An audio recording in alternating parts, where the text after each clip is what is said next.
Hello and welcome to UCEI, the University of California Esports Initiative Invitational, presented by Xfinity at Red Bull headquarters. Clink me. Fire. I'm Mikey, Mysmos D, and this is my co-caster, Caleb Jiayo Seng. Caleb, take us into the games today. How's it going, Mikey? It's going good. Doing good? We're on day 2. We're on VALORANT today. We're on Valorant today. I don't play League, so I wasn't here yesterday. But Me neither. now But here I'm we on are for this. Valorant. Let's go. I'm on this now. And now for round one, who do we got going? We have UC Davis, the Aggies, and we have UC Berkeley, the Golden Bears, both of which, I guess, are from Northern California. So that's kind of cool. A Battle little of the rivalry NorCal. going on there. But these teams, they're the 4th and 5th seed for this tournament, it seems like. And what are we expecting going in? Just thinking about Valorant as a game right now. Let's This get should an be update. As of game, Valorant has actually changed a ton in this past month. A new act just happened, the map pool changed, and an entirely new agent, Tejo, has just been entered into the game. What do we think? Do you think teams are going to run this? What's going to happen? Tejo? I mean, man, looks like a bright pick. He's got like bright colors. He's got the sunglasses on, bro. I think they just might run it. But I mean, it's a lot like a science experiment, you know, running a new character. It's like it can work very well if you're tinkering. You're in the lab, you're like testing it out. And, like if these teams is well practiced, I think it can be OP, bro. Like you've seen the abilities, we know the ult, we've seen the auto locking missiles. But then also for this like, science experiment, it can also blow up in your face if it doesn't work out well. So they have to be careful. I feel like we will see definitely, at least from majority of the teams, Tejo today. Exactly. I want to emphasize, especially what you said, well practiced. If these teams are well practiced on Tejo, we've seen it even in the recent pro matches yesterday. Tejo can be absolutely broken with his salvos on the execs, even recharging that you can use them True. again for the post plant. Paired with another initiator, even some sentinel utility, it can go crazy. It can definitely go crazy. And thinking about Tejo and new things, I mean, this new map rotation as well. What are we thinking? Like, if you're putting in Fracture and you're putting in Lotus. then like, what's gonna happen with these map picks? All right. I mean, I don't even know. We have to introduce the teams here. First, Oh we've got shoot! the Cal Golden Bears, UC Berkeley here. Let's introduce some of the players. Yeah, we're gonna see Dadston, Army, Goat, Oni, Sudge, Bubby, and Troy. Here we go, all the way from Berkeley, coming here to play Valorant. So happy to have them here. All the Looks way like the from players are NorCal. excited. We're fired up to see them play some masterclass Valorant as we're going into it. And I mean, Berkeley's no walk in the park, man. That's a little bit far away. Very, very far. My sister even goes there. Now, finally, we've seen the UC Davis Aggies here. Let's introduce some of the players. We've got Skies, we've got Brazero, we've got Barry, we've got Brave Hopper, Jamie's, MJ, and Free.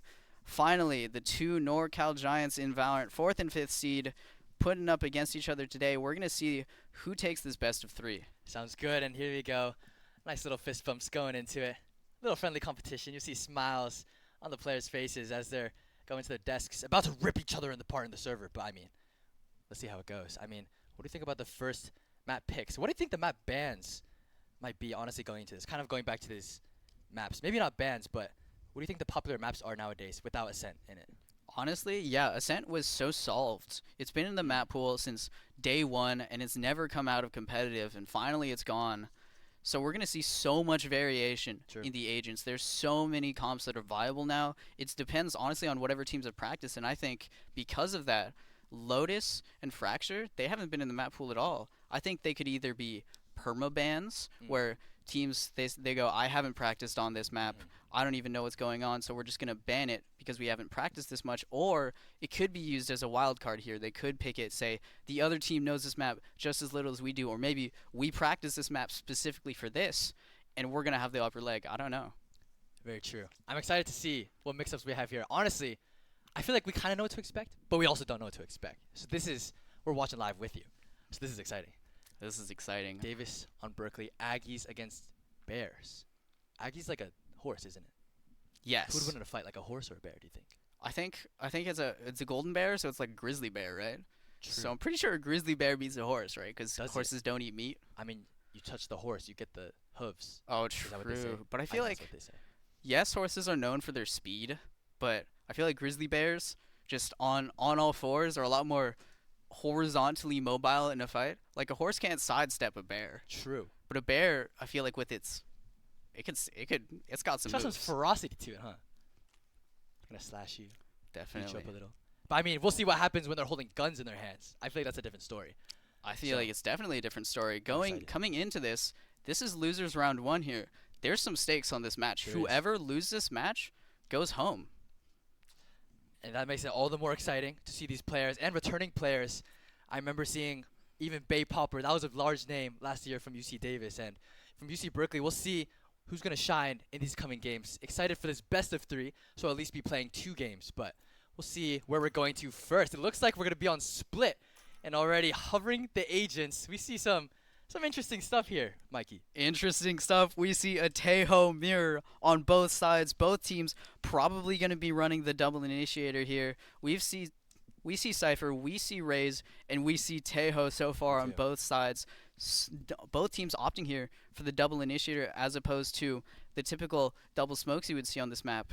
How do you think Tejo is going to be used here? I don't know, man, but Split is definitely known for just the choke points, right? I mean, like, B main, even A main. Like, that's why ISO was so popular like, when he first came out, right? The undercuts. They can just have a nice little line of attack in order for your executes, even for defending, setting up some traps. But Tejo, this guy is like, you can lock down a spot for sure. And as you're saying, they're labeling the double initiators. For the side of Berkeley, it seems like they're going to have the Breach alongside the Tejo, so that stun. And of course, that Astra with another stun with the Gravity Well. I mean, the missiles will be deadly for sure. And the Race, we pointed out earlier. Exactly, and I want to emphasize the differences between the two team comps. We've got Davis opting for the Sky and Berkeley opting for the Breach. I think this is going to be the biggest difference makers here. How they're able to use their well-practiced utility. How are they going to be able? How is Berkeley going to be able to use their Breach to set up their Raze and honestly their Tejo too? Are they going to be able to get in those good post-plant positions on attack? And how is Sky going to be able to use her utility to retake that space that Berkeley's going to be really good at taking with their utility? That's so true. And even just that minor difference in Sky and Breach, you have that Trailblazer combined with that Stealth Drone, you can cover so much space. And a Cypher Cam as well. I mean, you have so many pieces of utility to keep kind of cycling through in order to get information. So I feel like this game, with the double initiator, this will probably be a slower paced game. You won't see as fast executes, you won't see as much explosion, I guess, with double duelist comps, even with controlling comps, which might have a little more sneaky. This is more practice textbook gameplay in which the players will kind of front to back their way into the sites. Exactly. I think it's definitely going to be info for Davis. Name of the game. Like you said, that Sky Trailblazer, the Stealth Drone, and the Cypher Cam, they're going to be able to re-clear a lot of angles and take a lot of space that Berkeley would try to take using their immense initiator utility. But Berkeley, their executes are going to be amazing with that Breach and Tejo. So much of the site is going to be cut off. You have the fault line, the aftershock, Tejo's salvos, and another additional stun. That's going to be scary. And just imagine, oh my goodness, just imagine the game that we're in already. It's 0-0 with 3 players on Berkeley, only 2 now. Oni entry in. Does fall. Paranoid comes out onto the player in B main. We've got all that's left is Breach and Cypher. Davis here falls back into the default, doesn't choose to stack a site because they so easily stopped the Breach, the B onto the Breach. And now we see them both, Dadzin, walking up mid here, trying to re-clear as the duo. I think trying to angle towards B Heaven. They might just be, and of course Davis, now that they have the upper hand extremely in this first pistol, I mean, that must be a good feeling. You don't want to throw this, of course. Don't give them any extra space, no extra ult points, but of course Berkeley trying to go in here. Both players spotted now. Oni on the site, trying to hold off the 2 B Heaven players after they drop. Arctic goes down, and that's the first round going towards UC Davis. This is a defender-sided map, but Davis looked good. They didn't even lose a player there. Looking good indeed, Mikey. I mean, a flawless on the first round. That really sets the tempo for what we're going to watch. And already 2-2-1 on your top leaderboard for Davis. I mean, they must be feeling good after that one. Let's see the replay here. We saw the initiate, we saw the entry, but it just got shut down so easily. It looked like Berkeley didn't even have enough players there to retaliate. And Davis, they weren't playing in any of the spots that Berkeley thought they were playing in. They got cleared out so easily because their utility was just so misplaced. Right now, position placement. Oh, and he's gonna run straight into the trap wire as Brian will be shooting him down. Berkeley trying to take some space in mid, but they're getting shut down immediately, even though only 1 player is existing right here. Being quite disruptive. They're concussed. 4 players are spotted, and now Davis can probably react accordingly. Yeah, Maybe they Berkeley didn't now. spot 4, because They're actually holding their positions here in A and B main. They're trying to play it securely, trying to stick to their guns, but coming back into B heaven. What's gonna go on here? 4 stack. Full flash. One falls. That's a ghost only though, but Aftershock another kill. falls to the aftershock. Paranoid, so they have to run back towards vents, but here's Bay Popper ready for all 3 coming out of the rope. Oh, Bay Popper, you can't be doing this, man. He's right behind their backs. Gets the first. Has the pink shells in his hand as well. And Mikey, what's going on now? The dust is settling. Both fall over to vents. Looks like they're gonna go towards B, hoping that they pulled the rotates effectively, and it looks like they did. All 3 players from Davis now towards CT. Plant's gonna come out. That's some good money, but do you think this is clutchable?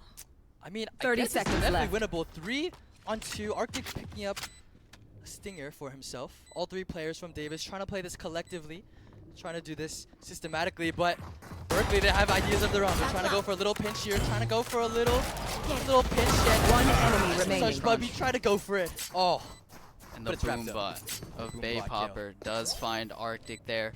And actually very good eco here coming out from Berkeley.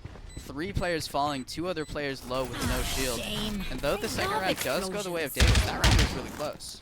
that was very close. I would agree. I mean, if you're on a bye, losing 3 of your guns and losing your shields, I mean, that definitely was costly for Davis. Berkeley trying to fight their way back, trying to bite a little more, but just look back again. I mean, Berkeley, they're struggling to find space, but they're trying to like utilize mid in so much. And I feel like they'll have to switch up their game plan sometime soon, but this will be the first bye round of this game. Yeah, and I think a bright spot there was their team fighting. Berkeley's team fighting there was actually really good. It allowed them to secure those kills.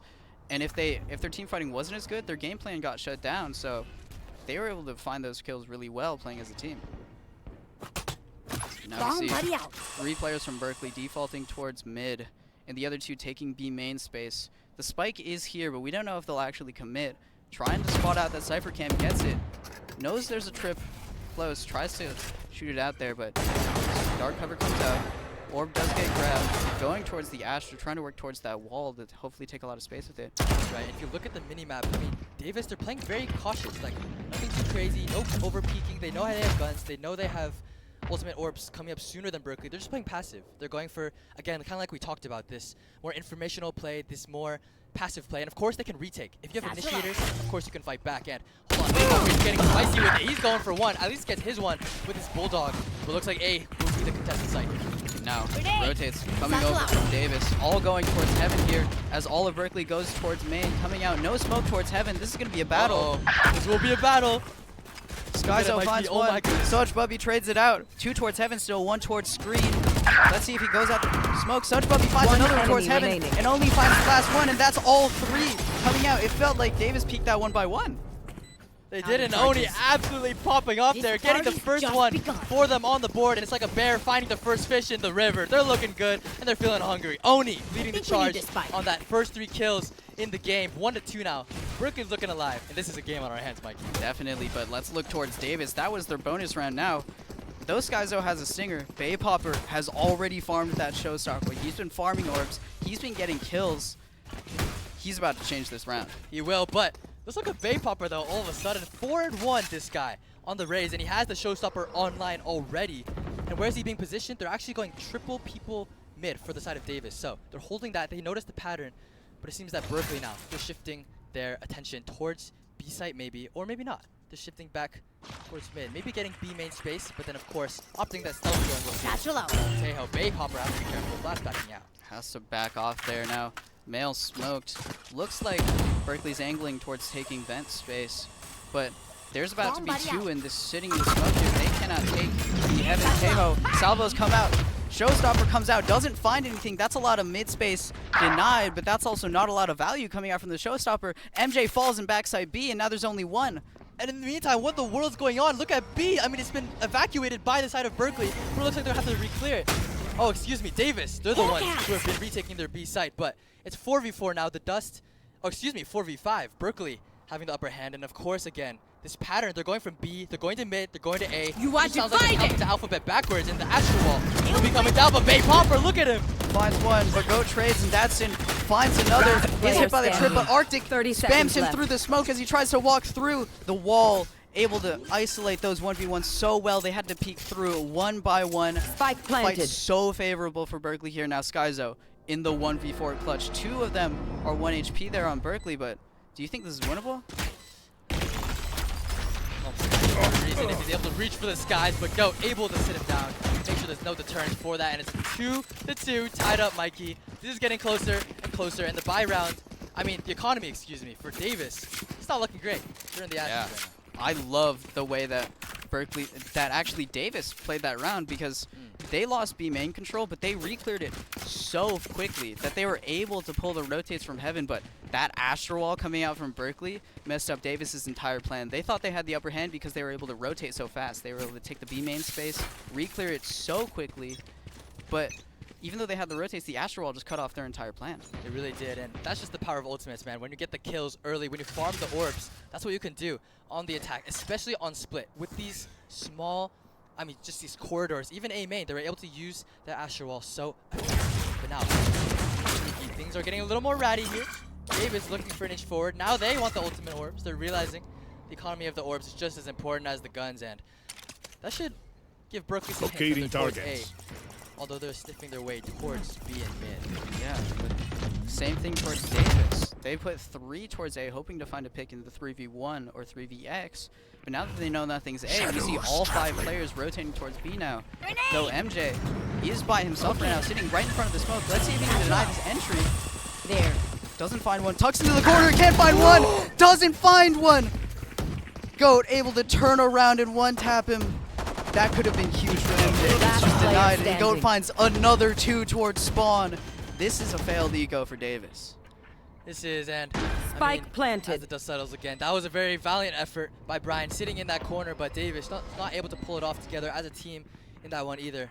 These Thrifties definitely require some heroics, but Berkeley though, they're playing very disciplined, able to get the information where they That's a shot by Baypopper. Let's talk about that last round. I mean, even for the macro play, you saw Davis sneak up onto the A side, and Berkeley, how did they react? They kind of noticed that with their Cypher on the lurk. Dadston able to sniff it out. They shifted towards B. But Davis, they actually knew that as well if you saw the minimap. They ran like ants all the way towards the B site. That's why they were stacked and able to defend that so well. And I feel like Davis, I mean, that round was actually handled very well. Yeah, that was just a gun difference there.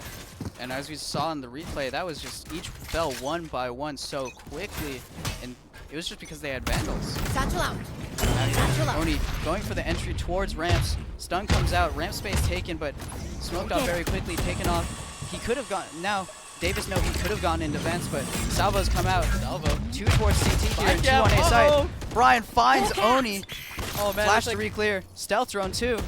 Info gotten. They know there is a lot of players here in heaven. Brian peeks though, hoping to find the one. Doesn't lose it. Rolling Thunder comes out onto A side. Only finds the Cypher. Well, hold on a second. Davis, they have Baypopper on the flank. Now looks like Berkeley are the ones with the fish in the tank, and Brazzera, he's going to be the first one to down shoot. A. Now Berkeley, where do they go with the spike? It's out in the open. All in heaven here. Forced to go vents. B space taken. B heaven taken. They are going to insert Dadsteer. Here finds one CT, smokes it off again. So much pressure being taken away by Dadston. Oh my god, there's so much happening. There's Baypopper could be possibly flanking here.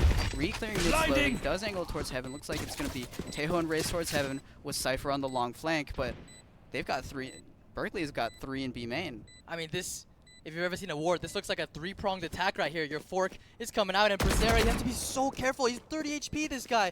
But yeah, he's going up against all of them in the garage, as if the cars have nothing on him. But Goat, he's going to wallbang him real quick. Had to make something happen here. Now all 3 of Berkeley's players locating target in B main here in drone. garage. One enemy Comes out, remaining. scans 1, planted for B main. This is just not possible. Tejo Salvos even coming out with the tap, and Run. Skyzo has to all say. missiles away. Yeah, this is just so impossible. Like we were talking about before, the post plants, they're just so difficult when Tejo is on the other side. And of course that breach as well, the stuns, the aftershocks, the flashpoints, dude, everything just gets dumped right onto you. It feels like you're the raccoon with the trash can just falling on top of you. And I mean, Berkeley, they're using it so well on these attack rounds. Yeah, let's take a look at this replay here. Such what he finds one, does get traded out, but now we see Berkeley so adaptable. Davis, honestly, in the early rounds, has been Last outplaying player Berkeley. They've been standing. rotating so well, but Berkeley, they're so fluid and adaptable. Every time their plan gets shut down, they come up with a new one so quickly and execute it so well. Right, and maybe this is actually even all part of their master plan. They're not even opting into like different plans maybe, but just going with the flow of this game, like you were saying. They're just really seeing where the site is that they can take. I mean, just look, their Cypher is on the right. They have their Taeho on the left with his scan possibly, and this Raze breach combo in the middle. They're just spreading out their numbers, seeing what they can get, kind of clawing at the box, seeing if there's anything to open, and I mean, they're sniffing out B right now. Yeah, and something to note, Taeho on the side of Davis just used his salvo to clear the A main trip, and we saw 2 peeks from B main trying Taking to, that back. assuming no one was there, maybe there was a lurker, but Concealment. Davis have just Recovering. lost 2 on their eco, and now it's only Sky on the site. Brian falls, and it's Taeho and Raze on the retake, 2v5. Berkeley just looking to farm some orbs here. They are in Berkeley. We've seen this before. 2 players on the side of Davis standing against a strong 5. Berkeley are just so synchronized. They're just so, I mean, none of their guys are falling. You're going to the battle, you expect to do Last some, but player it seems like an standing. absolute cleanup. And Davis, they're falling like flies here. Only 1 remaining for them. Flawless. The last one gets cleaned up. Such Bubby getting his 3. I mean, Mikey, what can we even see Davis change up here as we go into the 8th round of this game already? Honestly, I don't know. Their macro seems so good, but I think it's their team fighting now. Berkeley is just outplaying Davis in their gunfights, peaking so well as a team here. We saw Davis trying to peak too, but they just had the gun disadvantage there. Right, and I mean, confidence, I feel like is really the name of the game now. Even if they're getting outplayed, or even if like, I don't even know what's going on. Berkeley just seems on fire all of a sudden. After that first round, like when it's 1-2, and you're like, we can win this. Like, they want to win, and you can definitely tell by the scoreboard right now. They won that, and just like that, a timeout comes out from Davis. They have to figure out what's going on. They have to figure out what they can change up, and we noticed it from round 2, even on the eco. Though Berkeley lost that round, their team fighting is insane. Even with pistols, they're able to turn the tide so quickly and even up the matchups. Even if they lose on macro, their team fighting is just so good that it just makes a complete difference. Right. And it's really, I think, involved in this initiator difference. They have that breach for the quick flashes, for the stuns. Maybe that's really making the difference right now in that Taeho, where they're shooting the missiles, where they're just caging them in. The breach is really good at that. So I think they're using it quite effectively, like we were talking about in the champ select, in the agent select. Wrong game. We're playing VALORANT. This is VALORANT. Need a drop. Hope you tuned in, though. And as we go back into the game, we see all 5 of Berkeley's players angling towards A, hoping for an A fight. Berkeley does have the Showstopper and Armageddon online. There's going to be a lot of space taken here. Yeah, the ultimates. So important in this map, especially split. They really make the difference. And speaking of ultimates, Oni, he's filling it with his showstopper. And of course, the Armageddon going to be flowing down, clearing the elbow, clearing the screens. And that gives all the space for Berkeley. And speaking of space, CT blows up by Oni. And Oni even gets out, even though there was a trade there coming Murder. from Vents, able to get into the smokes, gets away with murder like you're saying. How is he able to take so much space and even find one, even though the Cypher is backing up into spawn now? Davis putting Bay Popper towards main, tries to, but Dadston finds him. That's A main lost. Now other 2 players towards screen, and Skyzo get main space here. Finds one, finds 2. Salvo's coming on, Armageddon coming online, clearing all of backside here. Screens, they have to fight for screens and elbow here. Going for the 2v1 towards main, and they lose. Goat finds both of them. I love the adaptation there from Berkeley. As soon as they got Armageddon, as soon as they got hit with the Armageddon, we saw 2 players, all the players from Berkeley going for the team fight towards main. They knew there was only 1 player main and 2 players were screens, so they were hoping our elbow player is going to stall this guy. And so we can just take this 2v1 main and even up the odds, even if our elbow player falls. That's so Last fast. player And, I mean, standing. things go as a team. Look, they're double swinging together. They know where he is. And even with that ultimate, things look shaky. But when you clear the comms, you're with your boys. You know you can shoot them back end. It's just so easy for them. Berkeley handling it like champions in 6-2 now. They're up by 4. What are you thinking if your economy's like this for Davis? You saw the half buys and the half shields. We saw the half. They are on a lose streak, so they are going to be able to buy next round. But I think what Davis needs to do right now is farm some orbs. We see they have 2 ultimates online coming up on Showstopper too. They need to use these ultimates, at least in the next gun round, to change the momentum and take it away from Berkeley. We have to figure something out indeed. It seems like Berkeley, they're just so comfortable with this plan. Look, I mean, they're in garage again. Cypher's shifting towards A. Half the setup. too big here. But Bay Popper, though, trying to make some moves on his own. Look at him, he's solo back here. Had the blast pack earlier. Dropped down to Check it out. 17 Oh my HP. goodness. Has Get a a medic. bulldog. Call the medic. Here comes Sky. Make sure his shoulder gets back to full health. Not No, sure how that works, 200. but They actually had to give up a lot of Davis there. Bay Popper tried to take some mid space, tried to give him a lot of info, and it did give them a lot of info. And we know there was all five players there towards mid, and now Davis has the read. Once again, their macro is so good, looks like pulling all 5 rotates towards A and to match Berkeley here. Berkeley have not executed yet, so this is going to be a 4v5 retake. Or not retake, holy. side fight. Yeah, exactly. I mean, 30 this seconds extremely left. dangerous, but Reach will see it has the Rolling Thunder for Berkeley as they fly on absolutely, and Superman over the skies, but Skyzo is the one who ruled the skies. But Davis, like you were saying, they're already here on the site. Last player Bay Popper standing. finds 2, MJ finds another, MJ finds the last one, and Bay Popper Showstopper is online. Davis farms some orbs here. Their team, that was Okay, improvement. I Their only team have, fighting like, there was amazing. Like we 78 said, their grenades macro has left. been so Hopefully good. that's Their enough. rotates have been so good, and once their team fighting comes online, they can win rounds. Exactly, and they were there, like you said, to receive the 4 versus 5 enemy. Even though the numbers were bad, even though a breach ult was rolling right in, they had no problem. They just go right after, and that's what a retake is, right? I mean, you're defending the site, but you don't have to be on the site in order to defend it. And of course, these guys, they know how they're swinging, they know how they're positioning. They had that sky flash in order to cover them, and A site seems to be on lock for Davis. Yeah, what a great flood now, Berkeley. Defaulting towards B main once again, hoping to take the space, grab the orb, and then see what they can do from there. They do have their Cypher taking A main, like always, but this time he's going to tuck into the corner and even try to peek A main a little bit. It's going to be a battle of the Cyphers here. What happens on this lurk may just change the round, but Such Puppy gets one, Brian on site dead. MJ finds the trade onto him, and they back off of B main. They make it look so easy. I mean, it's 1-for-1. Both teams kind of getting little shots off. And now the drones, of course, the spiders are going to meet himself in the middle. Both detonating at that, but seems like Berkeley again. They're utilizing mid. They want to see what information can be gained, and even they're lurking Cypher. I feel like that information can be so crucial, but of course that camera for the side of the defenders, of course, it's in there. Salvos, Ignition. Boombot, Flashpoint, all going towards B Heaven, but Berkeley's going to go towards Vents, and looks like Bay Popper has read this with the Showstopper. He could put an end to all of this, and there it goes. He whiffs the satchel, though. Blast packs both coming out to keep himself alive. Fault Line does hit him with it. Rocket Fuse ending over here. He doesn't get to 30 fire it, and seconds left. Rosero falls. That's the A site for Berkeley. And Davis, the rotates are a little late, but Spike planted. Skyzo does find Goat towards Heaven, and now it's a 4v5. It's a 3v3. Flood here coming all 3 screens, whereas all 3 from Berkeley are on site. Does Davis know, and can they fight this correctly? Trip does get broken here. Waiting all 3 to flood in. Paranoid comes out, but it blinds his teammates. Oh man, they're contesting elbow, and one dropping One to 1 to enemy 2 versus remaining. 2. That's 3. Skyzo, he's got 3. Can he find the 4th one? He's hiding right behind the billboard. One Trying to buy a enemy ticket or remaining. something, but Oni, he's fighting back. They're clawing back. Skyzo's on him, and Oni! The pop and swing from Oni. swing! Absolutely clutches that 1v1 against Davis. Another round going towards Berkeley. That was extremely close and extremely crazy. I think that's as mean, close as it gets, Mikey. I mean, one-on-one behind the billboard, you're dancing and you're trying to figure out what your partner is going, and I mean, Oni, he just had the read, he just knew what the swing should be, and I mean, that's as close as it gets, man. Both teams are playing fantastically. In elbow here, it was such a scuffle. One enemy fight. remaining. Skyzo leading the charge after baiting his boys, but that's what One you need to do enemy when you're remaining. entering in. It's an absolute bloodbath, but Oni having the patience, trigger, discipline in order to fight that.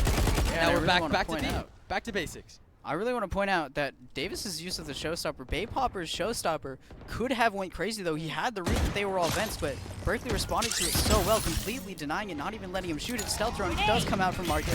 Flashpoint comes out. It's 3 fighting towards mid for Davis and Berkeley. Trades going which way, but now it's 3 towards Market and another 2 towards mid. Can Davis hold off this mid push? They do have Crossfire here. Stealth drone comes out, Scan comes out, Flash comes out too. Guiding light. Still, it's being thrown up in the air. It could be anyone's game right now, but Skyzo gets caught with his pants down, running back. But hold on, the Omen MJ is right here to hold solid. He gets 1, Last he gets player 2, but there's standing. 2 more to follow. And now it's all on to Davis. They have 1 player, Bracera. He was holding the A site, but now he has to hold the B all on his own. It's the life of the Sentinel, man. We gotta rotate to B now. Yeah, but I want to highlight MJ there, Spike planted. tying it up, somehow getting 2, even though he got triple swung, making this possible here for Brazera. Now, we see both Berkeley players angling, planted for main, has a trip on Spike. Both of them are going to be playing Garage here. They're going to be able to double swing. Smoke comes out. Brazzero has to take so much time to clear every piece of the site. Is he going to get tripped? He does! Tripwire. Gravity Well comes out. No Gravity peek from Well. Berkeley just yet. Okay, so they know he's not on. He has to tap again, but Brazzero, is he aware? He has to get a half here. They're counting to 3. They're trying to get the swing off, but Such Puppy able to get it. And Such Puppy, again, 4K showing up strong. And Berkeley easily winning that clutch. Last Yeah, now round in Such the Puppy half. has his Astral Wall online. A massive impact ultimate. And Davis has the Neuro Theft, has from the shadows, I but should probably play not a some lot of stars big in the impact ults here. Maybe that's more information, but I mean, like Last the player game of the game right standing. now that Berkeley really likes to take, and Davis, they actually sent 4 players. They ended up having 4 guys there, and We got I to mean, when bury you're that losing mid like that, what teleporting do you do? ghost. You give it up? Do you fight for it harder? I mean, maybe readjust your smokes. What do you Leave that back. I don't know. Mid is such an important Without space on Slip. concealment, They're just getting concealment. destroyed on it. MJ finds one spamming through the smoke, finds Oni. That's the entry gone. Baypopper finds another with a classic as 3 fight towards A main from Davis, leaving Brazzero alone on site with the One Stinger. Can he enemy get one? He remaining. does get one. That's the spike Spike down, down. leaving a 4v1 on the breach. Arctic, can he 4v1 this? He does have the gun advantage here, but Brazzero able to hold the site along with MJ. What we didn't see there was Davis that round Switching put sides. 3 towards A main to take the 3v1 onto the Cypher lurk, but their other 2 on B main were just able to 3v the side. I mean, yeah, you One see Sarah, enemy he got remaining. a 3K for himself. I guess he's just like that. He has a lawnmower, just runs him right over with the Stinger, and that's a good way to end the half. 4-8, a little halfway there. But I mean, we're switching sides now. What can we expect from the Scion attack rather than the breach? Yeah, I think the Scion attack is going to allow a lot more information in these information wars. They're going to be able to take a lot of space, sell a lot of fakes here. They have so much information. They're going to know what's clear. And Berkeley, not a lot of info. They've only got the Cypher.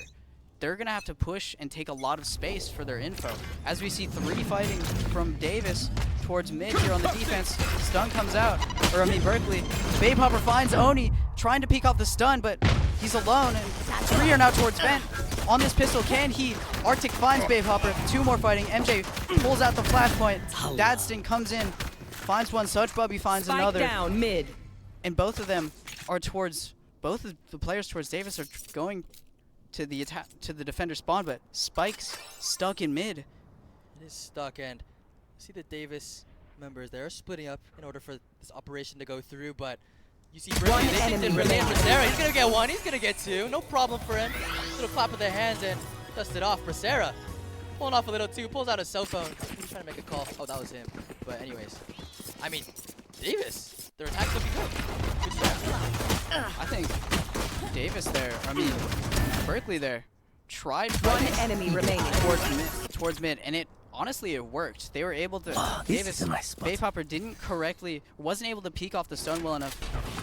And Oni was able to get in front of it, Satchel in front of the stun, and Let's completely make 'em catch him out. dance. But I think Berkeley fighting towards mid, there was an attempt. I don't know what happened. Time to hunt. Yeah, Davis, I mean, I guess we're talking like before, the gunfights are so good for Davis there. And speaking of gunfights, they have the better guns in this position. It seems like Berkeley, they're making their way free on to A site. See ya! Oh my goodness, through a smoke, Oni gets caught, and now it's only 3 players in heaven. They must think they're angels all being right there, but now Davis, they can get all the space they want just because no one's playing CT. Yeah, 2 on their screen, Cypher on his screen, typical Cypher.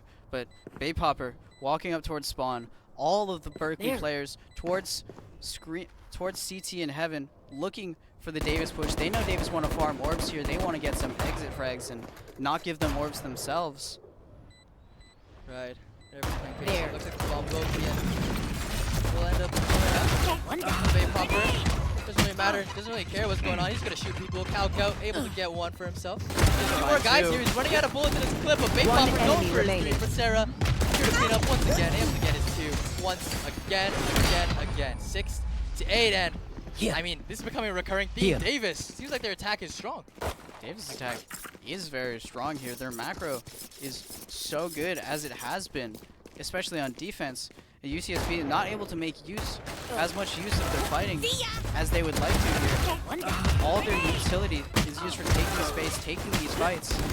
But if Davis are able to make them use all that util. We saw Berkeley didn't have their fault line, didn't have their salvo until the end of the round when they couldn't use it there.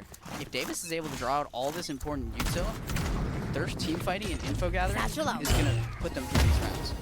Bomb buddy out. Speaking of detail, all of it right now, it looks like Davis is going towards mid because that's what they're trying to capitalize on. But Such Spike down, Bubby, mid. capitalization, able to get 2 Now for Brazzera, himself. 1 HP. Such Bubby doesn't re-clear the corner. Thought Such Bubby moved, and Such Bubby on his third does fall to MJ. Now with the stinger here. Trying to crunch into heaven. Brian finds one. Remaining. MJ finds another, and now it's a 2v1. Upstairs, they know where he is. They know where Oni is. Flash comes out, guiding light, completely blinding Oni, and that is another round towards Davis. That's the bonus.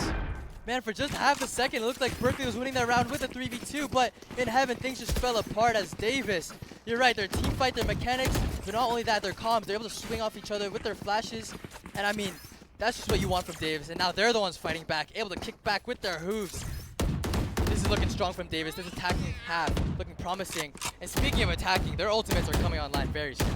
Their ultimate, Davis were able to farm orbs so well there, putting all their orbs towards Bay Popper, one off the showstopper. He's going to fight towards mid, hoping to find a pick, and then hopefully going to take even more space with that showstopper if needed. Berkeley here, putting 3 towards mid, possibly even 4, maybe even 5 here, putting 0 bodies on B and no one on A main. They know Davis really want this mid space, and they're on an eco, so they're going to gamble here. Going to take the gamble, say, we're going to fight completely towards mid. We know Davis really want this space, and we have less guns, so we're just going to use more people. And the fight comes out, so much utility, every salvo coming out. Such Bubby does get low. Skyzo finds one. Such Bubby trades him out here with the classic shotgun, finds Babe Hopper. MJ now 3v3, trades out Such Bubby. And Berkeley, now that they've taken a lot of space, we see Berkeley have completely taken mid here, able to pick up some guns. They know Davis, they heard them running into the sewers, they know they're going A, and let's see what they can do. Yeah, and in this kind of a position, I feel like you have a pretty open plan here. Maybe he's going to go behind for safety, but no problem. I mean, that was just an absolute bloodbath. You saw everyone going confident there. The classics being whipped out by Such Bubby, and it working quite well. Now from the shadows, he's available. The Trailblazer will go out towards CT as we're seeing there, but hold on. Tejo utility. This is what we're going to be talking about. So hold on, the Bucky dashed in. Oh, what can he pull out here? He can't even see, but Brian. One enemy remaining. Finds 2. Last player almost standing. the third 1v1.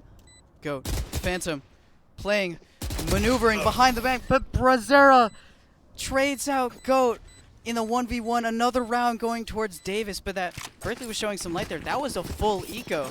But they were able to make it so close and even farm their Astral Wall.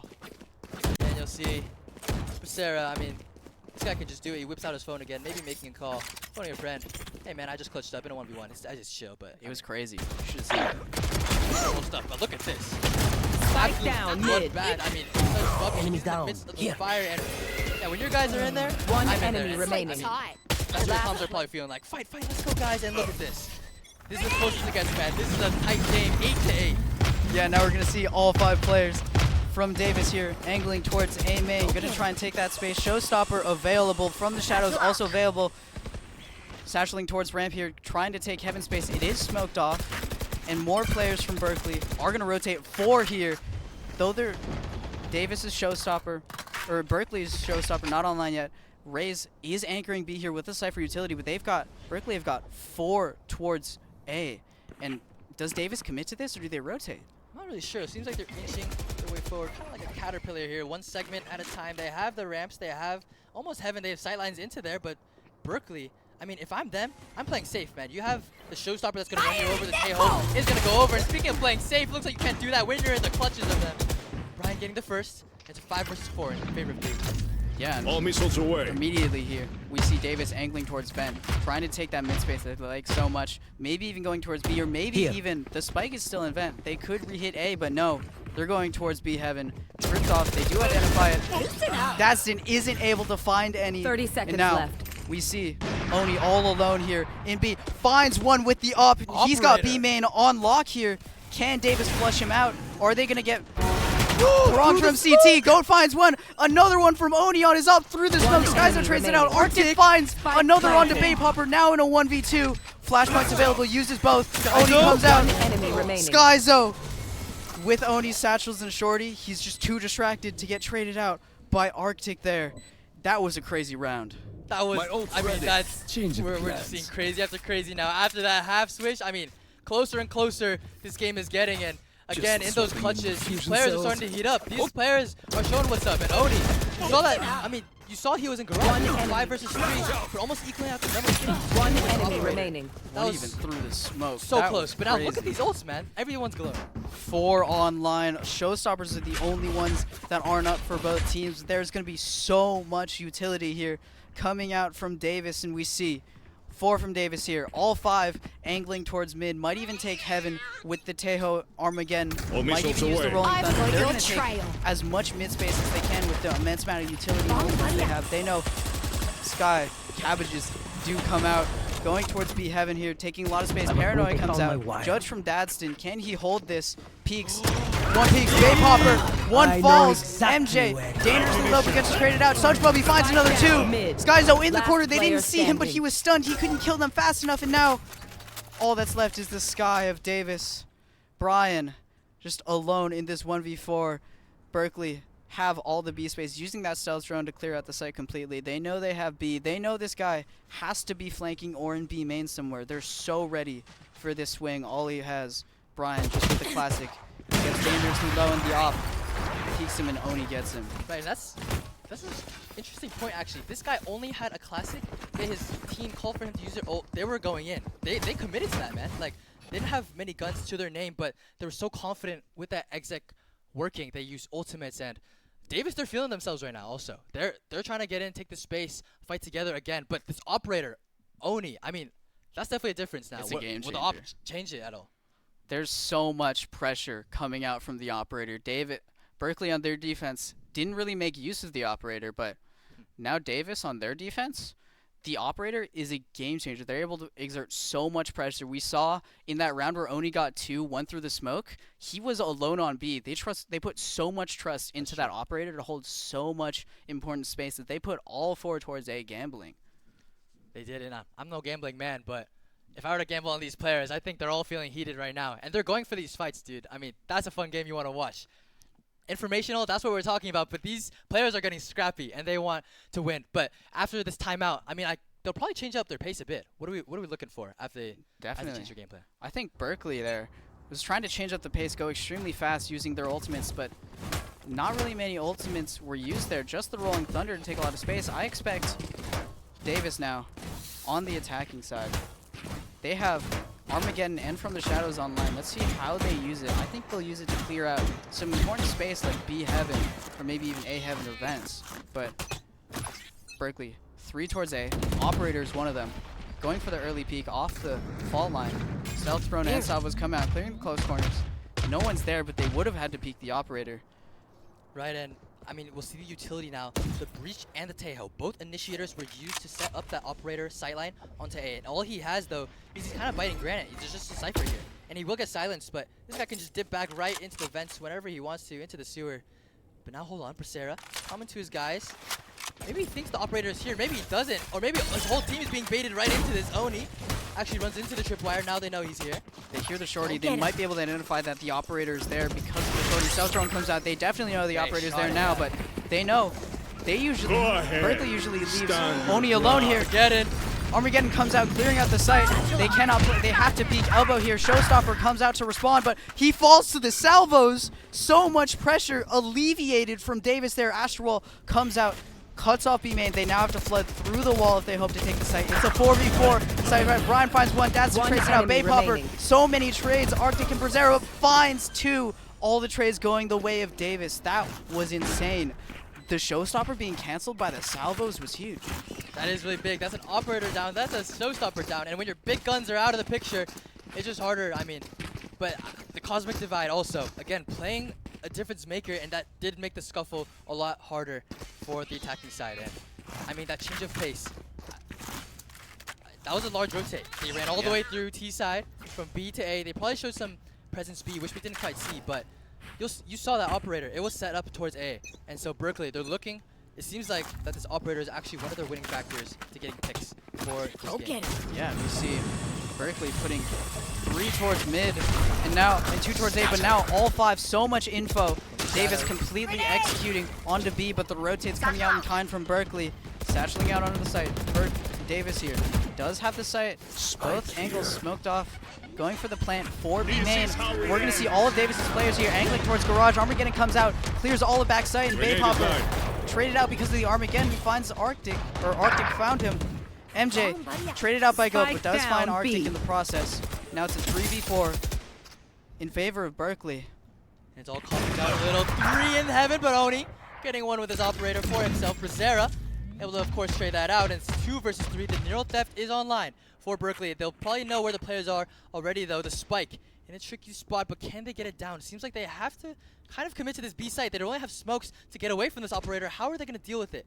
Perhaps dealing with the guiding light, perhaps recharging, but Davis, they have to hold their ground for now. But Berkeley, again, they're just chilling here. Oni has operator in hand. Close 30 seconds left. Brian sniffing it out. One Oh! Operator takes down Brian, putting it into a 3v1. Brazzera trades it out. He gets a little overzealous there, peeking heaven. And now Goat, 1 HP, and Dadston at half. This is winnable for Brazzera. Can he plant? 15 seconds left. Spike going down. He does get stand. Salvos come out. He is going to get damaged. The Tejo utility recharging just in time to deny the plant. That was insane.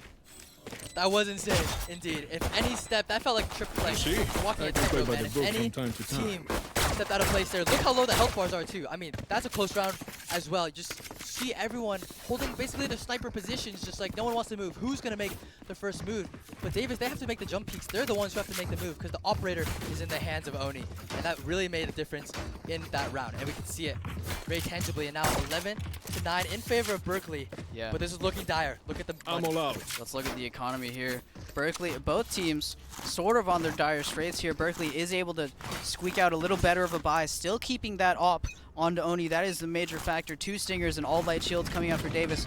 Opting to take a lot of mid space, putting a lot towards mid with the Cypher lurk towards A. And Berkeley, unlike them, they don't really have a lot. They actually have 3 towards mid, 2 B heaven and 1 vents. Their op is vents, hoping for the smokes to go down here. With the shorty out, maybe thinks they're gonna push him. Smoke does go down. Angle is cleared up for this operator. Does Baypopper peek through as the smoke goes down? Oh, this operator is like the jaws of a shark. Are they gonna walk right on into it? They're swimming forward, but Gets picked up. Perfect angle. Gets blinded out. They're making their way into heaven. Mikey was oh, they're falling like Oni flies. finds 1. Dadston finds 2 with the judge. Oh, it's a disaster for Davis. Paranoia comes out. MJ does find Dadston with the judge. Gets Such Bubby dangerously low, but he's taken out with Such Bubby's guardian. Now it's just Brazzera. Gets pretty low there. Does find Such Bubby, who is 1 HP. Cage comes out to take some space. Satchel comes out. Shorty used, but he's being held with the op now. Yeah, this seems like quite a hopeless round. Misses. Aftershock does come out. They're getting ready to double peek this there. Shorty comes out. Salvo comes out. He is stuck in this corner because of the mollies. Shorty reloaded, and that's just the Shorty difference, I think. I don't know, man. It looked like Davis was actually in a pretty good spot there because just before all those fights happened, the Cypher trip was picked up.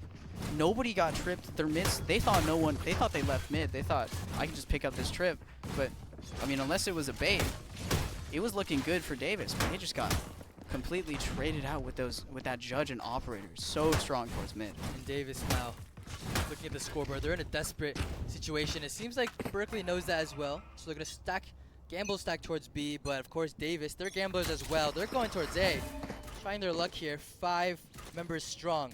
I don't think they've done yet this. They've not yet done this in this match. They have not committed to this. They've put a lurk here and Camera sort of taken out. rotated for a fast exec here before, but we see the salvos coming out, clearing heaven and close ramps. Trailblazer in kind coming out. Baypopper does satchel up ramps.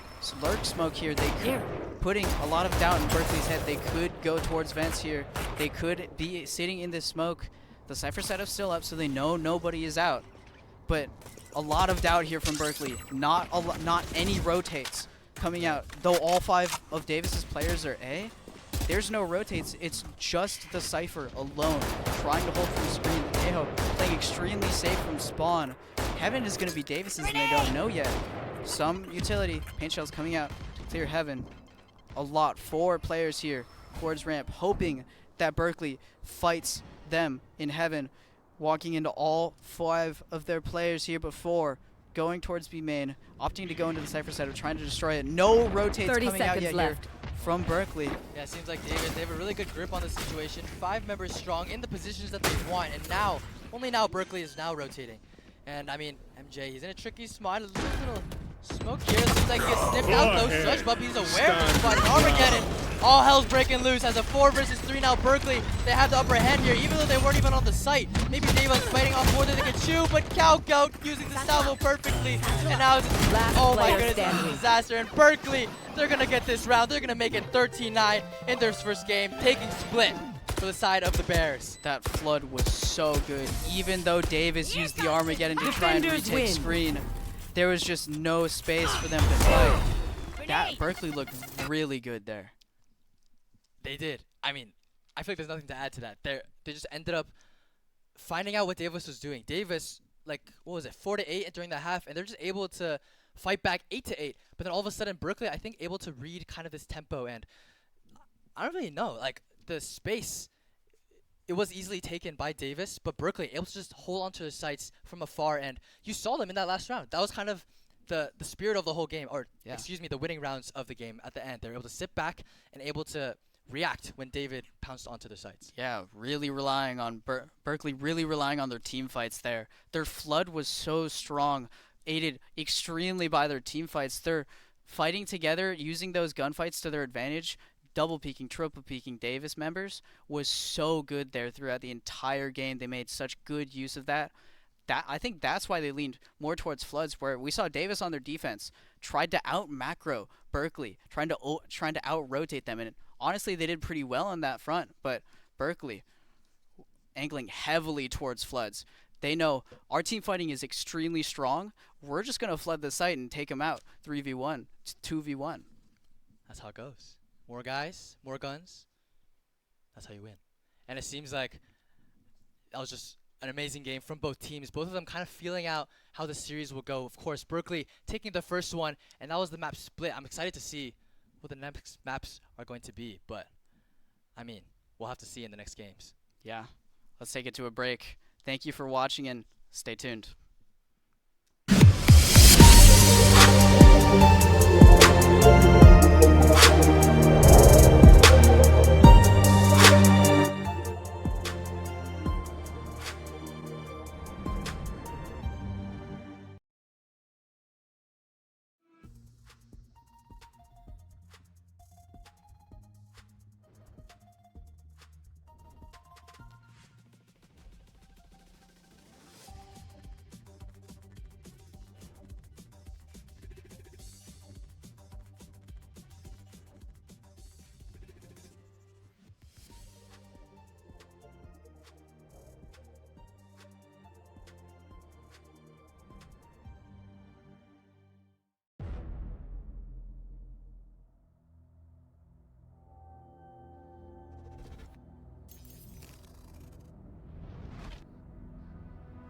Love to game? With Xfinity, you can upgrade your speed to keep slaying zombies like it's your day job. It is my day job.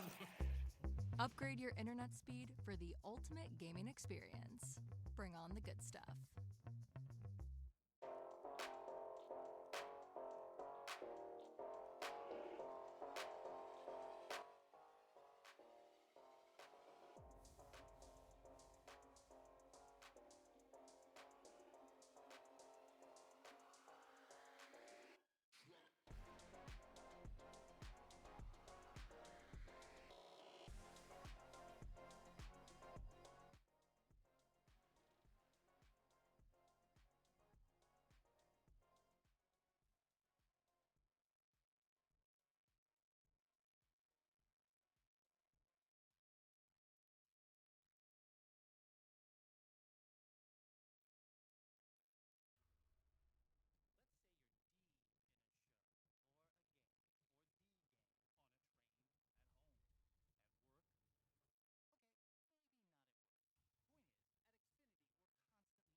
Hello and welcome back to UCEI, presented by Xfinity, the University of California Esports Initiative. We're in map 2 of losers, Berkeley versus Davis here. Map 1 was crazy. That was on split.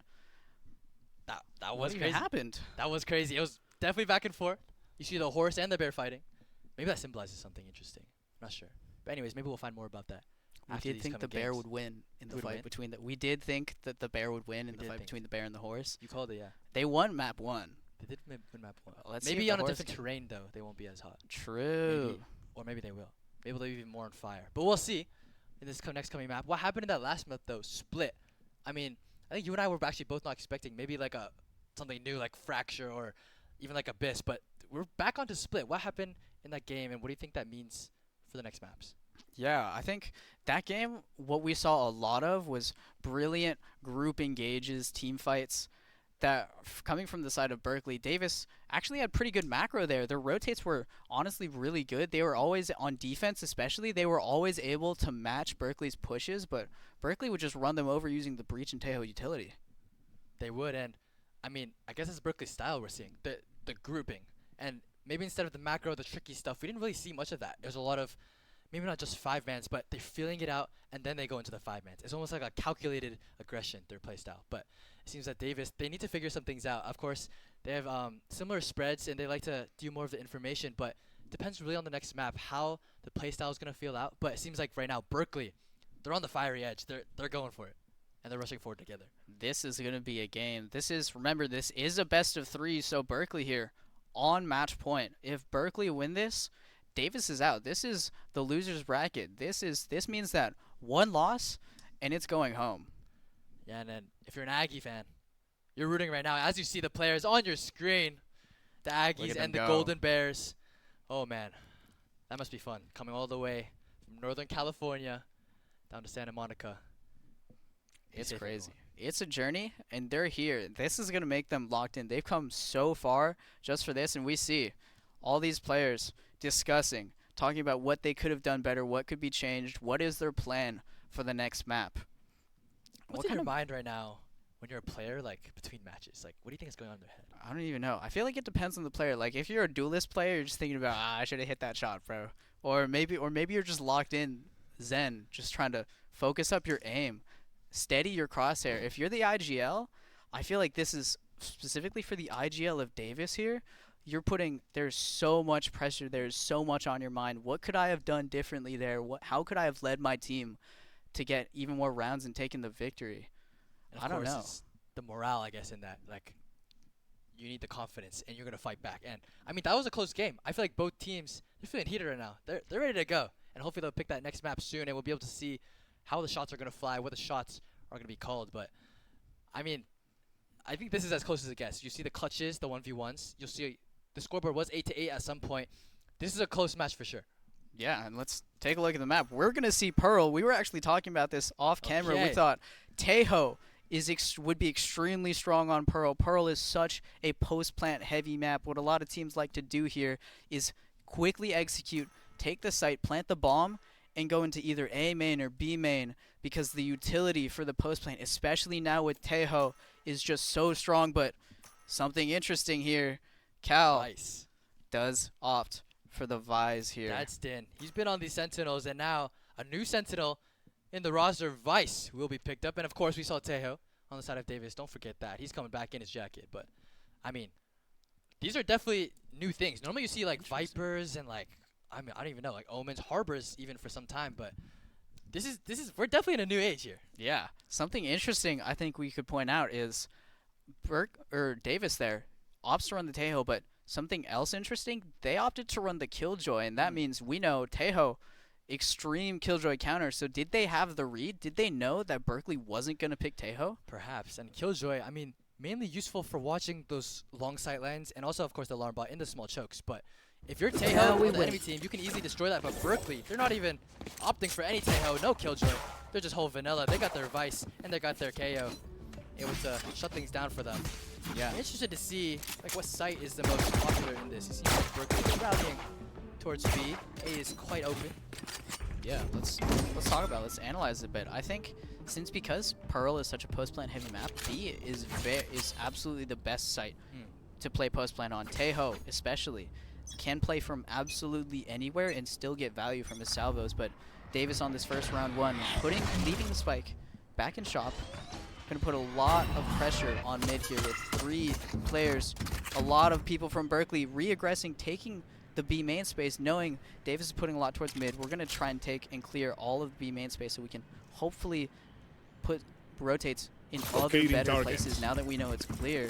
Right, and if you're Davis right now, I mean, you're taking kind of slow gun. 3 guys towards street already. All A little missiles crossfire. away. Gale's in the scuffle. No, able to get the first one, but Brian quickly trading him out. And of course, Davis. Now they're going back towards B. After they got what they wanted in mid, they put some pressure, but Berkeley, they're keeping calm. Nothing too crazy here. I mean, A site's quite open, but Berkeley is making sure that mid is clear. I think they're perfectly fine actually giving up this B site, as seems to be happening right now. And Oni, he's the only one sitting and watch. I think Davis is actually very happy with this, Owen especially Prime. Oni gets one, able to dash out with his tailwind. Untraded there, Davis now. All 2 tethered, extremely decayed. Now Berkeley coming out for the flood. One Finding enemy remaining. Bay Popper, Skyzo, and MJ, all 3 from Davis falling. Berkeley, once again, those group engages, their flood is so good. That was just so quick. Berkeley, I mean, yeah, this is exactly the name of the game that we were saying. This is exactly what we thought would happen in Berkeley. They were not Enemy worried at remaining. all for the B site being open. And I think even in like your ranked matches or even in unrated or whatever, people are just so worried about people coming to the sites. But really all you have to do is, you don't have to win the game right there and there. You can just wait for the enemy team to mess up or wait for your whole team to get there and then you win the game right. I mean, they're just so patient with the way they take these fights, and that's really All missiles away. people in their comp. They have this faith. They have a KO, they have information, rather over flashes, and Vice, of course, locking down their A site. But hold on, Davis is getting scrapped. They're going to help. Yeah, 3 towards mid here, but Spike and another one are towards A main, trying to take this space. Hopefully, thinking they might have the read here. A site might be weak, but now they've identified Vise does play on A here. Spike going back towards mid, 3 going towards doors. Sudge Bubby alone with just a ghost. Can he get 1 or more? Zara falling dangerously low. Sudge Bubby does find him, able to tuck back once again, buying so much time here Oh, the for boys are Berkeley's here. rotates. We see coming back from connector. Sudge Bubby finds another, finds more! Cal Goat finding the last one, and Sudge Bubby finding 4 with just a ghost. He didn't even buy. He didn't even buy, he just has his guns and he sticks to them. What does that say Of about course, the recon goes Don't nice in answer. Sudge Bubby's It was hand. This rhetorical. guy has been so on fire the whole series. 1 away from the ult already on the 3rd round. That's crucial on the side of Berkeley. And the theme of these retakes, I mean, that's just gold in their hands. And Berkeley playing so patient. You saw that crossfire in the street. I mean, when the gang shows up, your gang shows up as well. And of course, the street battle is won by Berkeley, fighting back in the space that they needed to retake. But hold on, Davis, they're coming in with the plan, and it's going towards A. 5, and just with Berkeley putting only Vise towards A here. Does have the shear, does have some razor bonds coming out towards A main. Stalling the push for just a little bit longer. The Star just outside of the smoke, able to gravity well. Shear comes out. Brazzera alone on the site right now. Thorns come out. Decay comes out. So much utility. That's in just fine. Brazzera now. Davis One enemy forced to remaining. flood out. Arctic finds 4. That was just so well played from Berkeley. Dadston there, unsung hero, bought so much time there for the Berkeley rotate. He put a Rose Thorn. It delayed 5 seconds. Sheer came up, isolated Brazzera, put another Rose Thorn, continued to delay the push, and that just gave so much time for Arctic to come and mow them all down as they Exactly. tried to flood in. Arctic just came with the shredder, and he came with a cold heart. He just boom, boom, boom, shot them all down as they entered through the smoke. Isolation, move to as you plan D. called it, through that smoke. Just when they cannot see nothing, that's when Arctic strikes. And Berkeley, I mean, again and again, these guys are just playing so dang well, able to get 4Ks, multi-kills for themselves. And Davis, they have to keep maintaining their pace and trying to make something work. All missiles away. Yeah, now on the eco here, Davis putting all 5 towards mid. This seems to be a recurring theme. Davis really like to take this mid space, especially in the beginning of the round. Spike is in shop still. Let's see if Berkeley here can Oni spot out that the spike is in shop. Can he call it to his team? Hey, the spike is still here. They're not even there committing anywhere. So much space here taken by Oni. completely clearing B main, now holding the angle here with his outlaw. What can he get done? This could go crazy here. Davis only has light shield. This is where the outlaw thrives. Thrives indeed, and it seems like Davis, their plan is very interesting here. They made a lot of presence mid, so now Berkeley's thinking, okay, they got a lot of guys mid, so no problem, we're gonna send our guys mid. But all of a sudden, Baypopper actually, oh, excuse me, Oni on his jet, he actually heard them sitting maybe out, but it seems like they're trying to re-aggress here, back into the street, but Sunweb, he's no stranger to the spot. Skyzo, gonna trade him out, it's 4 now, Mikey. 30 seconds No left. here, Berkeley putting Oni, three the towards outlaw. connector, but Spike down. Oni Mid. finds one with the outlaw. Can this lurk here? Arctic finds another, trades out Skyzo, who found Last player Arctic standing. finds another. Arctic is popping off here with this Phantom, an absolute Phantom gamer. And now Baypopper walking up B main. All his boys are dead, trying to find any value he can, but the outlaw with his light shields just mows him down with one bullet. We gotta pick. Mikey, if we move you're in. Davis here, Got it? I mean, what do? I mean, do you go A now? Do you go B? I mean, their mid presence is pretty good. We're seeing it in Street and Art. They're able to get some space, but you have to end up at a site some point, right? I mean, Exactly. where do you need to go?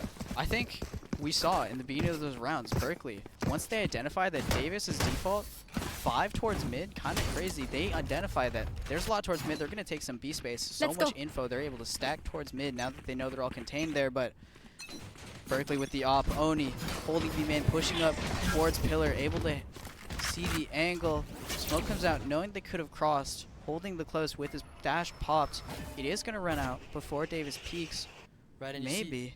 you see this little of a stalemate here from Berkeley and Davis towards this B main position. They know that an operator is actually possible with the money, and they heard that KO flash, which means the operator could definitely be posted up. So they're taking this very carefully, using a haunt, making sure their angles are clear, and actually gets a leg. Oni, Cloud Burst, hold on just a second, going for the re-aggress. Completely stuck now here. Can they isolate and kill Babe? Oni finds one despite being completely stuck at 1 HP. Does get traded out. Brazzero finds another. That is the B site. Berkeley's rotates coming in, but there is a lurk coming in through connector. The killjoy of Davis. What can he do on this flank? He knows so much space being taken. All the Berkeley players have rotated to B, so now Davis is just going to rotate towards A, and he's all the way up in spawn, clearing flowers from reverse. He's going to identify, hey, there's nobody here. I'm going to go take an incredibly aggressive All position. missiles away. Right, and Berkeley noticing that now. I mean, they're going to watch their 30 rounds. seconds They know left. exactly, kind of getting more of a picture as they're able to all group up. Davis now. They're in a good spot for this post plan and this insertion towards CT. He's approaching 2. So how many will he find? Not quite able to get one, and now all of a sudden, 3 versus 3. Davis are looking on for this one, but ultimates Face your are fear! available. Nightfall traded. Nightfalls. Oh, it's definitely dark. No one can hear it. Nobody can hear. Everyone here is deaf. Well divided. Astral Wall does come out. Skyzo finds one before it can come up. Arctic down. player So much utility. standing. Skyzo finds another backside here. Now it's all alone in Flowers coming up, trying to utilize the Astral Wall. Bad stint. Finds one, but is traded out by Baypopper in the end. That was so much utility. Both teams that round were so confident they could win, investing the ultimates. Berkeley invested their Nightfall, their Astral Wall, and Davis invested the same. That was just a crazy I need impactful a round, weapon. and it went the way of Davis, 4-1. I appreciate that. Yeah, and these are Now we closer. wait. Davis, I think they're starting to like more of this A site. They're starting to realize more of art Retrieving wall. open when they made that presence. Now we wait. A lot of the Launching players from thorn. Berkeley, they shifted towards B. That makes sense, right? I mean, and it's kind of this like flowing like water back and forth, and so it seems like A was open for them, but Berkeley now they're kind of catching on, and they have their players towards B. But again, Here. Davis with this mid lead, trying to secure something. The stealth drone making his way onto the street, trying to smell out a few players. Seems like it's open for now. Yeah, it looks like Davis here. He's gonna opt to angle towards What's B, taking mid space, taking door. Special delivery. Hold on just a second. Baypopper walking up, getting a stun off. Yeah, a lot of taking a lot of space. space, putting a lot of pressure, but Spike Yes. is still in shop. Are they gonna pick up the Spike and go B? Because Berkeley, Operator was posted up in A main for so long, but now they're starting to realize, hey, it might Obscuring not. vision. They've would have been A by now, so let's put the Operator in a stronger position. Now holding Art. Mid is so secure. They know that if they're gonna go mid, they're gonna go through doors and down street. So now Berkeley once again positioning for a retake towards B while Davis angling for the side execute. Salvos come out, Deathmo's come out, smokes also towards Heaven. Right. B side is completely clear, and once again Berkeley aiming for that incredible flood that they've been working on. Spike Yeah, planted. Berkeley, they realize they know what's happening. I mean, they're no strangers to this retake, but this is the first time I think this has been taken on B. Yes. Bay Popper catches such Bubby off guard. That means Blocking that sight. Davis does have advantage with the numbers, the dash, able to get past, but Beat no faster. problem for him. Oni picking up one, and all of a sudden it's getting a lot more dire for Last Davis. player Popper standing. finds another two. Remaining. 1v1 here. Armageddon comes out. He has to push. Oni has to Dash push Bay available. Popper, and he finds him, but dashes back into the Armageddon. That's an attacker round. Oh my no. god. Getting the spike down allowed them to win the round even with no players alive because of the Armageddon trade. Oni, possibly a misclick, could have dashed forward out of the Armageddon, but dashed to the side back into the front of it. I mean, oh my goodness, if you're Oni right there, I can't even blame him, man. Like, pressing the tailwind, that's just instinct after you're shooting the guy and he's dead. But that's as close as it gets. These clutches, these trades, these gunfights, these group engagements. This is the excitement of Berkeley against Davis, and every round is ending like that now. Get out Both of these my teams way. feeling it out. And again, towards mid, speaking of feeling it out, oh my goodness, 4 players inside of Berkeley. Oh, it's getting scrappy. Mike. Oni pulling out the shorty as the secondary, pulls out the knives, and Davis did take A main space, but choosing to fall off here. There was no one on A, but now there's 4 in Art.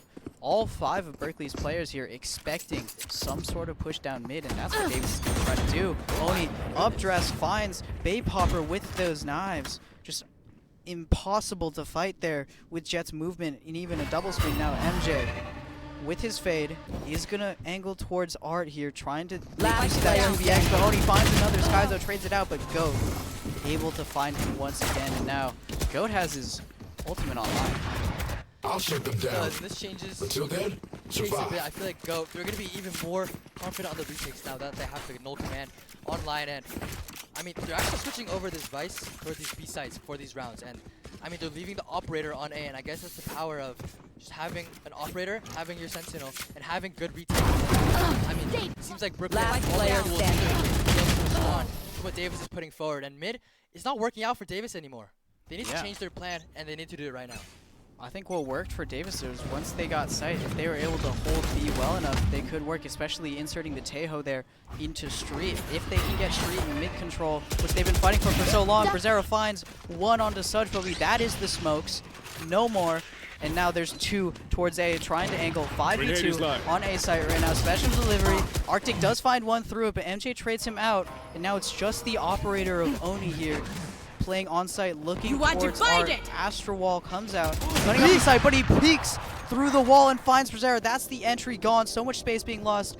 3v3 now. KJ's lockdown is online. Last Dadston player finds one. standing. Dadston finds 2, Spike peeking down through the wall. A. Those team fights once again peek through the wall altogether. Bay Popper finds another with his Bulldog. Just a second Does now. have the All salvos. missiles away. What can he do with it? Combos. Okay, he has to sniff him out, the operator now. Oni, he has it in hand. But he's able to lock him down. Bay Popper giving no chance to pop them. And finally, Berkeley are able to put an end to that round. But, I mean, this is getting closer it feels. Davis are sneaking their ways onto the sites, but, I mean, yeah, I would do the same. Timeout for Davis. They need to figure something out with their lockdown, with their Nightfall. And, Mikey, I mean, the fights, they're close. But Davis, I feel like they need to do something tricky here. You know what I'm saying? I feel like Berkeley, they're just able to have solid reads, solid retakes. And if Davis cannot do it in some tricky way, then they're not going to be able to figure anything out here. Most definitely. I think Berkeley did a really good job at identifying what Davis's core game plan was. Davis, they really like mid. They really like taking that mid space at every point in the round. Hopefully, if they want to go B, they want to insert Tejo into Street because it's such a power position for his utility. And if they want to go A, they need art control. So now, what does Berkeley respond with? They're getting better and better at retaking mid. Taking all that mid space is just shutting down the pushes of Davis in such a systematic way. I don't know. They need to use their utility somehow. Like you said, the ultimate's online, the lockdown, the Nightfall. But with Berkeley's KO ultimate, how are they even going to get it off? It seems hard. I don't think impossible, but definitely difficult. And you actually saw Davis, they're able to take over Street in that last round. And that actually opened a lot more doors. They were able to opt towards A after they killed Sub Jumpy in, Such Bubby in Street. But after running him over, what are you going to do? Now they have options, but you see Berkeley is basically handing it to them Here. saying, hey, you got to make the move, and we're ready to answer you. But here's the operator towards B now. Once again, Davis defaulting with 3 towards mid once again, including the spike.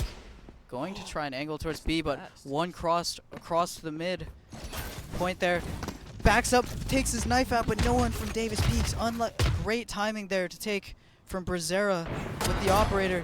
Pulse peeks, Oni finds one at doors with his operator. Spike does get picked up, but now so much space lost. We see immediately Brazzera takes down the op.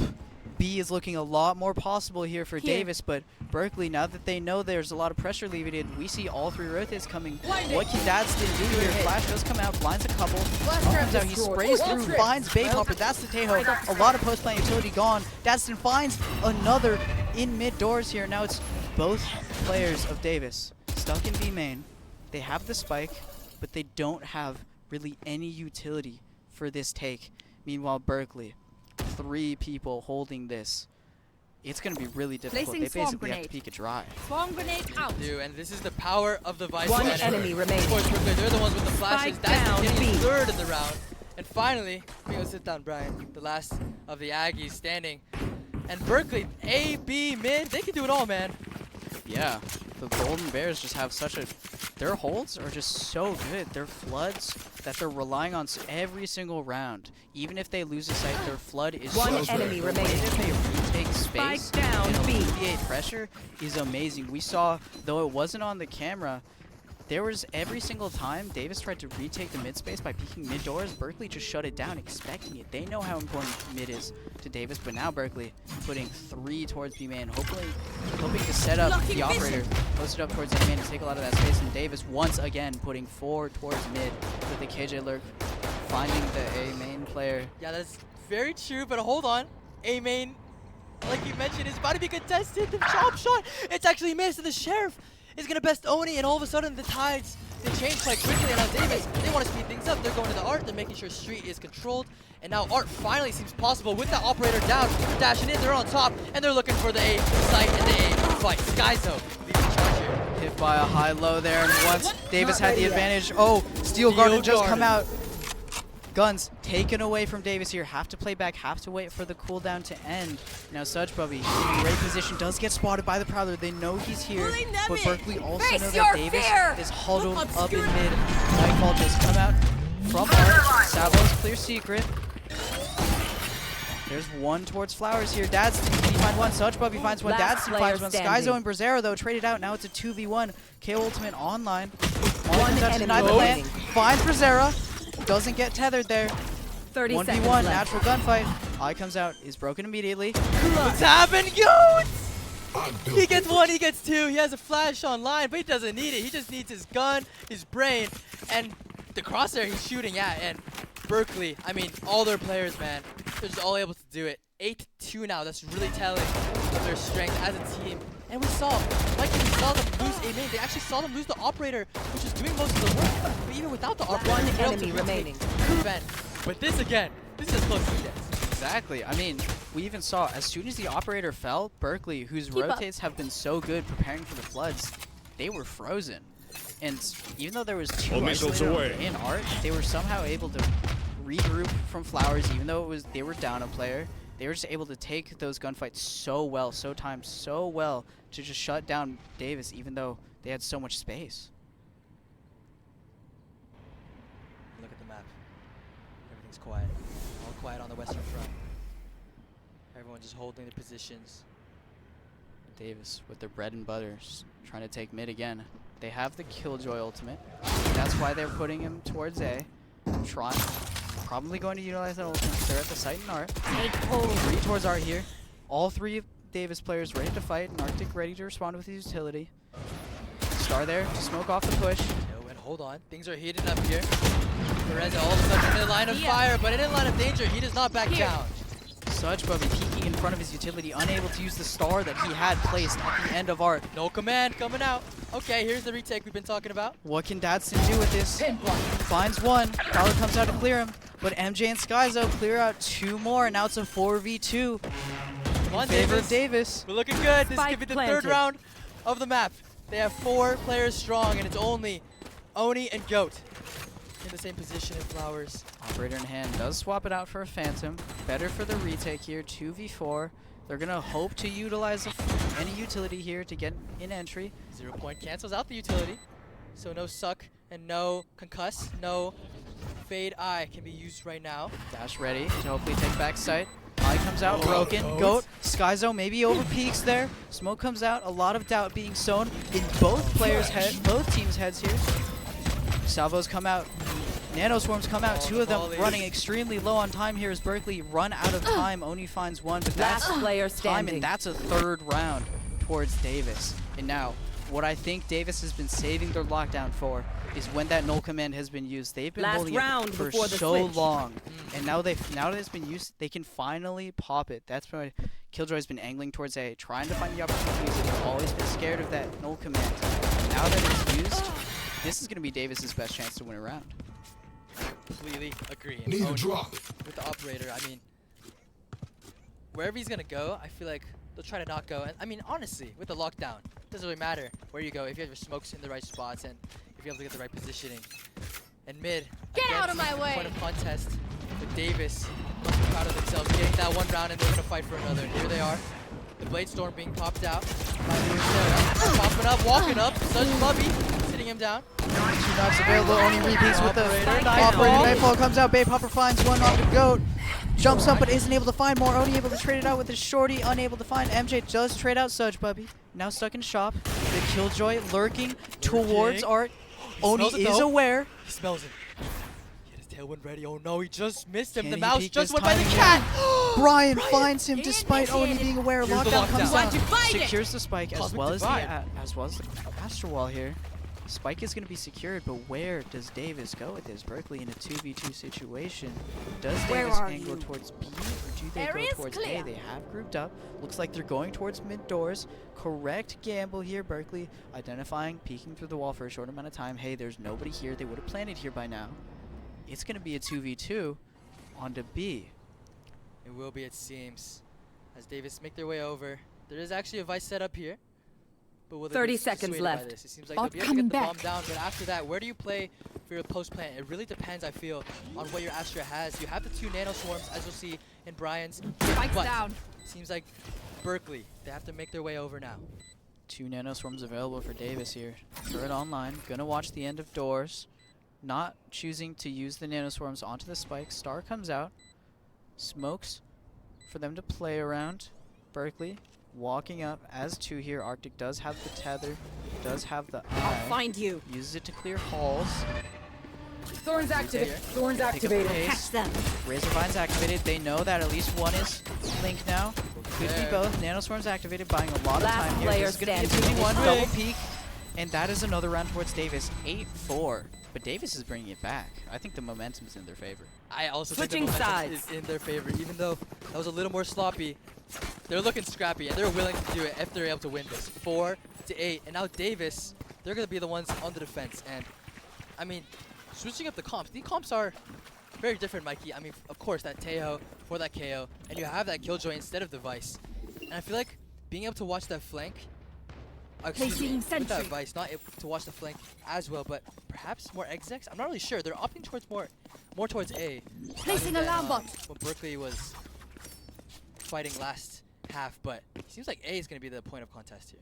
Yeah, A and mid. I think Berkeley, Oni 17-7. They know he's the star player. A lot of this utility is going to be used to set him up on these Flash exits placed. to get his man. Not ready yet. Retrieving Look flash. at this A split. 2 towards A main, 3 towards Art. It seems like the A guys, excuse me, the A main guys, they're just being slowed down. But hold on, the whole firing squad is in Art. They can fire! Go finds one. Babe Hopper trades him Spike out. down A. Okay, the bomb has been dropped right in the open. What do you do now? If you're Berkeley, you need to get out, and you need to get out fast because Brian's going to sneak up right onto you. Peeking off of his nano swarm. Isolated now as got Oni spiked. finds one. No The frenzy. time to Does he round, get another updraft. updraft to dodge the shots? Brian trades him out. Spike But the down A main A. players have taken so long in Last this player 2v2. Arctic standing. finds one. Extremely low now. Oni, can he win this 1v2? Or Babe Hopper? Brazzera? Oh, Brazzera's on the bad. jet, and he's on A. They're scared of him, so they're going to run all the way over. Dadston. Spike dropped. Great play. And giving the spike to Arctic to farm even more of those orbs. He's gotten Flash some of those placed. kills. Flash. Blinding. Amazing. Retrieving Clearing flash. out spawn. They know he's not there yet. Rip They and don't know where he tear. could be. Razorvines onto the spike, denying it. Berkeley's actually playing very split here. Oni is going to pretty easily isolate these 1v1s here on the flank coming. They know Sheer is activated. They Yeah. know he's B-main, and now they group up. They know, yeah, they heard him running. Bracera, his footsteps, even though he's dangerous, they heard the elephant running. And now, all they have to do is play a post. They have a little cross going. Arctic has to be careful. Quant's Bracera, he's available. creeping up. Oh man, they don't have much utility to work out, but Bracera's sniffing it out, but not exactly the whole player. He has to turn around That's sometimes going too, to but not leave a able scar. to quite do that. Berkeley getting the first pistol of this half, and that is crucial to how this half will go. I think what we didn't see in that round was Davis. They did send 2 towards A main, but they got smoked. They got delayed for so long in the art push. They didn't even have Berkeley players didn't even have to worry about A main at all. They could put a lot more towards art, and that made it so much less successful than it could have been if it had been a split with pressure coming from A main. We saw the A main players who were the last 2 alive didn't even come out until the very end. It did work, but Right. that was scrappy. It might be miscommunication, it might be just game sense, but our players were trying to sell it at least, and seems like it's been working out. Berkeley, they're just so confident in how they're playing these rounds. And as long as they're playing together, as long as they're backing each other up, playing safe again. Even on the attack, look here. Fade is watching the A main push. They're slowly going, and Vice even watching the B push. They're not afraid of anyone taking space. They're just trying to do things methodically, trying to make it slow, Locating make sure targets. everyone's safe. And all of a sudden, A-main. Davis doesn't feel safe here. They're scouting things out. Clearing him in with the stealth run here is Davis. Though there is 3 walking up art. Prowler comes out to identify. Special delivery does stun 1, stuns 2. Spike down Completely A. blind there because they got hit by the Prowler. Davis, though they have on this anti-eco here, Arctic finds another one. Has a gun here. Vandal coming out. Ryan finds one with the Stinger, but Arctic trades out Sky. Last player My standing. goodness. One Two enemy versus remaining. two, the 1 versus 1 into the 1. Bracera with the Marshall. Oh my goodness, everyone buying guns, purchasing from the gun dealer in that round. But Berkeley again, they're just able to sit them down. But that definitely was Gun costly here. for both teams, and everyone's getting kills. That means ults should be coming into the question quite soon. But let's check this out. I mean, things got scrappy. Look at this. They had Last stuns, player everyone was standing. into art. One Like, enemy they almost remaining. left them into art Here. and funnel into them. But Berkeley again somehow standing strong with at least 1 player remaining. Yeah, what's crazy is that was round 2, and everyone had a gun. It was barely even an anti-eco, and now Berkeley matching Davis, putting a lot towards mid with the fade, trying to take in main space, but Davis responding in kind, using that smoke, able to keep that A main space really well. I Bay got Popper spike. finds Spike Goat, down A. and Brian finds Such Bubby. A lot Drone of mid going pressure out. alleviated here, uses the stealth drone. Okay, Hearing this is they know they haven't exactly gotten into art. This is exactly what Placing Davis swarm want, grenade. right? I mean, it's a Swarm 5 versus grenade 3, out. and you got your Jet solo watching B, and everything seems to be under control. But I mean, it would be a 3 versus 3 if Berkeley would have opted into A right now. But there is a smoke stopping them in art, so they have to take things methodically. And of course, Berkeley, even though their numbers down, they're about to fight back, and they're trying to go hard as Oni. Dashing right on in, Mikey. Blocking sight. Finds Bay Popper. MJ, backside here, finds Shot. Oni with the Spike Guardian. down A. Staying alive here, buying One time to enemy rotates, remaining. finds MJ. Gadsden, finds a MJ. third onto Arctic with the Guardian of MJ. Absolutely insane. 1 off the Cosmic Divide now. Davis able to farm so many orbs off of this. And And I this mean, is really scrappy. that's just successful if you call it in my book. Davis, they have MJ on that site, and they're able BYB to fam. finally Going to get a Astro really to do good them grasp on Astro where Berkeley Guardian was things going I do. and able to capitalize onto it. And MJ, of course, showing up solo, holding the site, but no problem got for the his target. And it was just such Down a A. beautiful display One of enemy remaining. their holding their grasp. Yeah, now Davis is fighting back. first time out here coming out from Berkeley. Berkeley finally feels threatened enough from Davis to pull out a timeout. They go, we've been winning, but finally this is a challenge. We need to figure out what we need to change to keep winning as hard as we were winning before. Exactly. Back to the drawing board, even though it seems like we're 3 rounds up. Like, we have a bit of leeway. That leeway closes very fast, especially when ultimates come online, and especially when the agents, I think, yeah, with the ultimates, if you lose 1 round after the other, you don't have long-range guns anymore. It's going to be so difficult to have these engagements, and it's really interesting. It's attacking to see how these 2 different compositions are attacking. Both like mid, but it seems that whoever's attacking right now, Davis, it seems like they really like to opt into art, I think. So we're going to see how this continues going after this timeout. The pace definitely seems to change. Oh, everyone's on A. The party. Wow. Exactly, a party on A with with nobody on B, 2 towards doors, nobody in Let's R fly. either. Looks like they're gonna, Davis is gonna hopefully set up to put, no, just to fight A main completely. They're gonna smoke it off instantly. Okay, and Vice placing a flash towards the A main position, making Davis a little weary of it, but what's going on here? 2 in street. Seems like mid is quite open, and speaking of mid being open, Art is literally Blocking free. They're gonna sight. take all those pieces, whatever's in there. Hold on, Oni, he's taking space. This is probably where the timeout is for. What You have does to Skyzo do calculate here? it. Does Oh get my crunched God. into, Pitch. and another one. Oh my god, the doors and connector take from Berkeley there, able to shut down Berkeley. That timeout being used extremely well here. Now Davis forced to play Berkeley's game, going for the flood back onto B.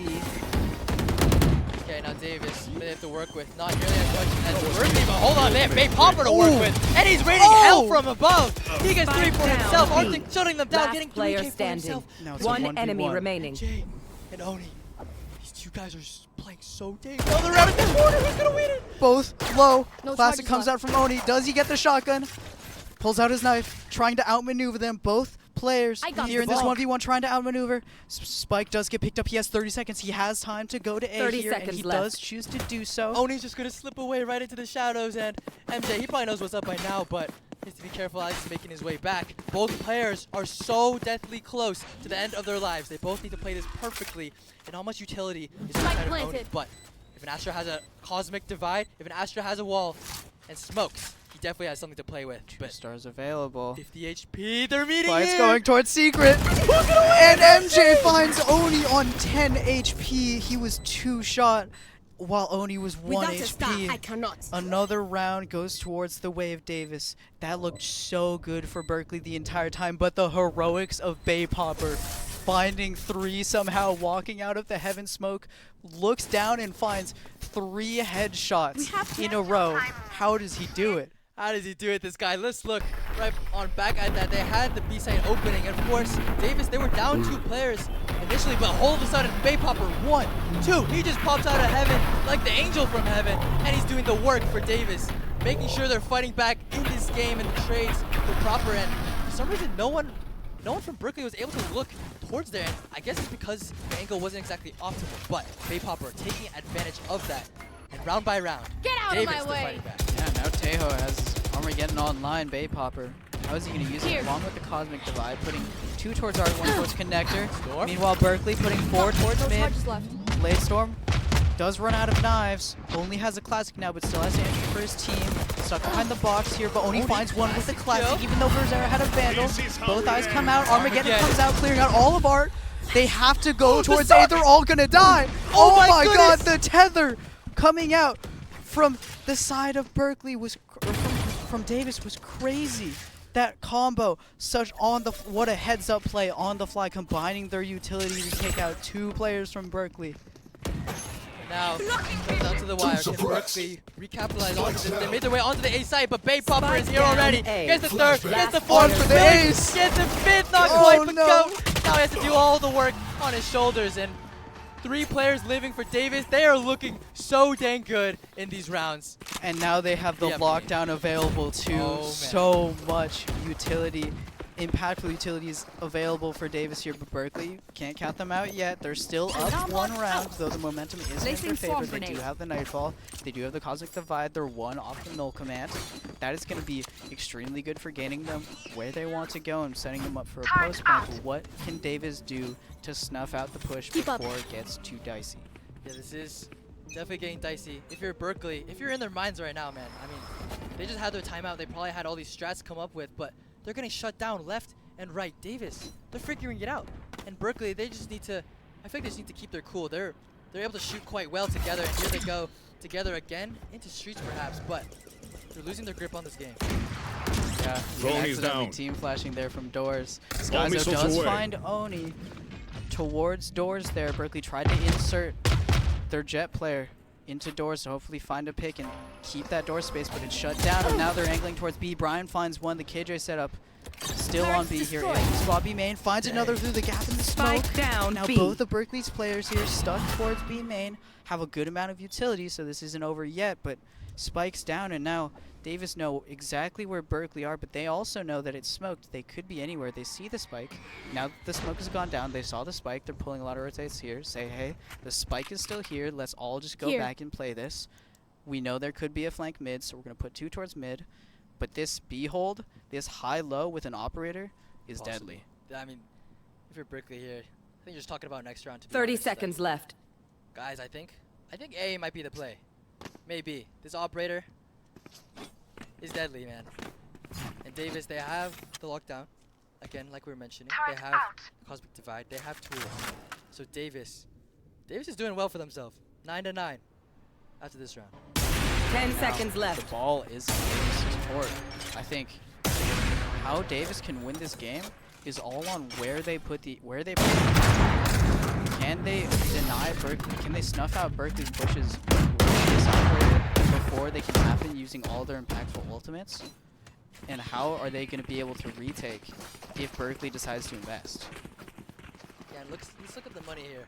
The pockets of Berkeley, they're looking a little empty, but they're going to try to force this. They really want to be winning, and of course they have some tools for themselves as well. Both these teams having an Astra, they both have an Astra wall, and I think it will be very interesting, but also crucial how they use their walls in order for Even fight? takes That's and exits. Of course, they have less firepower in their mental fight. Yeah, no. Berkeley putting 3 towards A main and 2 towards Art, trying to set up Oni to take this Art space. KO actually pretty far back. Oni trying to fake a lot of Art pressure, and the smoke on A main has kept Berkeley out for so long. They are so hesitant to take this A main space as long as there's a smoke there. Bring Now, them down. smoke's knocked down. A main space is being taken. Flash comes out. It is broken. They know there's a player that can see main. Prowler comes out. Main is clear. And now Berkeley's setting up for this execute. They are. And again, all quiet, but seems that Davis, they do have kind of an inkling, kind of a smell that it is going to be towards A here. Of course, a lot I'll of their find players you. looking towards R. Yeah. Excitement. Bring them They're actually down. playing off. I know. Get many players. Oh my goodness, Big Popper exploding them. Oni does find another, finds 2, dashing over the mid post. Dadson finds another with the Stinger, and now it's a 3v2 here for Berkeley. Spike planted. Skyzo, 1 HP, but 2 players from Berkeley. Dadston, also 1 HP. The lockdown comes out. Now they have to play offsite. All have to go to main. Dadston hoping to find one as the timer ticks down, sacrificing his life for possibly another pick. Peeks, does get killed by Skyzo. One detained. Oh my goodness, this could be a lot closer than we thought. The lockdown is doing work and getting space. Just One like The gravity enemy well. remaining. Oh my god! Brian finds both of them. Where was the gravity well? Did he run out of stars? Skyzo could have stuck that, and Brian could have died, and they still Everyone would have makes won the fun round. of German Where did the efficiency. gravity well go? Where did all the stars and utility come out? Laughing as you Who use got- all my was gear. it? Do you think it was Oni that got detained there? I think it definitely was Oni, but yeah, I mean, when a guy's a It's your fear! yeah, at least one of your guys needs your gun out. That was definitely a difficult situation One enemy for remaining. Berkeley, but Davis, man, they're figuring things out left and right, and they're coming online. They're on fire. How many rounds have they gotten in a row? They've gotten 6. And if you're Davis, you're in a good position. You're feeling on fire, and they're kind of actually playing similar to how Berkeley was in the first half. They've got not too many players aggressing. They have their Tejo towards here, but hold on, shifting needs to Block happen sight. as mid. He's being ran over. Oni. Operator being absolutely shut down. We saw him try to hold mid doors, but now he has to back up all the way into spawn in Berkeley. Taking complete control of connector with Dadston peeking out of him in here. They took back the star. Davis is like, okay, we are going to retake B here. No command does come out. This is looking like a retake. Rosera finds one with the operator somehow. MJ finds another. Spike planted. They're going to continue peeking. MJ finds 3. One enemy remaining. Clinical from MJ. Babe Hopper finds one through the smoke with his Odin. And that was a crit. That was just so, it looked so good on the macro side for Berkeley, but Davis just popped one after the other on that retake. Davis is on fire. That's all I can say. All these guys are feeling it. MJ, Bay Popper, they're just able to hold on. Even though they get charged at, they keep their cool, hold out their gun, and they just shoot at their heads. Spike Look at planted. this. As MJ just hold down one One after enemy. another. Just beautiful holding from the sites. And now we're gonna go back to another timeout. Berkeley, they need to call this one. Yeah. What are you talking about if you're Berkeley? Where do we go? Honestly, I don't know. It feels like Berkeley had such a good chance to win that round, but I think because of the amount of ultimates they were using, because of the amount of utility, the amount of pressure they were experiencing, yes, the ball was in their court. Davis there was on the back foot on that retake, but I think Berkeley just overpeaked just a little bit. They saw all the pressure coming in from all the sides, though mid was not pressured whatsoever, but Davis still chose to peek back sight there. They did, and it was 1-1. It almost looked like a ranked game, like at that Yeah. point. And Berkeley, we're talking about their team fights before, but it's almost all coming apart under this pressure. So Berkeley, they need to figure out something now. Their group engages and just where they're gonna play together. It seems like their players were all scattered on the site, peeking at a guy they probably shouldn't have been. It should have been watched or smoked, but yet they did. And so that's where it falls apart in those crucial moments. Yeah, what's crazy is Baypopper at the end with his Odin killed somebody pushing down sewer. That means if that guy was able to get all down sewer, they know there was nobody towards mid, and yet Berkeley still chose to peek, trying to 3-2-1, trying to team fight towards back site, which they knew everybody was in. They could have played some sort of crossfire with all the space they had. There was only pressure from one angle there. Now, coming back into the round, Berkeley with 3 ultimates online. Bladestorm is online here though. He does have a gun. Bring them down. Now, Davis, Armageddon comes out with Baypopper's Odin kill, putting 2 towards Art, no one towards Street, opting to completely give up Street and hold Connector instead. They think we have an operator on B, so if they all go Street, we should still be fine. And I need to stop. MJ with Concealment. Astra smokes it off. Berkeley this time, they're not dissuaded by the smoke. Flash comes out. They immediately run through it. This is different. This is an adaptation. 4 about to peek. MJ does back up to back side. Try to back up to back side. Smoke comes out. Is there more utility? Gravity well. Oni dashes on top of the site. Finds MJ through the secret with the wall bang. Baypopper tries to spam with his Odin, but Arctic finds him, and now finally it's a 3v5 in the favor of Berkeley. Skyzo finds one on the Sudge Bubby. There goes their smokes and post plant.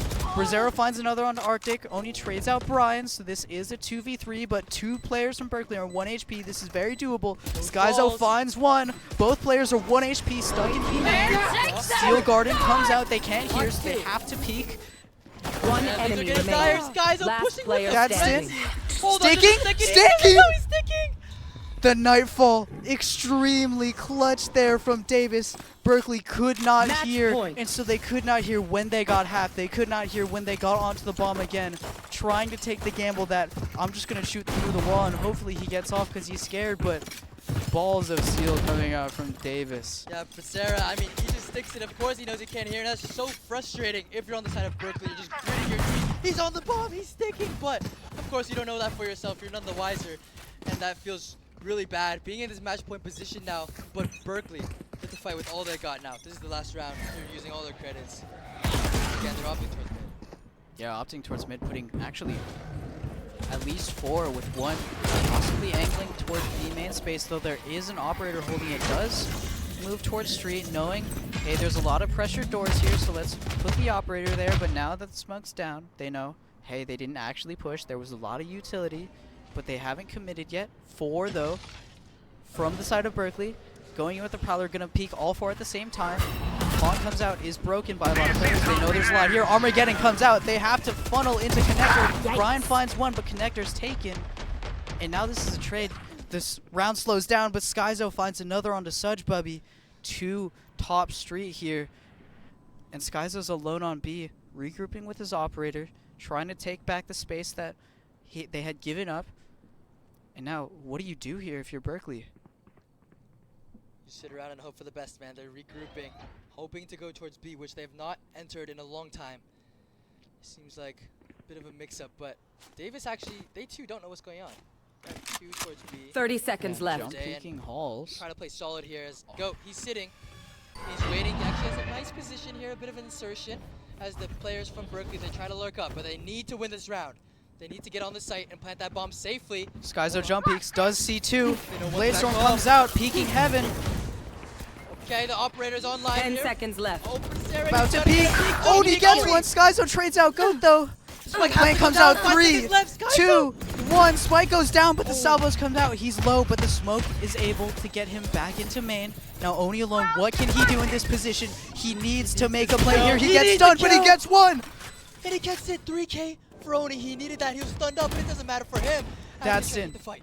Ready to peek through the wall. The Cosmic Divide here on his contact. Babe Hopper and MJ ready. Last This player fight is massive. standing. Dad Sting gets one.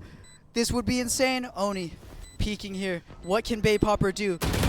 They're in sniffing distance. Bay Popper and the other man behind him. But Berkeley finally able to get that one out of the clutches of death. 10 to 12. Berkeley walking back onto their site, claiming and defending the bomb. Oh my goodness. Mikey.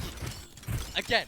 Too close. That stun kill coming out from Oni, that was what won them the round there. If Oni falls, the round is over. So much space is lost, but somehow he pulls out the one tap even though he was stunned by the Nova Pulse. That was just insane. The brink of death. A hurt dog bites hard. I think I've heard that one. Flashbang. Anyways. Clutch point over A. Now we're back to basics. Back to the mid. Of course, the operator again, you'll see, he's back towards B. Bring them down. Berkeley. Towards mid. Davis, they have more of an idea. They're not gonna let that happen. Yeah, with 2 towards connector and 1 behind the smoke. The op of Oni is, or the op of Brazzera is actually peeking very far into B main, clearing so much space. Hey, there's literally nobody B. It has to be somewhere towards mid. Door alleviated from pressure. The alarm bot is destroyed in Art. They know there could be a lot there. Stealth drone does spot 2. Salvos might be coming up, getting prepped. Chooses to opt not to. A lot of Berkeley's players here. Fowler comes through door. Looks like an immediate door hit. Tether comes out. Salvos comes out. Good combo there. Heads up play, but it doesn't find anything. Berkeley now. Push back a Berkeley, lot towards A. But being pushed back, they have to be so dang careful for. Ooh. Brazzera! Spike down. Goes First for spawn. more. Gets another I one. have the spike. Okay, but Davis, now they're winning. Now they're on the front 30 foot, seconds not left. the back foot. And Berkeley, they have to make something happen again. But they've seen this before. Yeah. Trying to go for different angles. You'll see them going to the street and leaving their one vice in A main. But back to B they go. And Davis, they're holding on to A. Berkeley need this round once again. Yeah, Back time against the running wall. Wait, is low. he gonna make it? Okay, he will. 10 He is seconds going to left. make it, but now, since the time is so low, Davis knows that they have to be on B. Such Bubby finds one onto Brian. Salvo on, comes out. He Salvo. has to stick. Spike planted. Okay. Doesn't get hit. Salvo's taking a little while, though he is getting spammed here from Skyzo on street. This is going to be a straight 3v3 on the site. It is. Cosmic Divide is available actually for the side of Berkeley, but they have smokes to play with for now instead. So once those smokes go down, he might as well. You throw want that to Cosmic fight it? Divide. Here There it it comes. is. The wall is thrown. Davis, they need to approach this, and they need to do it fast. The time is ticking. Pulse player down. Such Bubby down. One enemy remaining. But Babe Hopper finds Last another one. one. Arctic in a 1v1. Nightfall. MJ versus Arctic. Can he win it? Arctic gets him. 11-2. 1 off of overtime here from Berkeley. This is going to be the biggest round in the game. Oh my god. Let's look at the economy. Davis, kind of poor here. Forced onto all half shields. Wait, but let's just talk about that round as we watch this last thing. Sarah, I mean, missing a few shots, but Spike down. One enemy remaining. I mean, just the momentum for his team in that moment, but 11-12 from. They're just so close to death, but they're staying alive and they're That fighting was back. crazy. Crazy. Now, a bit of a dilemma. Do you think, after Brazzera gets 1, do you think he goes for more? If I'm in that position, man, they have their knives out. I'm going in. I'm swinging. I'm doing exactly what he does, and he got his too. I mean, you're the duelist on the defensive side, and you just need to take those initial fights. That's what he was doing, and they had a really good idea that they were mid. But I mean, in the clutch situations, man, everyone is the one shooting, and Yeah. it seems like the players are stepping up from Berkeley. 11-12. One more from this game too. That would be crazy if this went to overtime. Davis sort of on the back foot in terms of economy here. Yeah, it is 1 round from overtime, but now they can't get full shields. They can't get full utility if they choose full shields. It's going to be a crazy one. I guess we'll see it in a few seconds here as the minutes are ticking down for this game. Their minutes are numbered. Berkeley, they cannot make any more mistakes. And Davis, if they want to wrap this one up, they better do it fast. And And they know that the time is ticking, of course. As you're saying, the half shields, they only can buy that. The ultimates are not in the hands of anyone. It's them and their instincts. And now Berkeley, one off the Steel Garden, are going to try and take B main space here. Try and get that ultimate online. That is going to be a game changer. If anything is going to put them into overtime, it is going to be that ultimate. It's going to be the only one coming up for any amount of regulation. And now Berkeley 5 towards B, while Davis only has Skyzo to spot. So much utility coming out. It's almost definitely going to be hit. Seal Guarding comes out early. Skyzo has no more gun. Now he's making onto the site. As we're talking about Mikey, this is the post plant, and this is where things happen. Such Bubby though, making things on fire already. 5 on 4 now. Berkeley with the upper hand. All they have to do is run back, and all they do is insert Goat into the host position. And you see Davis.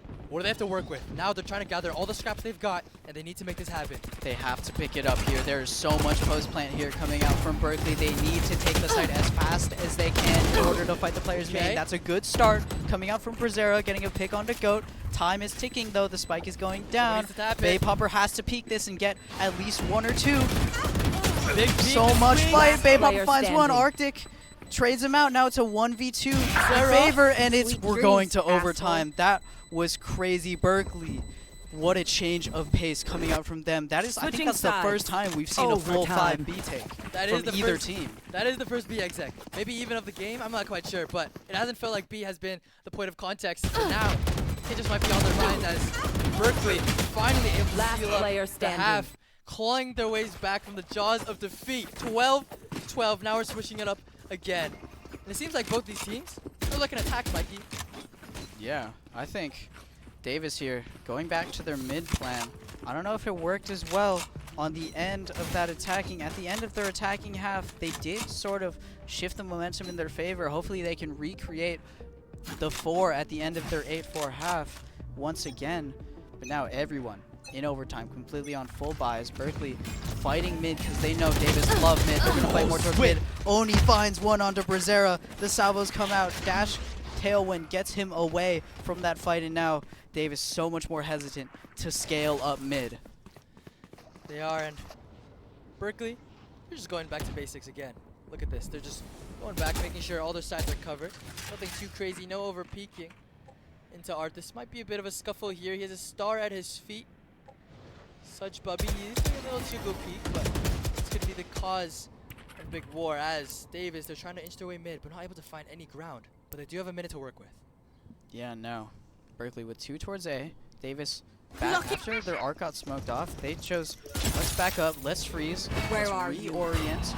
Are we going to re-hit Art? And what timing are we going to do this on? When is this A main smoke going to go down? When is Brian going to be able to get some value? And all of a sudden they hear all the stars, they hear the Prowler, they know what's up. And of course, Davis, they're using all their utility. That means they're committing towards this site. But the smoke, the delaying smoke from Berkeley, is really going to stop it. Maybe actually help access into the Skyzo. Finds one 30 sheer seconds activated left. now. It's only Skyzo available on site here. It's a 2v1. Such Bubby finds one. The sheer, absolutely impactful. MJ finds one, but Go trades it out. One enemy Such Bubby remaining. finds another, and now it is a 3v1, 2v1 now back. from Bay Popper. Ammunition. Does have a special Special delivery to delivery. stun, bounces it. Such Bubby stunned here, buying a lot of time here for Bay Popper. 6 seconds, 5 seconds to the salvo. It is all on timing here. Oh, knows Oni's behind him. One Davis enemy is remaining. behind! And it doesn't matter a lot as Such Bubby and Oni. They're just in their comms, they're in his head, and a 3K for Such Bubby will take them to defend round this 13 place, from their side. Defend this reality. One more round for Berkeley, and they can absolutely crush the hopes Switching of Davis sides. in this second game. Match And in point. their hopes for a game 3. Berkeley is 1 away from series point. Yeah, serious point indeed. And now, I just I want to got enough highlight time to that go into the Astral opening Fall. pick from mid onto the mid window. That was extremely impactful. Davis there, almost won in a 4v5. And imagine if they had all 5 from the start, the amount of space they would be able to take with their duelist player alive. That was certainly an impactful pick. That definitely was. Now, Need that back. Davis here. Recovering it. Bit of a default setup. One at Bring them each down. major choke here, while Berkeley once again putting 3 towards mid, with opting to put 2 towards B, expecting a possible push here. Maybe they want to end B, maybe they don't. Spike is towards their spawn here, kind of towards A. All 5 players still alive. And everything's quiet again. Even though the tension is high, things just snap. Bring them down. This rub. Set up. Just Killjoy. Fire. Oni's in a bit of a scuffle here. He's so far forward here. What the world going on? The guns have to be pulled out, but Oni, he's actually gonna get the upper hand of that for the first time. Street is What gonna can be Brian taken. do? Oh man, Bay Popper missed the timing. Oh, Oni finds Brian, and now B is completely free for Berkeley. 2v4 in favor of Berkeley. Davis, Bay, Popper, and MJ Spike planted. have to do everything here. Oh man, Berkeley. They might have just done it. They have 4 players surrounding the site. Davis.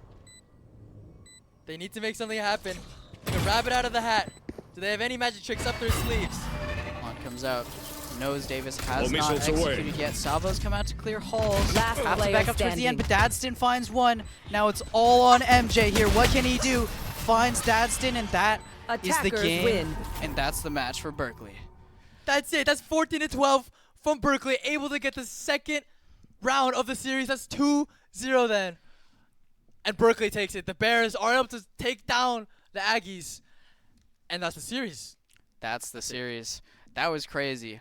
Berkeley, Davis might be going home here, but they put up an absolutely monstrous fight.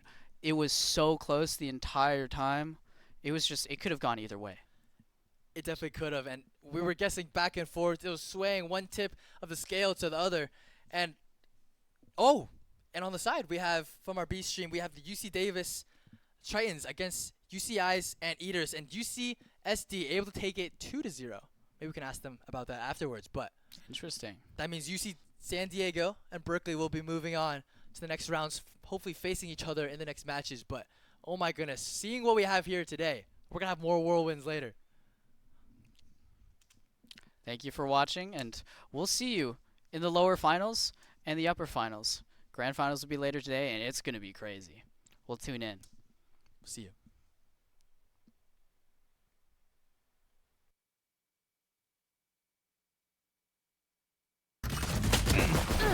Block the sight. One enemy remaining.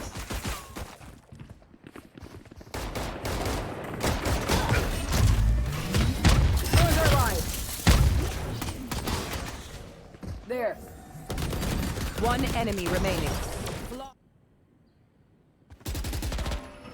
Player stand.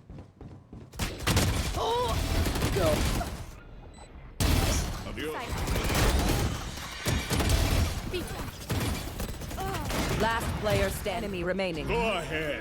Stand your ground.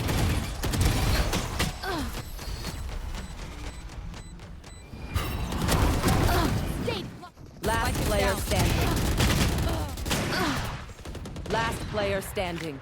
Spike down A. One Flashbang. enemy remaining. Spike down B.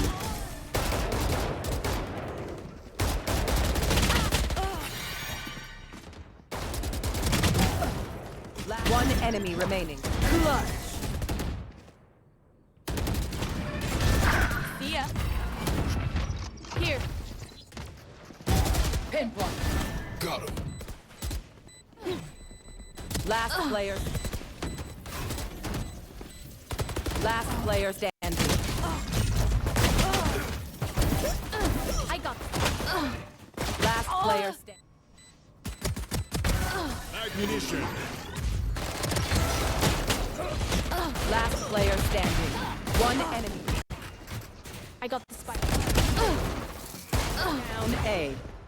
One enemy remaining. That was me. The ultimate is ready. Flashbang. Last player standing. Cancelled. Turret's destroyed. It's your fear!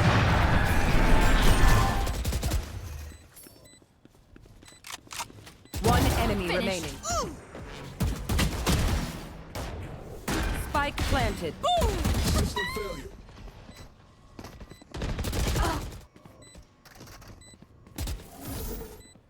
One enemy remaining. Yikes.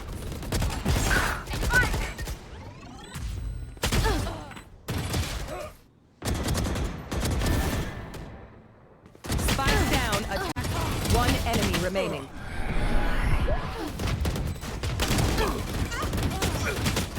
Last player. One enemy remaining. Last player. That was the replay package of that last game. Absolutely glorious. And after that, let's throw it to a replay. Or excuse me, not a replay. An interview live with the player. Let's go see it. You're live. Okay, and we're back. Following with UC Berkeley's win against UC Davis, I'm here with Arctic. My name is Kyle, and I'll be interviewing. How are you feeling after the match? It was a very close game. Yeah, feeling pretty good. Obviously got really close during that second match, but I think we came in hoping to stomp them, honestly. I think we're like 9-0 against them this season. So there was a little pressure to keep that undefeated record, but overall I think we felt pretty good, and we adjusted to the setups pretty quickly. Yeah, it was just a good match. Yeah, going into the second half, you were 9-4, and they nearly pulled a comeback against you. How do you think your team responded in coming back from that? Yeah, I think we definitely struggled to understand what they were kind of doing and see what kind of works for us during that second half, and it took us a long time. But I think after it was like 2 timeouts, we really figured we're really heavy on the A side right now. Like, let's work a little bit more towards like B link, and let's try to explore the B side of the map more. And I think that actually helped us out a lot. So I think that was the main thing that really helped us. All right, perfect. And so now moving on forward, you're going to be going up against UCI. How do you think you guys are going to prepare for this upcoming match? I'm not sure if we have played against UCI too much. I don't really know exactly what to say, but I am excited. I got a good amount of friends on that team. But yeah, I only came into the roster recently, so got it. So just looking forward to the match. Since you just got onto the roster, do you have any high hopes for going into these matchups? Just to win. That's about it. All right, sounds good. Thank you so much. Just one more real quick question for you. If you were to pick an agent's abilities to have in real life, who would you pick? Ooh. Maybe like an Omenal. Omenal? Yeah. Like just being able to tell. everywhere. Yeah. That sounds good to me. All right, that's going to be it for me. Thank you so much, and we'll get right back to the casters.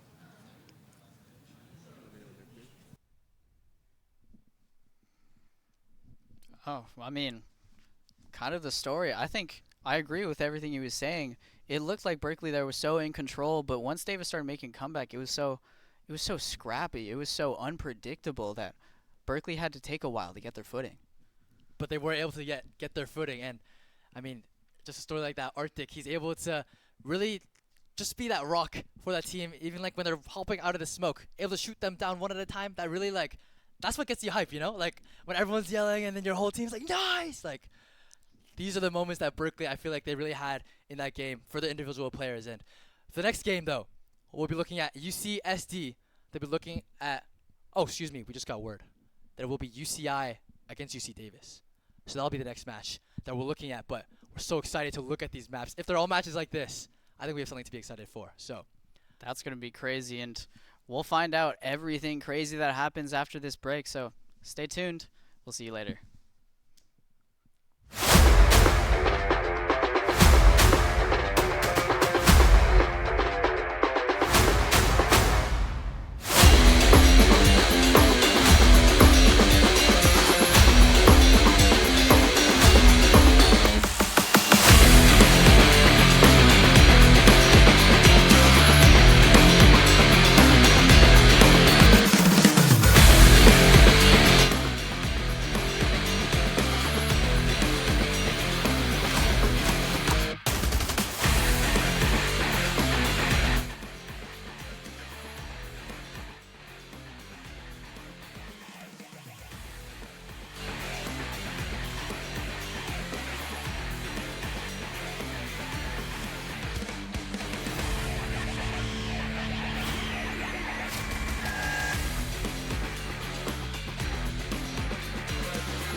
Let's say you're deep in a show, or a game, or the game, on a train, at home, at work.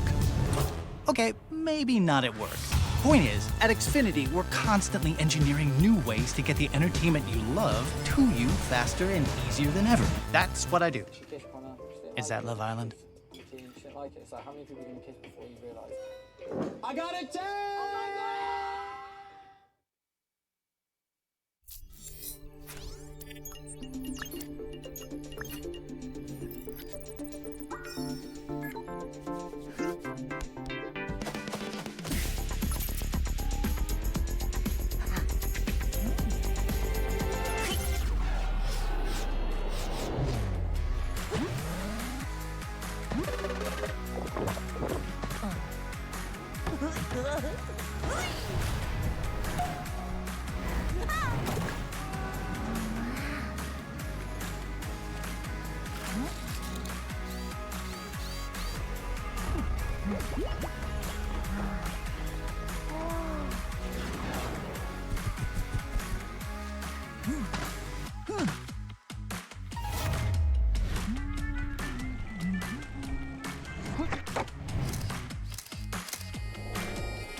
Welcome back to the effective semifinals. This is the lower bracket finals at the University of California Esports Initiative, hosted by Red Bull and presented, of course, by Xfinity.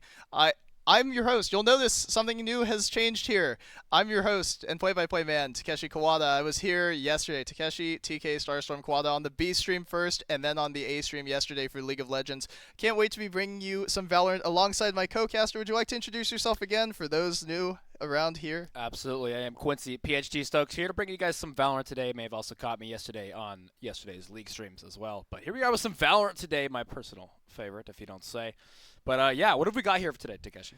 Well, it looks like we've got a great match on our hands for you today. We have the the team of the University of California, Irvine, who have just lost a unfortunate and rather tough, honestly, to watch 0-2 match against UC San Diego, I believe. A little bit unexpected for someone like me, obviously thinking that that UCEI's team would be heavy favorites coming into this match. What did you think of the match that you just casted? Well, it was something else to watch apart from that UCI stream.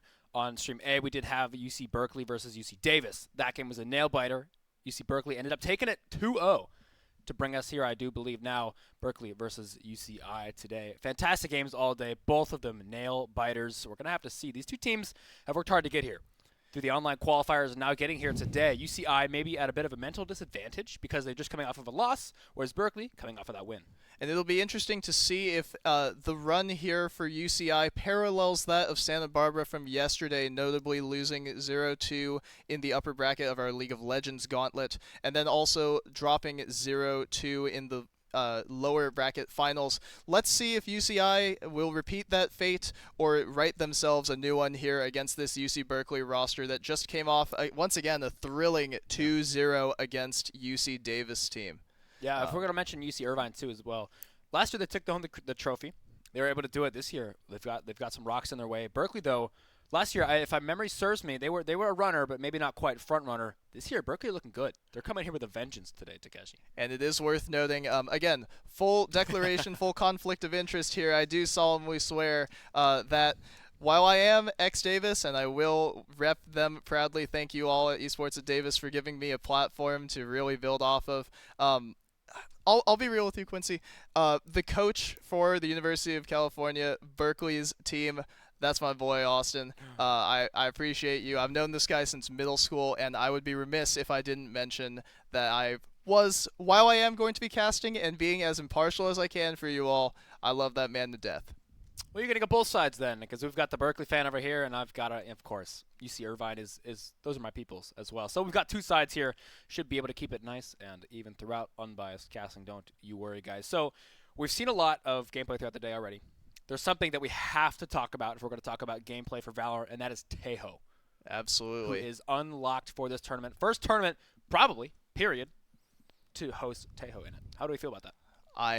Every time I see this character, I have to remember they are agents in this game, not champions. Big pivot for someone who's league focused like me. But with that being said, this agent just seems off the wall bonkers. Every single piece of utility you could want from an initiator rolled up into one little package with an Armageddon that he drops on top, and it blows up all of the lands, just like Magic the Gathering. Another reference for you, those of you who were watching the B stream yesterday. Yeah, I just can't believe it. We're going to talk about it now. We're going to talk about it later and in grand finals as well. We've all seen the clip that he can one-shot the Killjoy ult with one of his guided missiles. What, bro? What is that?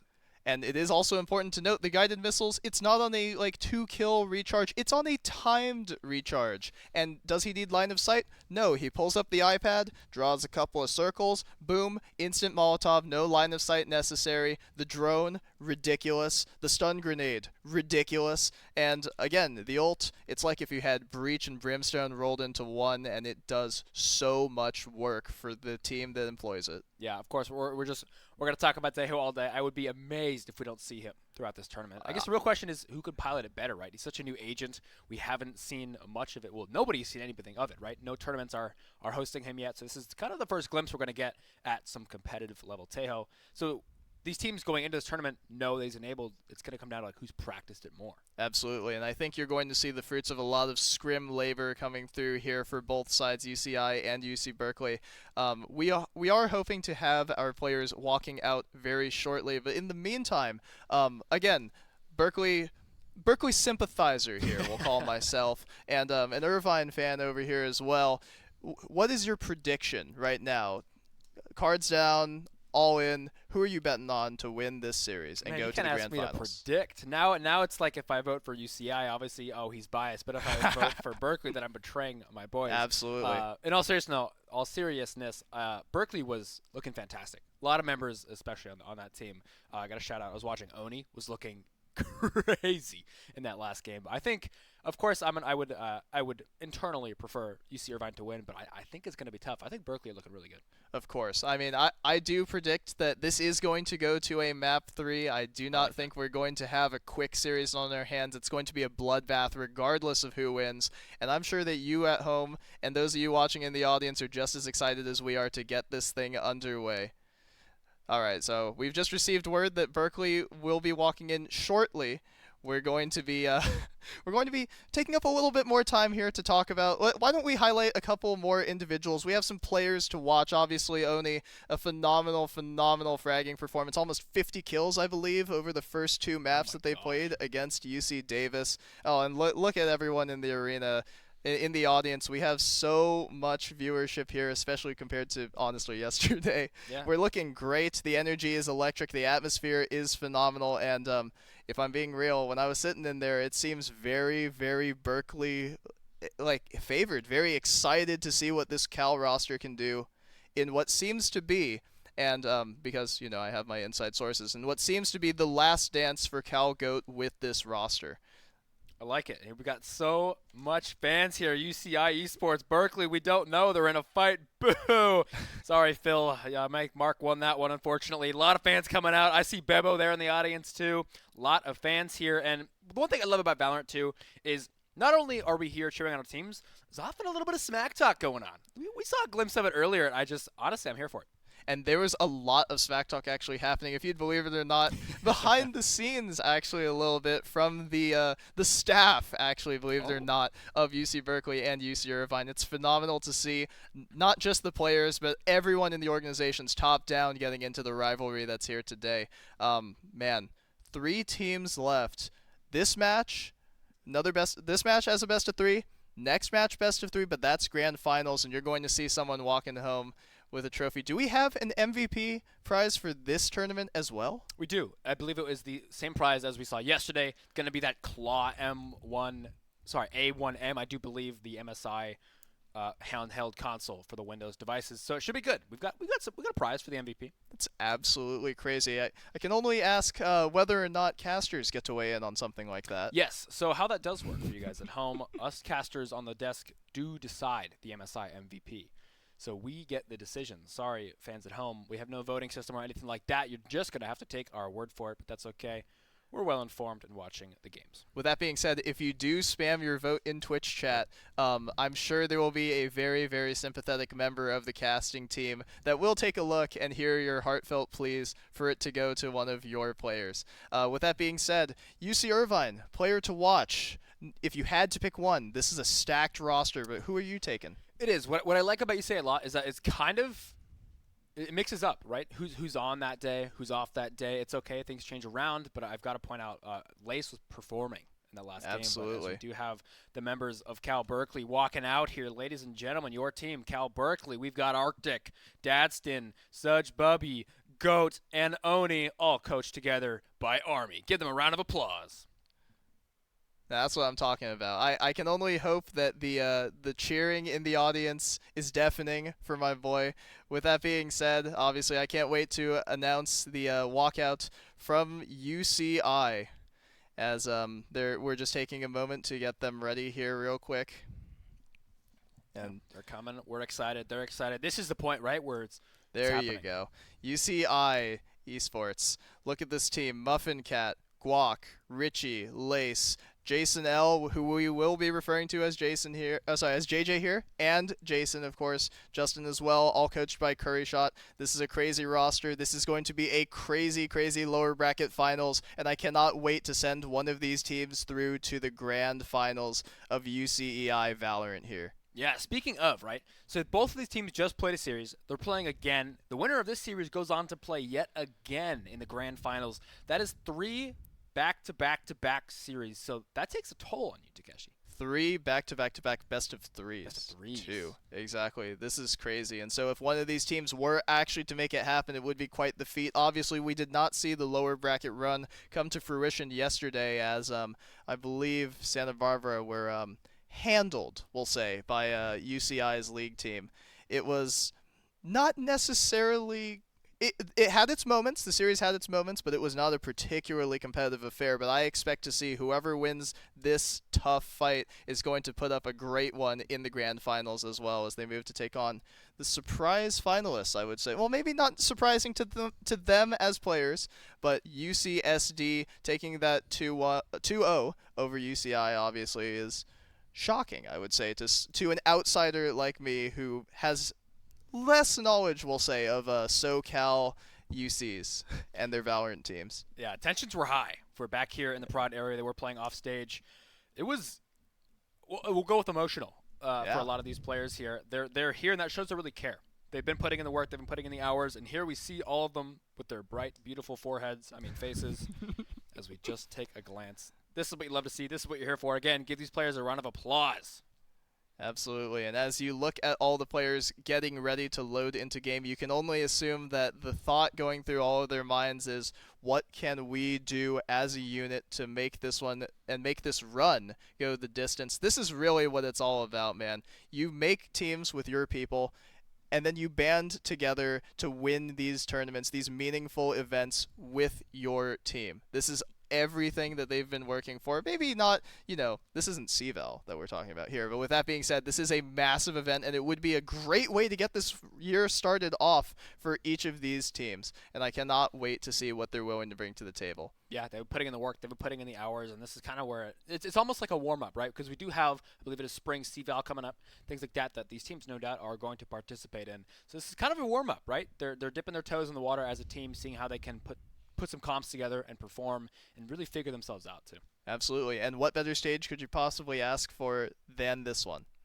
Nothing. Here at Red Bull headquarters, North America. Again, thanks to Red Bull for hosting us year after year here. It is just fantastic, keeping us energized throughout the day because, ladies and gentlemen, it's a long day. It is something around 2:30, and we've got 2 whole best-of-3 series left for you. Oh my gosh, is it 2:30 already? Yeah. That's crazy. I didn't even realize that. Sorry, my sense of time has been destroyed ever since I heard randomly yesterday we have a 9 a.m. call time, and I'm not from here, as you can tell. Obviously, I'm sure I speak very NorCal for those of you SoCal viewers watching. With that being said, I did not know what I was getting myself into with LA traffic. That is quite the sight. Yeah, no, as I'm sure the SoCal residents will all kind of nod their heads in agreement, the 4:05 in the morning is kind of the worst thing ever. And it's unfortunate when it takes about an hour to travel 17 miles, But as I've been reassured by all of my friends who are from here, that is par for the course, and that is Friday. Yeah, it's Saturday now. I'm hopefully getting home for you guys as well. Won't be as painful if you were here yesterday. And then Sunday should be even better because who's out on a Sunday? Well, we're going to be out on a Sunday. Yeah, but nobody else is. Oh, sorry about that. Just us. And speaking of just us, that's going to be the rallying cry for both of these two teams as we're going to get ready to load ourselves right into game number 1 of this match. Here we go, loading into Agent Select right now. What are you looking at in terms of the compositions here on Split? Right off the bat, I'm thinking these teams know what they want. All members of Berkeley already locked in. Notably, Tejo, of course. UCI, I believe we're not sporting the Tejo in the earlier series, so this is either something they don't think is valuable or something that they haven't practiced, right? I would venture to say, given the power level of the Agent relative to the rest of the Agent pool, that it's probably just something that UCI has less practice with. UC Berkeley obviously seeming very, very comfortable running back the same draft that they just did. What maps did Irvine pull out against SD? I believe they played on Split and Haven. Okay, so two maps Split, there. very, very happy for both of these teams. Berkeley obviously having a very strong showing against Davis on this map with the Tejo, and then obviously Irvine having a rougher go at it without. Let's see if that agent is the one that makes the difference, or whether it's going to come down to the individual gunplay that we expect from these two teams. Yeah, I really do enjoy Split as well. It lets you bring out things like Raze. Right, it's just a fun character to watch. Of course, we're going to see Cypher pretty much no matter what on these maps. He's just such a staple agent. And I think even my take on this, with Tejo being such a prominent character right now, we're not going to see Killjoy. Oh. Well, we did see a Killjoy with the Tejo actually coming from Davis, but they aren't here anymore. The teams that are here are Berkeley and Irvine, and we're getting counted down right now as we get ready to load into map number 1. Berkeley on the attacker side, Irvine on the defense. Let's see what they have in store for us here on this opening pistol. Do you have any strategies you'd like to look for in round 1? Round 1 is often Cutting through. calm. We're relaxed. We're gathering a little bit of info, really trying to learn where this Cypher does play, but we're seeing some early. A nice fight from Cal Goat is traded back by Jason immediately. It's going to be a 4v4 going into the rest of the pistol.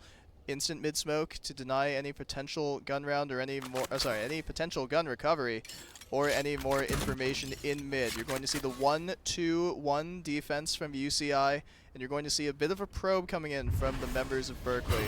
As we watch Jason's point of view mid, we are waiting to see where will the explosion come from as Berkeley shifts their weight massively over towards the B site. It's going to be 4 from main right now. It's JJ to defend it, has no eyes on Sudge Bubby's position per se. Astra on form, looking to see what they can smoke off. Smoke's gonna come in from JJ. Double satchel in from Oni. Can he get the initial kill? It's going to be up to Arctic, chilling in the back. Damage is coming through from Jason, takes down Oni, but Sudge Bubby is ready to trade it. It's a 3v3. Here comes Berkeley. Dadston through the smoke. Sudge Bubby's going to get another onto JJ. Here comes the flood out from CT. It's 2, and Sudge Bubby gets the double on the lineup. It's going to be a quad kill in the pistol, and Berkeley gets the bomb down. A massive, massive pistol round for them. Fantastic move there coming out of Sudge Bubby in a very strong way to start the round here, right? Berkeley coming in with a storm of movement. It was a good effort at the smoke from JJ to try to block him off the side as they got in, but it just wasn't enough. One enemy remaining. There, Sudge Bubby with the timing finds 2 at the end of that round. Now, gun advantage, a Vandal in handy. And it's crazy to think about just... You were here on the desk last series. I got to watch this last series as a fan, and it's crazy that I'm more anxious as a fan than I am casting this. I didn't think I was going to be yelling this early into it, but Sudge Bubby with a massive play. An unfortunate lineup for UCI, but let's see if they can do anything here against this buy here coming in from Berkeley. Oni with the judge, about as, to put it lightly, how about we call it degenerate as it gets against pistols. Well, yeah, putting it lightly for sure. We got a note prepped up there on the side of UCI. I do believe that's Muffin Cat typically piloting the Raze. I could be wrong about that, but he's in an aggressive position here. We're going to have to see what he chooses to do with that. Interesting from Berkeley that they're so hesitant here. Look at this drone coming in from the side of Berkeley. The damage is going to come through from Goat, and the damage from Jason's Deagle is not going to find anything more. The man advantage has been secured from Berkeley in this anti-eco. It's up to Sudge Bubby to see if they can catch the walkout, and he does catch JJ. Let's see if Justin repeaks into this angle. Sudge Bubby is looking for it, and he is going to find the headshot onto Justin. Massive, massive form coming through from the Smokes player of UC Berkeley. Lace is going to kill Goat, though, on site, so there is still potential here as Arctic shuts Lace down. It's going to be a question of whether Richie can find an exit here. Maybe recover a gun. Looks planted. like probably not the latter, as the smoke in main. Oh, sorry. The smoke in CT is going to shut them out. Oni's wrapping around the flank, looking to see if they can get one more kill, and he is going to find it onto Richie. Oni, of course, the player to watch that you highlighted from Berkeley. Let's see if he can get things rolling to accompany Sudge Bubby as they move Berkeley to 2-0. Yeah, Sudge Bubby was great there as well. I really like the decision to stay in garage, right? Because when UCI know Berkeley's coming up mid, right? We're going to rotate off site and try to play for retake through that garage. But Berkeley were one step ahead with a player positioned there to shut that down. Sudge Bubby resulting in 2 picks from it. That was when things get a little bit interesting as we glance at some empty overlays. Now UCI have weapons in hand. Berkeley on a bit of a bonus here. Let's see how they play it. And I assume the mid priority from Berkeley is going to remain a constant. You see the star from Sudgebubby's Astra already planted into male. It's just a question of when it'll be popped. The same early B main exploration from the team of Oni, Arctic, and Sudgebubby. They're going to catch the jump spotting from JJ. It's just a question of when the smoke will be placed and what will happen afterwards. It's going to be a 4-man stack from UCI. 2 heaven, 2 on site. Let's see what Dadson can find on the opposite side of the map. It's Cypher versus Cypher to see. It's Spy versus Spy over on the opposite side of the map. Some stealth, a covert op, we'll say. A covert operation here from Dadson to see if he can find any more space against UCI. Some early mid-space now, some mid-round, we'll say, mid-space coming through from Berkeley. About a minute left. Another late star coming in. It's going to be a full smoke consumed from the side of Sudgebubby as a number of UC Berkeley players walk through mid, making a little bit of noise as they go down the rope, so the jig might be up if... Oh, Fade of UCI is actually going to rotate back towards the A side. Teo missiles coming out, Raise Nade coming out, the jig is fully up now. It's going to be up to UCI's Cypher to see if they can defend, and Goat is going to run Richie down on site. Man advantage secured for Berkeley with 30 seconds left on the clock. They should have no problem getting the bomb planted in the back corner. It's going to be a question of whether this flank from Jason will be shut down by Dadson immediately, and yes, it will be. It's a little bit labored, but it doesn't matter. 5-on-3 for Berkeley in this post plan. Nice blind. It's a great gravity well, though. Justin is struggling to kill Dadston, but he will finally get it. The missiles coming through, and the concuss on main is going to stall out the wraparound. 2 coming in from CT. Trades are coming through, but no trades actually are coming through from UCI. Berkeley's going to shut him out 3-0 to get it started, and Berkeley is off to the races. Yeah, they're holding it down so far, pouring out of heaven that entire round.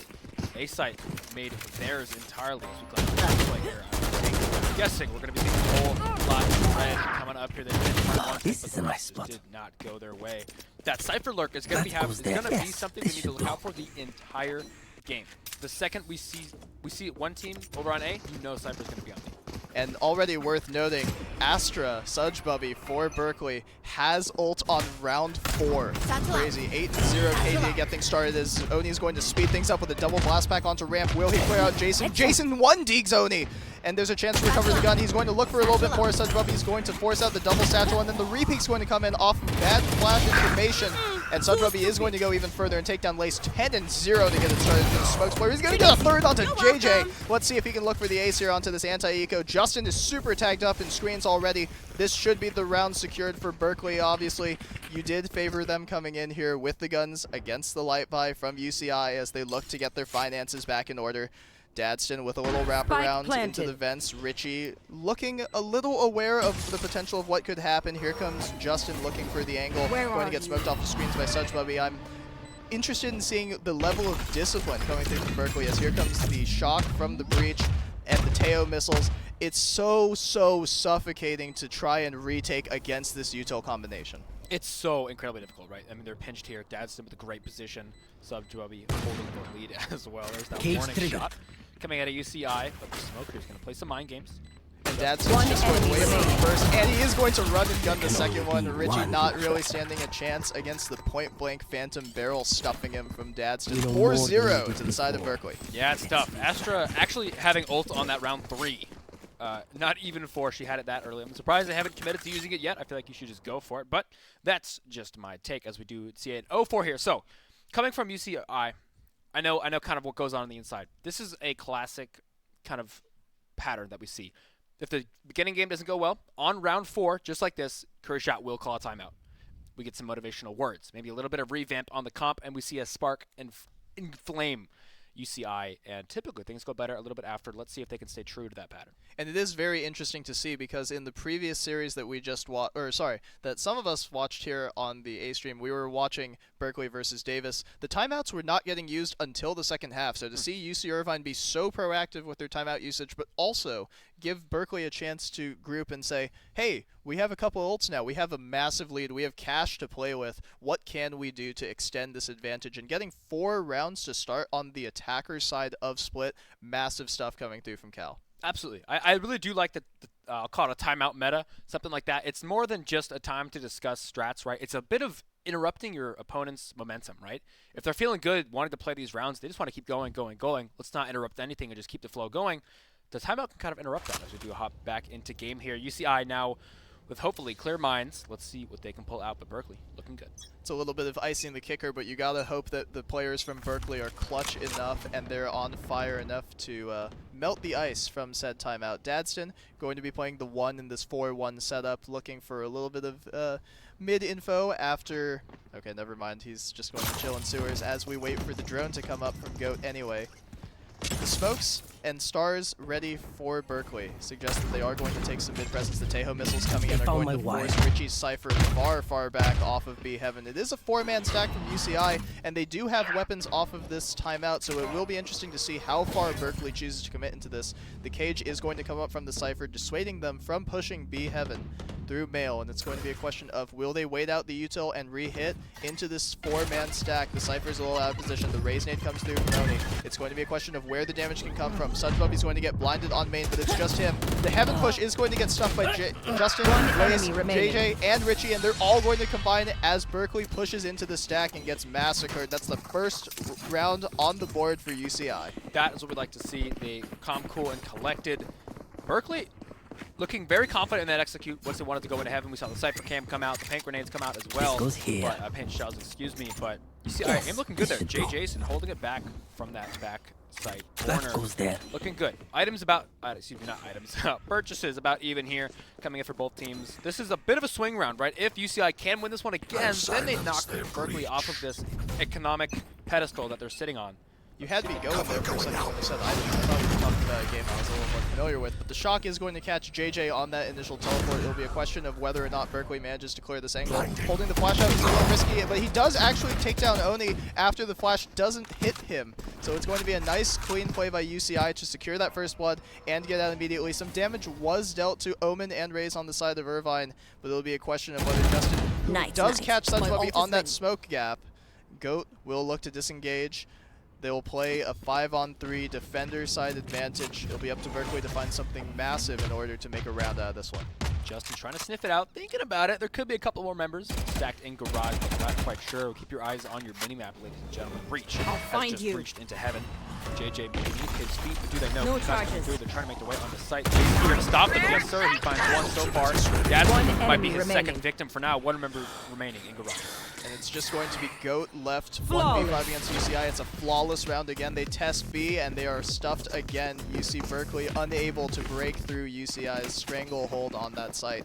It's going to be 4-2 still. The lead is big. The money is still good for UC Berkeley, but you got to figure how many more rounds can they keep without getting kills in return. Yeah, I would think this is kind of the limit, right? This round has to go well. They want to maintain this momentum. But UCI looking good so far on this defending side. And it's also a question of Sudgebubby starting off 10-0, cooling off in the last couple of rounds, perhaps getting shut down by UCI's deliberate spacing of these smokes. It'll be interesting to see how UC Berkeley tries to get him and obviously Oni, who had such a phenomenal first series here at UCEI.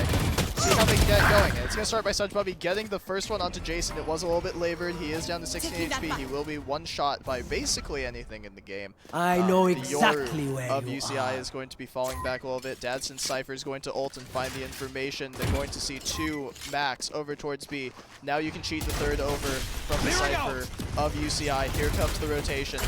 Arctic knows the angle that JJ can be playing, has the flash, but doesn't necessarily have an angle to fight him. The flood coming out from CT is good. Oni's going to immediately headshot JJ, and Goat's going to take down Justin. Richie trades back to Arctic, but Oni gets a double.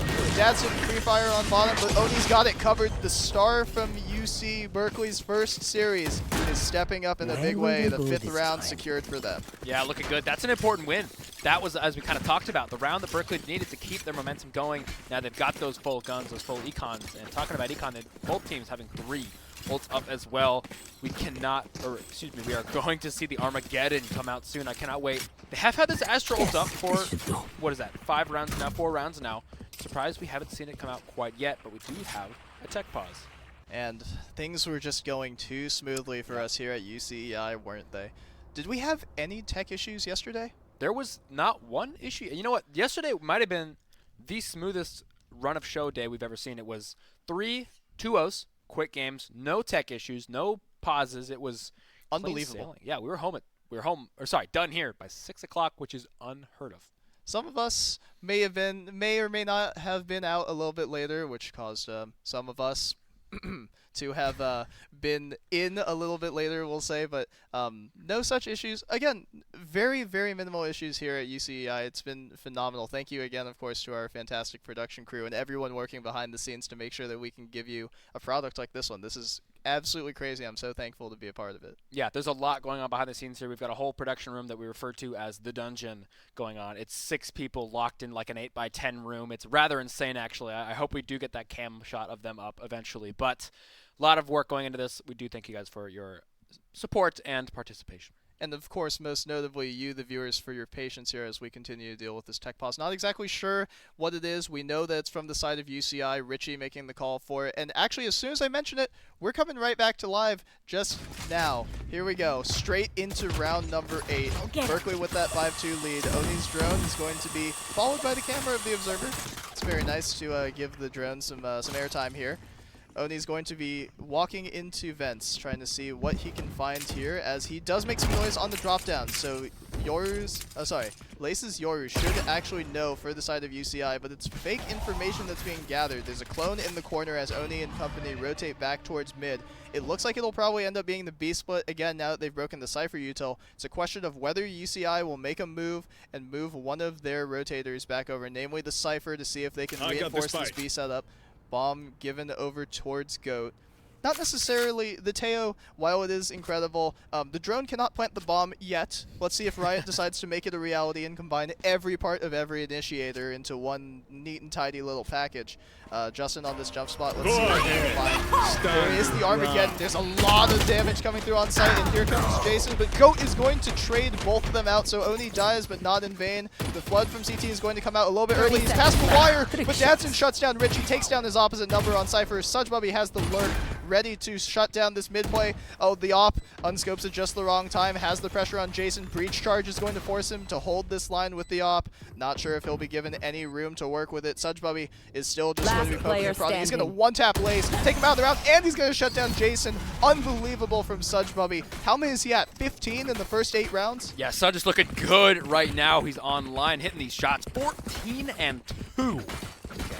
Unbelievable. I mean, pretty close. You wouldn't even be surprised if I said he had 15 factually. I gotta visit the Astros to play some 6-2 stars. scoreline for Berkeley. The money is looking so good. If they can get another round, they can break UCI's economy almost entirely. The individuals are really coming out to play for Berkeley.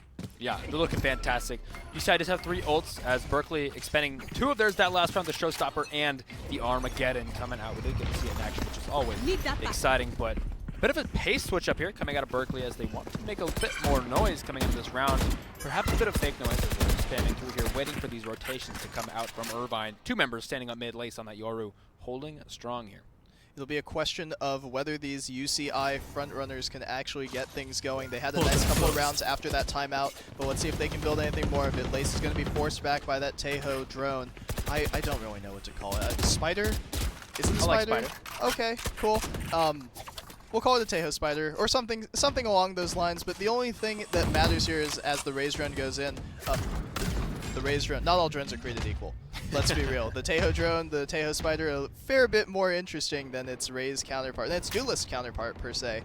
But the only thing interesting here is looking at where Berkeley will end up. It looks like they're shuffling all of their weight over outside of A main. They have read this correctly. There are only 2 players from Irvine, but one of them is the Cypher. Sudgebubby is going to commit the wall immediately, and here comes the breach ult forcing Cypher way off the site. Raze pushes out Heaven. Goat's going to get traded back by Lace immediately, so it is still 4-on-4. Lace in the open, shut down by Arctic. A lot of damage inflicted onto that breach. The blind's going to come out from Heaven, but no Flood is going to follow. JJ looking to teleport through this wall, but if he walks straight out, he's going to be held by Sudgebubby, but Richie has a double kill on site somehow. Dadson's going to shut him down. Justin, with the information, decides not to take the shot yet. There's a cage on site. It's going to be difficult for Dadson to read his positioning, but Justin gets clotheslined by the flick shot of Dadston, running and gunning and taking Berkeley to 7 rounds in this attacker side, already defying expectations from what you would expect to see on Split. Yeah, that's a tough one. The util usage from Berkeley is amazing so far. These ult usages, these decisive entries on the site, that's where their comp shines so much. You have so many ways to get out. Tejo, Breach, Astra, and Raze are all, they scream to me entry, get on site, clear out space. And the most important thing to see here is they're converting off of the utility with their entry fraggers. They're setting their individuals in positions where they can make stuff happen. Here comes a little bit more aggression from the side of UCI. It's going to be the fake teleport after it worked so well a few rounds ago to give UCI their first. The man advantage is not going to be found off of this initial play. Breach Charge is going to force out the teleport spot just to check all their angles, cover all their bases. 3 over on B from the side of UCI. It's a 3-1-1 setup from UC Berkeley, so they have some flexibility. Be an interesting question of whether or not they re-clear mid off of this space. Dadson's drawing a lot of information here and noticing that there are 2 players on UC Irvine. Sudbuppy is going to take down JJ, so there go the smokes from the side of UCI. It's going to be very difficult for them to retake anything if they're unable to hold. Berkeley, I think rather wisely, going to take their time, recollect a little bit, gather themselves back towards mid, see what they can gather as a full 5-man unit. Let's see what we can gather off of this Tejo drone. It's just going to walk into heaven. It's going to walk very peacefully. It's going to skitter and find almost nothing in heaven, which could lull Berkeley back into a false sense of security. The 3-man stack here from UCI is dangerous and has thwarted Berkeley in the past. Let's see who's going to be first on the line. Fade's probably going to be shocked off. Sudbuppy's going to get another as Richie trades Arctic. 4v3, but it's 4v2 on this site. Justin's going to take down Oni. Where is the trade? Can they find it? Dadston takes down Justin immediately. You need to find Lace. Where is Lace? Back site. And Dadston is going to trade back Sudbuppy, so it's going to be a 2-on-1. The health is high, but he has the flank. Jason looking for the shots. He's going to whiff almost completely on go, and the repeat from Dadston is a little bit too late. A big clutch from Jason, and that's an individual they needed to step up. Man, that was a nail-biter. A bit unfortunate. A couple shots at first, but he made up for it. No problemo. That's what we'd like to see. A little bit of a motivational moment for UCI there. 3-7. Berkeley looking fantastic as we do. Great little camp there from Lace to find out one. Jason's one enemy remaining. Clutch. That's a deep breath moment for Jason. Absolutely, and that's a deep breath moment for us as casters. We had plenty to talk about there. Obviously, Berkeley's execution looking so good, but if they were able to find the trades a little bit sooner, the flank would have found almost nothing. And off of that, we're going to move off of Dadston having the 1-man lurk on A to now Oni is going to poke and prod a little bit here. You're going to see a 1-2-2 setup here. Let's see if JJ pushes out of that smoke outside of B main. He's not going to, as far as we're looking at the mini-map. The mid-smoke is going to come in deeper, and Jason is going to continue his reign as he takes down Oni.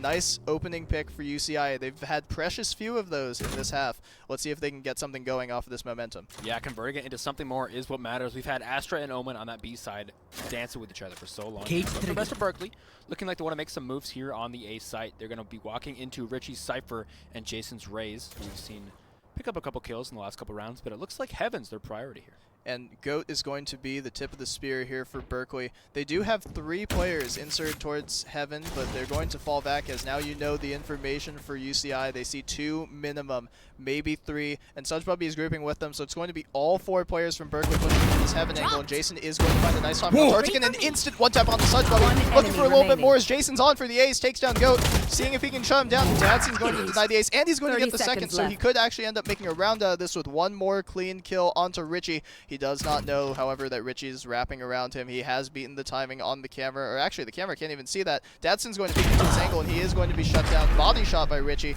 but it's a 4th round for UCI at a time when they needed it the most. Yeah, Jason coming up big there, holding it down for his team. A big relief, without a doubt. Berkeley have a lot of econ to stand on, right? They're okay for now, especially, I believe, if my math is correct, going into this last round here. They can make something happen. UCI not too unhappy with maybe a 5-7 finish, but either way, I think it's still either team going to the second half here.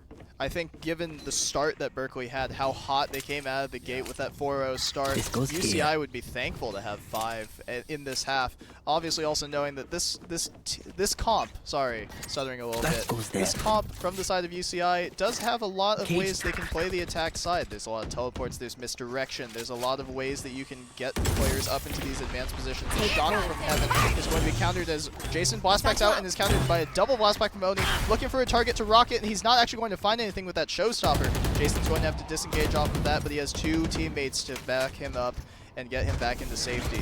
So with all of that, We have a raise rocket down. Jason's going to take down Goat, but the trade Spike is good from down Arctic mid. onto Jason. So that's the hot hand for UCI is being taken down in trade for the Tejo of Berkeley.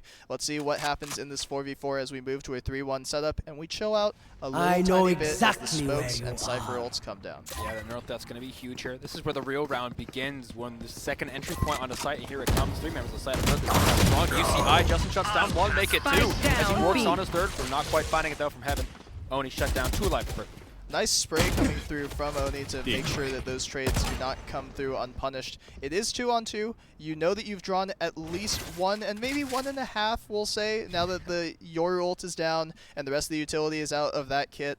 Oni basically on 0 util with just a Vandal to his name, basically. A Vandal, and he has 2 shots worth of health. Let's see what Dadston can find. It's only 20 seconds left on this clock, though. You've got to figure they've got to get a move on if they want to make a rotation onto the opposite side of the map, and they will, but they've made the noise. The jig is up. Let's see if Dadston goes to cut off, but actually he's going to be playing 10 ramp. He's going to clear left. out the Cypher util here. Perhaps giving a little bit of false information as Oni is running towards site, planning for heaven. It's all up to Dadston. He has to hold this line in order for Oni to get the bomb down. He gets it down with just under a second remaining. They're going to be split into that 2v2. Here comes the CT. Walk out from the screen side. Oni is super deep on the second. They know where he is. Richie's going to shut him down on that double peek. It's going to be all up to Dadston. He must clutch. Free Fire comes through, and Richie is going to take down Dadston. A 5th round recovered from UCI, and nice job saving this half. I like that cage a lot from Richie. Separated the 2-on-2 into a 2-on-1, which was crucial in that round there. Ray's forced to hold that close corner on elbow. Ring, ring. Switching sides. Richie on the phone as we do switch halves here. 7-5 in favor of Berkeley. Looking fantastic. Let's see if they can find that early round momentum that they did last round into this one. That last round. And the important thing to note here is, as the game has progressed, Berkeley has started to cool off a little bit in terms of the individual firepower. You are seeing some great trades coming through from the side of UCI, and Berkeley, when they had their best moments, they were coming through with even man situations or man advantages and just trading evenly, perfectly, converting off of util very nicely. UCI, a little bit more individually driven with some of these shots coming through from Jason, Richie, and then most notably Justin's 2K on that last round. What do you expect to see here from UCI on this pistol? That is a good question. I don't think we're going to see anything too different. I think these pistol rounds are pretty much always slow. We're looking for information. Mainly, what I think of is where this Cypher is just huge information. And getting a pick means a lot in these pistol rounds because how so important. Big concuss coming through. Let's find a clone and a couple health bars. Headshot landing on a Just, but he's not going to fall. Jason is, however, a little bit more forward. Breach is so good at holding them back here.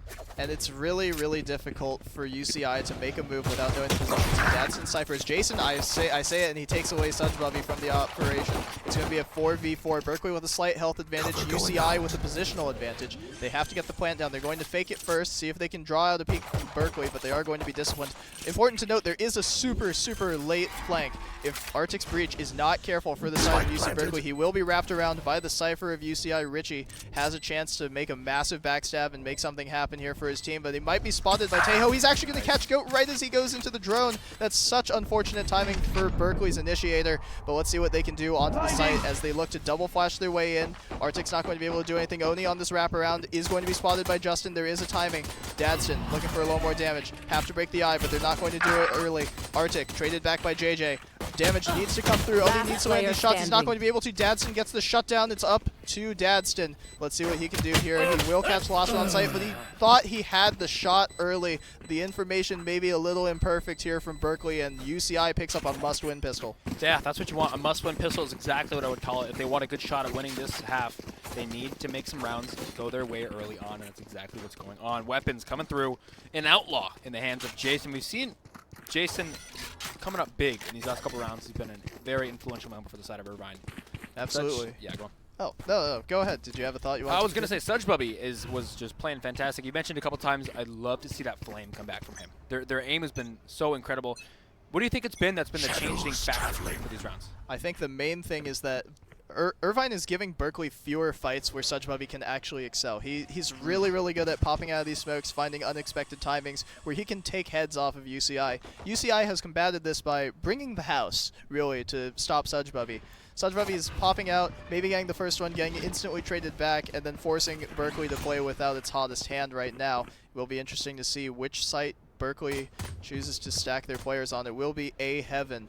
as you see a 4-man stack of Irvine players walking straight into vents, knowing not what waits for them there. Arctic's breach ready, and Oni's raise in position to trade. Should anything go wrong, they will think better of it and move back correctly towards the B site. They have no information on here. The Fade Dog is going to come through. You have Sudgebubby isolated completely on site. Noise is going to be made heaven. That's going to signal all of Berkeley to start moving. The rotate is fast, but the collapse on site is going to be faster. Sudgebubby will take down Lace on that initial though with the classic, so there is somewhat of a round to be made of it. It's 4v4, not necessarily going to be able to get those weapons back, and Oni is just going to sit back and spawn and wait, as Arctic is actually going to take down JJ, so there is definitely a round to be made of it. 20 seconds left. Irvine must get this bomb down. Jason's going to take down Arctic. The smoke fades, and there's a chance for the Berkeley players to trade, and trade they do. It's a 2-on-2. Justin has to get this bomb down shortly, and it will go down with 10 seconds left. Dink coming through on Oni. No trade coming through yet from Dadson. A wide swing is going to take down Justin, which makes it expensive, but Irvine will get the round in the end. Yeah, I like that you said expensive there, because that is the key takeaway. Berkeley not unhappy with that at all. A lot of guns taken away from the hands of Irvine, giving them a huge advantage going into this next round. Full rifles in their back pockets.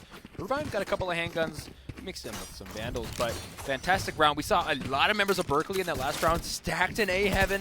UCI making the last-minute decision to go, I've got a bad feeling about this. Let's double back towards B heaven, going much more, but it did cost them. And whoever made that call for them, nice sixth sense, nice job making the rotation away from the stack, despite not having perfect information. All missiles away. This is really the difference here. The stacks coming through from both teams have been varied in terms of their efficacy, we'll say. Oni is going to have the information, though, that Richie's kit is down.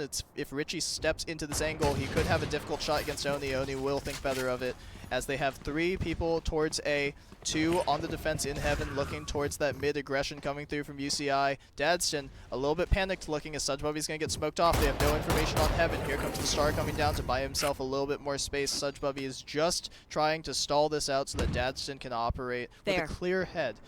There. The ping is coming through on mid-mail, but UCI is rotating back towards B main. They have to recover the bomb. 55 seconds left. It's going to be Dadston's Cypher. Tejo drone's going to be broken by Jason, so that's information on at least the entry fragger, and you know where Richie used to be about 30 seconds ago. Here comes the smoke onto heaven as UCI gets ready for the exec. The blind is going to come through, but there's this counter smoke on site, and there's going to be a shock coming through on heaven to stall. Dadston on site, going to have a difficult time against JJ, and he is going to take down JJ on the teleport. Sudgebubby is going to get Richie, but traded back by Lace immediately, and Dadson's going to go even further and take down Justin. It's going to be very difficult for Lace to make a round out of this. The GOAT isn't even looking, but he takes down Jason first, and Lace whiffs on the Guardian shot, and that is a massive round win for Berkeley to retake the lead. A perfect painted outline on the background there against that wall. Lace, unfortunately, shots not quite landing. That was their, we'll call it that bonus round when they didn't really have rifles. Watching that replay, barely catching the back half of it. A-okay, but maybe, I don't want to say in the script, but it's not to be a surprise losing that round. Now full rifles back in the pockets, Vandals even. In the pockets of UCI, a little bit of a bonus for Berkeley. A judge in hand of Dadston. Dadston's been stepping it up and holding it down. Dadston is very, very fond of the close range weaponry. CQC, as far as Cypher goes, there's so many tight angles here on Split. Very, very difficult to get these defenders out of their burrows without a plethora of util, we'll say, basically. There is going to be a nice Fade Dog to catch that wire, so UCI has information on it, but once you step into this wire again, you have to assume you're taking 150 to the chest from Dadston's judge, up close and personal. Here comes the raise nade to break that wire, not quite able to pull it back at mid-smoke to buy a little bit more space. The Tejo drone's going to be broken. The Fade Eye is going to be broken as well. There's so much util that's being invested here. Another Omen smoke. Astra just waiting. Omen just waiting very, very patiently as the mid-smokes continue to be refreshed. It's just a game of inches here, and who can take mid is probably going to be the team that wins this round. Jason looking for an opportunity to emerge out of the smoke, but Dadston will think better of it. Covered by Sudgebubby, he will fall back into heaven. 3-man towards A for UC Berkeley as UCI gets ready to unleash a little bit of pressure. The mid-smoke is going to come through on mail, and that will be enough to drive back the Berkeley defenders. Jason pushing up pretty far on a bit of a solo mission as 30 UCI seconds gets left. ready to shuffle their players back towards the B site. An early star is going to come through from Such Bubby. The satchel is not quite going this place, but Dadston's going to take down Lace and Justin and Jason. 3K in heaven on that CQC that we were talking about. Those close angles are impossible to clear without all the utility you can muster. Breach charge on site is going to stall out the take. Oni's going to get a pair of headshots. That's a full house. Dadston's and Oni's. 9 rounds for Berkeley. Yeah, a lot of members of UCI there coming up guilty, unfortunately, to the judge. And Berkeley looking good for that last round. Now we have a full economic swing in favor of Berkeley. Not looking too good here for UCI. This is what we call a save round. You got to put a little bit of hopes and prayers into your ability on this Sheriff. But Berkeley feeling good right now, no doubt. And if I'm UCI here, I'm just looking to get as many orbs as possible. Get a kill onto Jason if you can afford it. Get Justin a pair of orbs. Get ready for a big hit once this round is over. If you can manage to take away a couple of guns here, make it expensive for Berkeley. They're not necessarily out of the woods yet, despite that flawless round.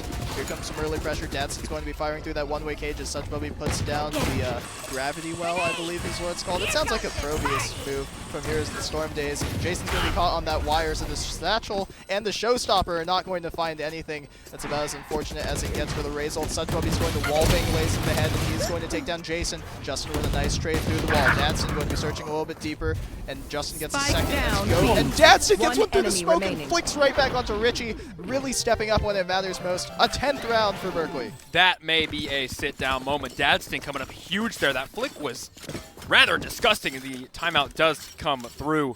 My goodness, those shots were quite fantastic. I'm a little bit at a loss for words, actually. It all happened so fast, and in the blink of an instant, it was over for UCI. Now 7-10 going into the second half. And that is, again, similar to what you were saying in the first round. 4 or 5 rounds in, Irvine is going to use their timeout. Again, being very proactive. Berkeley saving both of theirs to be a little bit more reactive and make adjustments where necessary. But so far, if you're UC Irvine, how do you attack this Berkeley defense? It's tough. They feel really, really controlled, which I think is important on defense. Maybe coming from a bit more of a solo queue player league term coming at you there.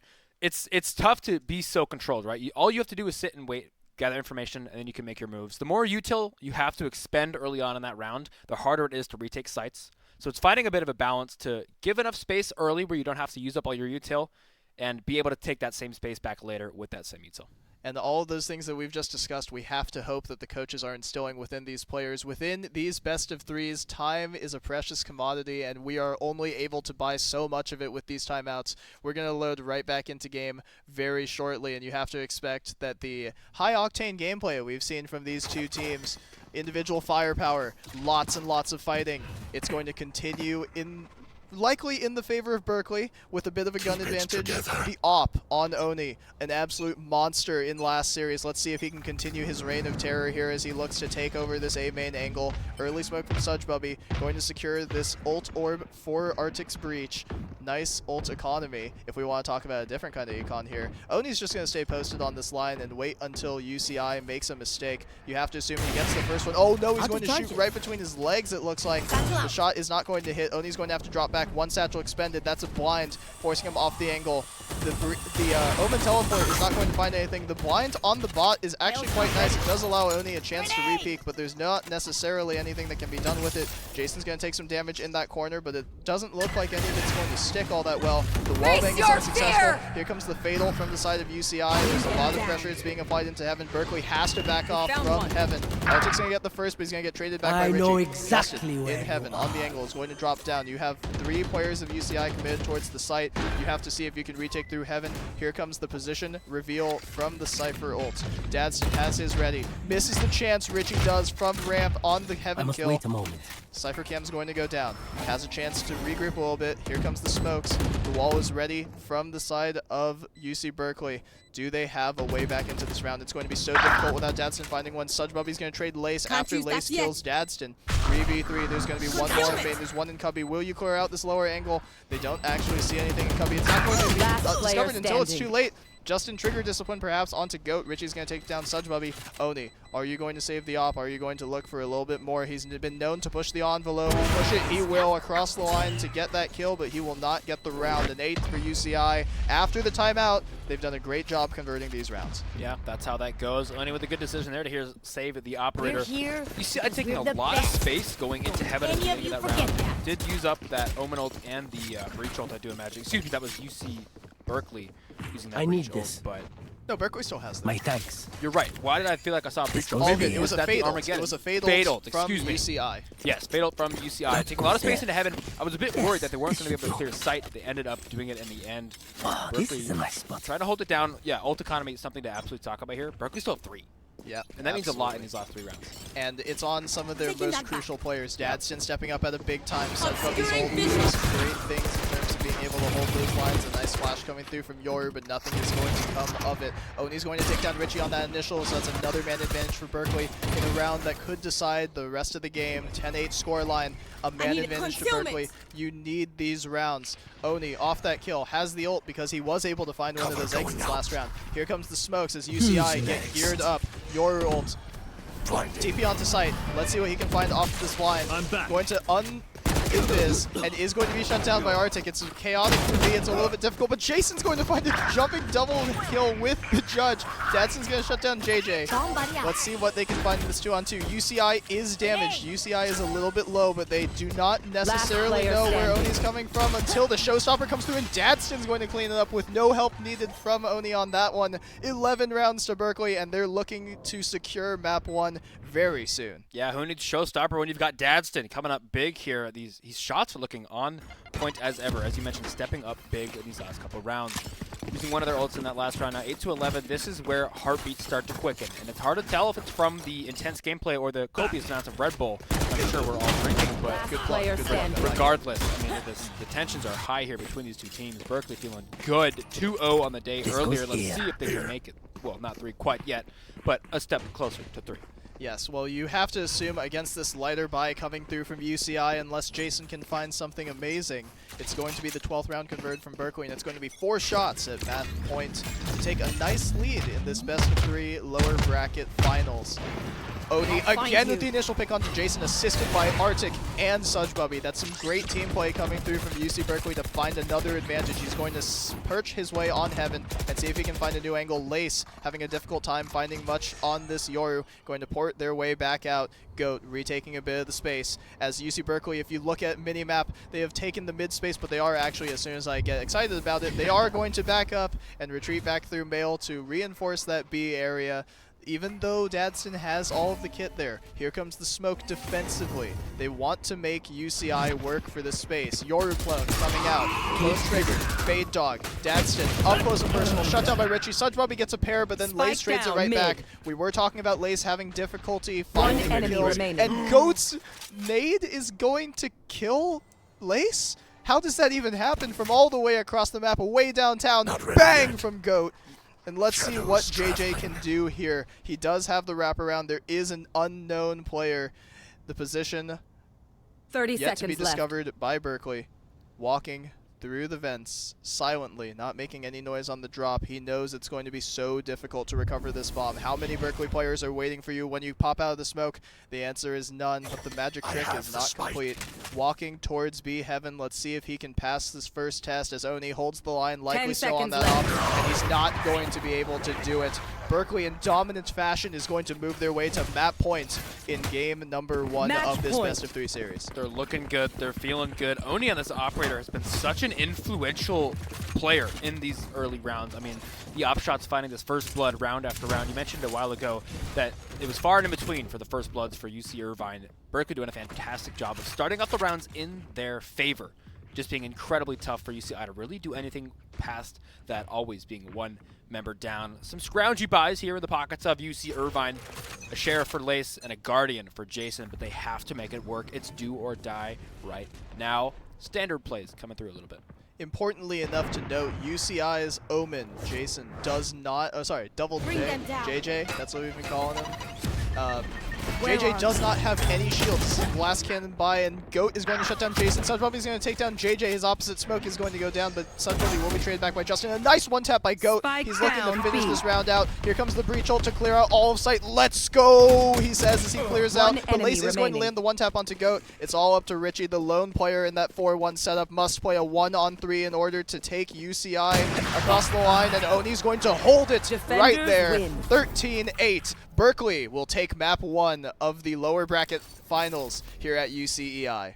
They're feeling it. Well deserved coming out of the Berkeley right there. I mean, just incredible gameplay so far. They're feeling good, and it's clear, right? You can see it individually. These players on their levels individually are playing phenomenally. I think Oni especially stepping up, but we also saw Sudge and, excuse me, don't want to say Daddy, but we'll go with Daddy for now. Dadston, yes. Excuse me.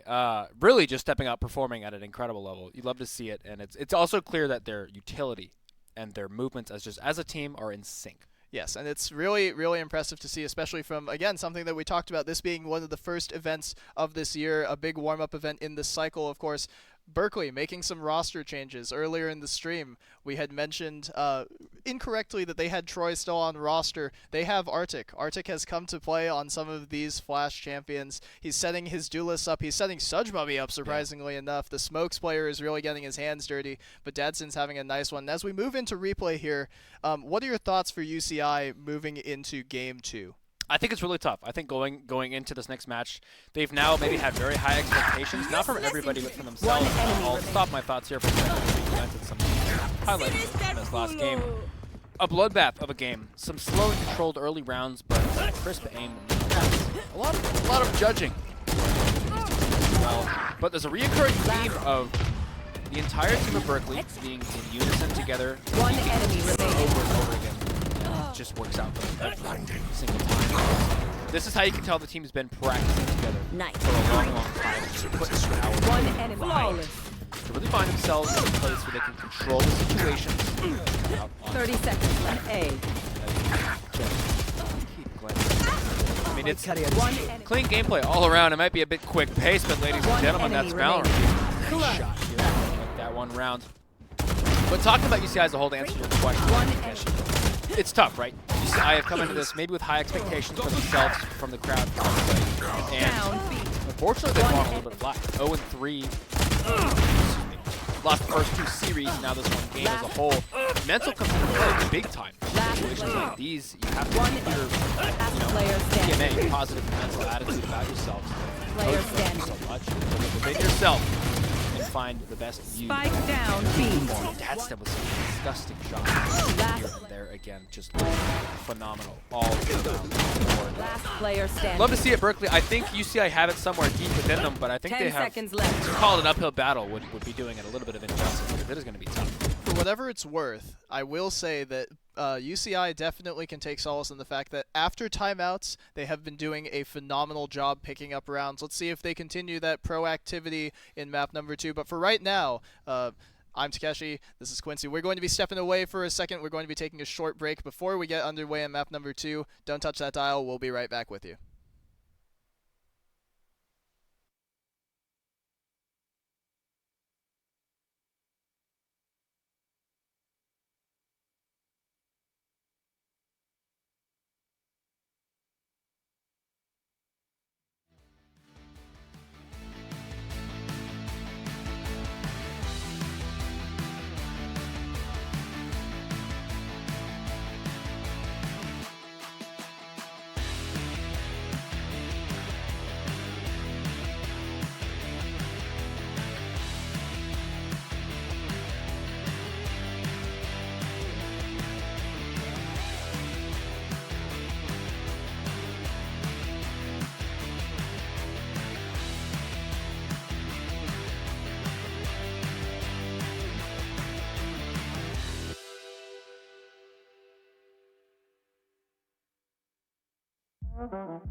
like to be taller than my dad. Impossible challenge.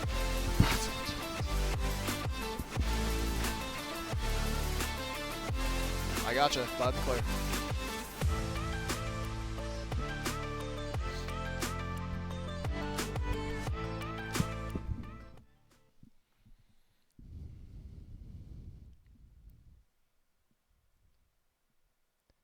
And welcome back to UCEI's lower bracket finals as we just watched UC Berkeley take a commanding 1-0 lead against UC Irvine. We did receive word actually during the break, and thank you for sticking with us for those of you who have returned. And for those of you just joining us, once again, my name is Takeshi TK Starstorm Kawada. I'll be handling the play-by-play duties for you, and my co-caster, of course, is Quincy PhD Stokes here on Color Duty reporting. And that's exactly what I'm talking about. And speaking of reporting for duty, we do have word of an immediate substitution that has taken place on the side of UC Irvine.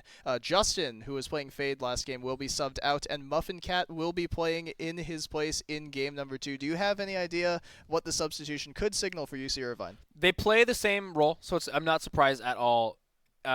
Player swaps do happen a lot for UCI. We have a pool. I think we have 7 players on our roster officially, so we do sub some in and out. Throughout the games, we did sub as well in the earlier rounds. Something I do want to bring up before we hop right into this draft is winner of this game does go against UC San Diego in the grand finals. Well, the winner of this series. The winner of this game does, if Berkeley makes it happen in a 2-0, which would be, I wouldn't say a shocker per se, but it would be a surprise to see the Titans of UC Irvine go down 0-4 here at UCEI. Yeah, sometimes things happen, and that is okay. We did unfortunately miss the draft right there, but don't worry, we're going to get it at some point. Don't you worry. But yeah, stakes are high here, right? Especially maybe for UC Irvine. Heartbeats are pumping, but Berkeley excited, right? They could take down the so-proclaimed Titans. Absolutely. And go up against San Diego in the finals. They have the chance right here, right now. Well, I think if you are a defending champion, that makes you a Titan in your own right. With that being said, I didn't have a chance. Did you see what map we're going to be playing here in game number 2? I believe this is Berkeley's pick, as UC Irvine did fall from the upper bracket. Did you see what we're going to be playing on? I didn't even see it. I want to say out of the corner of my eye I saw Pearl, but I could be wrong. Don't hold me to that. That would be oh, okay. We have just confirmed it's going to be Pearl. It's going to be an exact mirror, actually, of the first series that UC Berkeley played against UC Davis just a couple hours ago. The 2-0 they had there, the heartbreaking finish for Davis fans, as you see, the pin on my chest representing them for sure. It was difficult to watch if you're a Davis fan. It was a great comeback after. It's weird to say a comeback when you start off 9-5. Yeah. And it's in dominating fashion, but there's no more time to talk about the past. We have to live here in the present. What are you looking to see here in round number 1 as we jump right into it? I want to see something more than just information. Speaking of that, Oni showing it to us just that way. Richie gonna find that trick kill, but Arctic shuts him down real quick. Presence going completely over to Berkeley in this beginning. And I had no idea we were going to be jumping this fast into game, but UCI not looking to slow down at all on this attack side. Even though they are in a 3-on-4 man disadvantage, they are going to get the plant down. Jason going to be handling bomb duty as Dadson clears out street with the rest of the boys. Huge open blind going to come through, and the cover is going to be successful. Arctic is going to take down Jason. Goat's going to take down JJ, and Lace all up to them in a clutch. 2 kills go their way, but Dadston shuts them down. Continuation of form from Dadston on this map as Berkeley gets off to a 1-0 start. Yeah, look at the beginning of that round was what really set it up, obviously, for Berkeley. Finding a pick early on. You see, I thought they had a pick. They found it, traded it back, +1 the more for the upcoming side of Berkeley. Looking good for now. We may see that round 4 strat again from UCI with the timeout, but for now, Berkeley can run that back, right? They've got the gun advantage. UCI have to take that back foot for a second. Sometimes in these situations, you can see something a little bit funny where they'll kind of throw away the round and just 5-man rush on site, something like that in this situation. And it is very interesting to note the comp differences, but also the similarities here. You see Vice adopted by both teams here, something that the previous casters pointed out as being a little bit outlandish, has been taken by 2 of our top 3 finishers here at UCEI. The other interesting thing I would note here is that you have double Sentinel from the side of UCI, and they have started on the attacker side on what is ostensibly Berkeley's map pick, as Sudgebubby gets us started right into the action with a headshot onto Lace. What do you make of this double Sentinel setup? I like it. This is very UCI flavored. They do like their Sentinel picks.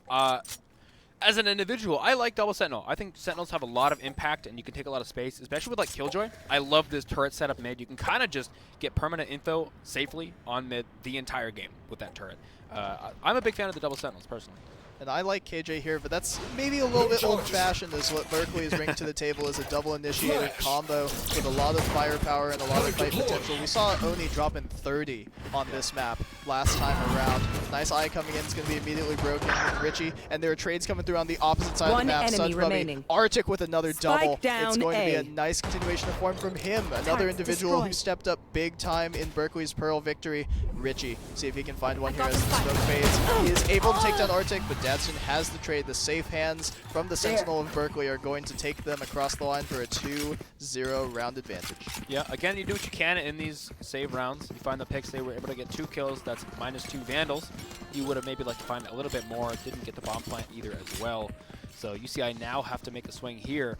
I think this is my take, Takeshi, is mental plays a huge game here. I think these early rounds not only matter, of course, for the game score, but especially in the spot that these two teams are at right now, the mental difference is huge. I absolutely agree with you. And is it fair to say Berkeley has a lot of momentum on their side? Oh, yeah. Suppressing. Nothing but momentum, I would honestly say. UCI maybe have whatever the opposite of momentum is.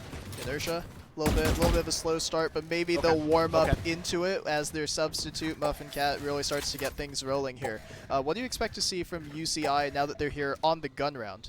So I would like to see a bit more decisive engagements, right? We're seeing this a bit split play style. A lot around Richie, right? Richie's always got this kind of lurk thing going, which he does so well. But playing around it is a little bit tough. I'd like to see them either more use of pinpointing pressure on the lurk, which is Richie, or playing completely away from it, let Richie do his thing across the map. But this kind of a little bit back and forth indecisive play style is something I don't love as much, and it makes me worry a little bit. And this poke and prod style, and also trying to insert resentments across the map as Goat and Sudgebubby will trade. Sudgebubby will trade his life as Goat takes down Muffin Cat. So the numbers are going to be even. Goat's going to back up a little bit. There are no smokes. Richie's going to backstab Arctic. But he's unprepared for Goat, who you just saw was there. It's a little bit confusing. A lot of damage coming in onto UCI's Omen, who I can only assume is JJ. Dash out from Oni to avoid all of the util coming in on Dugout. 30 seconds That's really left. nicely played by him. Let's see what the duelist from Berkeley can do. Will he peek early? The plant was stopped. Peeks into the line. Lace gets a wallbang headshot, so it's not actually going to kill Oni. 3-on-3. What do you expect to see here in the post? Goat is going to take a third massive play from the initiator from Berkeley. See if he can get a reswing here onto the art player. Dadson's going to take down JJ. It's all on Jason in the corner. He was playing Duelist. He gets the first on his fade. Oni is 1 HP. The lineup is potentially there. Jason also going to take down Oni, and he is actually going to get the 1-on-3 clutch. And you're right to pop off about that. That's something UCI can be excited about. Absolutely. This is a player who was starting to shine in that last game. He was a bit of the hope, I would say, behind UCI, making it fully known he is the hope going into this as we glance at that replay. That's what, that was a great clutch overall, but it is, as we said last round, an expensive round for UCI. They only have that one member remaining. So Berkeley maybe not even too unhappy about the way that round ended. They still have full big in the back pocket, but again, nice clutch. It still feels bad losing a round like that where you have the man advantage. No matter how tagged up Oni is, it still is another body. So it is really unfortunate to see that round. If you are a Berkeley fan, it is unfortunate, I should say.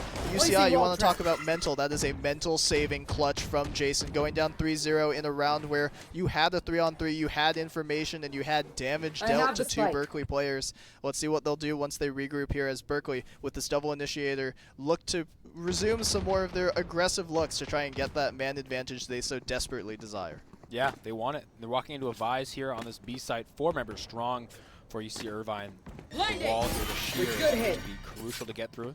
It's always an interesting piece of utility, very different from all others. Next? Face your fear! Off that one, but the Nightfall going to lead us into sight here. And that's a whole lot of util, but a lot of information also being gathered by Berkeley. The swing from Goat is going to find Richie, but it's a question of whether or not it will come useful in any sort. The wall is actually going to force the bomb to be dropped over. I like the adaptation from UCI. They're finding a way to get this bomb down, despite the fact that that wall split them. It's a nice decay from Fade of Arctic. Let's see what he can do as he swings out on site. Oh, he's going to get the first trade back by Lace. Arctic and Sudgebubby are going to make it happen, though. That's another couple of kills for Berkeley, and there's only 1 player left. JJ stuck in the back halls. 3 alive for Berkeley. A 3rd round on the board, and they're in good shape moving forward, it would seem. I really like that Berkeley were so decisive retaking it. They were quick with it. They did not waste a second. They said, you see, I just got the bomb down. We know there's one on bomb. We know there's one covering in the back of sight, so they did not waste a second, went for it, and it worked out big time for them, finding those picks easily. UCI here, I missed if they did a full buy last round or if they used it more of a bonus, excuse me. But I'll have to see. As I said, here's that quick retake that went for, and that was over in instant. One of our quickest rounds yet. It would appear that they had weapons there. A couple of the players, notably the Killjoy who got caught out in mid, and of course the Vice getting caught out on site, they did have rifles, so they're going to be forced into the Sheriff buy Deagle's out only. There's a Guardian for one of the players. UCI economy in shambles. They need to find something off of this aggression. And Muffin is going to be caught, but they're actually going to take down Arctic as he tries to swing off of his own fade sticky. Not necessarily going to find too much. The knife is going to dissuade further presence. Berkeley going to be able to maintain control of that area. UCI will not be able to get that gun, but it is a nice man advantage. The first of the series so far, not of the series, sorry, first of this map for UCI, and it's much, much needed. Yeah, you need things like that going into these rounds, especially with this double Sentinel setup.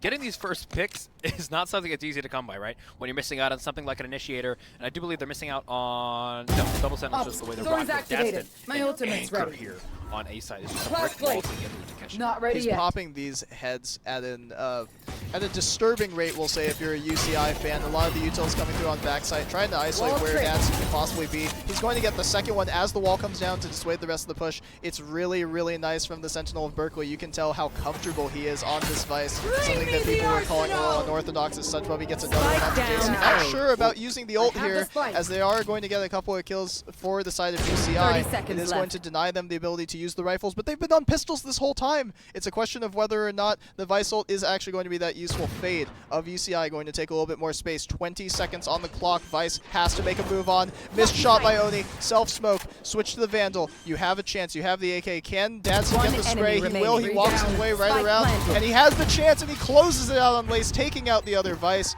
Vice diff in all chat. 4-1 Berkeley. Another massive play from Dadston. He is really, really stepping up this series. Yeah, Dadston's playing out of his mind. He's stepping up. I like that he's not hesitant. I feel like this guy is just running in, taking names, taking headshots, and that's what I love to see, honestly. A little bit more fast pace. He's found himself 8-1 already as a classic. No, maybe not round 4 this time, but a round 5 pause coming out of UC Irvine.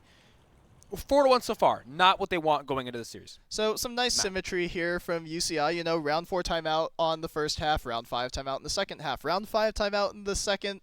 In the first half of map 2, and then we'll see if, you know, because this game has to go to a second half, we'll see if the same timeout pattern holds true. UCI seems very content to play the first few rounds very touch and go. They like gathering the information and seeing what they can do with it in the later stages. Definitely a second half of each half sort of team after the timeout. I like that. Second half of each half. Yeah. Unfortunately, that does kind of always put you on the back foot, as we are seeing. They were able to scrape up a couple rounds last time this happened. On, I believe, the first half of the last map. They lost, I think it was 0-4 in the first half of the last map. It was. Going into the after pause, the post pause, we'll call it. Picked up a couple rounds, finishing that first half 5-7, I do believe. Unfortunately, weren't able to take it away. But now is the time where you see I need to step it up, rekindle their flame a little bit, and find some rounds.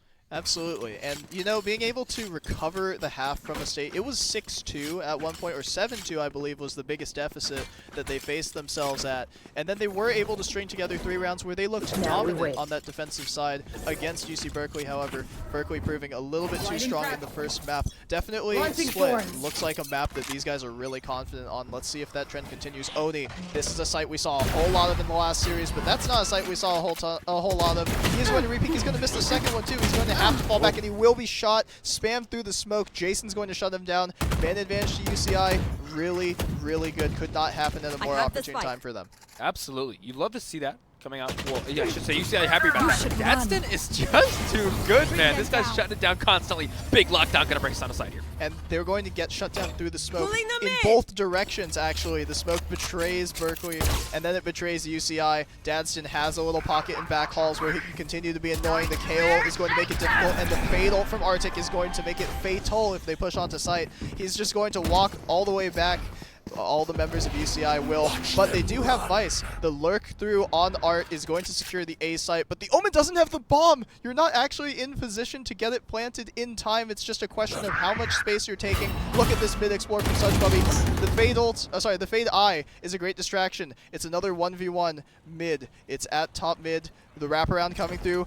Goat is going to shut down Lace. Ridiculous timing. I think it was supposed to be trigger discipline, but he's going to walk with his back turned. JJ is going to shut him down. 2v2. Both the Berkeley members, both of the defenders are on the A site. Dadston cycled back over from B all the way over towards A. The noise is here. The gamble is correct from Berkeley. It's a nice near sight. That's dodges it. JJ's going to shut them down, though. It's a 1v2. UCI players are both tagged up. It's up to Arctic, the newest member of this Berkeley lineup. The man that they trust as the newest addition, but UCI is going to shut him down. Jason with a 3K and UCI with 2 rounds. I really want to highlight that paranoia there from Jason. It was a really tough situation that, excuse me if I'm wrong, I believe that's Muffin Cat on Fade. I could be wrong.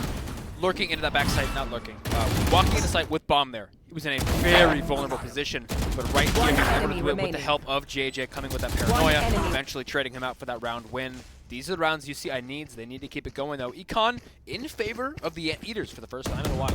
And not to cast or curse any team in particular, but UCI is seeming a little bit heroics-driven right now. Multi-kills from Jason and Lace have been... JJ, Jason, and Lace have been what have gotten UCI their 2 rounds. Berkeley, a much more balanced approach this time behind the front runner, that is Dadston. Once again, holding this B-site prisoner with help from another 2. Sudgebubby's walked up all the way mid. Look at how much space he has as the attack comes in from the side of UCI. The wall is going to catch the York clone. Sudgebubby's going to classic Lace in the head. You can only assume that was maybe back of the head, maybe a little bit of the backstab coming in. Look at all of this info that UCI is collecting. Muffin Cat and Richie going to get the first 2. Dadson's going to get 1 more, but this broke by is probably not going to be enough. JJ and friends. 4 kills. It's going to force it all onto Sudgebubby, and you have to assume this is going to be the round win. Oh, almost. Very snappy from Sudgebubby. Has the opportunity to walk into heaven, take 1 more fight. He will get 1 more. Push through the smoke. See what you can find. Oh, a nice headshot from Jason, and that's going to put this round to rest. 3 rounds to UCI, and after the timeout, they're looking a lot better. Yeah, if there's one guy I don't want to be against in 1v3, I think it's Dadston. That guy is looking online right now. Again, I'll highlight his KDA 10 and 3. That was their buy round, I do believe. And Dadston it was Sudge, excuse me, who fired up that flank kill, catching out Lace, was able to make some kills happen in the back half of that round. But now, guns are even, round is even. This is where we stand right here. The rounds, the game can go either way from here, right? Both teams were on even standing grounds. We have to see who's going to take it. The money is a little bit in favor of UCI. With that being said, the positioning probably favoring Berkeley as Oni gets in position to do the same thing that he's been doing all series long. They're baiting a little bit. The dash into the wall is a little accidental perhaps from Oni. Another near sight and another pair of smokes. Oni is going to manage to B-hop his way on out of there. This is not a surf map, however. This is B-long. And though it does look like Dust 2, we'll see if Oni is able to dust any more of these individuals. Let's see what Berkeley has in store for us here. It's a 3-1-1 setup. Only 2 people watching the mid area as UCI looks to regroup towards the A site. Little do they know, however, that Dadston once again has shuffled his positioning. This wall is so obnoxious to push into. Adapt or die, Dadston yells, as they must make adaptations to contain how much damage he's doing. A random shot through the smoke. JJ's going to clothesline Sudgebubby. Lace with a lot of space, trying to see what they can do with the space to take down Dadston and Dugout, and they will take him down. JJ with a headshot. It's going to be another very difficult round for Berkeley. They are stuck in CT. Oni's going to hit a shot, but it's not before Goat goes down, so it's going to be very, very difficult unless somebody else gives him another opportunity. Looking to recover this AK to see if they can take this play across the line. Sorry, Arctic's going to get a double kill while I'm stumbling over my words. Oni in bad position, gets the first, has the position to take down the second, goes for the jump shot, but Lace is going to hit the mid-air headshot on the Jet hovering down. 4-4 after the timeout, all good for UCI. Incredibly close round there. I like the positioning, or the rotation, excuse me, from the Anteaters. They spotted out the op on B-long early on. Unfortunately, Oni's shot's not quite landing there. A quick rotation, but Oni also being such an anchor. Retaking sight's a bit difficult with the op, but Oni seems to make it almost work every single time. Be able to consistently find 1 or 2 kills on these rounds, just like One this. enemy remains. Yeah, Lace with a clutch. Kind of falling into headshot there. Very well done, as I believe that is a pause coming out. I'm not sure whether it's a pause or a timeout. I'm sure production, yes, there we go. It is a timeout. Thank you, guys. We appreciate all the hard work that you do to make our job so smooth up here on the desk. With that being said, the timeout here in round 8 is a departure from the norm for Berkeley. You didn't see a single timeout. Yeah. Oh, sorry, you did see 1 timeout called for them in the second half of map 1. We are seeing the first timeout used for them now that we're at a 4-4 score line, and you have to assume they want to keep this defensive side looking strong, especially as they move into what what you assume is going to be a more difficult half against the double Sentinel comp that UCI is bringing to the table. Yes. For the first time here, we're kind of seeing momentum in the favor of UC Irvine for the first time. Yeah, well, it feels like the first time here either way. But it's going to be tough. I like what you said there. Double Sentinels. Going into the second half, it's going to be even harder for Berkeley, even easier for the Anteaters. We're going to have to see how they can manage with it. Some scattered buys here coming out of Berkeley. Pistols in hands, but UCI now picking up an operator of their own in the hands of Lace. But for whatever it's worth, Berkeley really came alive on the attacker side in the last series on this map. So you can tell that they are clearly very well drilled with this double initiator. They are raring to make stuff happen. Lace, with that recovered operator, I really like the idea where they are inserting their Sentinel on the opposite side of the map. This time it's Lace. Last time it was, last time I believe it was Richie. And we'll see what exactly the op lurk can bring. Not really a conventional play, the op lurk. Usually you want to keep that with a little bit more support. JJ looking to throw a full exec on what UCI does not know is an unmanned A site for the first time in this series. What will they find off this open ult? It's great information in backhaul, and you have to assume the acceleration on A. It is nice to pull out a couple of ults here from UCI, but it looks like they will close this round out very cleanly. Yeah, Berkeley got to take their space on B. They're warding UCI off. Go, you not go in here, get over on that A site. And we see a complete split of these teams on opposite sides of the map here. And now it's up to a complete retake from Berkeley here. And I assume that Berkeley will not go for too much. They will look for some kills off of those knives, and Oni will get the first. So there is still a round to be made of it. See if they can recover that AK down in CT. Let's see if they can smoke off main. But Sunbody actually went down earlier, so Oni with some nice distraction. Arctic's going to take down Jason. There is a round to be made out of it. After all, the money not really good for UCI. Neither is it for Berkeley. A nice blind, but Goat's going to shotgun him. Lace gets the trade, but there's no smoke. No way to deny this off. It has to be up close and personal. It has to be an instant trade. Dadson's going to walk him down with the shotgun. Berkeley out of nothing, something, and a 5th round, a thrifty for them against UCI. That's a tilter. That, yeah, I'm going to have to agree with you. That is a tilter, especially having that operator, but not much use coming from it. I really, really like the way Berkeley are playing these rounds. They're just playing as a unit, walking as a team. We see them early in the round. They know they have no space A, so we're going to take what we can B and work around that, right? Clear it out, make sure that nobody's lurking behind us, and then retake A as a full squad. And Oni putting in a lot of work with his knives there. He may be at the bottom of the leaderboard right now, but he's at the top of my heart. Well, that's really all that matters all the time, isn't it? It's just how you feel about each of these players, and especially how the players feel about each other. You can tell these guys have absolute faith in Oni to regain his form. Look at them breaking this util, getting ready to do whatever it takes to get this man going, because once he got started in that first series, there was no stopping Oni again. For those of you at home who are not watching that first series, 50 kills in the first series, a 2-0 over Davis, 30 on this map in particular. You've got to assume at any point he will ignite, he will catch fire, and he'll keep shooting the lights out. That's what we like to hear. Berkeley, ball's in their court right now. They've got the gun advantage. They got the ult advantage. They've got 3 on the side versus 0 for UCI. It spells victory for UC Berkeley this round. See if they can get out that Vise wall. I was going to ask you, Takeshi, and I will later, about what the counterplay is for this Vise wall. Maybe we just saw it right there. I think the main counterplay that you have is UCI knows how good the Vice is, but they have the Yoru in place of it. Obviously, if you get caught there, you can TP back out. You can use your clone to deny. You just have to find different ways to push, gain the space, gain the information about where the Vice is actually set up, and especially you want to avoid the crosshair of Dadston, maybe just as much want to avoid Oni. Dadston and Oni going to combine for the first 2 kills before Lace gets Dadston. But it's just a clean up from Berkeley. Look at the collapse after the timeout.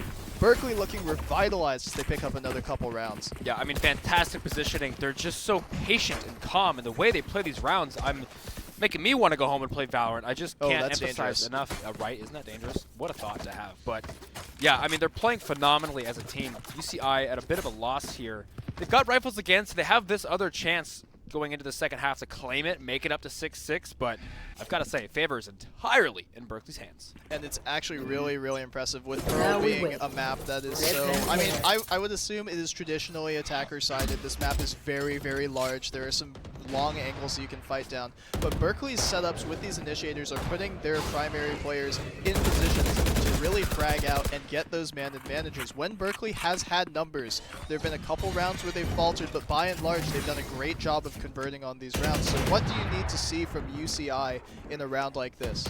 You need to see, I don't want to you know, a little bit of magic, if I'm being honest, right? We have an ult disadvantage. We have the economy is even this round, but we need to find picks most of all. It's really tough to get on site. They do still have the hope of the second half with 2 Sentinels, but if they want to scrape up these last 2 rounds here, it needs to be a pick leading to an advantage on these early rounds. And look at UCI correctly deducing that A site is wide open. Jason has done a nice job of taking space with the Omen while still being in position to throw the smoke. It is late. It's not actually that necessary, but it would stop a flood retake if UCI were in position to get backstabbed from thankfully the KJ kid is there.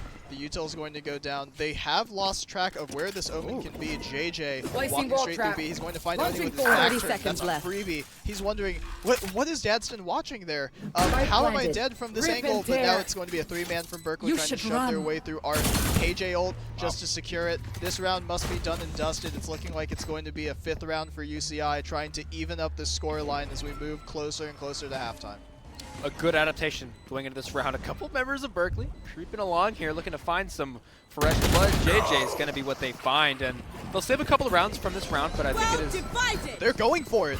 Wow. They're going for it on 4th down. Bring me the Arsenal. He yells, does Dadston.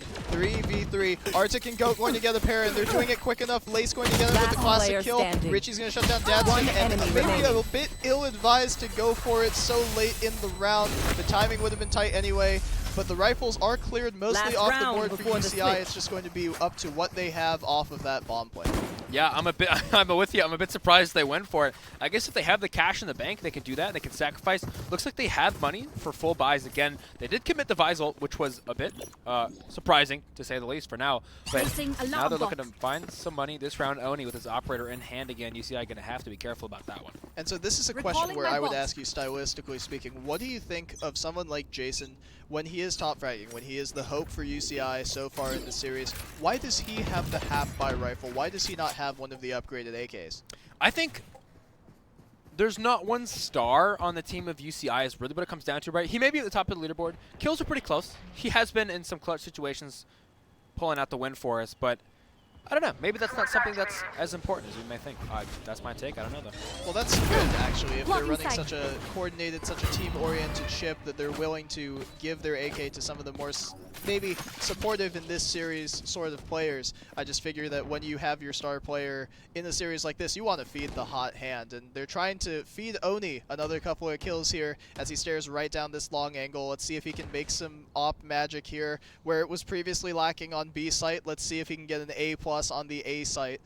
Face your fear! Face your fear, adapt or die. It's all of the AoE ultimates coming out. Oni's not going to be able to play the game at all. He's just going to B-hop away from that Fade dog chasing him back through dugout.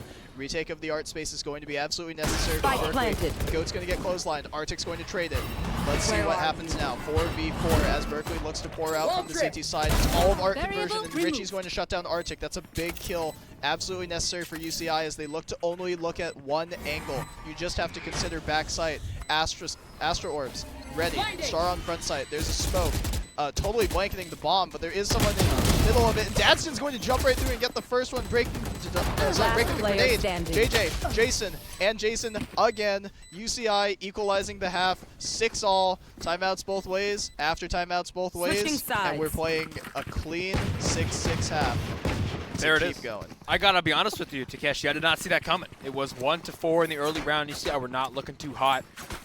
Scraping it up together a little bit in the end, whether that's with the help of Curry Shot, we're not entirely sure. He must have some inspirational words during these timeouts, but 6-6, you're feeling happy with that. Content for both teams. Well, maybe less so for Berkeley. I think both sides are, given the nature of how that start went for this half, I think UCI is going to be pretty happy with it. I do think both sides are going to think this should be 8-4 in our favor. We messed up a couple of clutches. We'll polish up the execution for sure the next time we play this map on that particular side. But unless this goes to overtime, you're not going to have a chance to play that thing that you just talked about. You're going to have to adapt and overcome and all of that good stuff as we move into the pistol here.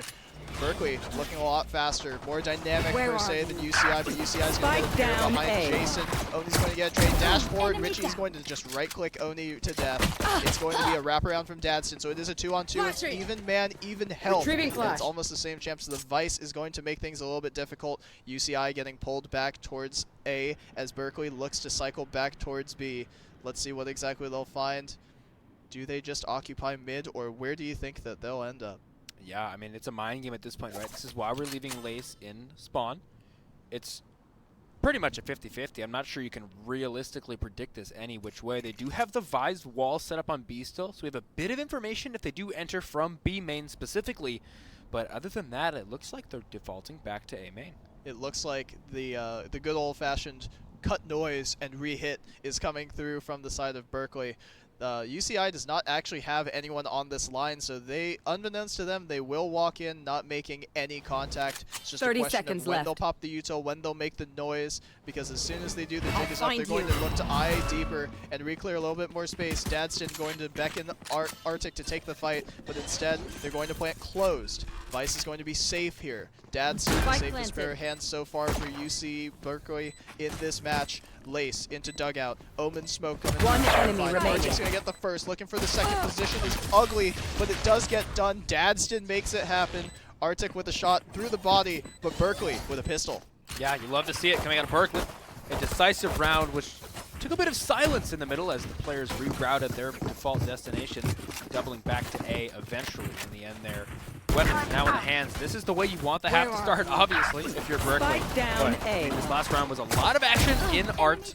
UCI kind of had some remaining. pressure there, but the full wraparound coming out of the Berkeley members did pinch off the last of those UCI members in Art, and the rotation was just a bit too strong.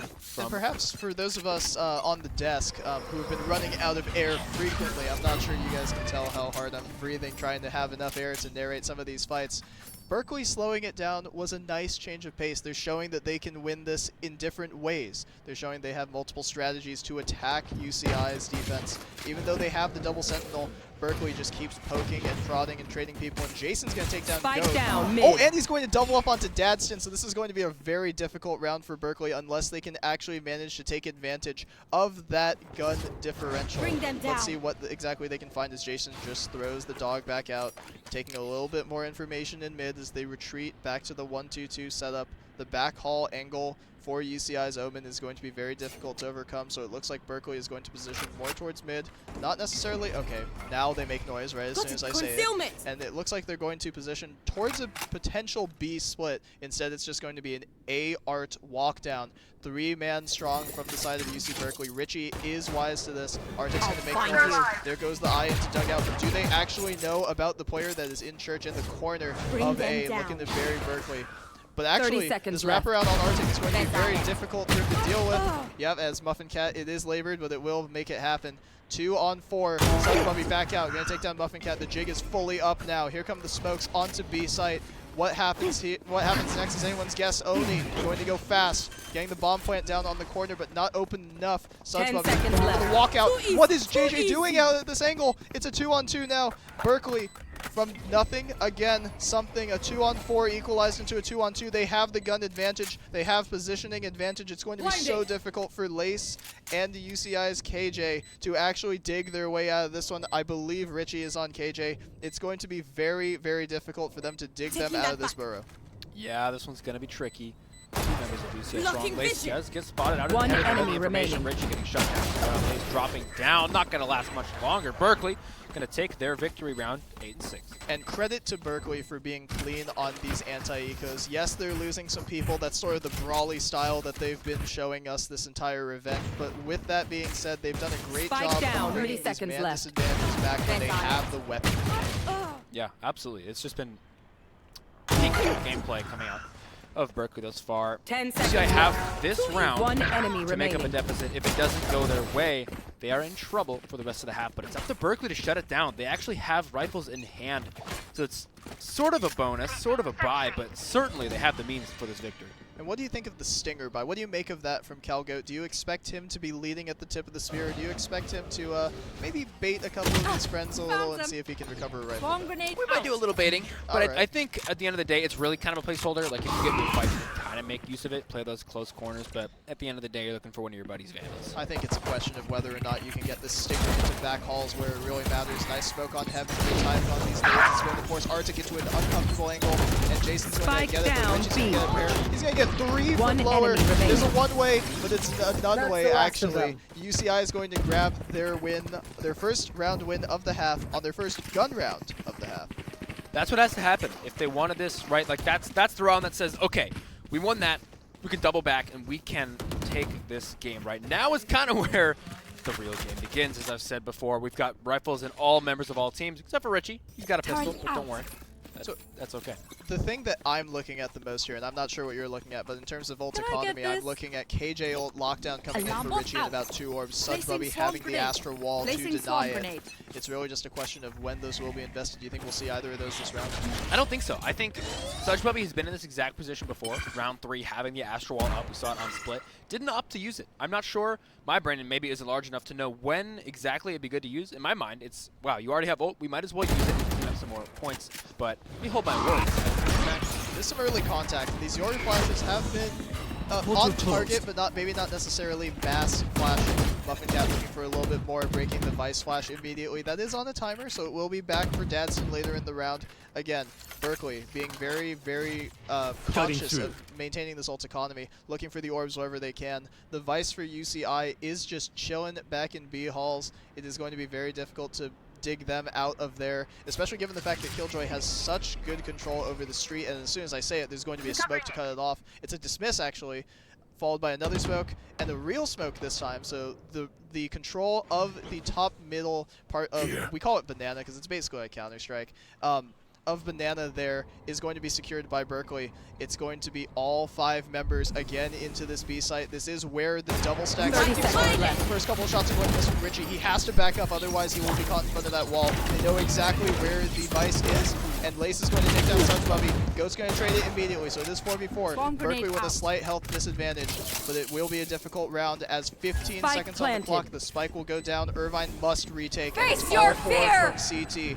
Face your fear. Here comes the Fatal, delaying this push from UCI. They are so decayed. They're stuck so far out of this round right now. As long as Oni or friends can find one more kill, this bomb is planted for main. There is an Omen smoke. The ping adjustment that happened a long time ago, or actually it's pretty recent at this point. It will impact how this bomb post-plant is played. Let's see what exactly UCI can find. You can even see on the minimap they're trying to ping the bomb, but they can't see the marker in game. Of course, but it sticks. Spike does get canceled. Not halfway quite yet, but Oni has something to say about it. I thought the ping changes didn't go through, but apparently Oni's got him on lock. Well, I guess even without the pings, he had heat seekers on that one, and he's atoning for a bit of an underperformance in the first map with a massive 4K in a must-win round. Is it fair to call that a must-win round?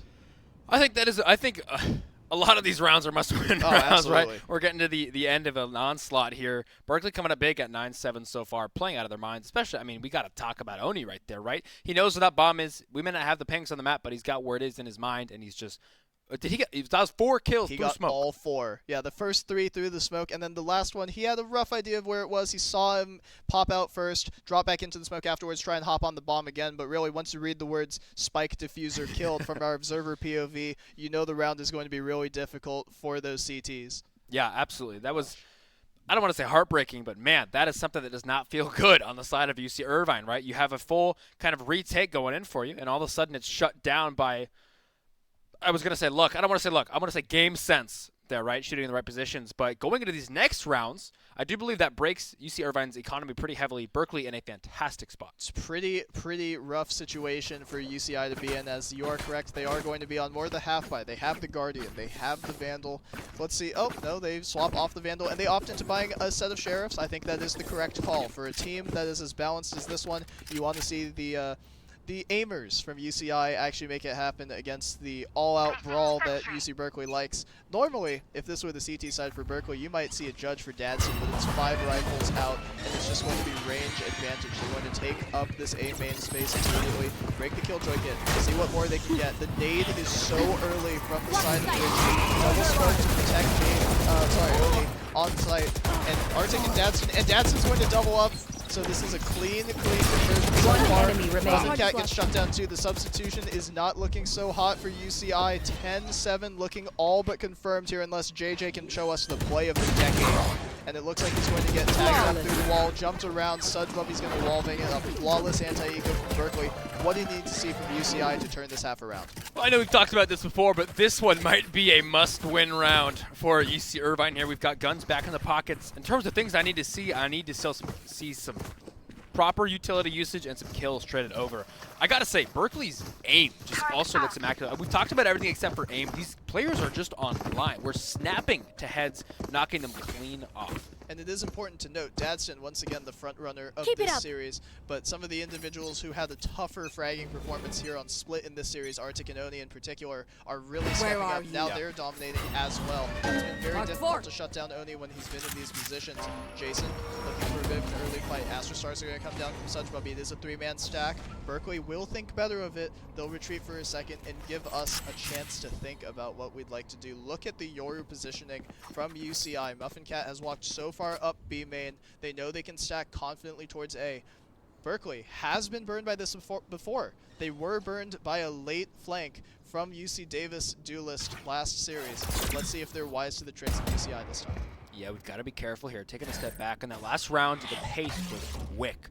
And it looked like they wanted to do the same thing, but they sniffed out 3 members on A, defaulting back. We've also seen this before, the old cut noise and double back to where you're going, this time through Art though. This is where Irvine's comp shines a little bit. 2 Sentinels, and they're both on this A site. And it's going to be very difficult for Berkeley to push in unless the KO, the knife coming in from Go, or you'll just yell adapt or die and shut off all of those primaries. It's going to be very difficult. Oni's going to get the first. Richie is not detained by it per se. Arctic's going to get one. 30 Jason's seconds going to left. get a pair back. Spike It's down actually a A. event for UCI. The decay is going to wear off. Bring Berkeley, them down. Dadston, Goat, a couple of the members, the more senior members of this roster are going Last to be player aggressive. standing. The flank is going to come through from Muffin Cat. Dadston knows he has a 1v2 to play with. Trying to sniff out one more 1v1, is going to find it onto Jason. Goes for the big 10 plan. seconds Jason left. again, a little bit difficult. Looking for the fight onto JJ. Is going to get it, but JJ is going to shut him down. Dadston got what he was looking for, had a couple of opportunities, but nice individual gunplay from UCI to get them their 8. I gotta say, I believed in Dadston there. The way he was playing that, the way he was separating the 1v1s, picking up the gun off the floor, that was just immaculate gameplay. Had me rooting for him a little bit there, and that's me coming out of UC Irvine. Exactly. I mean, so good. We're breaking down barriers. We here. are. Rivalries, I'm learning everything. as a person. There are worlds out there that aren't UC Irvine. But anyways, that was a must-win coming out of the Anteaters, and they did so. That means this is still winnable, but Berkeley have the chance right here, still weapons in pockets to take the win. And you got to look for Oni here with the deagle. He has the knives out. Here we go. We're going to look for a little bit more pace. You have to assume from the side of Berkeley. Wall banged by Jason. Nice game sense there to take Oni down the half. Sudbubby's going to find Muffin Cat, though, on that fast flank, so that is not going to happen twice. No damage taken by Sudbubby. The ever-aggressive smokes player for Berkeley is really making it happen so far. What adaptation do you think UCI will make as they rotate back to a 2-2? We're seeing this constant double sentinel setup on a side, but it looks like Berkeley are catching on. They're rotating 4 members strong into this B flank here. And they might have caught a heal there. Jason, you gotta be careful. You do not want to have... oh my gosh, you do not want to be caught with your gun out. And actually, Jason will make it happen in the end. Arctic, Sudbubby, 2-on-3. Omen of UCI is very, very low. It's going to be difficult for Jason to find his way back into this. Arctic is going to opt for the safe plant. We're not going to look for long in case the Omen TP was used to flank. You gotta look for a fight forward here. Defender Killjoy going to pop that lockdown. See exactly what you can find as Sudbubby is going to press in a little bit farther. Has the opportunity. The double swing is imperfect, but it works for Lace. So it'll be all up to Arctic. No util necessarily to pull them off the bomb. The bomb is not planted for them at all. The flash going to be blocked by that smoke. A little bit of anti-synergy there from UCI, but it's good cover. Arctic's going to go down after taking down JJ. UCI is bringing us within 1. Yeah, I like that post plan a lot coming out of UCI. They did commit the lockdown, which is unfortunately necessary there. They defended it properly and then played that 3-on-1 post plan properly. That plant protection, excuse me. But that's a good one. Still some rifles in the hands of Berkeley. They were built up high in their economy, but were finally able to tear it down. This is I'm going to say it, a must-win round for Oh my Berkeley. gosh, we're in the second half. It was a tied game at the half. It's crazy how much every one of these rounds matters, but that's what happens when you're in a game that is as short and as dynamic as Valorant, where first to 13 wins. This is what I used to talk about when I talk about Counter-Strike all the time. First to 16 is vastly superior. But that notwithstanding, the intensity of this game cannot be understated. These players have been in the server for hours today. These guys have so much mental fatigue wearing and tearing on them. It's just a question of who's going to crack first, and it looks like Oni wants to crack his way into the A-site. Here comes the Fatal. It's very telegraphed, but there's no necessary follow-up there yet. The nade on top is a nice adaptation from UCEI to stall out Oni's push, but instead he's going to pivot into taking a little bit more of this art space. Going to move up, break that turret. Muffin Cat's going to dimensional drift all their way through their A-site. Retaking the art control. Oni, not necessarily in a position to fight. Arctic is getting the bomb down while Dadston is still fighting, so maybe he's caught between two minds as UCI is looking to split them in half. Dadston, Muffin Cat, not enough. Muffin Cat will clean it up for UCI, bringing us to 10. And once again, we're playing a best of 5 in terms of rounds here? I couldn't believe it. There was so much. I got to count here really quickly. There must have been 3 or 4 ults used there with all the utility on top of it, and nobody had died for the longest time, and then all of a sudden everybody fell. That must have been Jet ults at the bare minimum, but we got a timeout here coming from Berkeley. And that was a great adaptation from UCI. You saw the Killjoy Molotov, or the Killjoy grenade being placed on top of the box where Oni has been dashing and getting kills in the back of sight so consistently on these A execs. You gotta think Berkeley, for the first time this half, a little bit sloppy behind that Fade ult. A little missed execution. They weren't able to follow through as quickly as they may have wanted with something so aggressive, and it really telegraphed the rest of the play. Yeah, I really want to talk about, too, what you mentioned earlier.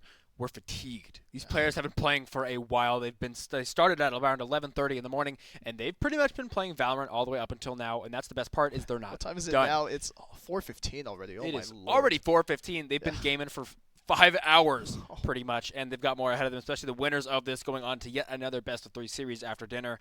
But man, fatigue is going to come into play huge here, which I think brings a lot more of uncertainty into these rounds. And you got to it's at this point that when I was a coach, and I'm sure when you were a player, you just recognize you have to lean on the practice that you and your team have with each other. You have to lean on the trust that you've built with each other, and you have to really go back to the well a little bit and go find what worked for you. Keep making it happen until it stops. Yeah, and there's a saying, you're only as good as you practice, right? When all else fails, you're going to rely on your practice. The reps you put in, this is where they matter, because this is what your body defaults to. How is your aim? How is your brain thinking? Cool self-flash by Muffin Cat. That is absolutely heartbreaking, and right as you're talking about it, the fatigue may be setting in a bit for UCI. Straight out of the timeout, Berkeley is dynamic with the first couple of hits. Right as I say it, Jason right back to try and equalize this thing. He's had the hot hand for Irvine all evening long. 10-10. Jason's probably about 25 kills deep right now, 50 so far in the series, I'm pretty sure. Berkeley playing a nice series so far. They still have the man advantage, but Jason really doing his best to claw it right back. Yeah, he's doing fantastic so far. Irvine keep doing this thing with the double sentinel on one site. I would think this is not the play to my untrained mind, right? To kind of double up all your eggs in one basket, but Berkeley on site. And it's going to be very difficult for Irvine, obviously, to retake any of this stuff once this Berkeley once this Berkeley team actually gets on site. It's so rough. When you have this double sentinel, you can hold the angle great. The line will be set, but it's just a question of whether or not you can actually defend and retake without all of this initiated value. Look at Oni really making it happen, and Sudgebubby too. That's the individuals you wanted to see from Berkeley straight out of the timeout, giving them the lead 11-10. 2 rounds away from a ticket to the grand finals. Stakes are high, and the grand finals are in sight. That's what these players are after, but you have to look a little bit beyond that. They want more.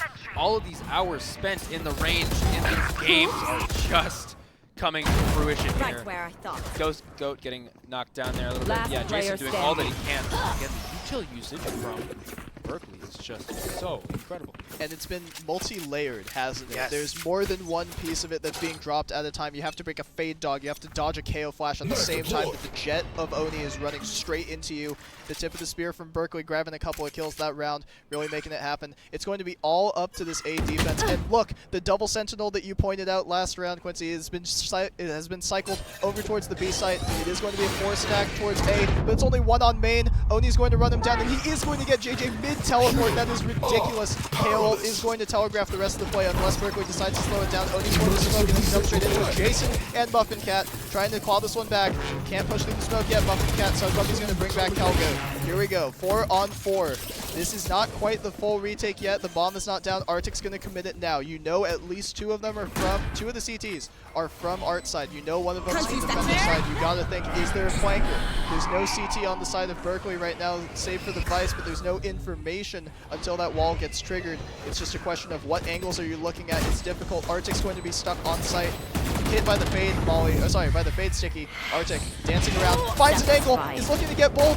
Dodges back into the smoke, he gets a second one. It's unbelievable from the newest member of Berkeley. And now Dadson's going to clean up Muffin Cat. All up to Lace with a deagle. No hope. Berkeley, 2 shots at Grand Finals, looking to go the distance. They want to make it happen right here, and that round looked phenomenal. 5 members standing alive at the end there, if I'm not mistaken. An incredible display of post-plant there. This, I'm going to say it again, Takeshi, this they must win the round. It's win or go home. Those are some of the coolest words in any sort of competition. But really, this is do or die for UCI. Either they win this round, give us one more shot to take this to OT, or Berkeley punches their ticket right here, right now, and the bye is in shambles for UCI. Yeah, this is not what you'd like to see. Sheriff's hopes, dreams, and maybe a little bit of duct tape holding us together right now. Still have the double Sentinel, this time traversed over to the A side. We're going to have to see how they can hold this down. It hasn't worked for them the last 2 rounds over on B. Let's switch it to A. Yeah, and I'm just going to give a quick bit of reprieve, a quick moment's reprieve for all of you listening who may wish to have a little bit of break from the action. Look, Berkeley is slowing it down. There's not as much for us to talk about. It's just a question of let's play the hypothetical game here before the action gets started. If UCI is able to take this round, do you think we see overtime? I think I would love to see overtime. Let's put it that way. I don't know if I would say that I would guarantee seeing one, but man, it would be a sight to see. I think we need at least 1 overtime in the day. Not trying to get someone in the first half. Muffin Cat finding himself a pick. 4 members of Berkeley coming. You want to fight it? And as the exec comes in, Berkeley looking to cut off this rotation, but little do they know there's actually no one from UCI on the site. They're going to use all this utility to get the open plant. This is a very difficult plant to try and retake. There are so many different angles you can be shot from. Back hauls in the corner, on site, anywhere back site, anywhere from long. They don't know whether or not Oni has the op, and that's something they should be concerned about. Look at all this information Muffin Cat is delivering on this Yoru. Pops out from the dimensional drift at the pivot. Plant's gonna come in, it's a fake though. Muffin Cat's gonna get a second. Dadston gets the equalization onto Richie, and it's going to be even trades. It's numbers. Look at all the damage that UCI is doing. Dadston is barely on the brink, and that's it! These Golden Bears of California are looking to punch their way to the Grand Finals. They're going for gold here at UCI. They want it, they're fighting for it, and they've taken it. They're on their way to Grand Finals now, taking down the previous Titans. UC Irvine Berkeley have done it. And just an unbelievable team showing from them. All the individuals had their moments. Goat doing a great job on Initiator, setting plays up. Same with Arctic, but also doing some fragging in the second map. Dadston, Oni, Sudgebubby, we've been talking about them all series long, and it was a great effort by UCI. They put up some incredible rounds. It looked really, really good on after the timeouts, but in the end, Berkeley, a bit too much for Irvine to handle. Yeah, they were consistently online. They were consistently hitting their shots. They played a fantastic game there. Round after round, they looked both calm and collected and aggressive and really in control of the games. I got to shout out Dadston. I feel like he was playing insane this last 2 rounds. Shout out Dadston. I mean, you got to shout out all of Berkeley, honestly. Right. This was a complete team victory. Like you said, UC Irvine, no slouch as a team. They are a strong, strong unit, and Berkeley, for them to overcome them, this is a great team victory for them. Absolutely. And so now we have to touch on the rest of the day, right? Berkeley played an intense 2-0, similar to this one, versus Davis. Earlier. I mean, they now played UCI. My old school, yeah. Your old school. They took down UCI. It's already been a long day, and now they have to go against San Diego in the finals. San Diego have had this time to relax. They just watched this whole game. They're taking in the information. They've had the time to rest up. Do you think that's going to play a factor in this last series at all? I think absolutely. So I think it's an advantage of preparation that SD has versus the form that Berkeley is bringing to the table right now. You see, if all of these individuals, Berkeley has some hot hands, man. Like, these headshots are coming in fast. If they're able to keep fighting at the same level that they have been here against Irvine, I like their chances against a lot of different teams. I think I'd agree. I believe San Diego's rounds were pretty close. UCI almost took map 2 off of San Diego. It was incredibly close. So that shows they're breakable, right? But I really do got to agree with you. Berkeley they're looking pretty good. It is a dangerous place for other teams to be in. But as we take a moment to recap on the rest of this series, what do you have to say to your boys over at Irvine, obviously, who put up a great fight, some ridiculously close maps, but in the end, not quite enough to bring it across the line? Yeah, I mean, they worked hard. They really did. They gave it their all out there. It just wasn't quite working out their way. Maybe it's the distance. Maybe it's the amount that they've been playing recently. They've been practicing like crazy, and maybe LAN. Maybe there's a bit of inexperience at LAN coming in, but I really do say not quite congratulations, but a very good effort and well done to the Anteaters there. The unfortunately Val team does end up going home today. And while it is unfortunate, obviously, big shout out to them for really Berkeley had a very dominant first game against Davis, and then the second game was very intense. Irvine pushed them almost the distance both times. We were threatened with overtime in map number 1, and we were again threatened with overtime in map number 2. It would have been really sick to see some of that come through so we could have some more hype moments. But as we send this over to replay, closing thoughts on Berkeley and their chances moving forward. I think good chances. We've talked about it. Yeah. We did. I really do think they have a fantastic shot at it. I think you feel fantastic, right? We talked about maybe how the team feels after all this. They may be tired, but they're feeling good. UCI now, last year winning all 3 titles. Berkeley have single-handedly knocked out the chance to do it again. You've taken them down. You said, no, not this time. We're here in your way, ready to stop you, and they've made it happen. And we are going to go ahead and look at a replay from this game because there was a lot to look at. All right, and feel free to talk this out. You're the color guy. You've got all sorts of information here. All you, man. Make it happen. Yeah, so the beginning rounds of this Pearl map went entirely in favor of Berkeley. UCI, as the maps went on, as the rounds went on, we were able to scrape up a couple rounds here and there. Plays from the Eaters. Going on now, time and time again, just improving a little bit. Dominant plays like this as teams, as duos, especially. Just fantastic game. One enemy remaining. Nice clutch here from Jason. Second one, but we could sit here all day long and break down the micro factors of Berkeley's decisive. Each of those things has a counterpart, right? Irvine could have done things so much differently and so much closer, right? We talked about how close these rounds were, right? They oftentimes came down to 1 or 2 members clutching up, and that's how you know it's a close series. Jason doing his best here on the side of the Anteaters, really walking through that. But time and time again, we're seeing crisp aim. We're seeing players caught off guard some of the times. We're seeing properly handled 1v2 situations.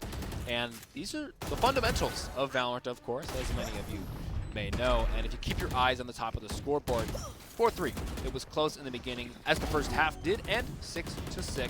Neither of these teams really could have taken it away. At the end of this, Takeshi, I do want to get your thoughts on a little bit deeper of how Berkeley fare up against San Diego, as you, I believe, did cast that game. Nope, excuse me. That was against San Diego? No, not quite. Not quite. That's my mistake. But all good. Glancing back, it was just so many. Fade played a big part. I'm not sure we touched on it too much as the game was going on, but nightfall after nightfall was what brought these teams onto site a lot of the time. I mean, Tats did. Last player standing. Absolutely, and the individuals from Berkeley, like we've been talking about this whole day, the firepower really came through for them in a big way, and the difference in styles, the double initiator of Cal and the proactivity that they have versus the double sentinel and a bit more of the reactive play style that UCI was going for. Pretty impressive on the defensive half, but ultimately not enough on the attack side to really bring it home for UCI. Yeah, a big fan of that. Or I should say, UC Irvine is a big fan. I mean, this was okay. One of them was not in the smoke, but the other 3 were. One of them was over that box over in that corner. But yeah, time and time again, it was just a lot of aim. UCI does like that double sentinel comp. They played a lot. They'll opt for it in a lot of maps. I think more than most teams. And I couldn't tell you why. I think they're very comfortable on these characters. Maybe they like the play style. Maybe Kershot, their coach, is a more fan of the play style. Working our way through player these 10 standing. to 8 on these rounds, as we can see, it was just really neck and neck throughout the entire series, going back and forth, but Berkeley climbing out on top. Takeshi, you got any final closing thoughts for us here? Well, I think who better to ask about player closing standing. thoughts than the victorious team themselves. After this replay is finished, we are going to throw this right over to an interview, but as you see, Muffin Cat, the substitute, really trying their best for one more round, trying to push us the distance. It was not quite enough as the duo of Dadston and Sudbub handle in the closing moments of that. So with that being said, let's throw us over to our interviewer with the victorious team, UC Berkeley. I have no doubt right now that we're loading up the interview. There we go.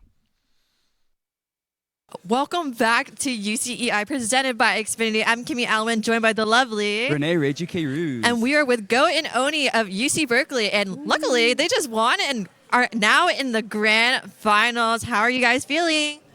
We're feeling good. We're feeling good. We expected the win. Feeling great. Feeling great. Honestly, just really excited to be here. It's been a great time. Thank you to all the organizers. It's been a good time.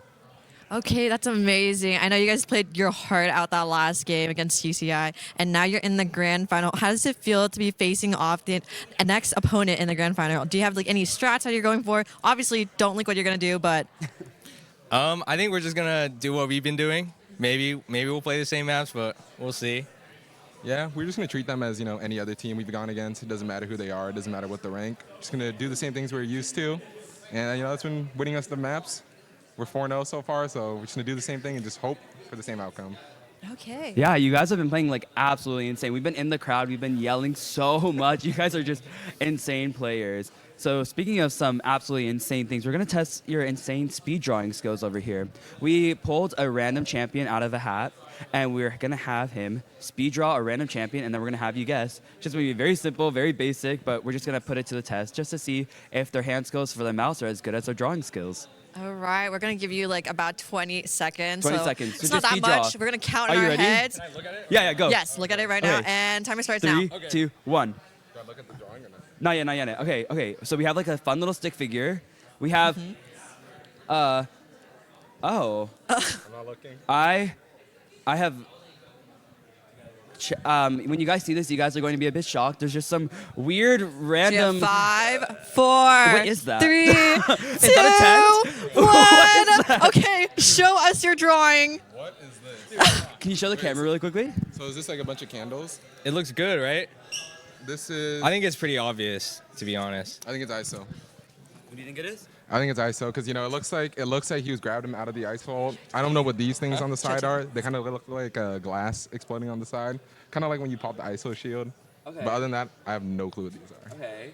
Well, real talk, I have no clue what that is. So what You is were pretty it? close. What was it? It was Jet. It was act. These are the knives. Those jets? And then Okay, this but is like the flying, Okay, you know? okay, but when how you are these glide. knives? They look like candles. Dude, there's 5 knives. 1, 2, 3, 4, 5. And what is this?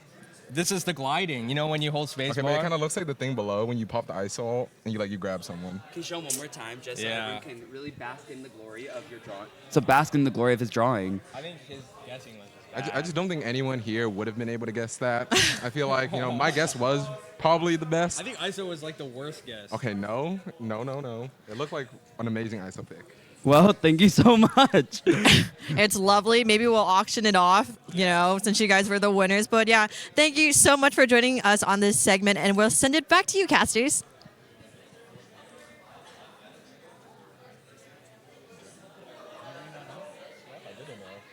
I thought I had it. Fantastic crew of interviewers, and obviously our production crew for making this all happen. Quincy, you're going to be casting this team, this Berkeley team, going up against SD just after our dinner break. So with that being said, do you have any closing thoughts here as we prepare to wrap up this portion of the stream? I think Berkeley are looking fantastic. If there's a team that can take this grand finals home, I think it's them. I really do. I'm going to talk about that more on stream later. Don't you worry. There's a benefit to having dinner in between, right? We're going to go get some grub. We're going to reset, refuel, and looking better than ever for the finals, I am sure. I just want to point out, I would have guessed Jet there for sure. I'm not sure what I would have possibly guessed. I thought it was Teo. I thought there were some Rockets, but with that being said, do you mind if I give some shout-outs and stuff? Because this is my last amount of time here at UCEI on broadcast. I understand there is Overwatch tomorrow, and we still got another match with us here, the grand finals of Valorant, coming up very, very soon. But before all of that, once again, I've been Takeshi TK Starstorm Kawada. Thank you so very much for having me. Shout out, of course, to all my people at Esports at Davis. And of course, I did not forget this time. Shout out Mom, shout out Dad. Love you guys. Thank you so much for supporting me. And with that being said, I'll see you all later. Good luck, Quincy. You guys are going to kill it on the A stream, and it's going to be a phenomenal grand finals. Can't wait to see you guys after the break. Love to game? With Xfinity, you can upgrade your speed to keep slaying zombies like it's your day job. It is my day job. Upgrade your internet speed for the ultimate gaming experience. Bring on the good stuff.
When it comes to power, performance, and style, you can't do better than an MSI monitor.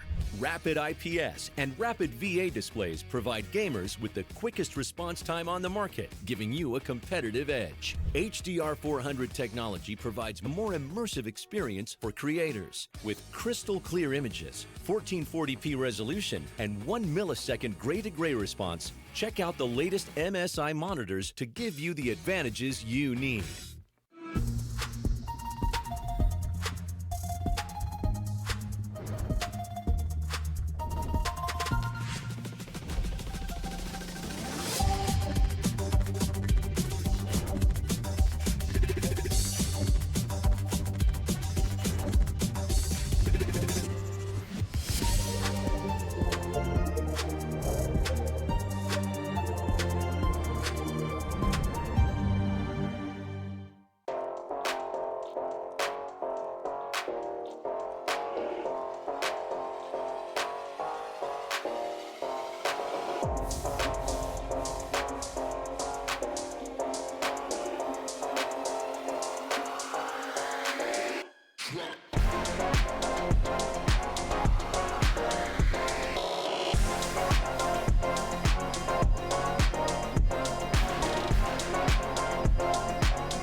Ladies and gentlemen, welcome to the 2025 UCEI Invitational presented to you by Xfinity. I'm Caleb Jiao Sang, here with my co-caster. What's your name? Oh, yeah, that's right.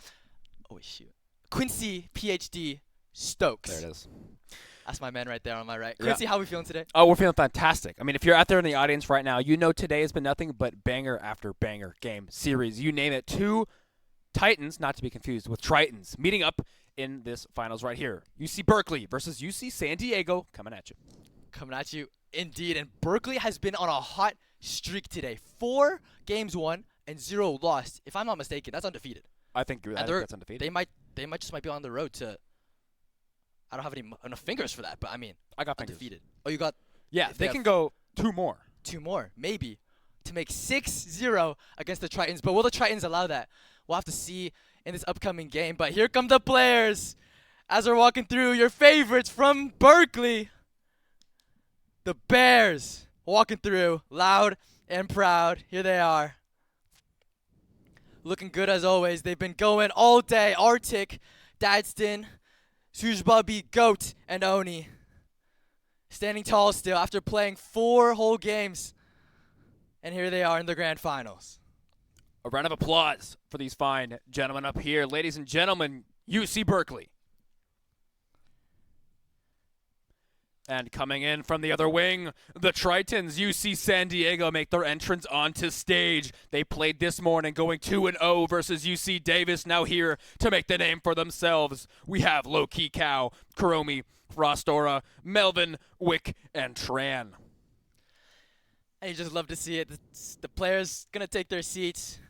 And it's been a long day, ladies and gentlemen, but they are still here. They are still playing. They are still fighting. And only one of them will go away with the trophy today. So, who are we rooting for? Is it going to be UC Berkeley? Or is it going to be UC San Diego? I guess we'll see here, Quincy. We will. It's going to go down. We talked about UC Berkeley being 4-0 right now. San Diego 2-0 in the day, too, taking down Davis earlier in the day. So, one of these teams, similar to yesterday, is walking away with a loss on their record. And here we go, some fans in the audience making some noise. Love to see it. Okay, we got some UC San Diego posters, UCSD, look at that. Not sure what this guy is doing pointing at the Cal Berkeley sign.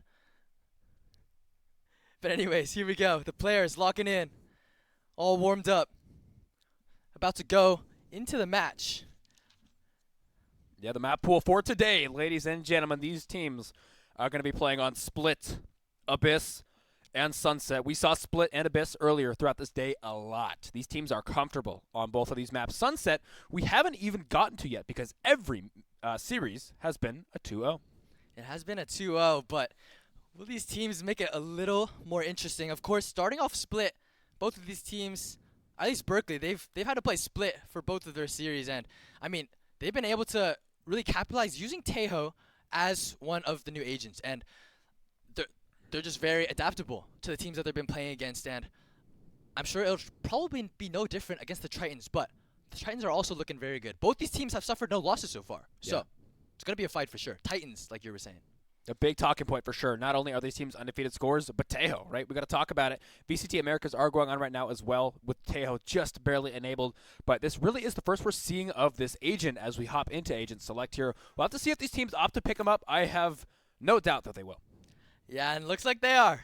Let's look right into it. The defenders and attackers sides both picking up Tejo, and of course, Berkeley winning with this composition already 2 times before Quincy, and they're comfortable in it. They're playing this. Maybe they're tired of it, but this is how you win, man. You go in with the same guns, the same uniform, and you're looking the same. You're looking strong. But let's see what UCSD has in store for us. Of course, initiators. We got to look at those. Sky rather than a breach. So that will have the Trailblazer online. But if they do lock in this Viper, that is something different, I think, that we're going to see. Actually, double controller like we're seeing here, and that's definitely different from the composition that Berkeley is opting into. Absolutely. I like what you said here. This is the comp they've been rocking all day, right? We've seen them just literally straight up run this pretty much the entire UCEI Invitational. Now, they've been piloting it very, very well. If it ain't broke, don't fix it. But yeah, I am interested to see if UCSC does lock in this Viper, opting for that double controller. This is stuff we haven't seen a little bit more of. I don't think we've seen Sky chamber, or Viper all day.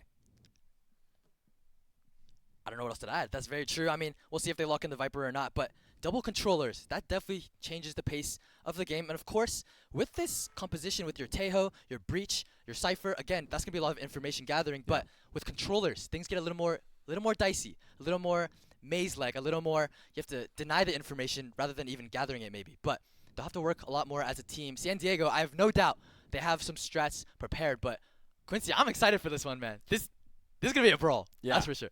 The Smokes characters bringing in things like shotguns, right? We saw a lot of Bucky and Judge gameplay in the last series with UC Berkeley, making it work, and I have no doubts at Camper, especially on Split.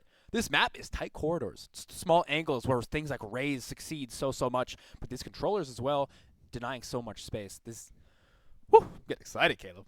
It is getting a little heated in here. I'm going to have to maybe take off the coat later, but Viper, of course, and in combination with so many smokes, probably on defense or offense, actually, probably going to see the wall denying a lot of information towards like A main, towards ramps. You might expect it even towards mid and B. I mean, it really depends where they want to play it, but they'll have to. I'm sure they've thought about how Taeho kind of interacts with their smokes. I mean, he's able to flush out certain areas, but maybe not able to reveal as much, except for with his little drone, right? Yeah, absolutely. A lot of information on that drone as well. But hopping in a game here, 3, 2, 1, 0, just like that, we're going. Round start here. SB on the attack. Oni is wasting no time. Wasting no time indeed. They're already into the heaven position, and UCSD, they're not exactly caught with their pants down. It looks like they're a little bit ready for this as Tran tries to stab him in the back a little. Suge Bubby able to finally pick up his 2 for the round, and seems like I don't know, Berkeley. They're running away with this one. They were opting towards A, perhaps pivoting towards B now, but it seems like low-key Cal seem to be aware of it. And there's a bit of a scuffle. One enemy HP remaining. on Oni, but Dadson quickly taking care of the Cow. They know Astra was last seen on A. A rotate to B should be free here. Wick's got a Ghost and 100 HP to work with. Dadston full HP, but they do have to get this bomb down, and Wick does have the element of surprise on his side. He does, except he takes down that camera. Spike right planted. Now, so do you know his position? It should be a quick little 3 versus 1 cleanup. The concussion. One Wick, enemy actually, remaining. hold on just a second. Able to get the first. Able to get the second. What in the world, Wick? Starting us off with an absolute banger. Wick, we saw him pop off in the early rounds. Caleb, I knew we were getting into some gameplay, but not like this in round 1. Wick, your first name might as well be John, man. John Wick has hopped into the arena, and he's here to play 1-0. UC San Diego are not exactly going to die so easily. Yeah, I need to see this round again. Tran did a great job holding them off of A in the beginning here with some nice picks, some nice damage with the paint shells as well. But as we rotate off back, unfortunately, I mean, Wick just one. Make it 2. Make it 2, man. And for the Make it a third. Just look at that Wick. He must be feeling good for himself right now, and I mean, for the pace change like that, I think UC Berkeley, they're not going to let that slide. No, absolutely not. San Diego, listen, this is the pop-off team, right? We saw them earlier. We know we can get into some energy here. These players are passionate. I have no doubt. Listen, I can't hear the crowd. I have no doubt Wick jumped out of his seat right there, right? But That's he wants none of that. He's got his deagle out. He's ready, and he's popping heads. He's going in for that. Hold on, Frost. He is cold. That is One for sure. enemy 3K remaining. for him. And Tran, of course, with the Bulldog, picking up one on the side with the fries, and the bomb is just left in the middle of the map. What is going on, Quincy? we saw round 1 went to San Diego's way. Round 2 is no different, but in a slightly different style, a bit more dominant. No clutches here. A stinger in the hands of the solo member of Berkeley has to make something work here. Okay, but Goat has some stuff to work with. It seems like all the isolated players from San Diego are in different parts of the world here. But they're actually able to make something happen. They can't exactly group so easily. They might get cut off a little All bit. missiles Goat, away. seems like they have a good idea of where he is. Tries to utilize the salvo a little to throw off the position, but it seems like they just might know where he is. Even if he plants B, he has to work against this fish tank that he's trapped in. One player on his back, one player on his front. They know exactly where he is now. Spike planted. Now Goat, with a stinger in hand, has to make it happen. Goat's a small man in a big world. 3 members. Wick maybe up first here. Wrong buddy out. Right overhead, boom. But Cow peeking from main, and he picks it up. Just a nice little 3v1. No sweat here. I mean, that's how it goes. None at all. Picking up this outlaw. Going to be a crucial weapon to buy here. Berkeley coming into this 3rd round. They've got econ, right? You sack the first 2, that's okay, but round 3 has to be where you turn it around. Exactly, and Let's go into the replay here. I mean, Frost. This guy's just shooting bullets right into the storm, and they're landing exactly where he wants them to. And San Diego, they're fighting strong, and they're holding exactly where they need to. I mean, their players, they're able to fall back. They're able to just call for help if they need to, but they're standing their ground. They're fighting for heaven solo with their boys, wherever it is. But Berkeley, they're going to have to make something happen. Their play style has been very focused on just getting the information together and fighting together with their initiators, which is basically how you play this comp. But it seems like they might have to do something a little different here, but maybe not on this buy round. Let's see what they try to cook up. Yeah, I'm going to try to make something work here with the Outlaw, forced to keep out for now, as Berkeley do take a little bit of space in garage. Dangerous here. They left the spike outside. They have no intention of full committing for now. Oh, a bit of miscommunication there maybe with the Sky Flash. Oni actually able to take that timing with the Vandal, able to finally make use of rifles. San Diego on a little bit of the back foot, but they do have players on each side of the map still to kind of maintain info. Seems like Berkeley, they're opting towards mid here. Trying to get whatever space they can. Spider gets spotted out. A little bit of intel. Now we know Viper is in B heaven waiting. But in garage here, Sky pushing up just a little bit as the rest of Berkeley maneuver towards the A side. They are, and seems like San Diego, they'll have a good idea of what's going on just a second here. They have sight lines covered. They do have a Viper wall in order to stall just a little bit, but this Outlaw line of sight could be a little deadly. Excuse me, the Marshall line of sight, but Got to like tag the pulling A-pop them will be in. coming out. San Diego, they just have to 30 seconds left. relent this sight as they try to retake it. And it's a 4 versus 5 though with the worst guns. They're making their way onto site here. A couple members in heaven on the side of UC San Diego. They're going to be firing down onto this site. It's going to be tough for Berkeley to hold it. Let's see what they can do. But hold on just a second. Astra in the vents position. He's actually able to get behind Huge Bubby and finally able to make his presence known as he goes in. And Oni gets 3Ks for himself, and Loki Cow finally able to shut down Huge Bubby. But the damage has already been done. UC San Diego, they're just limping away. Loki Cow has the only gun for his squad end. I mean, maybe this is what you expect, but San Diego, they really had to try hard to hold on to these sites, Quincy. I mean, if they just kind of relent pressure, if they get one pick, or excuse me, if they get one of their players picked in the middle of the round, it seems like this will be a recurring theme for them. They have to fix that up really quick. Absolutely. You need to patch these holes, this kind of gameplay, these kind of mistakes, I'll say. Poison Maybe orb won't fly emitting. at this high-stakes gameplay.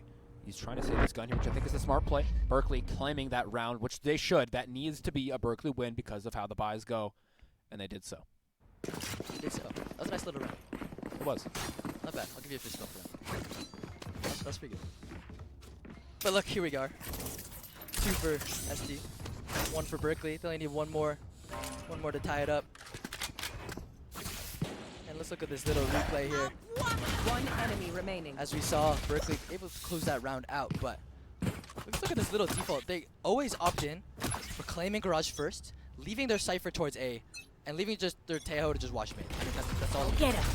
Focus on one side, make sure you don't die on the other side, and make sure you don't get flanked. Like that, it's very basic, it's very alphabet for this type of patient gameplay in order to get this front to back onto the site. But it seems like Wick, he's a little curious.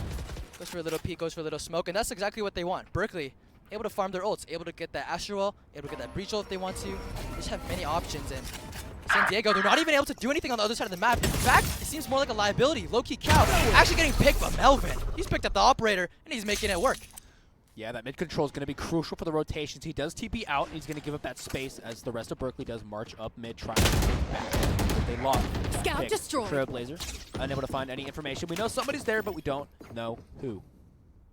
Very true. Leaving the trademark to kind of host any sort of scouting towards B heaven, but sounds like UC Berkeley, they're trying to make their way perhaps towards B. They do place that smoke to B heaven. San Diego, they do kind of know what's up, but not exactly, because some of their players are opting towards the A side. But now they're a little more sure as the Cosmic Divide comes down, as the flashpoints come out, and all the stuns. Wick, he's alone in the back of the site, but can he hold his own? This will be crucial for the round, but I know it doesn't really exactly get dropped. where But you 3 versus 2 now. One enemy Maybe get remaining. the bomb, but Arctic, out of nowhere, able to get 2 headshots for himself, and that's it. Getting a 3K. Whew. Quincy, these guys, they just cleaned up the whole team by themselves. I don't know what to say. I'm seeing clean gunplay on the side of Berkeley. They're feeling good, no doubt. Arctic coming up big that round, finding 2 crucial picks, along with this these early picks as well. Wick hiding backside, able to find a crucial bomb interruption here as heading into this next buy phase. Now guns should be about even. I lied entirely. UCSD is on the back foot on their save. Excuse me, yeah. They do have half shields. They don't exactly have the best guns in their hands, but they're going to try to make it work. They do have some ultimates maybe, which might give them the upper hand, but the Headhunter trying to get a little scrappy here, but Berkeley again. Grudge first. Oh no, Suge Bubby finally getting caught off guard, and Frost, Melvin making their way up garage now. They can park their cars there whenever they want. And Berkeley, I mean, they have to watch their backs here, no? They're just pushing forward mid. Itsy Bitsy Spider does get shot out there, unfortunately. As you see Berkeley walking up there. Can't take much space here. San Diego are clearly putting a lot of pressure in mid, which I think is crucial on this map. I think you need to hold mid prio because it's just so influential when it comes down to the rotations and the gunplay mid-round. It is indeed, and Berkeley, they're just backing their tails into a corner here, kind of towards A. And even if they do end up opting for this A spot, it will be pretty hard to contest. They have an Astra Star right there. They do have a Viper Wall as well, but the Breach is getting ready for that stun line onto Heaven. So, looks like they're opting for the execute. You'll see the raise on your map, blast packing right towards Heaven onto the ramps. And now the stall utility has to come out, and you see San Diego. Quincy, this is the controller comp that we're talking about. This is such a stalling, easy way to make sure that they can't get into space. But hold on. Just as we're talking about speed, they make their way into Heaven, and Tran, Melvin getting their respective kills. And as they try to enter through main, are they going to get punished for it? No, not quite. Tran is going to get picked down. And all of a sudden, it's a 1 versus 4, though. Seeming impossible in the midst of it. And Loki Cow getting the last one for himself. 3-2. Pretty textbook by San Diego. Yeah, I like that round a lot. Beautifully done. Ult economy in their favor. Gun economy now in their favor. I can believe that was their save round. They were able to clean that up. I will shout out Tran there, putting in a lot of work up in that A Heaven, able to stop them. Melvin's aim is something we have to watch out for this entire game. I think Melvin is disgusting. We missed there too. He did kill Oni as well that round, picking up 2 for himself. That is true. That was, I mean, if you're Berkeley losing your guns, that's a little... If you're losing your guns this round, I mean, it might cost you quite a lot, but of course the ultimates might be some available quite soon, but it seems like a recurring theme. Melvin challenging the B main position because he knows that they like going towards this B spot, but how will San Diego kind of adapt to this? It seems like if Melvin right now just hypothetically gets like, he has to give up the site, right? I mean, there's no way a chamber with no utility can hold it just by himself. So it seems like that's more of a retake site for them. And they have the Showstopper. They have the Cosmic Divide. They can so much do it. Retake. Heal comes through from Melvin, topping him off. He wants to hold Garage a little bit more. A lot of members of UCSD vaulting towards that B side. And as it turns out for them, that's where Berkeley is as well. Now working up mid. We keep talking about mid and how important and influential it is in these rounds. Low-key Cow going to try to hold it down. A lot of members coming. The util does come out. He has to hold down the smoke. Able to find one. Showstopper does stop him. It is popped out. He actually damages some of his teammates off of that, but here comes the Rolling Thunder right into the garage. But Frost, hold on a second. He's holding strong as his teammate Melvin is surviving himself on the side. And Frost able to pick up another, and Tran actually rips the Showstopper on a dash which we cannot see right now. But you see San Diego's valiantly fighting for their own site, and they keep it. Tran, Wick, everyone's just getting their own ones. An insane round coming out of San Diego. This is where we maybe see a timeout or something from Berkeley. They need to catch this momentum before it slips away from them. San Diego is a dominant team. I almost feel like they thrive off of the momentum that we're about to see in this replay. But Loki Cow had a bit of a good rat there, but gets concussed, and it wasn't able to work out for him in the end. Exactly, and now Quincy, if we look at the bottom of our screens now, this is what we're talking about. If you're broke this round, I mean, it's just in such a dire situation. What can you even pull out? But it's so interesting. Berkeley, they just opt back into their normal strats. They just go slow, they just go together, because what else can you do, right? I mean, back to your basics. They're using the salvos, trying to clear out the space. Now they're walking up mid, but this is a little different. Maybe opting towards vents, smoking off mail so that they can enter into this position. Nelstro will be available, and you'll see Melvin actually contested Heaven this time instead of B main. So, kind of some mix-ups here as they head towards vents. San Diego, they have to be wary of this. Even the Cypher lurk in A main. Crawling their way through, yeah, UCSD are in a dangerous spot, whether they know it or not. The Cypher is in a position to lurk up the main site if he chooses to press further. But Berkeley, biding their time here in the middle, weighing their options, trying to figure out what to do. Dadston, low and in a dangerous position. One paint shell, ready. He's gone. But Melvin may be wandering into uncharted territories here. He's got 3 members waiting for him in mid. If he ascends, certain doom awaits him. But if not, to A site Berkeley goes. It seems like to A site Berkeley goes. As they're all taking the ropes, seems like the Ice Climbers here just going up as they want to. And you see San Diego, I mean, getting ready to receive the hit, but it seems like Wick is just by himself ready to receive it. As he gets his first two, Huge Bubby has to place down a smoke for himself in order for it to be kind of safe at least. But Berkeley, they finally make their way on the site, but it's so difficult to hold on to this. But Oni, will this be the difference maker? He has one already for the round, but Frost shutting him down in San Diego. All they have to do is react to this. That's all they need to do. An insane round. I gotta say, Wick is holding it down on the side of UCSD. There's his timeout we were talking about, as Berkeley does go for the pause. And this is where you gotta have a talk with your team, break it down, figure out what's going wrong, and really set their minds straight. You do need to set your mind straight. Just talk with their boys. And speaking of which, Quincy, what is your favorite Pokemon? It caught me off guard there, I won't lie. Piplup. Piplup? Yeah. What's that? Do we have a problem with Piplup? No, Piplup's great, man. Your explanation. I think penguins are dope. You know, penguin, it's a cool thing. They like slide on their belly. Penguins are sick, That's bro. a good ability. So, I'm going that. Or Snover. Snover. That's off meta for sure. Oh, wait. That's that little tree with the thorns, right? Yeah. Okay. Yeah, so. I think that's telling of your age, but I mean, wait, sorry. I'm catching strays, bro. And- No, I'm kidding. I'm messing with you. Well, Wait, okay. Snover's a little old, no? It's like, He's old. He's like Gen 2, Gen 3. Okay. That's all right. I'm more like a Greninja kind of guy, that's why. Greninja? Yeah. I can respect Greninja. Yeah. That's a young man's Pokemon. A young man's Pokemon? Yeah. Okay. But as we talk about this game here more, Berkeley, right? They need to recoup a little bit. We need to talk about what we're doing, and we need to find a little bit of a difference. And I want doesn't necessarily look like obviously they're doing anything wrong, but UCSD just look like they're one step ahead most of the time. It does, and even when they're not one step ahead, they're just reacting. I mean, they're able to so like calmly retake their positions. And Berkeley, even when they seem like they have the step ahead, San Diego's just ready to receive it. And I mean, I think you just really see it in like in their setup. Just look at San Diego; they're so spread out, not even that concerned. Even with so many players coming out mid, they're just calmly. They can just fall back whenever they need to. They can send for the util. Everything's just calm. Even on the peripherals, look, we have the Viper kind of looking towards B-Man and Astra's chilling on A site. But hold on. There is a lurk, and that might be a weakness actually for SD, as they don't have a Cypher Cam to look at that. Getting a little scrappy. Tran picks off Goats. That is one initiator down. He's got the read. Tran. The dad said, I know exactly where. Hero theft, that could be crucial, Quincy. Could be going somewhere they shouldn't be, but hold on, Wick actually shuts down Dadston, as he might have thought he was going somewhere a little clever, but Berkeley now beelining towards his A site, as it might be open with the Cypher down, but they have to be very careful with how they approach this. Wick is waiting on the other side.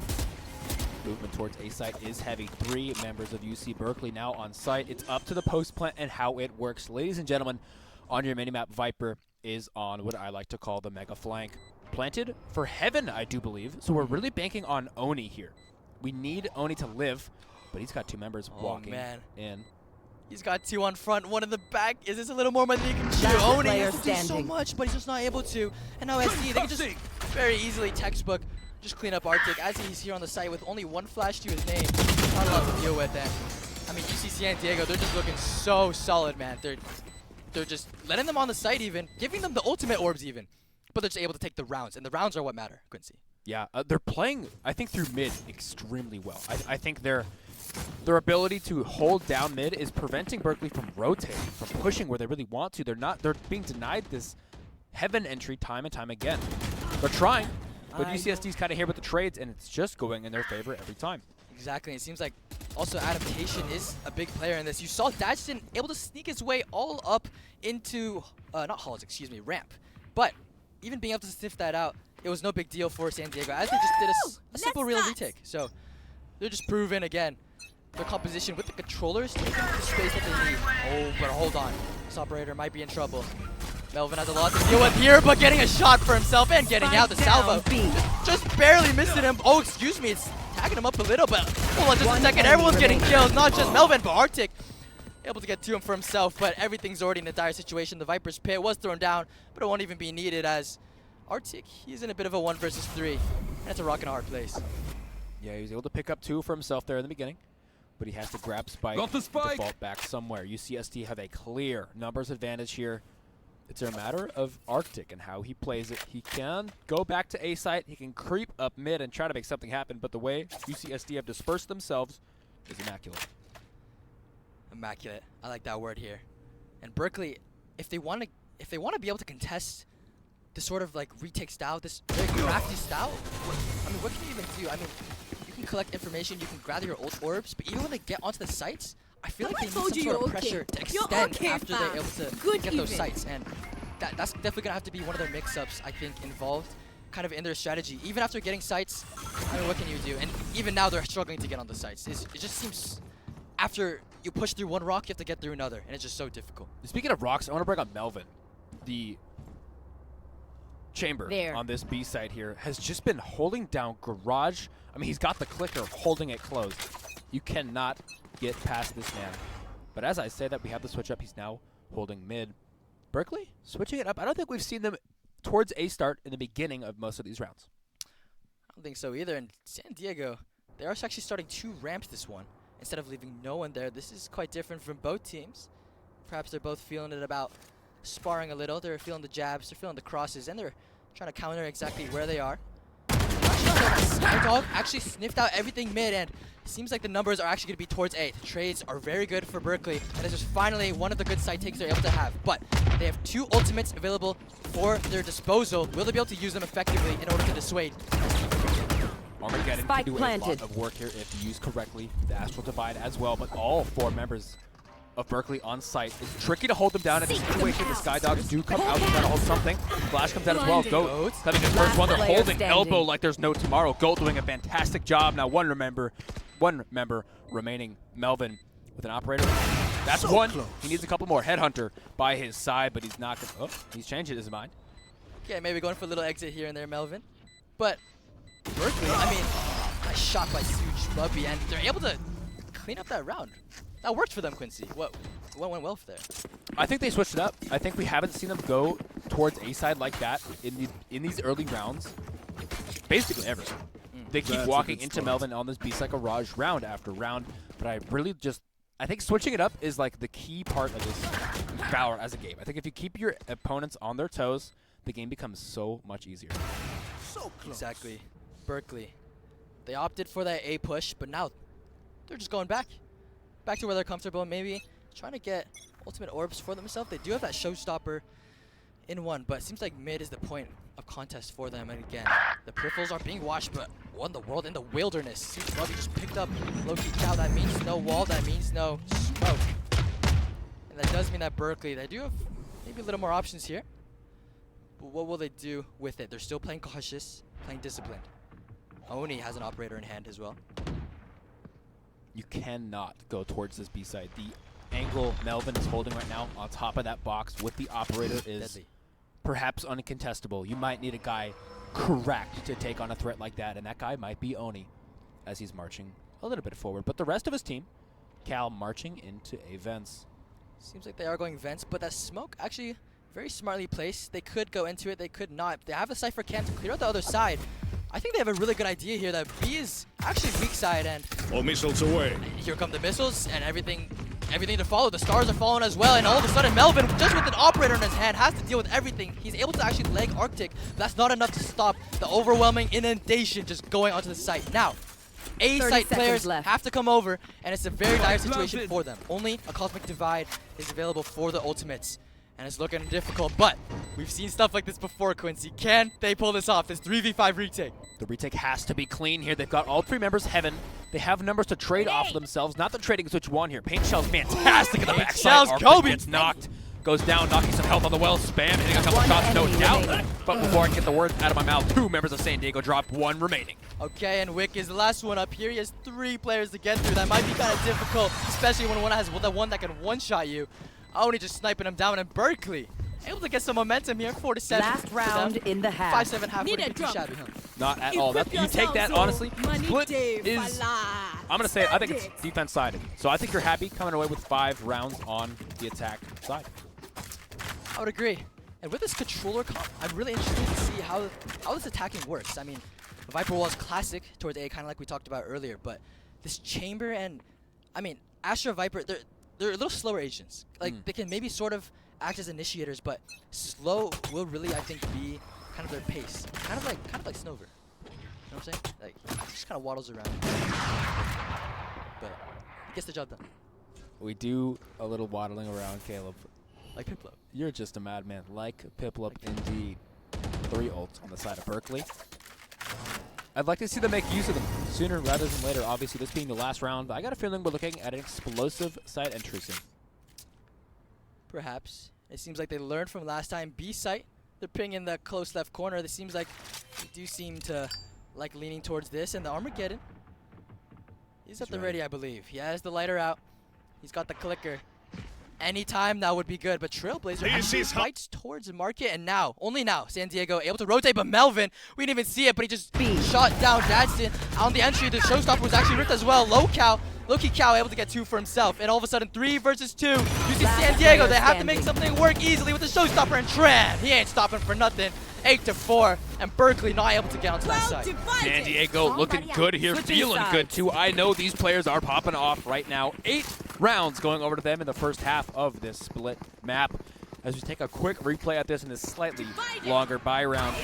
A lot of this round has been back and forth. This was a very explosive round. We get to see the Armageddon coming out from Tejo as well.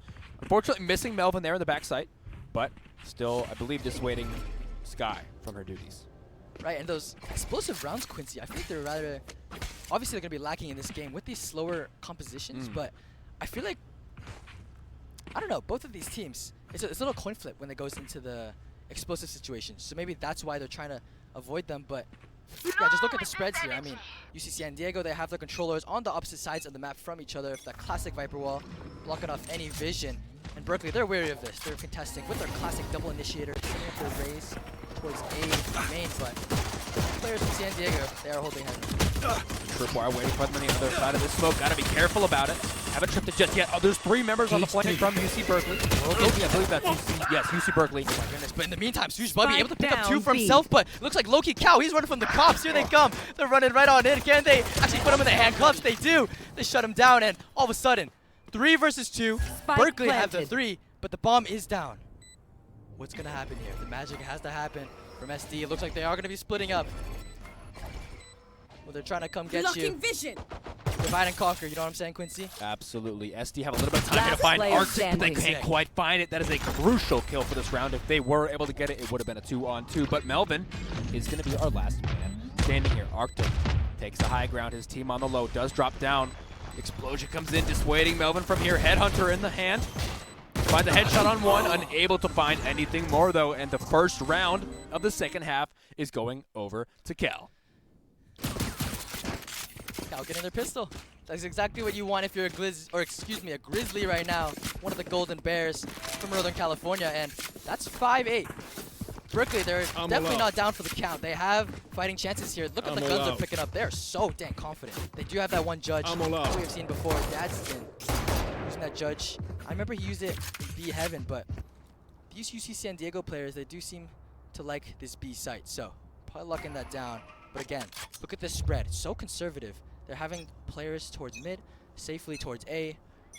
He's actually open. See a little bit of a combo here. Tejo coming out here with the help of the concuss. A tripwire finds a kill on Tran. We missed that, unfortunately. Spike down mid. The kill's going down, Oni. With the Outlaw actually able to snipe one down in the mid spot. And the tripwire, yeah, getting a kill. I don't know if I've seen that in a ranked game even in a while. Yeah, it's far and in between. The Cypher trip kills. I think it does 5 damage. Yeah, I think so. 5 damage.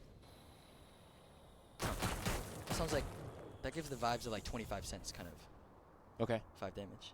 It's cheap. It's cheap and hard to come by. Melvin trying to take some space for his team here, as the rest of the members of San Diego, though few of them, are trying to work towards B.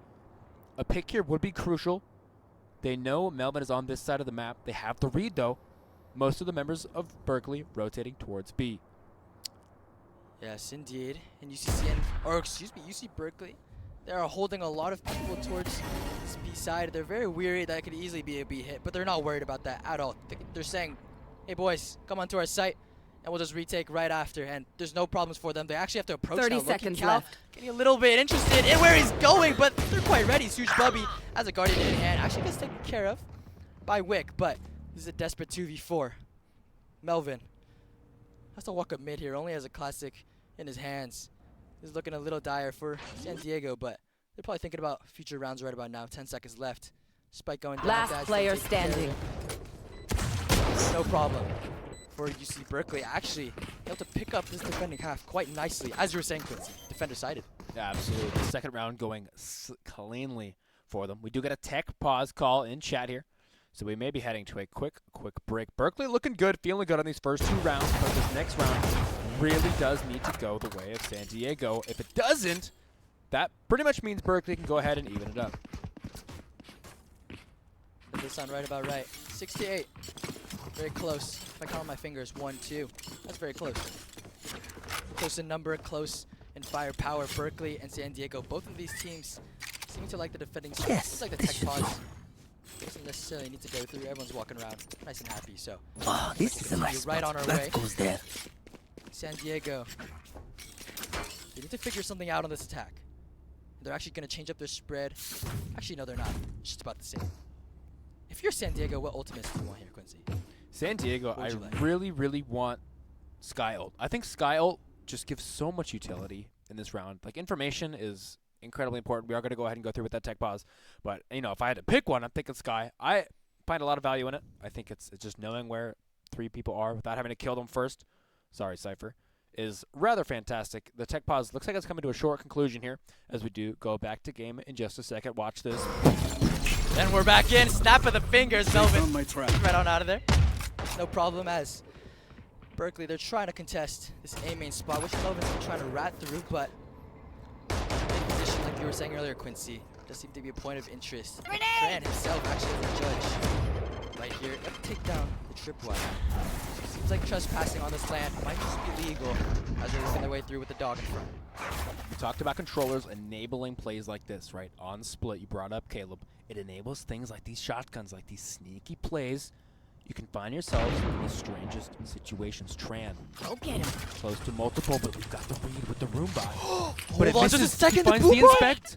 Oh no, the Roomba, he wasn't able to clean up enough, and here comes Tran in the sky. Oh, but Arctic, he's got his boys back. Of course, he can shoot him right on down, out of the air, just like a fly in his house. No problem for him. But San Diego now, they're not exactly happy that their guy died so far away, so they will try to go avenge him towards this A site. Only 2 players from Berkeley standing their ground there, so Berkeley's a little split here, and the stars do end up falling the sky and the blinding light. Arctic is inside as the X just coming out. Arctic has a hard time coming out of the smoke, but Huge Bubby does not for himself. He actually gets some body shots down, able to get 2 frags for himself, making a little more space. And you see Berkeley, they do have the upper hand just about now. Great work there from Sudge. Able to knock Spike down some planted. players on the side of San Diego. Berkeley now have the upper hand here. Upper hand, but Loki My Cal eyes are down. quickly making work of Cal Go. Now, the Guardians are in hand. The players both have 1 low member each. But Dyson, oh my goodness, we talked about this, Josh. Oh, but Loki Cal, he's inching away. He made his way into hell, and now he's to deal with the whole One wall. Does he enemy find out? No, he remaining. doesn't. Cage triggered. Dyson now able to expand his space with that Cypher cage, and now the stun comes across. Frost is in such a hard spot. He has to fight 2 players. Inside elbow, able to get the swing, but Dyson making sure nothing special happens of that. And Berkeley finally able to fight their way back, 7-8. It's only 1 off, Quincy. I was believing there for a second, 8-7. I love how close this game is, Caleb. Once we took a look at the scoreboard here, we're going to see just how close it is after this replay as we jump right to it. But I really think Berkeley are in a fantastic spot right now to come back. They are, and it was looking a little burdensome when Tran, he just jumped right in front of the Outlaw's face. But Suge Bubby peeking with the flash, peeking with the distraction. This team play is starting to heat up, Quincy. Berkeley are starting to feel themselves, and they remember how they're playing on split against those other teams. They are just not backing down. They're finally playing with their utility out. And look at these spreads again, except, speaking of spreads, UC Diego is not doing that. They're completely beelining towards A. This pressure just might push them back. I like that. I like that we're switching it up. I am cool with 5 members on one side. I want to see a little bit of rushing here and there. Maybe that's a noob take, but Tran here, looking to lead the charge for his team, the Bears. Right on Grenade is live. coming out. Melvin finds one right off the bat. That's the back sight member of San Diego taken down already as Berkeley lose a couple members right off the bat. But San Diego, they're able to easily take the site, and now they're able to have the post plant exactly as they want. Their members are on the site, But hold on, they don't exactly Spike have room planted. towards CT. They don't exactly have room Melvin. towards main, but Melvin, that's all you need. 3 kills on this man. With 2 with the Headhunter and this Trailblazer now. We'll scan out towards that CT, but all the sidelines are taken care of. And even if you don't have any space, as long as the sidelines are good, you're not getting flanked, you're not having any danger. Utility's not strong for UC Berkeley, so it's okay for them. My Oni, ult's ready. We've that is the seen operator. this I've team got your work magic trail. Before. Berkeley have it in them. Dadston and Oni. But the Sky ult is pretty much Cage going to shut triggered. down any attempt that they do have. They may be able to lock UC San Diego in a bit of a bunker here. The blast chamber. Oh, they're not going to opt for it as Dadston. May look for it. Looking for some extra. One Catch enemy them remaining. a bit when they're putting their socks right on their ankles, but seems like a bit of a scuffle with Dadston. Will end up falling, so the operator will be saved, it seems like. But 97 Berkeley. That was a good take onto A. Solid. Oh, excuse me. San Diego had a nice take onto A. Just able to get picks and then just run on. And if you're Berkeley, you're thinking, I mean, if they do that again, what are we going to do? Like, our retake wasn't exactly strong. We ended up having to save. And if our operator is towards B, the retake is so difficult. Yeah, I think a key thing that round 2 was Melvin finding that pick on Arctic in the back of screens. And maybe you can prevent that or just have the caution not to peek that in the first place. It maybe goes a little bit better. Oni showing some aggression. Exactly, and all the Astra Stars, if you look on the mini-map, they're actually placed. It looks like checkers right here. What in the world? Everyone's zigzagging left and right, but mid, maybe contest, maybe not. Oni is posted up here with his operator trying to get active, but there's no activity to be found. San Diego, they too are playing patient. Switching it up yet again. Last round, we just saw them explode onto A. Sure. This round, they're scattered like flies. Time to Okay, hunt. maybe the flies. Flies have some bites to them. Oni needs to escape here. Actually able to get stunned up, but block of fuse, 1 HP, and the paint shells are going to paintbrush right up onto him. Oni falling with the operator in hand, and now Arctic, he's going to pick up the op. The sword is going to fall in the hands of the Breach, but now San Diego, they're actually opting to go towards A off that. Interesting choice as they go on to face the 2 initiators. Aggressive piece. Spot out Melvin, smacking the dome. Arctic knocks it off. The rest of UC Berkeley marching up here. Blinding. The rest of UCSD want a little bit of that piece. Low-key Cal leading the charge here. Oh my goodness, Goat and Arctic getting a little crazy, but 30 Cal seconds not left. having any of that. He's a crazy one as well, and 4 players strong from San Diego again, heading towards the A side, and again. Can't use that I mean, blocking their post play vision. just seems so strong, even though they don't have a lot of space. They have no problems Spike with this. planted. And I think it's Last really because player of the standing. that Berkeley, once they use all their utility early, and if their agents aren't even alive to help the retake, it's just so difficult to even like abuse San Diego's lack of space. And even though they're able to have more space than them, Berkeley just can't find their way in. It's a turtle position. Yeah, absolutely. I feel like San Diego are doing such a fantastic job of just keeping Berkeley on their toes Should I play early some into the round. stars in Right? this So many of these early reality? picks we're talking about just come through and completely dictate the way the round goes, right? You can't retake site if you're down 2 members. You can't hold ground if you're down 2 members, things like that. Exactly. It's a numbers game. And I'm no mathematician, but 5 is greater than 3. he got it. He figured it out. Anyways. I've got it figured out. As we do head to a replay after the timeout here, we are going to get a quick look at it. But these teams right now are neck and neck. I still think it's either team's game. 10-7, I believe the scoreline is right now. Could be 8. Forgot a little bit, but that's okay. A lot of pauses coming through as well. Yes. I missed if this was the Berkeley pause or a San Diego pause. I believe it was Berkeley. That would make sense, I think. So They're we're trying to fight recouping. for this right now. Fair enough. They want to get the mental going. They want the momentum. They need a game plan right now. They do. It's just what is it? Oh, 5 rounds? No, 6 rounds away from 13. That's all you need. That's it. Usually they have their 3 up. 3 is a small number, as we did deem earlier before. Lower than 5, as a matter of fact. But it's right. It's a gameplay. It's a mental thing. I had talked about this earlier on stream. Mental plays into this so heavily. Berkeley have been playing all day long. Series after series, these guys have proved themselves the greater team. But now up against their biggest challenge yet, Berkeley need to find themselves, dig deep, default back to what they've been doing during practice. Exactly, and San Diego, 10-7, leading by 3, and all they need is 3 left. Going back to the normal spread. Their peanut butter and jelly. Here we go. 3 towards mid, controllers on peripherals. How are they going to play this? Everything's the same here. Butter, 2 members of San Diego lay in heaven. Excuse me, that's Berkeley. Waiting in heaven to dissuade them. 4 members of UCSD Now lurk to the side of B, leaving Viper alone on A side. Okay, and here we go. The dog will be let into the garage. Left to take some space, and the operator was spotted. You want to towards that play? B side. Let's So play. Roxas and San Diego turn their heads. They don't really want to deal with that head on. But of course, Berkeley knows that as well. They actually drop a star in mid to prevent any type of mid push. So maybe San Diego's thinking right now, okay, we can maybe go towards A, we can push up to B, but they're actually going towards mid. They're not exactly afraid of any star, afraid of any player. The Rubens is making the way in. The salvo will be the dissuasion here. Events finally being taken. I'm not sure if we've seen this too much here, but a Cypher camp from Gadsden. 30 seconds left. Actually allow him to know what's going on. The Showstopper being ripped. Cage Showstopper trigger. getting space. And it has been caught. It has been sniffed out. It's actually a bit of a Rosa, and Gadsden will shut him down. Now, do San Diego have to go into this A site? It seems like they do. Everyone's behind their backs, and they're running away. They have to get on. But as he turns around, Gadsden able to kill down Wick. Huge Bubby has to get one for himself as well, getting his second. And it's just lost for San Diego as they try to make their way onto the site. They just get picked off one by one. Time is their enemy. Melvin, the only one alive, has to tell the tale with his tour de force in hand. But will he be able to? It seems like he will. Children just might hear of this one.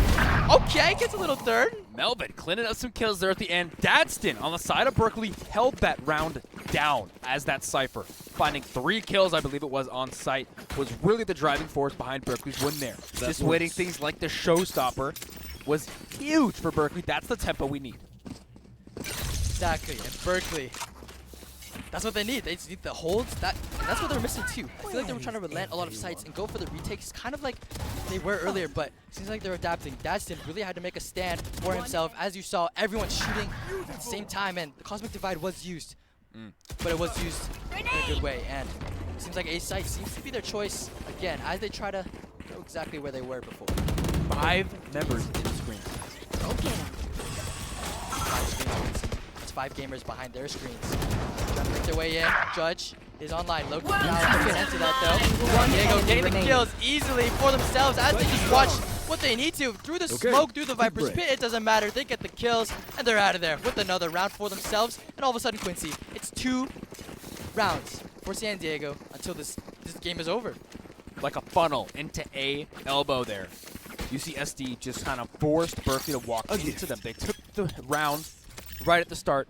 Momentum in their favor, rushing onto site. UCSD doing a fantastic job. Berkeley didn't have any options there. They had to kind of funnel in on the back of that site and literally just line up into the Viper's pit. Yeah, and they know now also that just can't work in the future, man. If you have 5 coming out of one smoke, you're against 2 controllers. You're against just so much, especially stalling util with the paint shells, with the smokes, with the Viper's volley. I mean, there's just so much to walk through. So one choke point will not work, and Berkeley have to figure something out. But they do have 2 initiator ultimates on their side this round. They're actually using their pistol setup. I've seen this before. They're putting 4 people in the heaven position and 1 towards B, which there's smokes. So we'll see if San Diego sniff this one out. I like it. I like these kinds of rounds where we say, hey, we're at a disadvantage. We have pistols. Let's just line up on one side. Let us stack and roll the 50-50 dice to see what UCSD are going to do. If you lose, oh well. You were probably going to lose that round anyway, but on the off chance it works, glory is yours. Glory is yours. If it does work, and it seems that Melvin is the one getting curious, but as they know now, San Diego, I think they've sniffed it out. They know the setup, and there's 4 players from them having to go against Such Bubby, who is alone on the side with the classic Wick. He's actually sneaking his way on there, using the box to his advantage in case he wasn't tall enough. But Berkeley now, they have to figure something out.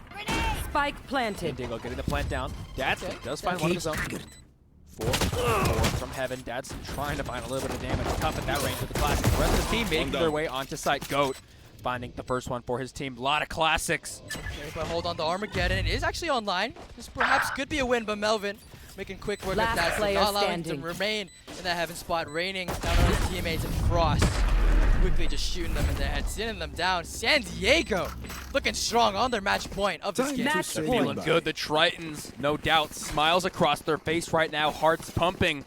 Berkeley on the flip, maybe nervous, maybe excited. You do have one more map, and I think that's what your brain defaults to right now.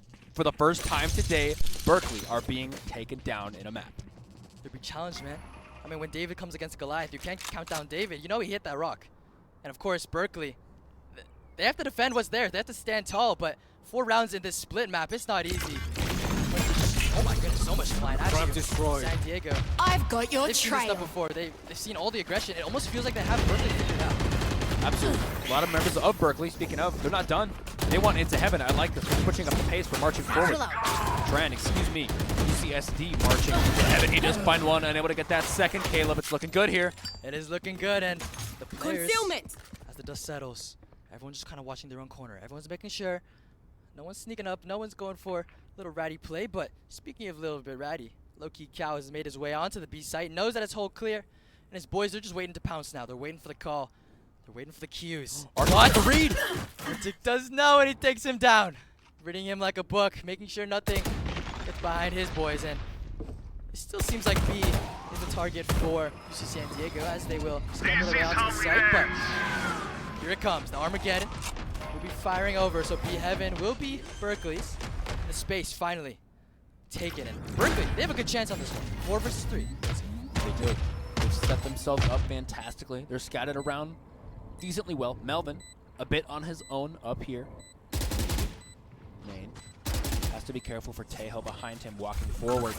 Members of UCSD flowing in from heaven. 3 of them out there. Melvin is their first line of defense. He does one headhunter out, unable to get a second. One 3 members of enemy the remaining goat. Finds one as well. They're trying to march onto site. UCSD have one, and it's Wick. We've seen him work it before, unable to do so here. And ladies and gentlemen, that's map 1 going over to UCSD. No, it's not. Yeah, it's good. I'm just gonna let that one awkwardly sit. No worries, Charlie. Anyways, No 9-12. worries. Berkeley able to stay alive in this match. They're not dead quite yet. San Diego have still some work to do with these Tritons. They still have to make one more bite to the meal, but Berkeley able to hold on and take their site back. I apologize for my earlier comments. A bit of a misplay for me, but Berkeley are not down yet. They've still got the mental as they showed us in that last round. What can I say, man? That's what Go get him. Haven't done anything. Listen, the colors are switched. UCSD is red, but the logo is blue. Okay. I want none of it. That's valid. Okay. Anyways, let's continue. 1-3-1 spread.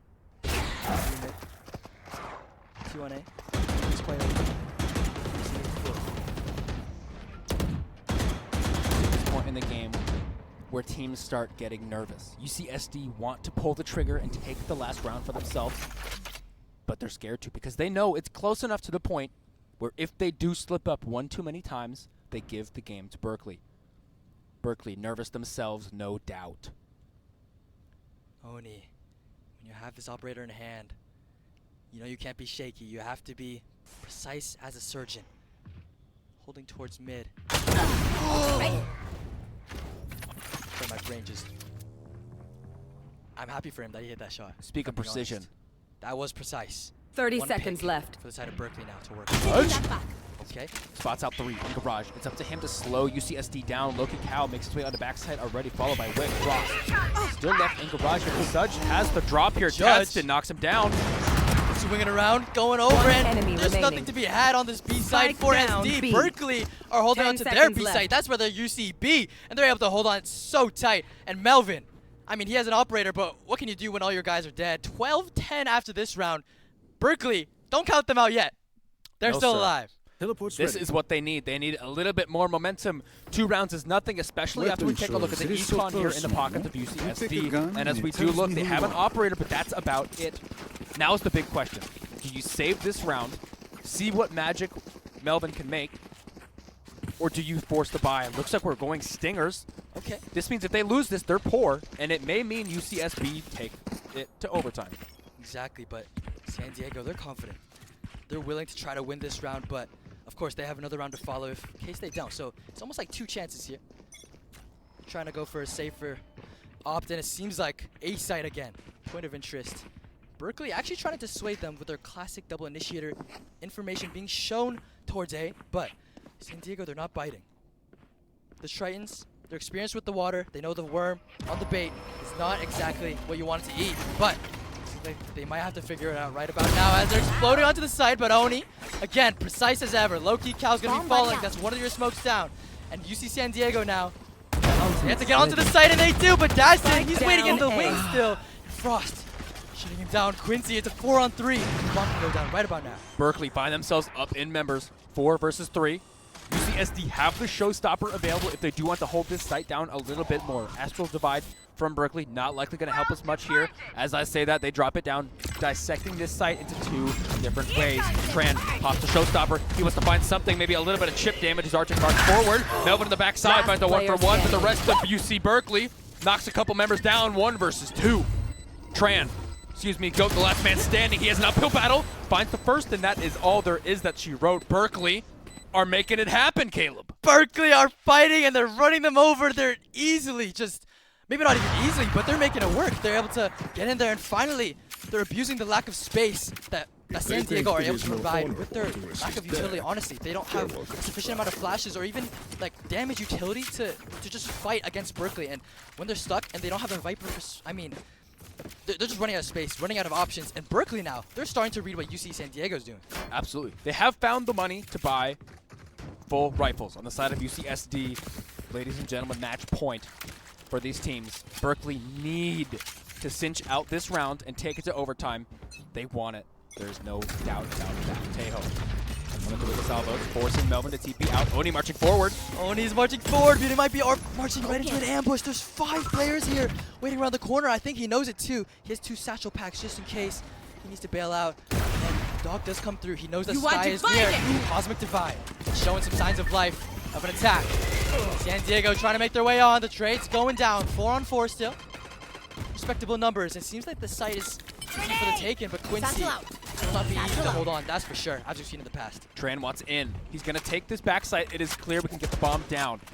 We plant it in a nice, safe spot. It's going to all come down to this elbow control.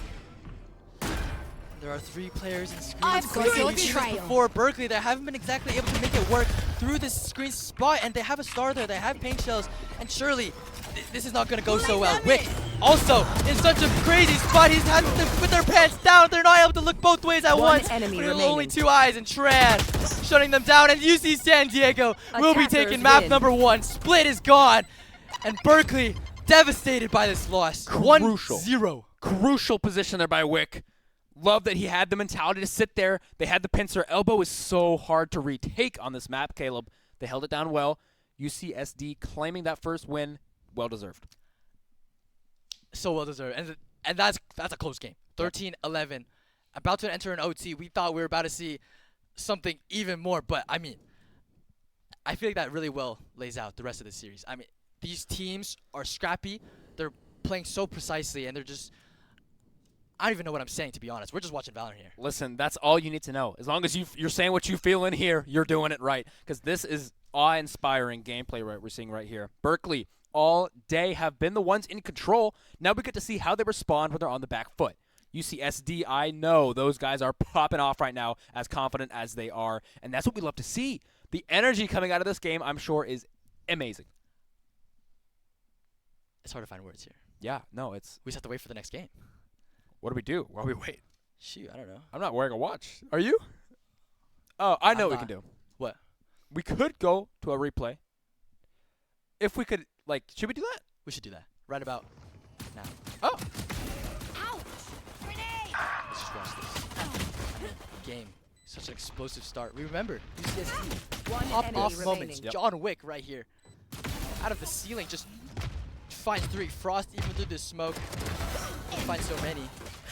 I wouldn't call this luck, to be honest. No, yeah. So someone might say this is just lucky, but I would not say so. San Diego, they're just playing their shots right. They're playing their positioning right. San Diego, I'm seeing from their team, is just positioning and their timing. It's really just wisdom, honestly. Maybe that's why they're the demigod of the sea, if I'm being honest. Tritons. They're so patient with their time. And that ended up being the difference maker in this match. Yeah, I think so many of these moments, you're right, came down to timing, positioning. Is just fantastic to see. A lot of these, as we're noticing, clutch moments come from UCSD. I think a lot of their success comes down to their individual play. I really do think a lot of these members are just cracked. I'd love to go back and look at the scoreboard from last game. Not sure we can do that, though. But I mean, I feel like we're seeing a UCSD highlight. Last player standing. We are, man. They're not headshots, but they're getting the job done. It's just the positioning, it's just the peeking, and One enemy I mean, that's what it remaining. comes down to. These teams One fight enemy so remaining. strongly right here.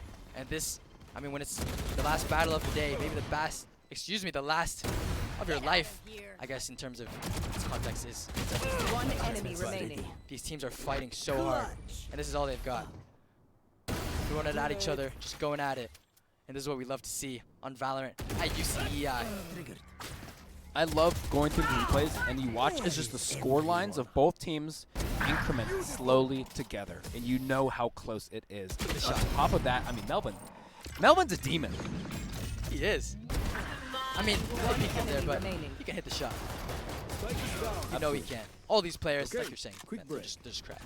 I can. Yeah. I mean, so many of these moments coming down to so close too, in all these small rounds, right? Like Wick's level 1 clutch, things like that. This was 11-13, right? This could have easily dissuaded the other direction if it wasn't for a couple of these close rounds, right? Imagine Wick doesn't clutch that level 1, round 1, pistol round, right? Then it's 12-12. Maybe the round after it was because he won that pistol. Now it's 11-13. They won the game. So much going on here. That's just so close. I cannot wait for the rest of the series. It's just so close. Every single part adds up to the whole, and I mean, that's just the first game. We got more to go, Quincy. And we're still here. Stay tuned. We're about to go to a break. We're next game up, number 2, onto Abyss. We'll be see you in the water.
Let's say you're deep in a show, or a game, or the game, on a train, at home, at work.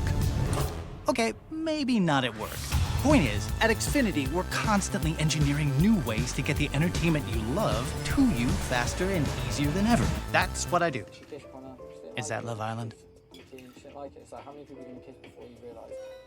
I got it, 10!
Ladies and gentlemen, we're back to the 2025 UCEI Invitational presented to you by Xfinity.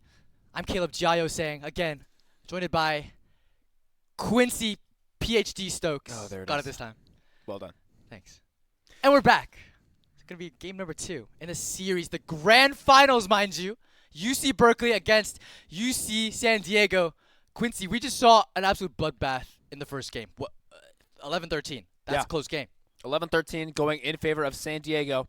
Berkeley playing fantastic all morning. Of course, San Diego, not to count them out by any means, did take their first series as well, 2-0. Now claiming themselves the better team for now. But the way we've seen these games go, this can go either way. 11-13, as you mentioned, is incredibly close now on Abyss. Abyss, I don't think we've maybe seen, or maybe at least I haven't seen Abyss today. What's going on? I mean, what are the compositions we're thinking? It seems like Vice. Interesting pick onto Abyss. Of course, the Astra with more global utility to work with. Of course, Sova able to reach some more places. And let's look at UC San Diego, though. Yoru already locked in. Omen. These are more classic picks you'll probably see. Yeah. Oh, 2 of us want Teo. That's a problem. Yeah, somebody's going to have to change. Yeah, it's going to be Frost. Love to see it. And we did just get word we're going to have a draft restart for an unknown reason. Not exactly sure why. It will still be Abyss. Don't worry. We're going to go under the water. But, I don't know. Abyss is the most recent map, I think. Hang on. We did get an agent mispick there in Champs League. We are going to restart somebody locked in there. An agent that they weren't supposed to.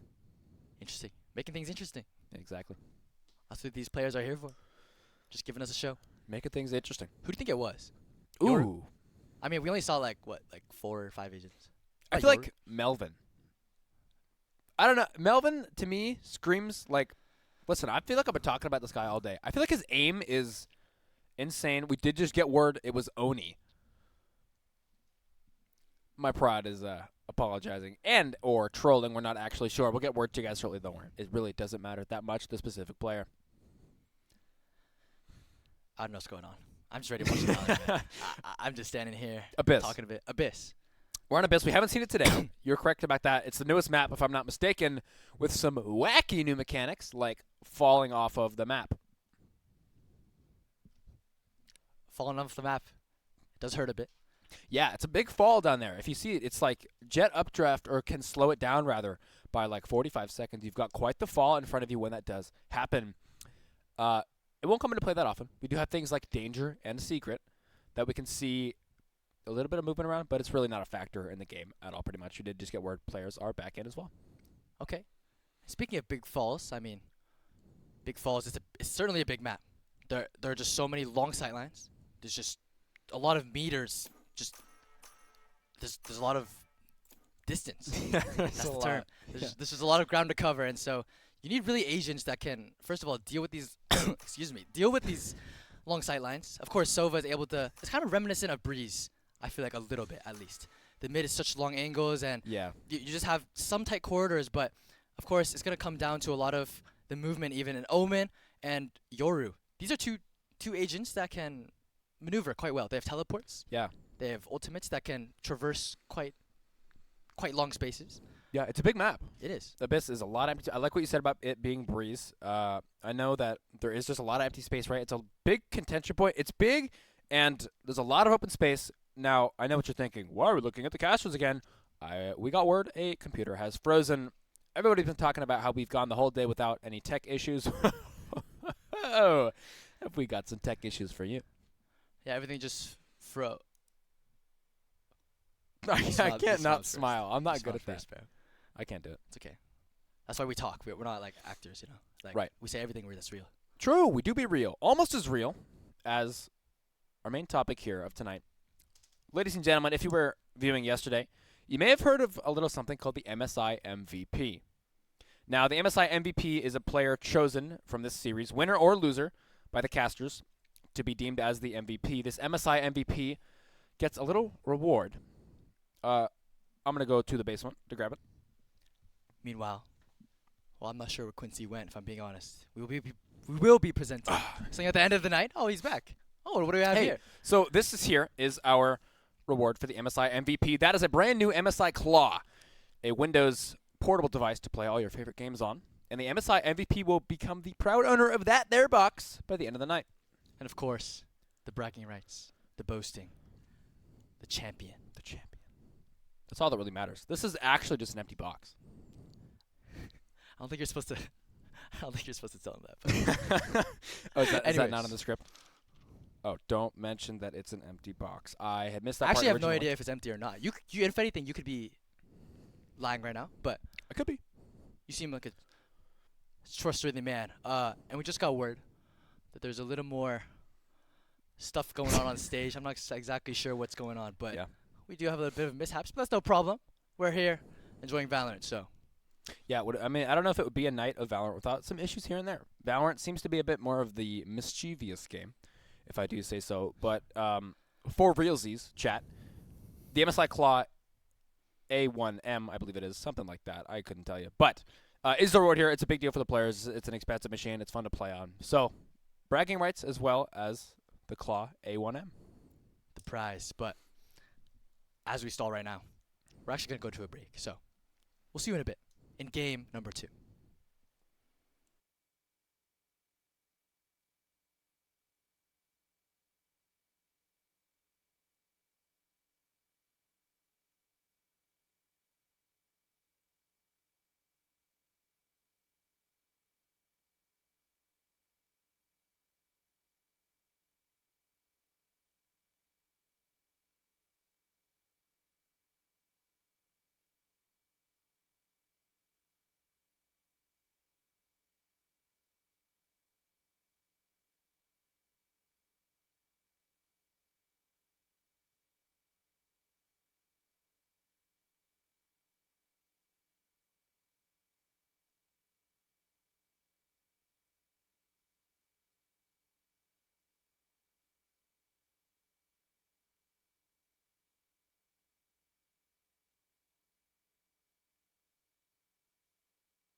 And welcome back, ladies and gentlemen, again, to our show.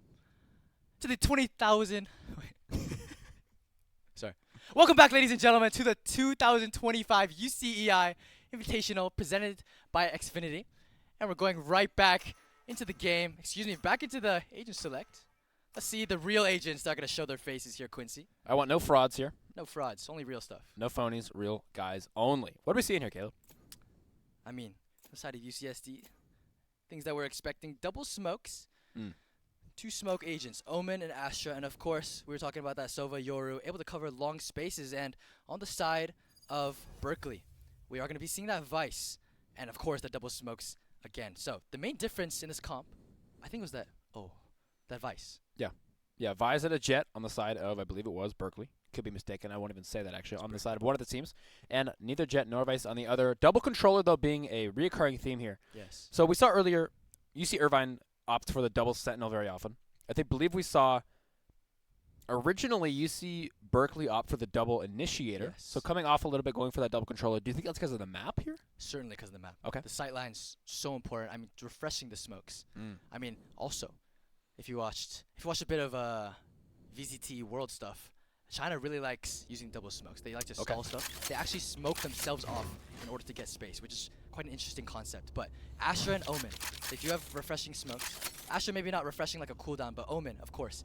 They're able to just keep cycling through smokes, able to stall so much for their guys to rotate, and that is crucial on this map. So Quincy, I think this Vice and this ISO, this will make the main difference here in this game.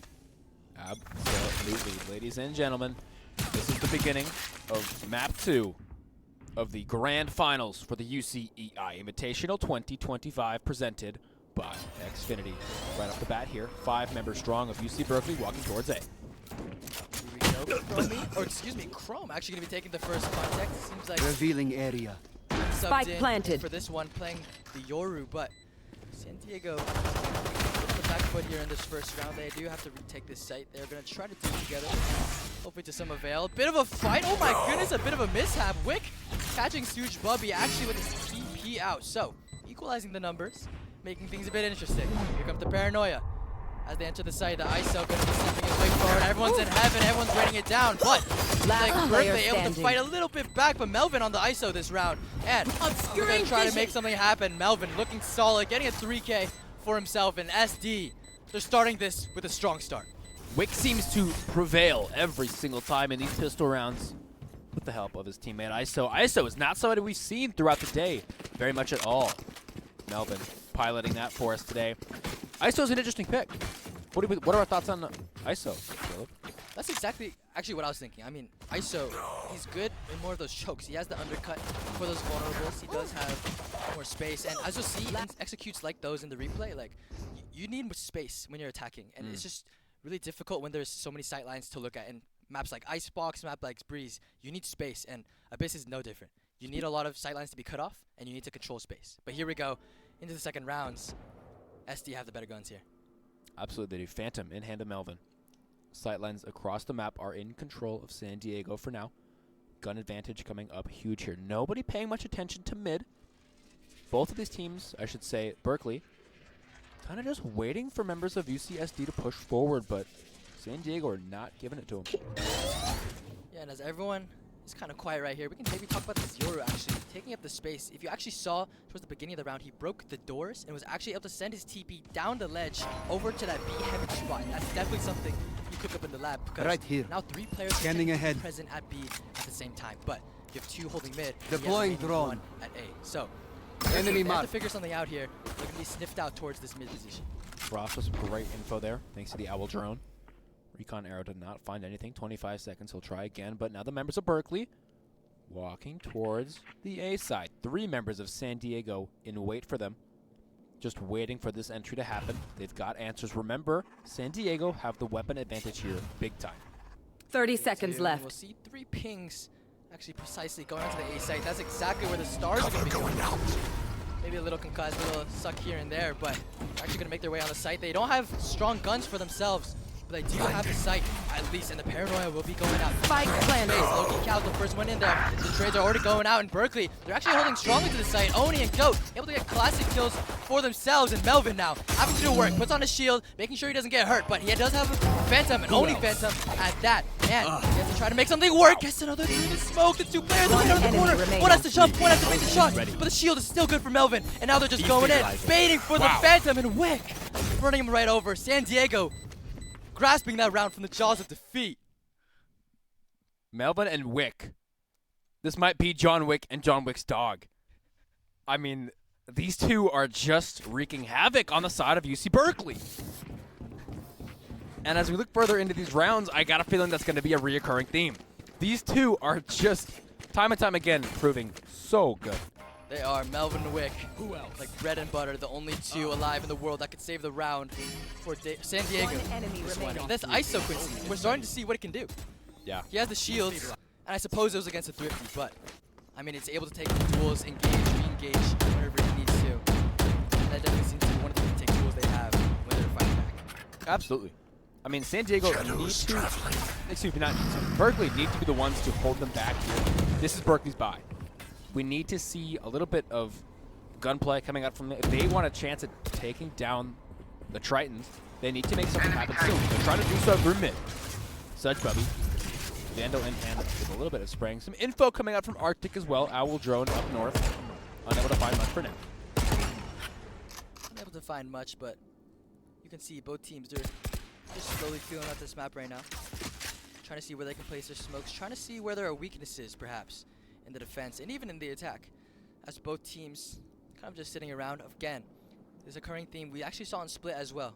But the 2 smokes obviously going to be on the opposite sides of the world here, so they can smoke respectively. But mid does seem to be a point of interest for Berkeley, but they're going to edge away from it towards B. Yeah, and contrary to maps like Split, I feel like mid on Abyss isn't as influential just because it's so large. It's hard to take full control of it because you have to walk up so long. But let's talk about mid. ISO ult coming in under the B take here. 30 seconds 4 members left. strong of Berkeley trying to march forward, but hang on, we've got to take a peek at what Melvin's got to show us. He's going to pop one. Drop back onto site, and as he snaps back to reality, he sees all of UCSB on site, but they're knocking members down. 3 on site, they get the bomb planted, taking down Arctic. Knocks one down as well. 2 members of San Diego need to retake against 3 for UC Berkeley. And they have the 2 flexible agents here. He doesn't have any TPs from, but he does have a clone to work with. Maybe they have a paranoia as well, but the blind Last side player going standing. out, but not exactly have to blind up anyone as Dadston just sits them right on down as they try to exit out of heaven. 4K for Dadston, standing strong. Again, Quincy, we have a game on our hands for sure. 1-2, Berkeley's fighting back again. Love to see it. That round needs to go that way, and Dadston made it happen towards the end. play some Berkeley Astral Stars finding their in this first win. reality. They've got 3 rifles carried over from that last round. San Diego maybe on a bit of a bye here. Looks like they're going to force it. They want to take the round back in their control. If they do lose this, they're signing themselves up for being broke boys for the next couple rounds. Broke boys indeed. Shadows traveling. Maybe they have a wallet, they don't have any cash in the wallet. Not able to buy too much. Maybe they'll all something to. I don't know what I'm saying with this one. Anyways, Adapt here or comes the die! towards A. Cover going out. Type of defense towards here. Little tailwind onto the site again. The A site does seem to be free for the taking for Berkeley, and they will take it at that. Now they have to spread themselves out. The paranoia actually going to be very early on this Spike retake. planted. No one's actually able to swing with that. Take flight. Not sure what the thinking is here, but able to get a lot of players, and now maybe that gives time for SD to actually come back to this site. But hold on, things are going on towards Secret maybe. Things in the back lines. What in the world is going on? Fights on multiple fronts, and now everyone from Berkeley, they're flooding towards this main position, trying to regroup, just trying to make something organized happen, and San Diego is thinking the same, Quincy. We've made amends here. Mirrored kind of 4 members strong on Berkeley. In this A main, it's all post play. Sova Dart at the ready to gather information. Stopping fire. The defuse does get ticked. They need to get it halved if they can. It does flip over to half. Wick, he's sticking. The timer's going, does get sucked off. Unfortunately, not able to stick the rest. It is Last halved, mind you. player He has to standing. try to stick it. There's too many members unable to do so. Berkeley claimed that round. San Diego unhappy. Well played by Berkeley. So many fights which just happen left, right, up and down, northeast, southwest, whatever you say. But they collectively just go back towards main. They call and they have clear comms. They just make sure their post plan is ready. And even though pinging doesn't quite work on the spike anymore, you can just aim at that spot and should be no problem. They're able to spam it out. And San Diego, they're gonna have a hard time holding onto this A site. So just look at your map right here. They're able to remedy it maybe with this thrifty buy, but San Diego in the future rounds, I feel like they can't just relent A pressure like that anymore. They really need to fight for it. Absolutely. Fighting for it is what you need to do. Now, SD may have a hard time doing so down with these items so much, but a lot of aggression coming out here from SD no matter what, though. Berkeley falling towards his B side. Yes, they are. San Diego, you realize where their blind side is. They just come back here. Of course, the site is free for the taking again. It's like Christmas here, and they can take all the space that they want. Or maybe they can't, because they don't know where the enemy team is existing. Now, Berkeley, they have to hold on to this one. And those are thrifty. They cannot give up any easy kills or any easy ultimate orbs. Yeah, it's tricky. All members of SD are coming in through heaven. We do have Hunter's Fury pop double flash. Got to get out of that one. Chrome is able to find one for his team, but 2 members of Berkeley standing back, ready for the rest of this retake here, Caleb. Yes, and a 3v4 now. SD a little bit on the back foot, trying to enter this site, and they do have a tough time doing this. They are just playing back. They're just playing safe, playing the long sight lines, of course. That's what you need to do when they have the worst guns. When you have a pistol against a rifle, it's no question of which gun enemy remains. is of longer caliber. And go. Able to shut down Wick quite quickly. 3rd round for Berkeley on the board, Quincy. And it seems like they're figuring it out. Yeah, I like this a lot. This was a bit of a save round for San Diego, but it didn't feel like that mattered that much. Berkeley looking dominant, walking onto site, losing only 1 member. Great positioning on site, a fantastic post plant. It's really hard to deal with things like that from the side of UCSD. Berkeley are playing this post plant very, very well. Time to go into the Astral They Fall. are, and they're just taking advantage of the long-range guns, but even more so on a macro scale. What could Berkeley be doing? Oh, excuse me, San Diego be doing? It seems like they were trying initially to just kind of give up these sites and end up retaking with a lot of their utility, but it doesn't seem to be working anymore. They really need to adapt somehow, and as the ultimates come online, I suppose their response is probably found there. But speaking of ultimates, Cosmic Divide from Berkeley should be coming out right about now. An undercut, not exactly dissuading Oni.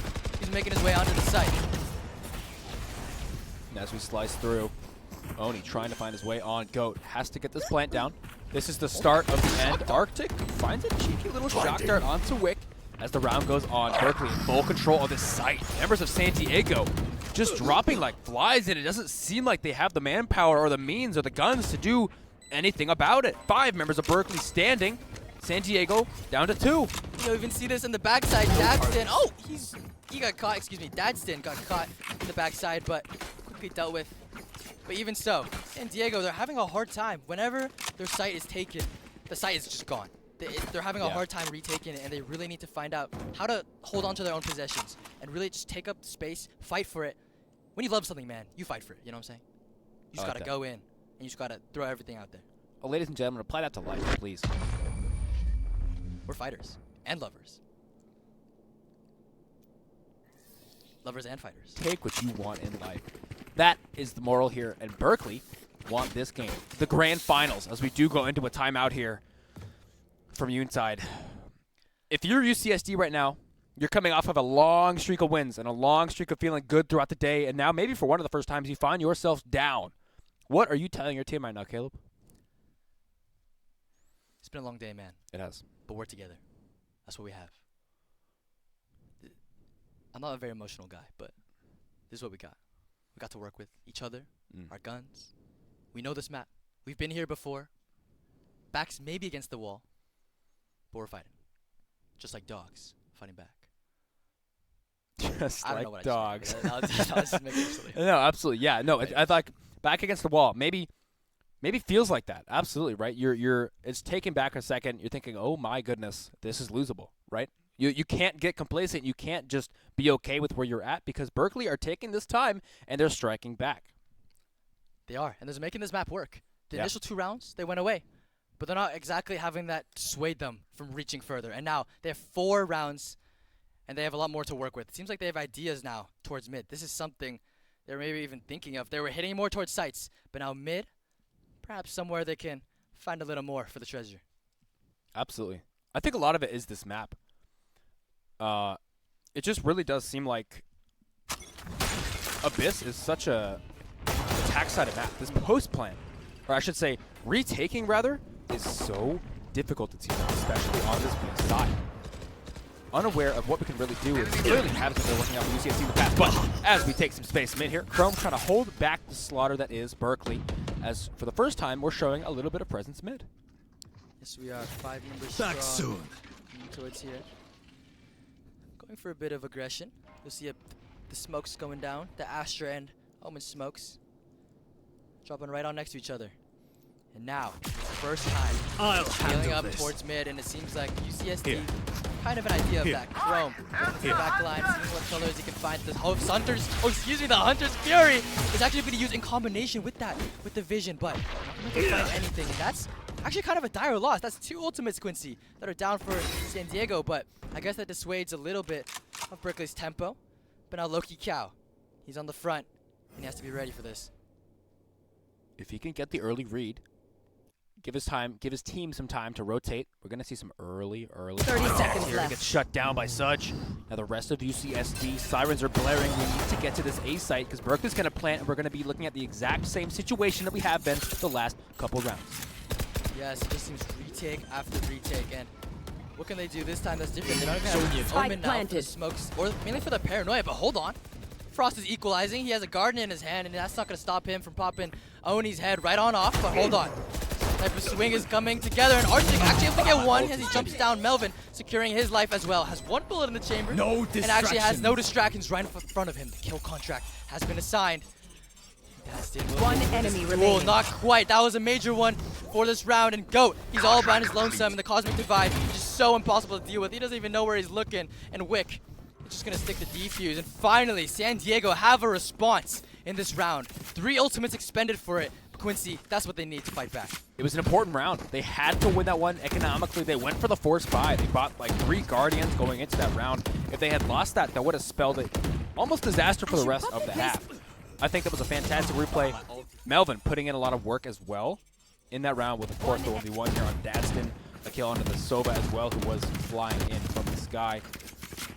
Now it's anybody's game. Both teams full rifles. 1 ult on the table. The Jet knives. Let's see what they can make happen. I need to stop. Concealment. Back and forth. One thing happens. One team, maybe one character. They just get right back up. Something happens. His friend dies. His friend needs to come in, help him out. And it's just going back and forth, the whole story. And it's an absolute roller coaster. And speaking of roller coasters, they find him right inside it. This might ramp up quite fast. The smokes come out in response. They actually back away, Berkeley. They're being disciplined once again. This is exactly what they've been needing. And that's what they've been doing. That's what success has been for them. Now lurking towards this B side, Wick has to get curious in order to shut down some type of play. Whiffing the first few shots though, his knife is out, and he's just not ready for it. Oni punishing him on that. Now it's another retake, Quincy, on this B side. Stuck in no man's land. Able to run to UC Berkeley, take full advantage, getting the bomb planted. We've seen this before, but with even more members on UC Berkeley alive, UCSD managed to find a pick. Frost doing what he can. Owl Drone does spot him out, but he's marching forward, gets shut down by Dadston. Melvin taken to forefront here. He's got Owen up front, finds one crucial pick. Everyone matters here. Lurking in the smoke though, Melvin has to find him. Right click, not quite gonna do the work. Low-key Cow has to make something happen. Drops down, I like his positioning. A 2 versus 1, Shields regenning, now at 125 HP. Both members of Berkeley full health here, opting for the save.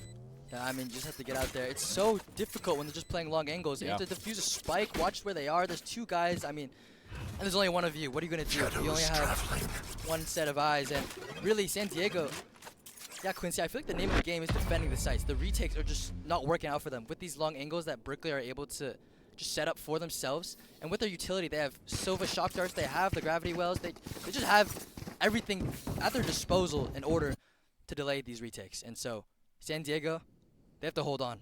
They have to hold on tight. Absolutely. There's this weird game here, right? Obviously, if retake is the usual kind of strategy for these full rushed onto sides, but if retake's not working, you really need to take a step back and think about what to do. You either need to take away space in the beginning so you don't have to give or take back as much space later on, or you really need to rethink the way you're retaking sides because traffic is not working. Exactly. Berkeley, again, just placing their 2 smokes in mid. Laying a lot of pressure. Seems that both teams actually placing 2 smokes. Seems like a normal exchange currency. I give you 2 quarters, you give me 2. Spike down mid. Melvin, with a nice little margin pick in hand, actually. Picking up 1 in this round. So now, Spike has been spotted in the middle of the open, but San Diego, they have to be wary of their sights, and you'll see Melvin actually shifting over to the B side. I like this rotation from Melvin. He has to read Wick with a pixel angle here. Able to get some chip damage onto Arctic. That's important. Every little damage count meets its mark. Paranoia not quite ranging there. Wick has to get out of backside now. Here we go again. We're forced into a retake situation. Wick trying to get out with a mix of fighting. He's not going to help his teammate whatsoever. Only finding the pick onto sight here. Wick trying to hold the backside. Finds 1. Unable to get the second. 3 members remaining inside of UCSD. Make it 2 as Berkeley shut them down. 2 members remaining. Have to find their way into heaven. It's hard here. We've been talking about this all game. Caleb, retake is impossible. Hold on, that Paranoia. Maybe you can find some space as they're trying to make it work. There's a clone in the hands of Chrome. But from the shadows going to be used. Make a DP, but hold on just a second, Quincy. San Diego trying to make it happen, and they do as Chrome punches his way back. 3K for him in the round, and that is massive for San Diego. Maybe they didn't figure out exactly how to hold on to the B site, but they definitely found out how to fight back on it. And you'll notice, Quincy, these are the same 2 players who keep rotating on over here. These flexible agents we're talking about, they're not there for the initial receiving the hit, but they have to figure something out when they're going back in. And finally, they're able to find a sense of light, a sense of hope in this round. Absolutely. Chrome doing a fantastic job at retaking. I like that you're bringing up these agents are so flexible. They can move around the map so much. Yoru especially, obviously, with his teleports, just able to be there when he really needs to be. That's Chrome and Low-Key Cow. My Low-Key King coming up big here. Berkeley and UCSD even in playing grounds economically. Berkeley. Shadows traveling. Find the most pressure. Low-Key Cow in a bit of a pickle here. He gets almost scanned out by that dart, but has to run away. And again, retake Quincy, but this recon dart might be the change of the story as they're getting shot down, but the steel garden has been planted, and now no guns to be used for San Diego. If they're in that radius, but Chrome, they've got some ideas up his sleeve, trying to get around the corners first. I'm back. But hold on, the spike has been planted, so San Diego have to figure something out here. Pull their scraps together and man up and get in there. Chrome's on a little bit of a flank mission here. Most members of UC Berkeley sitting back in main, forced to play this retake as well. gonna spam out here. Chrome and Melvin showing us how it's done. Berkeley falling like flies. Now 3v2. Two members standing on Berkeley in the backside here. Low on health. Somebody's got to be on bomb. ISO wall does come out to try to save us some health. Unable to do so. Can't quite defuse. The Astro Pulse just a little bit too strong. 2 versus 2. The Hunter's Fury comes in. It's gonna find one, and that's the round for Berkeley. Berkeley take the round. Hunter's Fury is expended, but that was the post plant that they wanted. They started to drop. Things actually looked really good for San Diego. They had a glimmer of hope as they shot them down one by one, but the post plants, Quincy. This is the problem for San Diego. They just can't really retake the sites. And when the whole force, the whole tank just shooting you from one spot, and there's smokes in the way. It's just hard to shoot everyone, and they just got overpowered by that. San Diego, man, I know that half is coming soon, but these last 2 rounds are definitely important. Yes. Every part counts. Absolutely. This is these 2 controller comps. We see Cal are making it work incredibly well. Blocking off the sideline for so long means you can just sit back, play slow. The enemy's going to have to push through a smoke at some point, and that is disadvantageous for them. As now we're creeping towards this ace site yet again. Members of UCSD rotating over. My ult's ready. As Goat does claim up that ult orb, now having the Astral Divide. Ryan Melvin has this Marshall in hand, almost barely whizzing a bullet. That's Arctic as they're trying to enter the site. Not really holding on to it. They only have pistols for himself. Spike down A. One for himself, and now they're trying to fight back as Last player standing. Storm just clashes right on over them. It's so difficult with just pistols, but this is the save round for San Diego. They only have one more in this half after. Spike planted. We saw San Diego try to take site a little bit more aggressively this time. They didn't really give it up, a bit more hesitant to, and Berkeley shut it down. They didn't give them an inch on site. They said, no, don't get it twisted. This is our site. As Wick trying to retake something here with arguably the best Sheriff skin. But it's going to be tough to make something happen. Arguable for sure. I'm personally an Arcane Sheriff. Look at him twirl it, dude. Oh! Arctic does not like Last that. round before the switch. Last round. What do we think? 2 ults. All the guns are online. How do you win this if you're SD? If you're SD, I want to see some aggressive early round playing. I know maybe that's not even the smartest play, but I think every round is Berkeley getting on site, Berkeley take hold of site, you can't retake the site. I need somewhere in that chain of events for UCSD to step in and say, no, I'm not letting you take site. We're going to hold you back with an early pick, maybe an early aggressive swing. Something like that is what I would personally You are divided! Exactly. Seems to be the name of the game is, but hold on. Berkeley is so tricky. 4 of UCSD's Tritons are towards B, and they actually expended the kill contract as well. But what they don't know is that Berkeley is on the A side, but Loki Cow is there as well. Of course, he's there to greet them when they open the door, and he's just going to shoot them down 5v3 now. But Quincy, it's another retake. Can they pull this one off? That may have been the best fake I've ever seen, but Loki Cow was having none of it. He takes 2 members of UC Berkeley down. Berkeley now, they're getting curious. Loki Cow, 3K for himself. He has the paranoia available for him, and he's perhaps online for even the ace here, but let's not get too hasty as 2 players are still alive. And now it's a 3 versus 2, 2v2. Hold on just a second. Berkeley pulling it back. Grum, he's there to answer, and Wick just by his side. 5-7 going into the second half, Quincy, and this is close. This is not. This is far from over. A fantastic round. Very, very big highlight on Low-Key Cow. Really saving that one. I mean, the ankles were destroyed on San Diego. We saw an ISO ult go into the abyss. From the side of UC San Diego. Berkeley with the fake, but Low-Key Cow having the read was able to shut it down. The side swap here. We are going to have UCSD on the attacking side.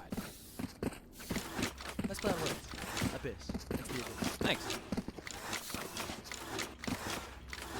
Nice. What's going on? It's a cool pistol. That is a cool pistol.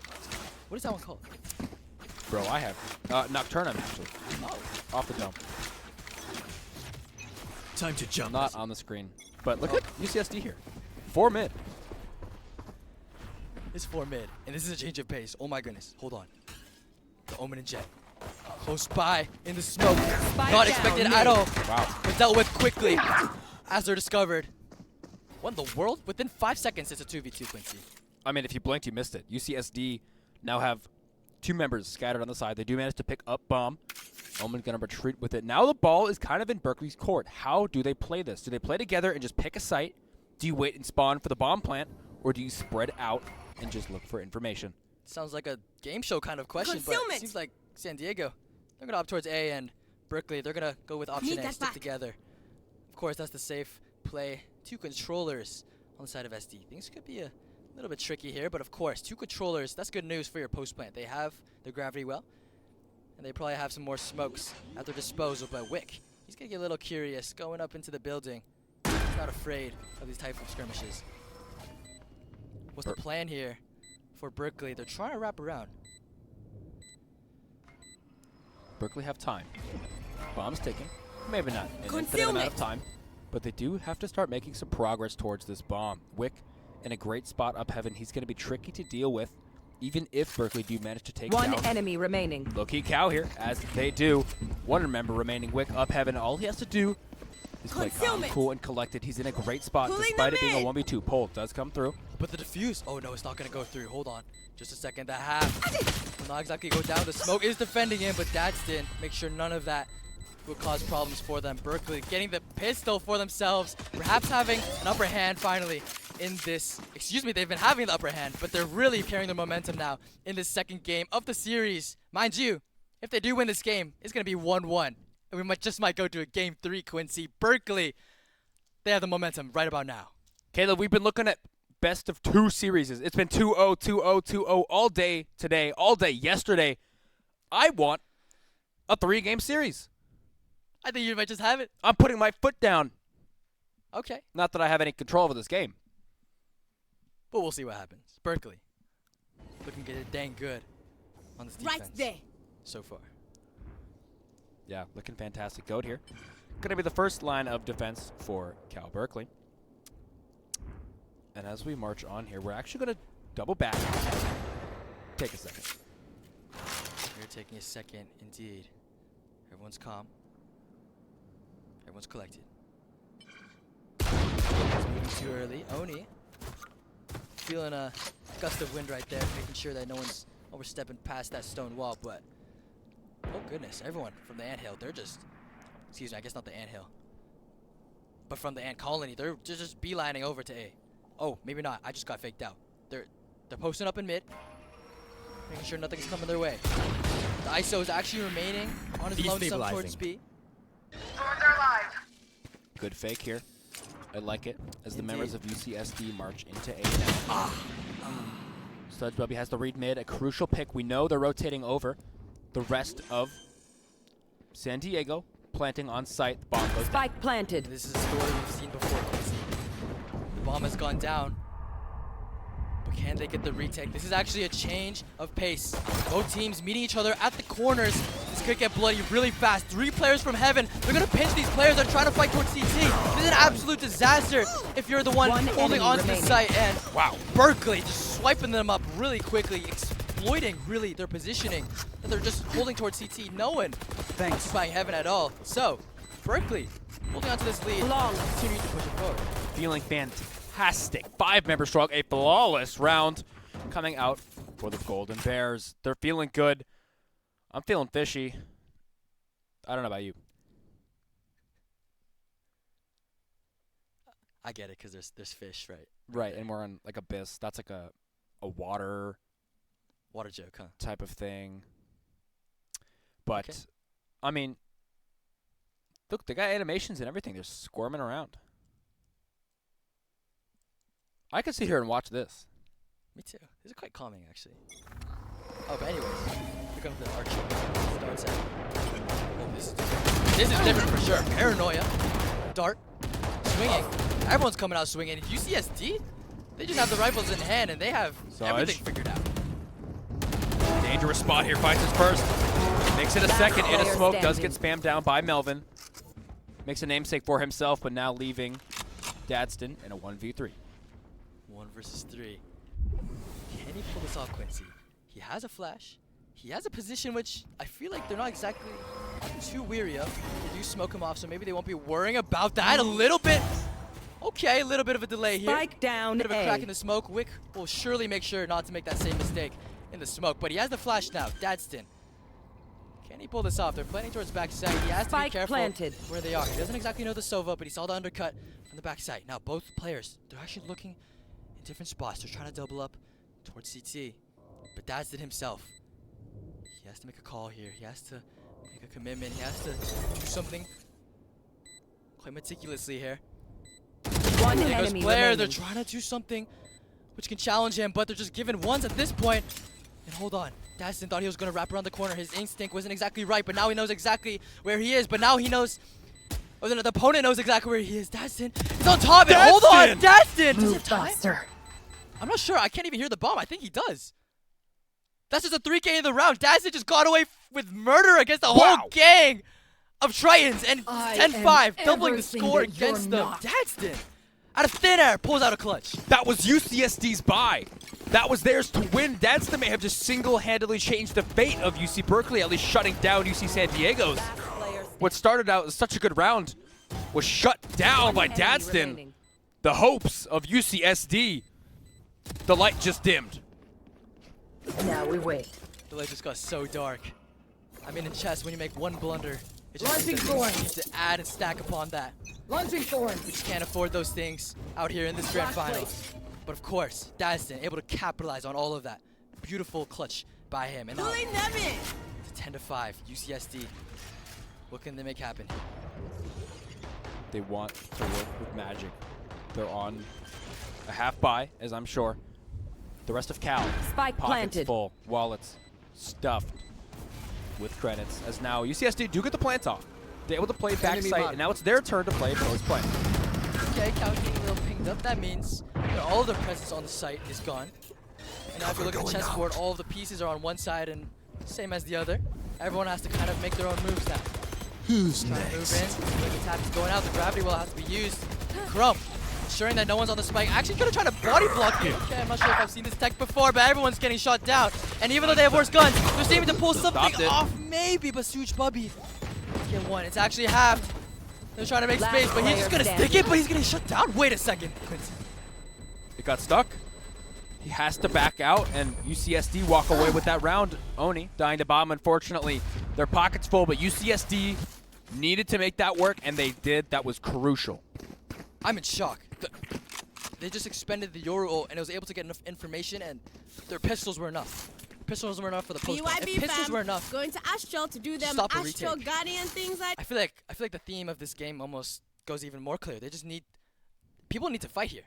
They need to take the battle to them, and it seems like mid actually might be a little bit of a hot spot here. As UC Berkeley, they're lining up their guns. Maybe they have worse guns, but they're ready to fight. Ready indeed.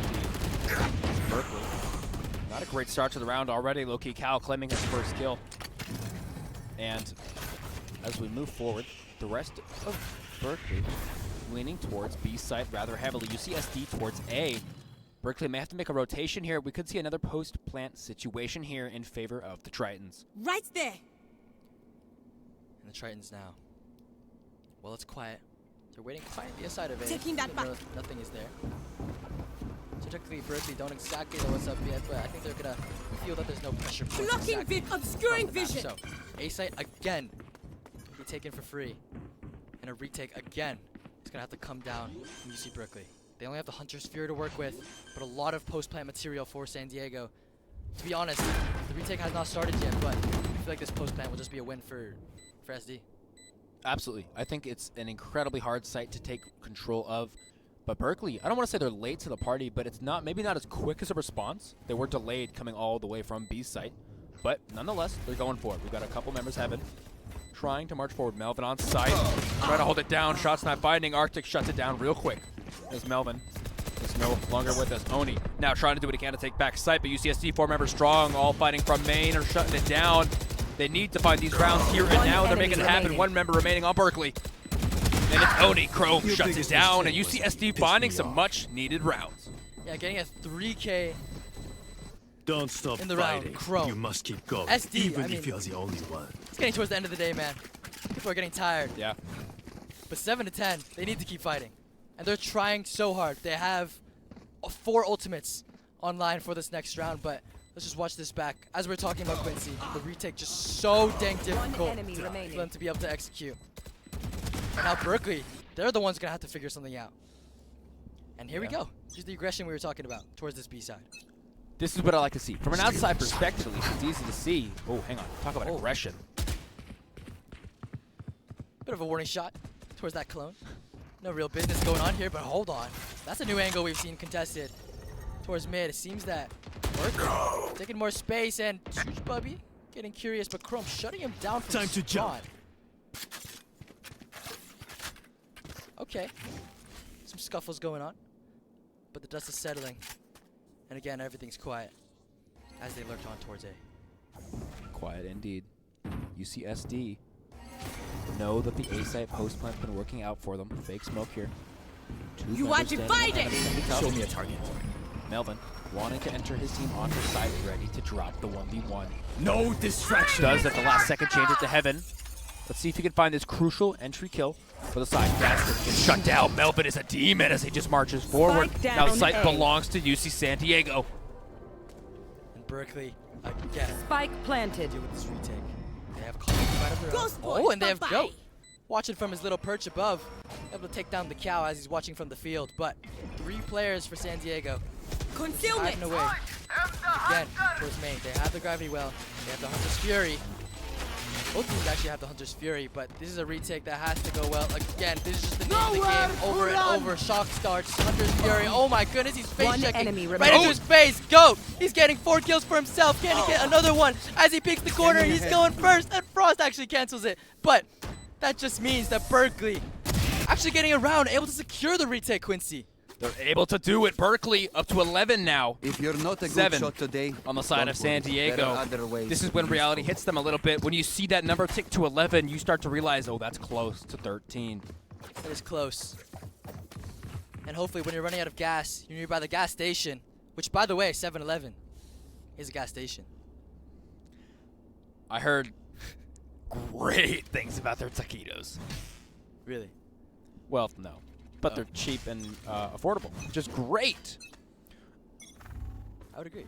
Yeah, maybe cutting through. Despite their best effort, UCSD broke going into this round, not able to shop at 7-Eleven. They do much forward. Chrome going with an early dimensional drift here to get out some information for his team. Looks like B is the main focus of this round. I'm back. Chrome, he's committed to this. He's very easy to get out, has the blind side, has the clone, fighting by his side.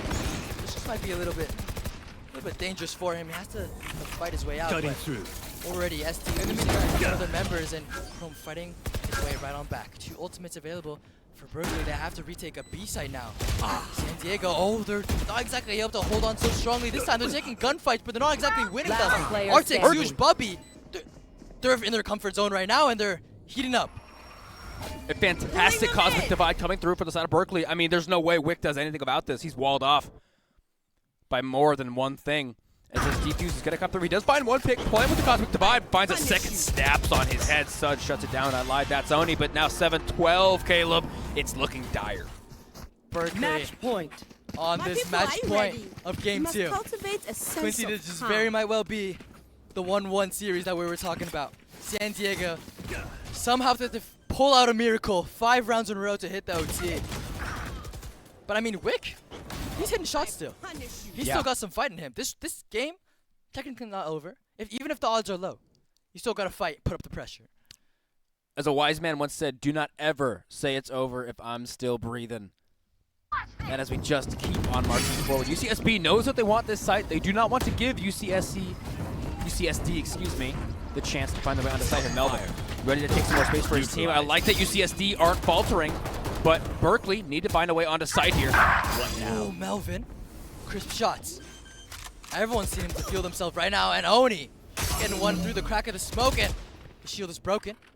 The silence is shattered, and it's a 3v2. Berkeley holding onto this site. This isn't a retake, Quincy. This is holding onto it. They're fighting for their ground, their turf, and Melvin and Frost, they're already too deep. They have to go in. The arc rose gonna flash them out. They know they're still here. It's a whole minute but you're really stuck on the site. This plant is so difficult to pull off. With Oni holding it down from heaven. Does get nicked in the head, but Arctic shuts it down. And ladies and gentlemen, we're going to game 3.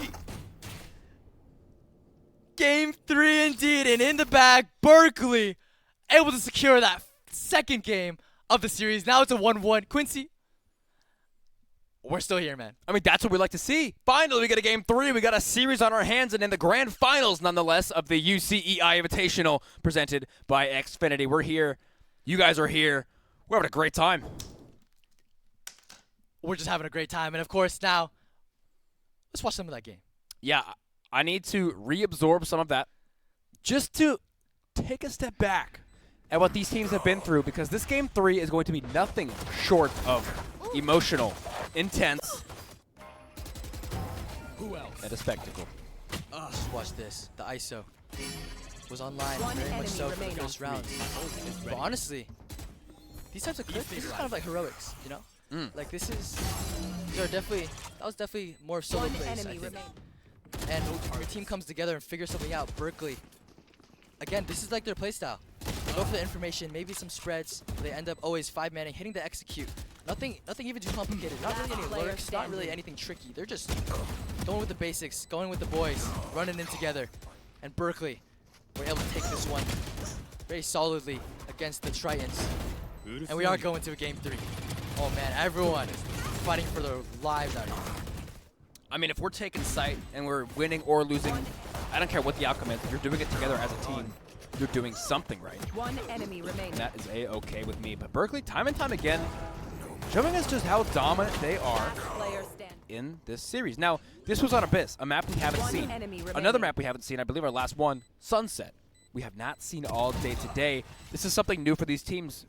Berkeley especially very comfortable on that split from earlier. But we're treading into new waters, actually away from the water and into the sunset. We are. That'll be a good way to end, going off into the sunset. What a beautiful time that we're about to witness, and we're so excited to see. But I mean, more heroics, Quincy. Like you even saw, Dadston had his own 1v3 earlier, even in this replay package. And Wick, he's hitting shots, man. These players, they're not going home yet. They will fight. And they will fight hard. UCSD, UC Berkeley. These two Titans are still going at it, and there's one more game left for us to see. That's the thing. We're seeing non-stop individual talent from each and every one of these players. That tells me that this series can go either way. Back, forth. It's like tug of war, these two Titans. And when you have two giants pulling, it's hard to tell who's going to win. And I'm excited to see Sunset. It's definitely... We haven't seen this map today. No, we haven't.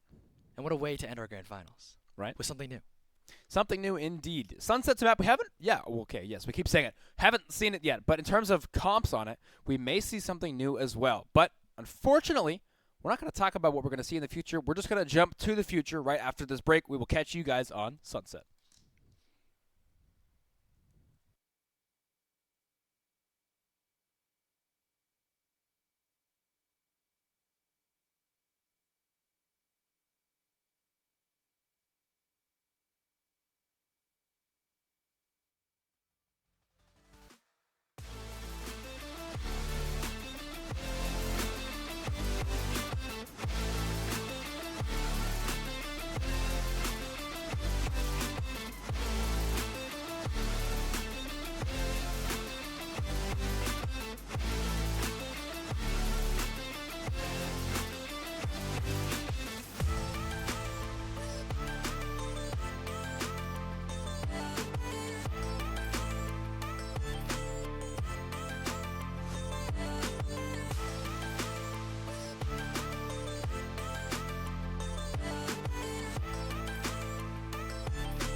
ladies and gentlemen, we're back. And we're back in the grand finals of your 2025 UCEI Invitational, presented to you by Xfinity. Here I am. I'm Caleb Giaio saying, back again with Quincy, PhD Stokes. Well done. For this last game of our best of 3. UC San Diego's Tritons versus UC Berkeley's Golden Bears. Who will take home the trophy today? This map will decide it, Quincy, and we're on Sunset. What are we looking at? We're looking at Berkeley knows what they want. UCSD a little bit more methodical, thinking about it. Wick wants Tejo. He's going to lock it. This is something we've seen a little bit in game 1. I don't think we saw any Tejo. No, we didn't see any Tejo last map. But great agent on Sunset, I do believe. So the Reddit commenters have said. But looking a bit further, we got Ray's mirror matchup. And that's it, actually. I do think Ray's is a pretty stable character on this map. There's a lot of tight corridors that her paint shells work so well in. But other than that, we're flipping it around. No similarities. No similarities, indeed. And UC San Diego, I feel like they have agents, honestly, that... Well, Fade and Race, I think, are commonly paired together. Okay. Then, of course, you have that Tejo. They have a deadlock on the Sunset. I feel like that would be an interesting change that we were seeing tonight. The sonic sensors. You'll see the mesh and even the net. I mean, a lot of this has combination. In fact, I'm sure that's why they picked these. They have so many agents. And, of course, we have so many fans out there. Hold on just a second. We're excited. We are. Ladies and gentlemen, this game, we're done with the shenanigans. There's no more, ooh, they're going to win it and we're going to take it to game 3. No, it's here. It's right now. This is the last game. UC Berkeley or UC San Diego will be your grand finals champions. Champions after this battle. This is the last battle in the war. This decides it all. This is it. And it's going to be bloody, or maybe it'll be clean. But both teams, we know they want it. Oh, and look at that. Top left, top right. A little bit of a logo. Of course, repping both of these teams, the Tritons and the Bears. We'll see who's going to roar out on top of this one. And as we look at their posturing, we're going to see UC Berkeley. Oh, excuse me, UC San Diego seem to be starting on the attack here with the red characters towards B. Pengu hitting the wheelie. Buddy, okay. And the skate park on the side, but never mind the skate park. We need to get into Oni and his point of view. Taking Ult Orb early on. We do see a couple members of UCSD working towards that B site. Okay, and a bit of a slow start here. Nothing too crazy as the players inch towards in B, and it seems like Berkeley, they don't mind too much giving up the space. The retake will be strong. They have a breach. They have paranoia. And of course, their Cypher was playing A, so holding on to this B site seems to be no problem, but San Diego opting to go to the other side of the map now, making sure their positioning is on point again. The stealth drone. Gonna be clearing out space. And again, Quincy, this all looks very textbook and safe. Yeah, UCSD, not a lot to dissuade them from early on in this site. Sound Cypher is sensor here with a couple trips. He may be able to find a kill or two, depending on if triggered or not. Daston going to start us off with a kill here as UCSD try to do their best to get on site, but Berkeley have rotated so quick that suddenly they can't find their way onto site, Caleb. Very true. Berkeley have 5 members strong, just waiting. 30 seconds the Tritons left. are trying to open the door, and the trade's already going out 1 for 1. Goat getting the best of Wick. As they're trying to enter the site here, the bomb has to go down in 20 seconds sometimes, so moves are having to be made. And San Diego, only 2 players left. They're pushing on forward into the link spot, but they have to make their way back to the site, back to where their home is. They have to get this bomb down in 10 seconds. And with only 10 seconds, that means left. 1 player is holding the bomb, and that means 1 player is holding. So maybe Spike this is the planted. timing. But Oni, he's a bit stuck here. A little bit, that wall's got a timeout soon, and we're walking forward. Sudge disconnects, does not want to One see enemy the end of remaining. this round. Daston claims Melvin, he gets caught in form. Daston! Time and time again, this guy proves to us that he is not to be messed with, claiming the round for his team, Berkeley. No, 1 on the board. It's just so clean. A little tap-tap of the Ghost, and it's tap-tap 2 kills for him already. Seems like we might have a bit of a bit of a tech pause. No problem. Sudge did disconnect from that game. We did get word that a PC unfortunately froze. Sometimes this happens, and why not in the final game of the night? It just makes it more exciting. Suspense. True! Suspense actually was my nickname in high school. Really? Yeah. People called you Suspense. Well, I would talk like this. Just a lot of suspense. Quincy Suspense Stokes. Suspense Stokes. Okay. People called me what they call me? I ran track. Ah. They called me Caleb Quicksand. Ooh. Yeah. Like quicksand. Quicksand. Too bad I my know. last name isn't Sand. I like that though. That's cool. They didn't actually call me. They didn't actually call me Quick. Spence. No, They didn't call me Quick either. We're just two We're just liars, lying, aren't bro. we? Well, anyways. Yeah, Tech Plus coming in. So Sunset's not a map we've seen right off the bat. We saw a very common trend on Abyss that retaking was incredibly difficult. Do you think True. Sunset is similar in any way? Similar. I think it definitely relies in these compositions. What we're actually going to say in the agent select is you saw, I think it was Berkeley, or maybe no, San Diego, the Tritons, they have a Deadlock, they have a Tejo, and then they have the Raise and the Fade. These two pairs, and maybe it can mix and match in between those. They have snares and they have a lot of control points. So with this information in mind, they can clear out spots, they can maybe hold on to spots. But honestly, I feel like retaking, that's not a lot of flashes for your availability. And a lot of that explosive power might be found in the flashes. So I feel like for San Diego, a lot of their game plan will it will rely on a lot of maybe chess tactical maneuvers. Okay. They have to have maybe the right reads, but they just have to have solid execution in synchronized fashion as well. So we need some big brain tactics. We need Yes. good teamwork, communication, execution. Exactly. Right, when you're pulling off these combos, we'll call them combos. Yeah, you need. I mean, obviously you need timing. You need both members to be in kind of the right spot at the same time, and with the same thing in mind. We need solid communication, and it's those kinds of things that make the differences between winner and loser. Which, mind you, guys, is decided right here, right now. That first round going over to Berkeley. Excuse me. Nope. Yes, Berkeley. Dadston cleaning up house just a little bit. Going further, we'd expect Berkeley to maybe take the second round, and then we're off to the races. I do believe last map, Berkeley did take the first 2 rounds. Even if they didn't, Even they if won the game. didn't, They won the game. And that's what matters. True, I like that. And Caleb, I don't know if we can go much further. I'm tired. To be honest, man, I am too. Oh, we got Red Bull, though. Oh. Never mind. I'm good. Yeah. Yeah, we're good. So, I'm feeling it. anyways, back to Pokemon. Favorite Pokemon. You asked me. I did. I did ask you. I did. My Greninja. We already did say this, didn't we? We said this. Oh, you got to pick another one. Another one. Yep. Let's go with legendaries. What? Favorite legendary Pokemon. Favorite legendary Pokemon. I think it's Dialga. Dialga. Yeah. The space, or is he time? He's time.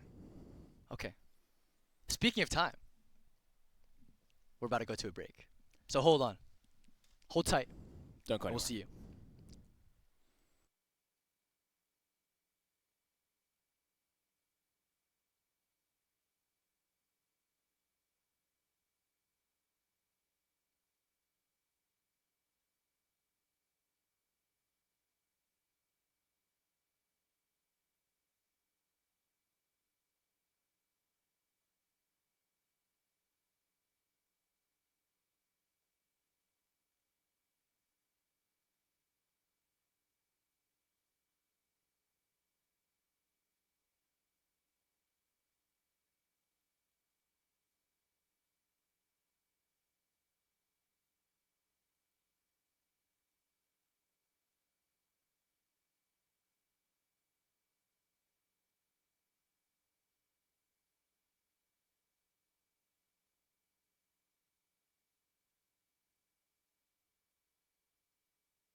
Welcome back.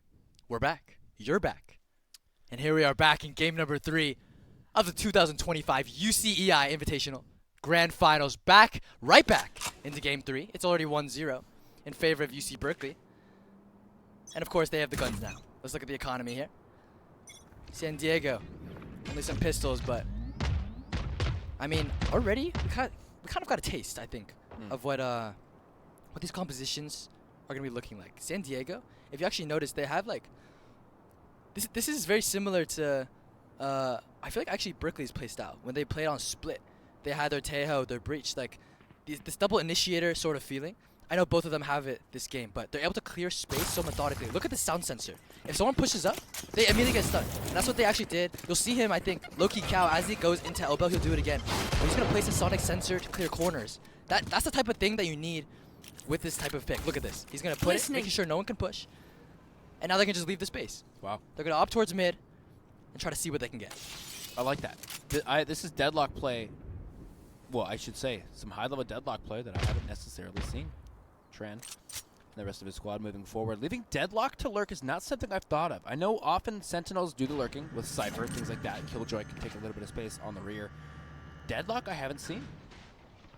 Very true, and hold on. Speaking of not seeing things, Such Bubby 30 seconds doesn't exactly left. turn around in time, and the B site seems to be a little cracked open just a bit. But that's it. He does have a Phantom, and he does have a setup on site. It doesn't seem like he has to relent it as well. San Diego actually having their pause on this side, and Arctic quickly shutting down. They have to get the bomb planted all of a sudden. It's only a 3 versus 10 seconds left. 4 all of a sudden as well. Planted. Players are getting scanned up. The shots are going down. Oh my goodness, not even needing to scope. Loki Cow is actually on a flank here. He only has a classic. Throws his Last player net standing. down. They actually should know where he is. Able to get a bit of a headshot. Hold on. Oh no, he gets stunned up with that 5 damage, Quincy. He's not going to be able to make it on time to the spike. He has to run faster, and he's not exactly quick enough. Oni with the ghost, able to secure the round. 3 kills for him in the round, but that was definitely a costly one for Berkeley, even though they were able to pull it off. Yeah, take it back a step. UCSD pretty happy with that last round, able to knock a lot of guns out of the paws of Berkeley. Now this round completely in their favor gun-wise. Exactly, and Berkeley, if you just look at their guns, they have the Sheriffs in hand and maybe one Phantom, but they're going to be trying to take in some duels towards mid here. It seems like the shooting range is exactly what's about to spawn in. Everyone kind of wants a piece of this except for the Sentinels, who are kind of watching from the sideline as the seconds. Sound sensor up. But Smoke's going to deter any type of sight line. And San Diego, they're creeping up mid. Yeah, I was just about to bring up mid. It's an incredibly important position in this map, similar to Split. It's the cause of so many rotations, so many sight lines in this map, and having control of it means you have control of the entire map. San Diego pushing 4 members strong onto A. Clove far back on the side of B. Smokes do not reach that far, meaning San Diego has no smokes entering the site. Dadston taking full advantage of the situation. No smokes, he's going to use some of his own to shut them down. This is a weapon round which should go towards UCSD, but they're going to keep rocking with it. Oni trying to find his way on the side, but UCSD now on site trying to plant that bomb, not going to work because Oni's there to shut it down. Couple shots missing, couple shots hitting. Goat knocks another. SD, 1 man standing, it's going to drop. That was the round that the Tritons needed to win, and they fell short. That's right, Quincy. Thrifty for the Bears, and they had Deagles in hand. They only had themselves to play by, and all they did was just shoot them. I mean, and you saw that immediate mid push. They actually were smoked off, but they were expecting that. They actually had a set play. They had a dart, they had a paranoia, they had a stun, and everything, as you were saying, mid was cleared for them. And so all UCSD could do was go towards A, but Berkeley, being able to meet them where they are, and San Diego now, they have to figure out something new. They're going to try towards B again. I like that. I like that we're going towards B. Unbeknownst to them, site is empty. If they do choose to rock forward, they have nothing but green lights. Omen Smoke going to be there to determine. Such Bubby is here to do some damage, but for now, we're going to hold off. Exactly. Hold off. Play it slow. Again, with this composition, you have a Tejo, a Fade, you have a Raze, you have a Deadlock. The combinations have to be paired, and they have to be good. And speaking of abilities, we have Annihilation is online for the Deadlock for the side of San Diego. Might try to make something happen if they spot out a player, but like a little scrappy here. He's actually spotted out, and Oni, 5 HP, a Cypher Trip could kill him, just by the way. But anyways, he was able to get that pick right on out.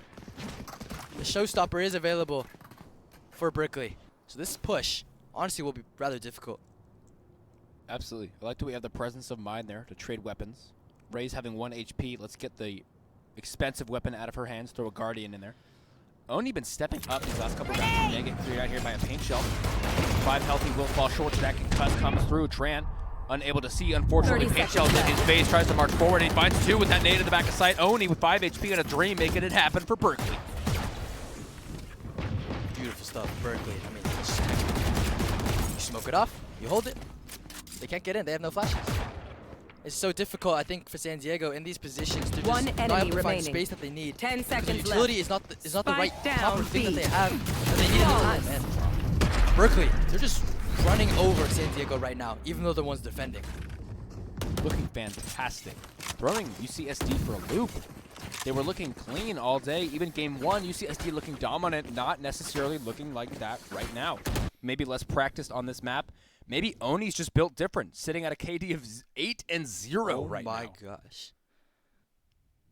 8 and 0. That bear might be my spirit animal. Sipping that Pepsi as well. I love Pepsi. Bomb buddy out. Anyways, good view there. On the sunset. Speaking of good views, everyone's looking towards A site. Everyone's just chilling. Seeing what the move is gonna be. Oh, speaking of moves, here comes the rocket fuse. Okay, showstopper gonna hit the. Oh my goodness! Finally the net. Okay, there we see Kit Quincy. The net combined with the paint shells, able to do a lot of work. The stealth drone finally able to scan people, deterring everyone off of A site. And all of a sudden, Berkeley, they've lost 2 of their members. They've lost 3 of their members, Quincy, and now B seems to be the choice of site. I know we're not on Pearl, but this is how quickly the tide can turn. I mean, UCSD making full use of their buy round when they can. Try to dish out some damage. Walking forward, Sudge finds 2 before falling himself. 1 member standing on Berkeley. His dad's, no, we've seen him work magic before. Dropping health low on Deadlock. He's full health himself. 18 bullets in the barrel. Not quite gonna get spotted up by this eye. There, but Wick shuts it down. Tejo with style finds their first round for San Diego. Wick with a 3K. That's the type of momentum you need to start getting in this reaction. I mean, San Diego, they just needed something to get a foothold in, and now they have 4 ultimates to work with, man. That's a lot of magic you can cook up into your pot, and I feel like San Diego, maybe they're not biting as hard, but they're able to fight. Just look at this combination. That's the beauty of their composition. The net plus the paint shell showing on full display. And now with the ultimates, things can get even more deadly as they approach this A site. But hold on, a big scuffle. This might be looming in our midst. Stun, paint shells, net, dart, everything being thrown out. An operator as well into the mix. Now they know what's up, and they actually don't have flashes, by the way, to deal with an operator. So they have to be very methodical with how they go about this. There's 3 players that they know are here. Will they continue with the execute? Seems like they're slowing down. Robot after robot being thrown in to try to scout out some information, but keep on falling. Oni gets jiggle peeked, unfortunately falls back though. You see SD's initial push, 5 ultimates strong, was dissuaded by the likes of Berkeley. So Bubby in wait here, has the potential to disrupt their round entirely, looking to do so as Tran gets shut down, immediately ulting out of there. The shadows. Sudge has done this time and time again. He'll find a pick and he'll dip out, and I think that is fantastic gameplay. That is just beautiful discipline and a great use of the ult, of course. Able to still hold on to this B side, making sure no one is flanking, but I think Berkeley, they have a great idea where San Diego is trying to approach. San Diego, you see this often. They're actually able to claim elbow quite easily. But Berkeley, they're just totally fine with that. They relent the space, and they're confident in this retake utility that they have. Berkeley just so drilled on this map. But we'll see how drilled they are against this execute that's incoming. The Nightfall gonna fall over the site. But 2 players from Berkeley, they're challenging this link position, and all of a sudden the Armageddon is gonna be closing in, and it's actually something's gonna get a kill onto Arctic. The operator finally able to come online with the kill, and Dastin able to get. Oh my goodness! I can't even say what's going on. It's happening all too fast. But 8 seconds only for Wick to get the bomb down, and Oni finally silencing him. And that's the 5th round for Berkeley in this half. Berkeley coming up big with the help of Oni. With that operator holding backside so well, despite... Hang on. No, okay. UCSD used 3 ults in that last round. They used the Armageddon, the Nightfall, And I don't know what Clove ult is called, but Clove ult as well. And they still fell short. Now they're back on a save round. That is not a good feeling, Caleb. This definitely isn't. When you're 1-5, you want to be the ones in control, but really, it's going out of your hands. And this definitely looks more dire than before, but of course, this game has a long way to go. San Diego, they still have time to figure something out, but they have to figure out really fast this time. This is truly the last battle, and they have to pull out all their tactics in the playbook. Yeah, it's time to start thinking. The rounds can start slipping away like there's no tomorrow. Valorant is an incredibly momentum-based game, and the Tritons just lost a lot of it, making their way back onto A site. 2 members of Berkeley still there, laying in wait for them. Breach and Sova. Yeah, and again, they're just okay with all this A space being gone. And that's because they're confident now in the retake, and they've seen it happen again. That's why they have 5 rounds already on the board. And you'll see UCSD, they're also confident. I mean, they're not going to come back for no reason, of course, right? They're also confident with this hold that it can work out, as long as they have the right procedure going on. And of course, a showstopper added to that layer of cake will end up securing a bit more of space for them. You see Berkeley, they have to actually back off so much. So as this plant goes down, even that will help the few seconds as the bomb is taken. Arctic respecting the showstopper big time. Deadlock's wall is going to buy them a lot of time here too, as SD have to hold it down, but Goat is on the prowl in the flank. He's going to cause so much chaos. Now they have to worry about it, but he double back. Now he's with the rest of his team in mid. Such the big paranoia here spells go time for the side of Berkeley. Tran is here to help shut it down to backside. They're going to fall quickly, but Tran doing as much work as he can. Arctic with the retake is coming in big. Oni gets himself on site, but he's not able to claim that kill because his teammate stole it, and the retake is golden. Golden indeed for the Golden Bears, getting the 6th round for themselves. And San Diego, it seems like they had to figure it out kind of for a second with the showstopper taking the space. They had the site. But Berkeley, again, they're just saying, you guys have it. We don't want it. Oh, just kidding. We're taking it back. And they just get it right back in style, 6-1. They just have it. They're looking fantastic right now. And as they march forward into this game now, 6-1 for Berkeley. This is not what SD wanted going into this, honestly. And now this timeout, it's a bit theoretical and tactical for the side of Berkeley. It's tough for San Diego right now. It is tough. I mean, when you're down, I know we talked about morale. I know we talked about being with the boys. But this is where it counts. Yeah. This is real life, man. In the video game, this is real life. This is reality. They have to fight. 1-6, back against the wall. Are they going to stand tall? Fight with valiant effort? Valorant effort? Oh. You're old, man. No one does this anymore. It's poetry slam, bro. Oh, is it? Yeah, that's what they do in poetry. Oh, shit, sorry. Not that I go to poetry slams, but I'm in there now. That's cool. As we hop back into day here, I think I couldn't agree more with you, Caleb. Carpe diem, going to the side of UCSD. They need to seize the day, seize the moment. They fought this hard to get here.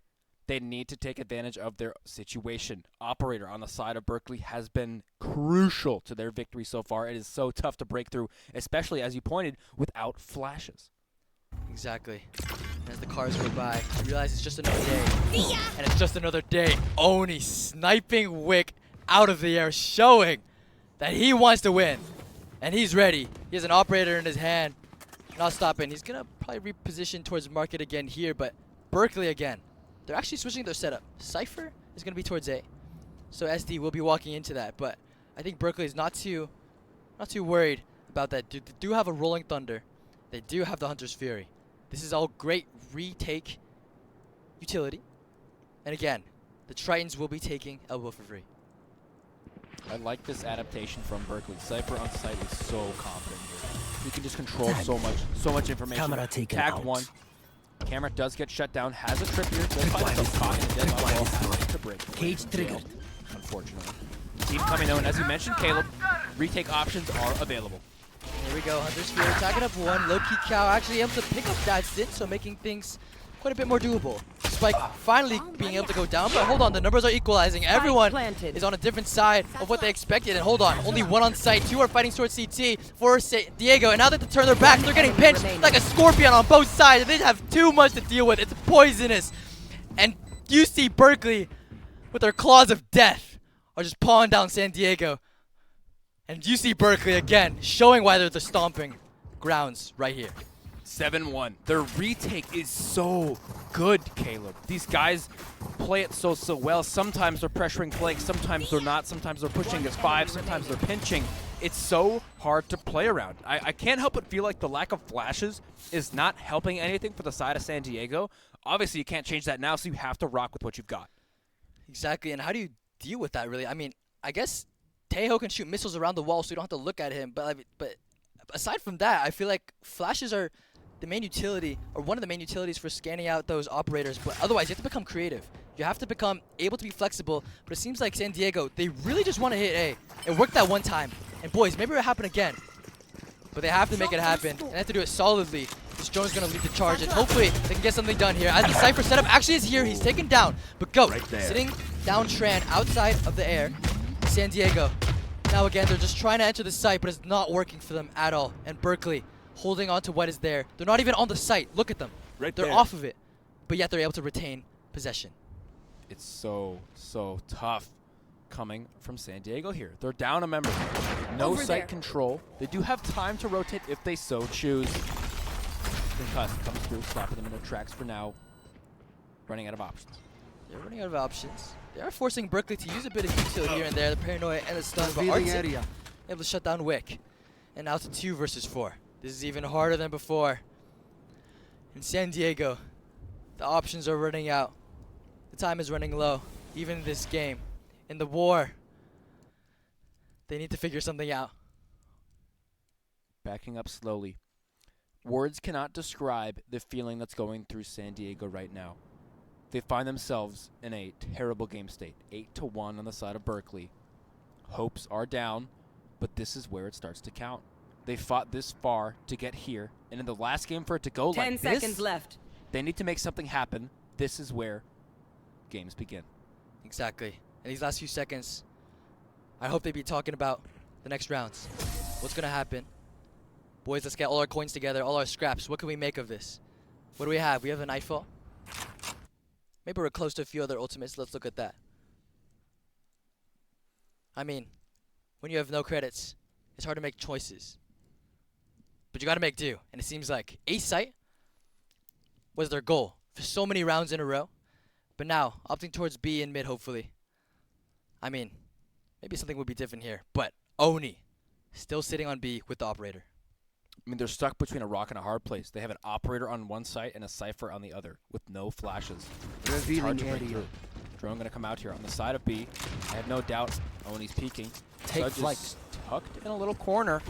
I would love to get, his actually does get spotted out. UCSD find themselves at the advantage for the first round in a while. Okay, San Diego, the Tritons are able to find a bit of ground here in this round, this 10th round. And finally, they're flooding onto the site. The Armageddon, the abilities are going to be used to block the progression from Berkeley as of right now. Oh my goodness, but hold on. Berkeley's just fighting back, and they just found 2 out of nowhere. San Diego are very quickly losing just grasp of this round. And now they have to play a 2 versus 3 post plant. Can they pull this one off? Face your fear! Nightfall. Coming through. Frost does get spotted out. Members advantage going over to UC Berkeley. SD has to play the post plant. Defuse gets tapped. Not progressing though. Arctic gets shut down. Playing post plant well. But Dadston's here to clean them up. Berkeley, round after round, putting their trust in Dadston, and their ability to retake is phenomenal. Phenomenal indeed. That was a phenomenon. And out of nowhere, they were just getting the picks right onto the site. And I think, honestly, San Diego, I feel like they're just falling apart. They had the players on site, and their players that were playing main just weren't able to cover them with any utility, anything at all. The Tejo and the Fade you saw, maybe these are able to combine the abilities, but to shoot your guns at the same time is just as important. And San Diego, it's not looking so good, but they want to try B again. At least they were able to get some progress towards that site. Yeah, we can't count them out just yet. Obviously, we've seen crazier things happen, but this goes here. What doesn't even matter as much as the rounds, the mental. It is so tough to come back. I've talked about it before. I'm going to keep talking about it again, but Tran's showing us that we're not giving up. Marching towards market. We have seen basically no market pushes this entire game. Maybe they found the loophole through Berkeley's defense. Right about now, a loophole would be good. And it seems like B split seems to be working for them. At 9-1. If they win this, they're at 9-2. And then what's another round? 9-3, they can make it for this half. San Diego now in a post plant. They have to make it work, and they have 3 post plant ultimates. So strong. A Showstopper, Annihilation, the Armageddon. I feel surely the Tritons can hold on to this. They're playing well. Melvin is the only one in the sneaky spot here. Everyone else playing solidly in main, and Melvin is able to handle himself. Oh my goodness, the thorn in the side of Berkeley. They have to enter the site. They're not able to do so cleanly because Melvin is standing here and everyone else is helping him. Got his back, and 2-9.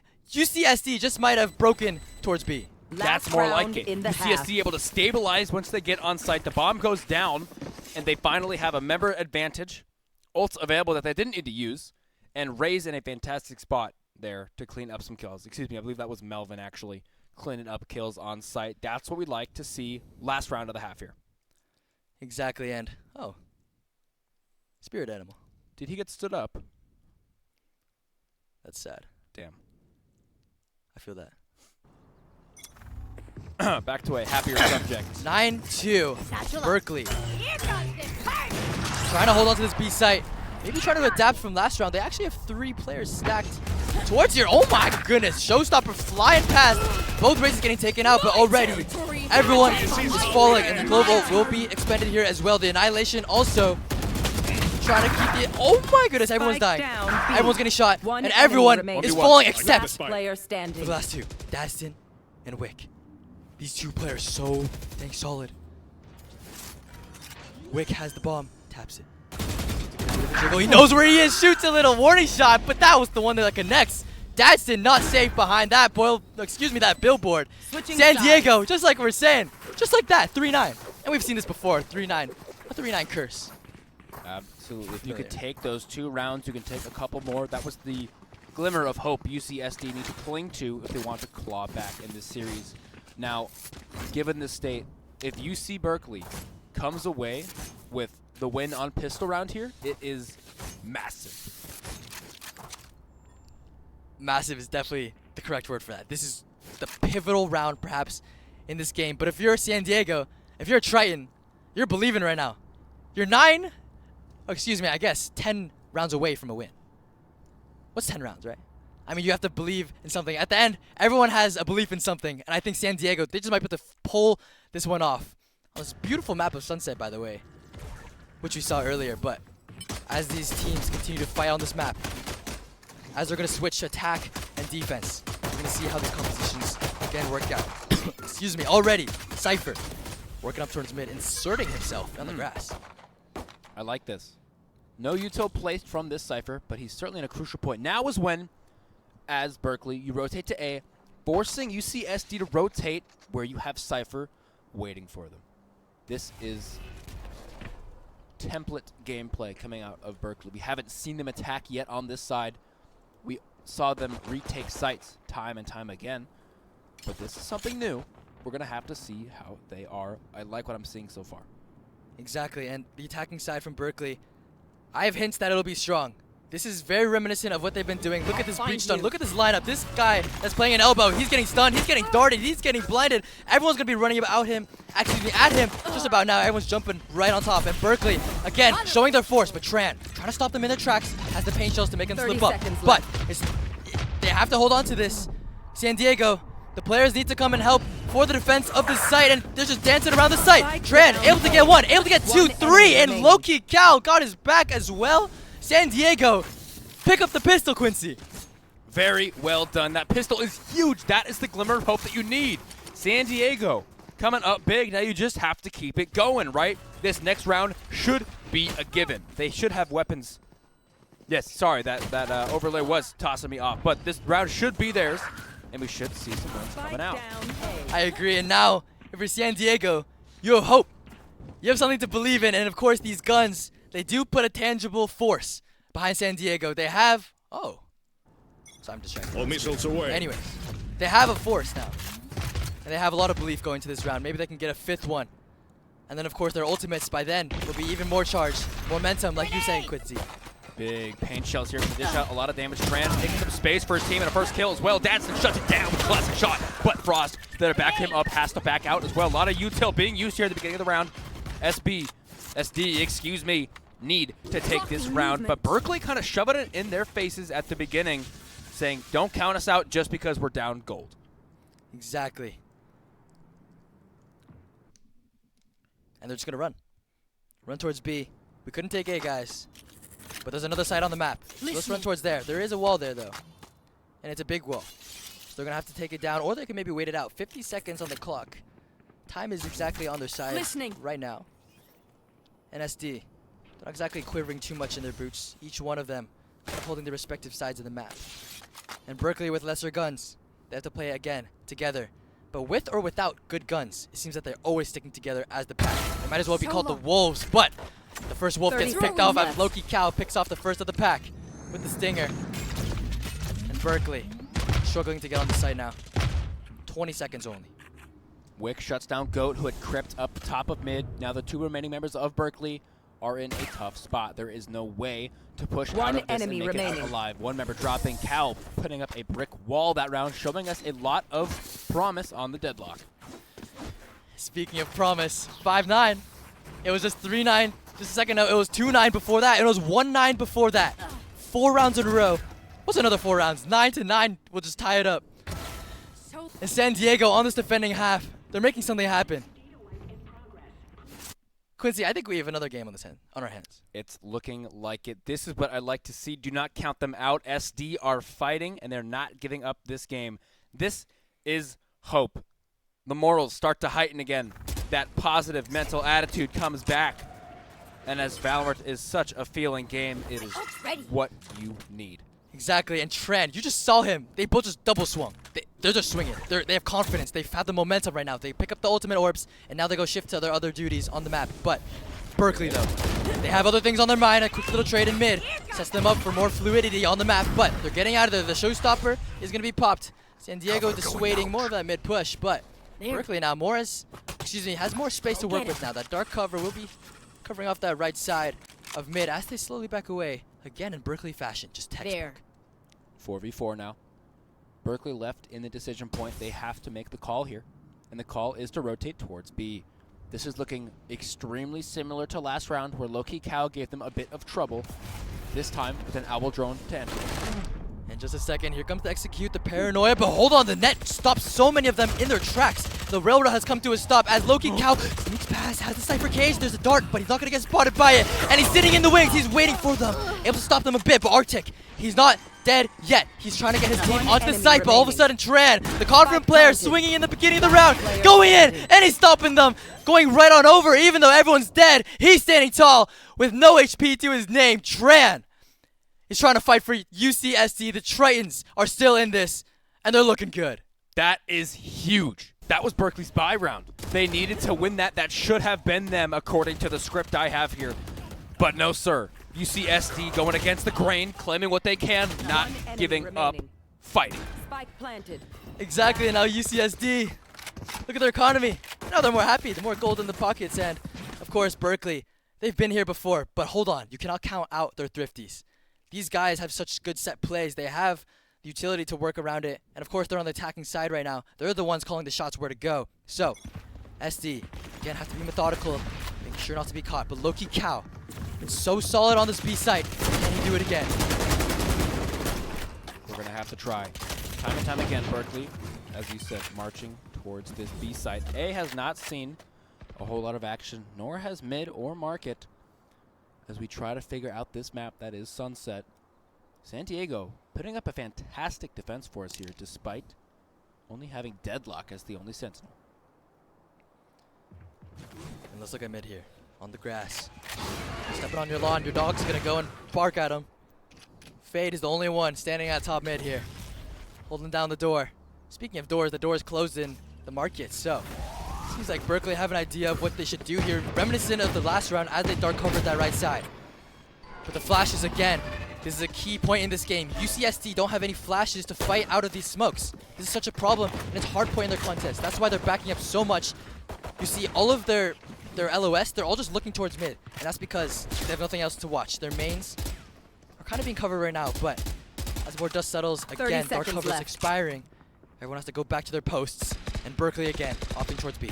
seen this exact same play 3 rounds in a row. Loki Cow holding the side. It hasn't worked for them in the past. He's doing what he can. Arctic making its way onto site, doing what he can. Melvin has to hold it down here. 3 members want to come out of main. Flash does come through, preventing Melvin from finding that kill. Plant goes down. 4 versus 3 in favor of Berkeley. Showstopper comes through, chipping off some damage from Melvin. Go to the backside, doing what he can, but Tran trades it out. Now we have Sudge, Oni, and Dadston need to hold it down on site. 1 member on market. Tran marching forward. Oh, I don't know. Sudge. This risky play, he's playing in the smoke, and now it's all of a sudden it's a 2 versus 2. That's such a risky play in a 3 versus 2, but of course, San Diego, they're not able to make the steps onto the site. Berkeley are watching right before their eyes as they plant the bomb, and they're making sure that no progress can be made for the Tritons. Trying to delay their progress, trying to delay their strides, just hindering them from success. And Berkeley, they're holding strong, and they themselves want to win this as well. 10-6. They've interrupted the momentum from UC San Diego. That is what they need. Take the bull back by the horns. Take these last couple rounds and name yourself champion. Taking it slow. These players from Berkeley siding towards B again. B seems to be the name of the game, as they've an interesting position with their Omen inserted kind of towards this A main spot, but the scuffle could mean a little bit as information is kind of exchanged. But Berkeley, again, this fashion of just leading as a pack. They're smoking off mid, perhaps faking some presence. But San Diego, they don't exactly have an idea of what's going on. If Berkeley wants to take this A site, as of right now, it seems like it would be theirs for the taking. Absolutely. Deadlock being over on B side, as we now know, because we've seen her there round and round again. A side must be the target. Concuss coming through from breach to bring UC Berkeley out onto this site. Dark cover and paranoia both being used by Omen to get them on a site. Wick has to be the one holding it down. The Spider does come through to get some information, unable to do so, and just like that, Berkeley are rotating. Look at them, they're sprinting right away, and maybe they're quick as well. They're actually 30 they're just trailing right on towards B, where it has been working. It seems like this is a recurring theme here. Ending B seems to there be choice of side, but Wick all of a sudden able to get a pick onto the lurk. Dadston falling, so Berkeley do have 1 less member, but the Deadlock is the one that's been on the site, and he's still here. They don't even clear him out, but UCSD able to pick up 2 kills off the initial contact, but 2 more inside of Berkeley, and hold on. 1 versus 2, including the Clove ult. He has to get to safety inside Boba, but the bomb has to go down. He has no time. The clock is not exactly his friend, and Melvin, 3 kills, and San Diego getting a 7th for them, Quincy. This is not looking bad. They're living. Use of Clove ult. Fantastic. That is the situation that it's built for, and I cannot wait to see it again here. Loki Cow has been such a factor in these back site hold downs on B. I mean, they just can't break through every time they end up defaulting back to the site, and he's there to stop them in their tracks. Now, 10-7 is closer than I thought this game would ever be. If I'm being totally honest, all that inspirational talk, I think they can hear him. I think it's going in. Oh my goodness. Oni. He's in the front lines, just like the Samurai, cutting through them with the Judge. Frost, though, finally able to shut him down, but SD losing 2 of their members in the brawl. San Diego now had to figure out what to do, where to shift their numbers. Berkeley, on the other hand, have a good idea. They seem to be ending towards A with 3 ultimates, by the way, in their hands. A Breach ult and the Sova ult. Frost. In a great position here. Finding picks here is huge, but you need to get away with your life. If he is able to find 1, maybe even 2 members, it is crucial they have to be wary of this. I know exactly where you Neural are. Theft gonna scout them out entirely, unable to find that first shot. Frost? Finds 2 though, and just like that, the numbers flip. Frost? Frost, he's just pulling these kills out of nowhere. He's a classic and he's a Judge. How is he doing that? A 3K for him just around the corner, and just another one right behind the wall. Like a magician, Frost just pulls it out, and he's able to secure safety for the side of UCSD. And this guy is holding down solely the A site with his Judge in hand. And all of a sudden, Quincy is back to 8-10, and hopes are so alive, and the faith is so real for San Diego. Ladies and gentlemen, if you're going to put your fate in something, put it in Frost, because this man is performing, holding it down when you need to. 10-8 being the scoreline. One enemy remaining. winnable is an understatement. The momentum is in their favor. The moral, the positive mental attitude, it's all in their favor. I keep seeing this bear. I might see him in my dreams tonight. I'm just not sure right after I see Valorant. San Diego making it work.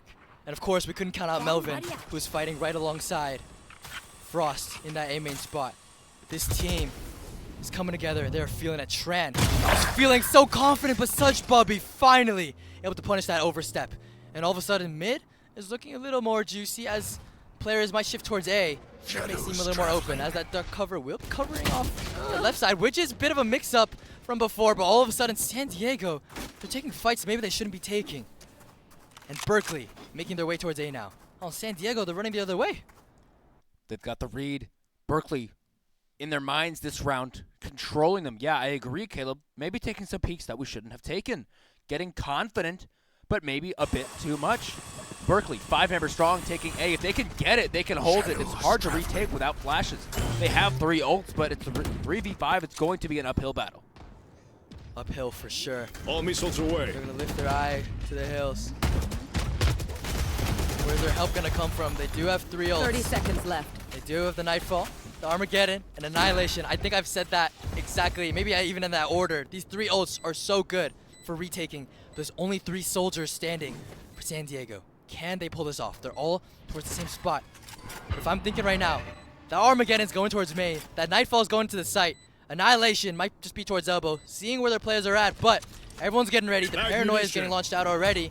Here comes a special delivery, trying to stun up. UCSD entering the site. They're actually able to make their way on. But there's 4 players from Berkeley just sitting in the main position, just waiting in the wing. The defuse actually starts, but the breach cancels it. It's just so tough if you're a Triton right here, sitting ducks on the site. And Berkeley play it so perfectly with the breach ult, with the positioning. It's just a masterclass. They didn't use any of their ults to retake that on the side of San Diego. Still those same 3 available. This may be the point in the game where you need to pull some of those triggers. You don't have the rounds to spare to hang on to these ults for that much longer. 11-8, 2 rounds to go, and Berkeley become your champions. Exactly, and San Diego, they're realizing that now. 11 rounds. That's only 2 away from 13. Things are looking dire, and that's why they're buying. They're trying to buy and then execute. They need to make something happen. They do. They Their do. ultimates are ready. They need to be a bit decisive, right? 2 rounds and Berkeley have it. San Diego have what it takes. They've shown that time and time again that they can come back, right? It was 9-1 in the beginning of this, well, in the first half. Now it's 11-9? 11-8, 11-9. Might be after this round. Same thing. Basically same. You're clawing your way back up. When you're looking up the mountain, there's only way to go is up. Maybe that's not true. You can go down. I can think but of in Valorant, you cannot lose score. True. So they're going up. San Diego, they're still fighting. They're looking up that ladder, and they got their guns. They have their ultimates, and they need to fight right now. Yeah. They have the ultimates at the ready to pull the trigger, and if they can do so to perfection, I think they have a great shot, even take it OT at least. That last round only went astray because they lost 2 picks early on, right? They peaked mid. They peaked, I believe it was A main, when they necessarily shouldn't have.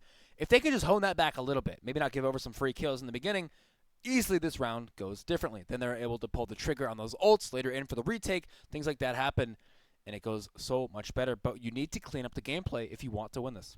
Exactly. And that confidence we were talking about before. San Diego, they had a lot of that. But all of a sudden, when you get picked, when you're making those confident plays, it definitely plummets. Yeah. But this is when you need to be stable. This is when, like you were talking about, the morale. It's the positive attitude. I mean, what's the worst going to happen?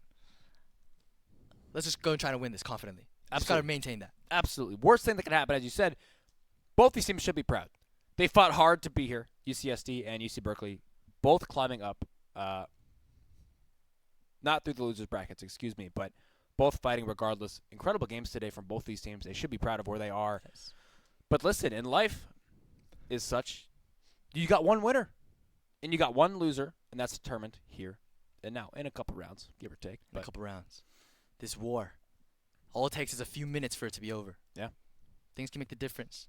When soldiers die in one spot, the battle might shift. I don't know where I'm going with this, man. I'm just. That's all right. Listen, Playing when we're taken out of Valorant, things go astray. I just want the Valorant to come back. I don't even know why we're technically paused right now. I will not lie to you, Caleb. But as we await here, all we can do is sit and hope and put ourselves in the minds of the players, right? They've been here all day. It's been a long day. Call time for the players was like 9, 10 a.m. It is, I don't have a watch, probably like 8 o'clock. It's been a long day. They're tired in all seriousness. So the gameplay may be a little bit less scrappy, but it's the better team who can come out on top, put away that tiredness, and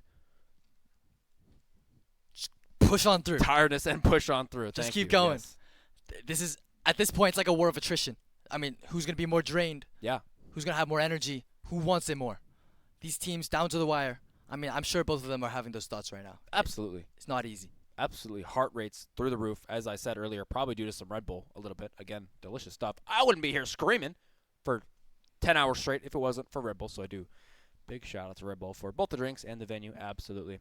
We do have word that we're being brought back into game very, very shortly. Don't worry, we are back. And back in the middle of the round. 11-8 as we resume. More mid-presence being shown. San Diego just chilling, making sure nothing's happening, and Berkeley actually changing their pace. Look at this spread. The peanut butter is all across the bread rather than being in one bunch. I like it. They took out the knife, the plastic one probably. They're just looking at something to make it work. They actually break the door. That makes their plan a little more fluid, because now it threatens them a little more of a B push, but now the jig is up. They're actually all gathered together. Here comes the push, the Hunter's Fury, and all the ultimates we're talking about, Quincy. The showstopper, the Nightfall, the Rolling Thunder. Oh my goodness, Tran. That just might be the difference maker in this round. 5 against 3 now. UCSD. Only 14 seconds. We didn't even notice this, but the clock is like an extra player on UCSD's side. As Tran getting his third, and the respective kills going down for UCSD as they hold onto their sight. They're able to do it. I don't know about perfection, but that is how you win a round. Absolutely. That's a big one, too. 4 members standing. That's guns in your pockets. That's guns out of the pockets of Berkeley. I would love to see the econ right now, but I've got a feeling Berkeley have a little bit of a scroungy bye. They've been losing rounds here and there. Tran, this ult was massive in terms of game-changing. You need plays like that to change the tide, and that's what they're doing. Exactly, and Tran, this guy at the top of UCSD, he's feeling it on this map. Looking good. And if we look at Berkeley, they have some rifles here, so they want to win this round, but they have to figure something out again. Again, heading towards this A spot. The pockets of Berkeley are emptied. This is the round they spent all of their cash on. They need to make this one happen, or they're in a bad spot going into the future. Deadlock has trips here on A site to greet them, as well as herself being way over on B. Dark cover coming out to give them some control. Coming out of elbow here. Dadson finds the entry pick on Cypher. Ooh, that was a pick in mid, excuse me. Tran on site does find it, holding it down on site. They need to kill Tran if they do want to make their way onto site. Blind coming through here. They're going to make their way onto site. But Frost with a nice reaction, unfortunately gets shut down. Goat makes it happen. Tran, unbeknownst to them, is on site. Footsteps are close, but not close enough as Berkeley find themselves with the number advantage, but no site control. Exactly, and still on site, you see Berkeley decide to go away quietly. There's no more business needed to be done here. They got the kills they wanted, and all they have to do is kind of rotate over to where they think the weak side is. It seems like they're sprinting 30 seconds now. They're left. confident now. They have utility. They even have just one dart can spot out a player. They must shoot it. Oh, low-key cow. Oh man, low-key cow. Perhaps actually changing his spot. Normally he is on the right side, where they're using all the util. Oh my goodness, low-key cow! 1, 2! Able to get 2 for himself. And 10 seconds left. Maybe that's just enough for UCSD to take this one back. 10 seconds delaying them, and that means they have to plant the spike. And only one player, Arctic, is on the prowl right now, able to hold his gun out. And both these players, they're circling around. They have to make a little dance along this pillar. And the 2 players from the Tritons, they have to make something happen. They know they're near. They know they're close because they have tapped the spike. They need to use the camera. My camera is destroyed. Make sure they're not on this bomb, but Wick, he's getting a little bit of an angle, but here's that pincer maneuver once again. The bomb still needs to be defused. It's being tapped. And the Tritons slam their Trident down. This is our spike, and we're defusing it. Low-key cow. 10 rounds. And low-key cow He does it again. Coming up They're going to huge that scatter round. from my stuff. It's been a long Super easy day. to pick off. Fundamentals go out the window if you're tired, but you need to check those corners. You walk right past them. That's what happens. It's little mistakes like that that make up this entire game, and those mistakes cannot happen if you want to be the champions. Enemy remaining. San Diego fans, put your faith in your team because they are performing under pressure, making it happen. I need to hear some noise. We're going to a timeout here. These teams are sweating right now. I am. This is crazy stuff. I mean, dude, after being 12 hours basically like on your computer, if you can hit shots like this, keep your composure. I know they do this all day. Yeah. But this is not easy. If you're watching right now, family, friends, these players are fighting. And they're fighting so hard. 11-10, Quincy? It was like what? 11-8? Yeah. Just a few seconds ago? Yeah. And here we are. Right before the OT. Incredible stuff. Right before the OT. Berkeley could sweep it back right now, shut the door in UCSD's face, and claim victory for themselves. They could. Or San Diego can show us that they have what it takes to become today's champions. This is nail biting. Oh my God. What's going on?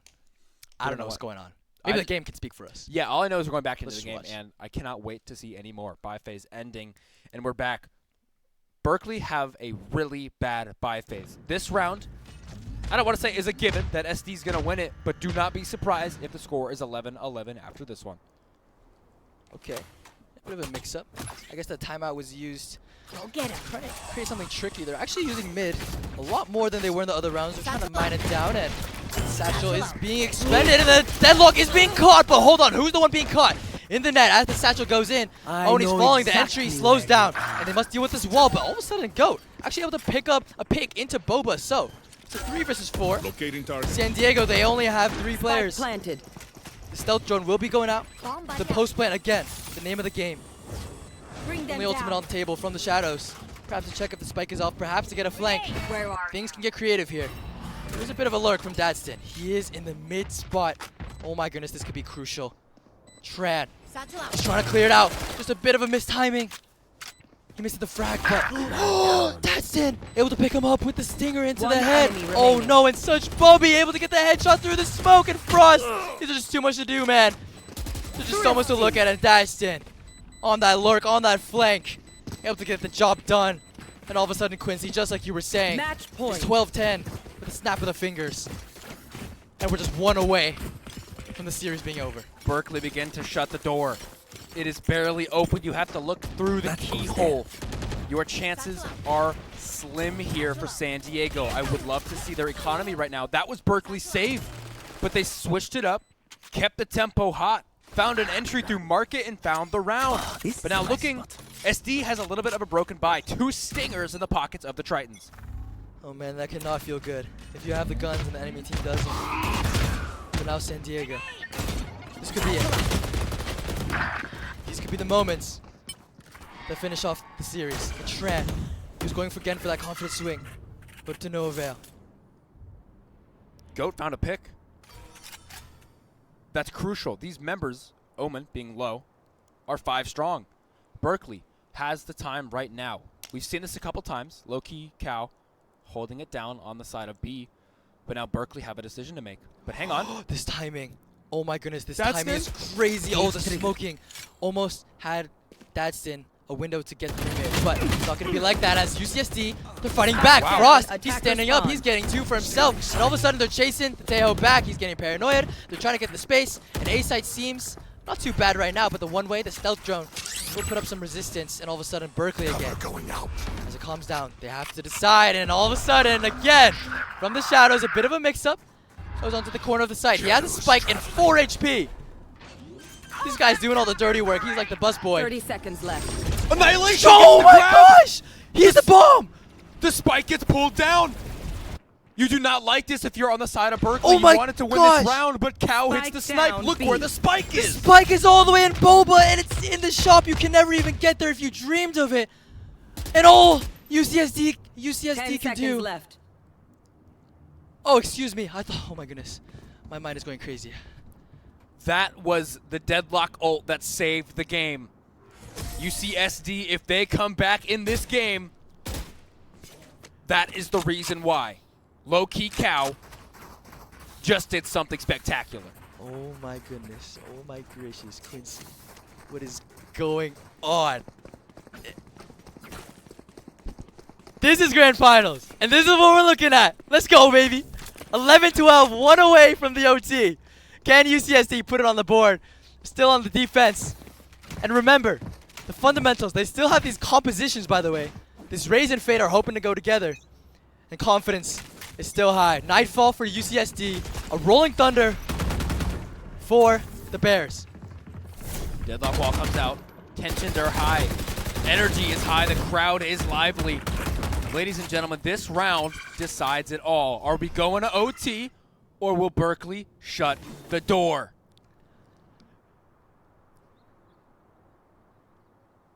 This is too close, man. Everyone's just sitting still. You two are being exchanged. Things are going down towards this B site. Perhaps that's the stun line. Perhaps that's an angle of attack. But again, Berkeley hovering towards mid on the grass. This B split has been working well for them, and the Rolling Thunder just might be the difference maker on this site. But two players, San Diego, they are in this market spot, and the judge from Frost, it is doing work, but it's only able to get one. Melvin, though, he is back on his feet. He has the ultimate and the second life remaining. Of course, he's going to get stunned up, but the players are here, and Loki Cow, this is his site. This is his turf, and he will not let them get on. Only one player remaining for Berkeley. He's getting taken down. San Diego holds strong, and they are going to overtime. We're going to OT. San Diego, put your faith in your team. It is now. This is VALORANT 12-12. And ladies and gentlemen, we've got a show on our hands. It is now or never, Quincy. UCSD back on the attack. And of course, they have this competition. Again, Berkeley going back to where they started on this defending side. What in the world is going on? The world is upside down. How do we make it here? It was 9-1, Quincy. 9-1, and we're back 12-12. This is Valorant, man. This is Valorant. It was 9-1. Now, notably, sides have switched. Berkeley did spectacular on defense. Their retakes as a team are phenomenal, and we need to see what's going on. San Diego looking for some prio mid. Melvin saves his teammate as Such gets knocked down. Goat follows, not too far behind, but Oni's there to sweep up some kills. 3v3 on both sides. And of course, it's a 3v3, but a bit of an advantage for ST. They do have that head start on that B site, which means they have positions to get into. Now, the Sonic Sensor, of course, this Deadlock pick is so strong on that post plant. Has sensors, has two of them actually, and he has that net still. This is so crucial. If they have that salvo as well, things could get deadly. And the Tritons, they have a good grasp on this B site, and they're liking it. Berkeley, though, they're on the back foot. Cage triggered. We have a cage.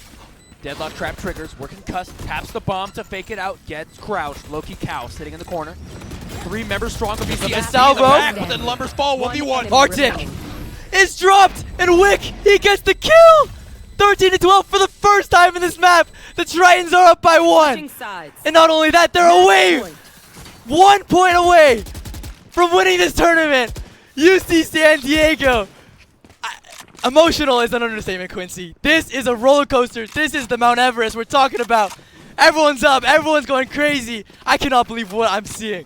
You have to dig deep as a player, as a team, as an individual, as a powerhouse. The Tritons are making it happen. Momentum is in their favor. Berkeley needs to stand their ground and tie it up right now. Let's see if they can do it. Oh, man. And for these overtimes, don't forget, all the ultimate points are basically reset. No one's really close to anything. Not really any advantages being taken. So it's these drilled executes that will have to come in clutch. And Tran and Frost, these two beloved members of the A site, can they continue to hold on? This defense is so crucial for San Diego. And Berkeley, they need it even more to stay alive right now.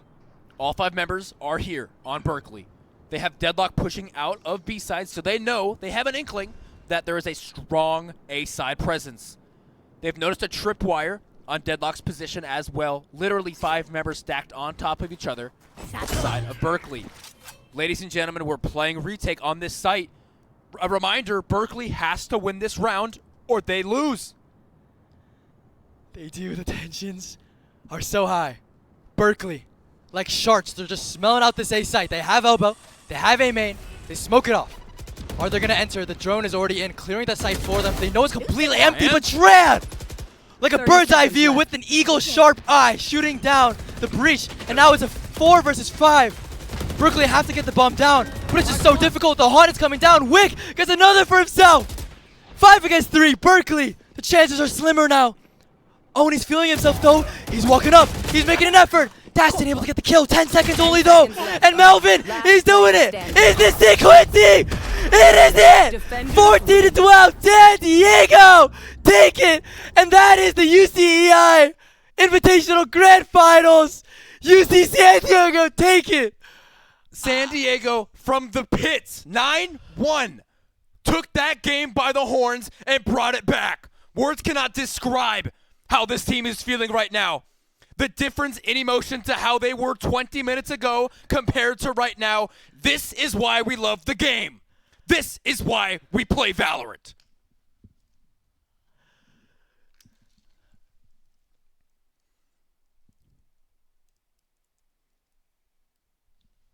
Just beautiful.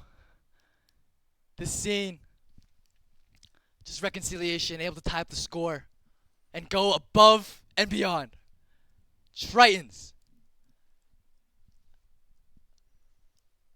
I have no words right now. For years we've held UCEI. And since Valorant came out, San Diego have fought. At this tournament, today is the first time they claim victory at the UCEI Invitational, presented by Xfinity. Congratulations to UC San Diego, the Tritons, on their first ever win.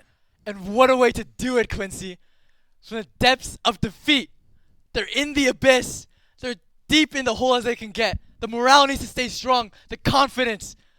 The trust in the players. The chemistry. Everything goes to this. And this is what they've worked for. The Tritons. Here they are as they lift up their trophy. Give it up for your champions. The 2025 UCEI Invitational. Presented by Xfinity. Look at them. They're hyped. And they know what they've done. They should be hyped. I mean, that was a performance. It takes a lot to be able to dig deep down, put away the 9 rounds you just lost, and win 13 more yourself in overtime. They took it all the way. If you're a UCSD fan, your heart is pounding right now. Which is what a beautiful scene for the Tritons. And of course, UC Berkeley as well, fighting so hard today. So many wins, ups and downs. And they too fought so hard. I mean, the teams were just absolutely amazing today. I think just beyond expectation at all. The games were just amazing. And Berkeley, such a strong team as well. They were. And as we glance through this game that we just saw, let's keep in mind the score. 4-0 in favor of Berkeley at the beginning. Round after round was going in their favor after the first half. 1 score on the board for UC San Diego. That's all they had up until round 11. They were able to do it. Oni was just playing so clean out of his mind. But we always knew that San Diego had it in the bag. They were showing individual prowess from game 1 of this morning. If there's a team that could have come back and shut down Berkeley, it was the Tritons. 1 enemy remaining. And they did it. Did it confidently. And they succeed. That's inspiration, honestly. That is inspiration. I'm feeling it. Oh my goodness. We're queuing up. 1 enemy remaining. Spike But planted. 9-5 now. As these go on, you start to notice that that difference becomes smaller and smaller. And then we hit 11, and things seem to flip. We're 10-6, and all of a sudden, the rounds begin to clutch for UCSD. From an individual standpoint, the players performed on a level that we have not seen here at UCEI before. Frost, 1 enemy remaining. Melvin, 30 seconds left. Low-Key Cow, Frost, and Tran coming up huge. And I cannot wait to get an interview with one of these players. Oh my goodness. 10 seconds left. These players, they're so talented. And this is perhaps just the start of what a journey is. This journey has been so long for them. and they're learning to fight and adapt. I said it already, but I'm inspired, man. Yeah. This is fighting. This is keeping your head. It's keeping your head in it. And the war was almost over. But San Diego come on top. And we've talked about San Diego so much. They deserve it, of course. But the heartbreak that Berkeley must be feeling as well. It was one round away. Right there. The door was almost shut. But here comes San Diego, kicking it down. Very heartbreaking for Berkeley. Nonetheless, they should be proud of themselves and how they performed today. They shut down every other team they came across. Unfortunately, fell just a little bit short of the crown. They did. And the Triton standing so strong. And now, let's go to an interview with one of the Tritons. Let's see it.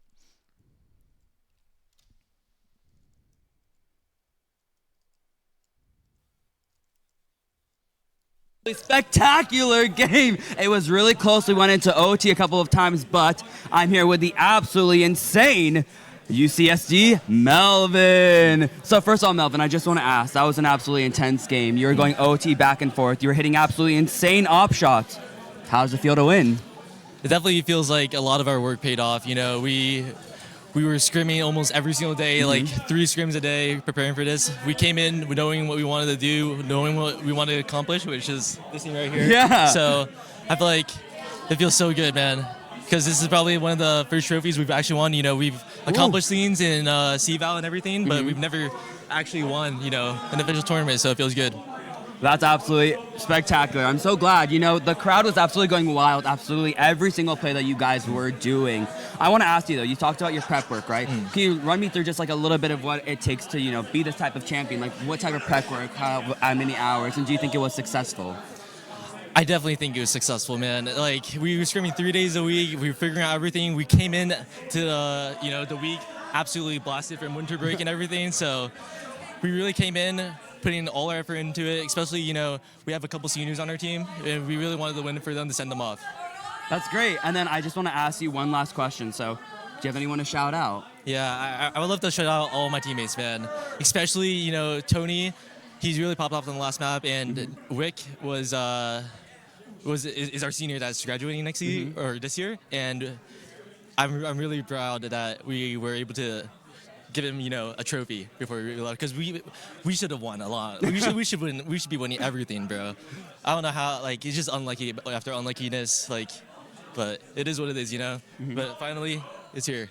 Yeah, you guys are such a great team, first of all around. But as you know, or probably don't know, we have a special MSI MVP. Well, this MSI MVP is done by the casters and a bit of the crew on the side. They look through the performances, they see how everyone reacts, and then they choose an MSI MVP to win the Claw A1M. It's a bit of a little deck that you can play games on. Okay. It's run by MSI. Thank you so much for having it, and you are MSI MVP! Thanks so much.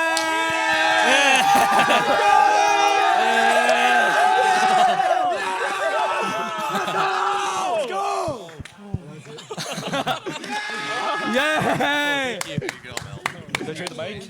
Yay, well, so congratulations. You were an absolutely stellar player. Thank you so much for UCSD for coming out. You guys were amazing. I'm going to take it back to the casters.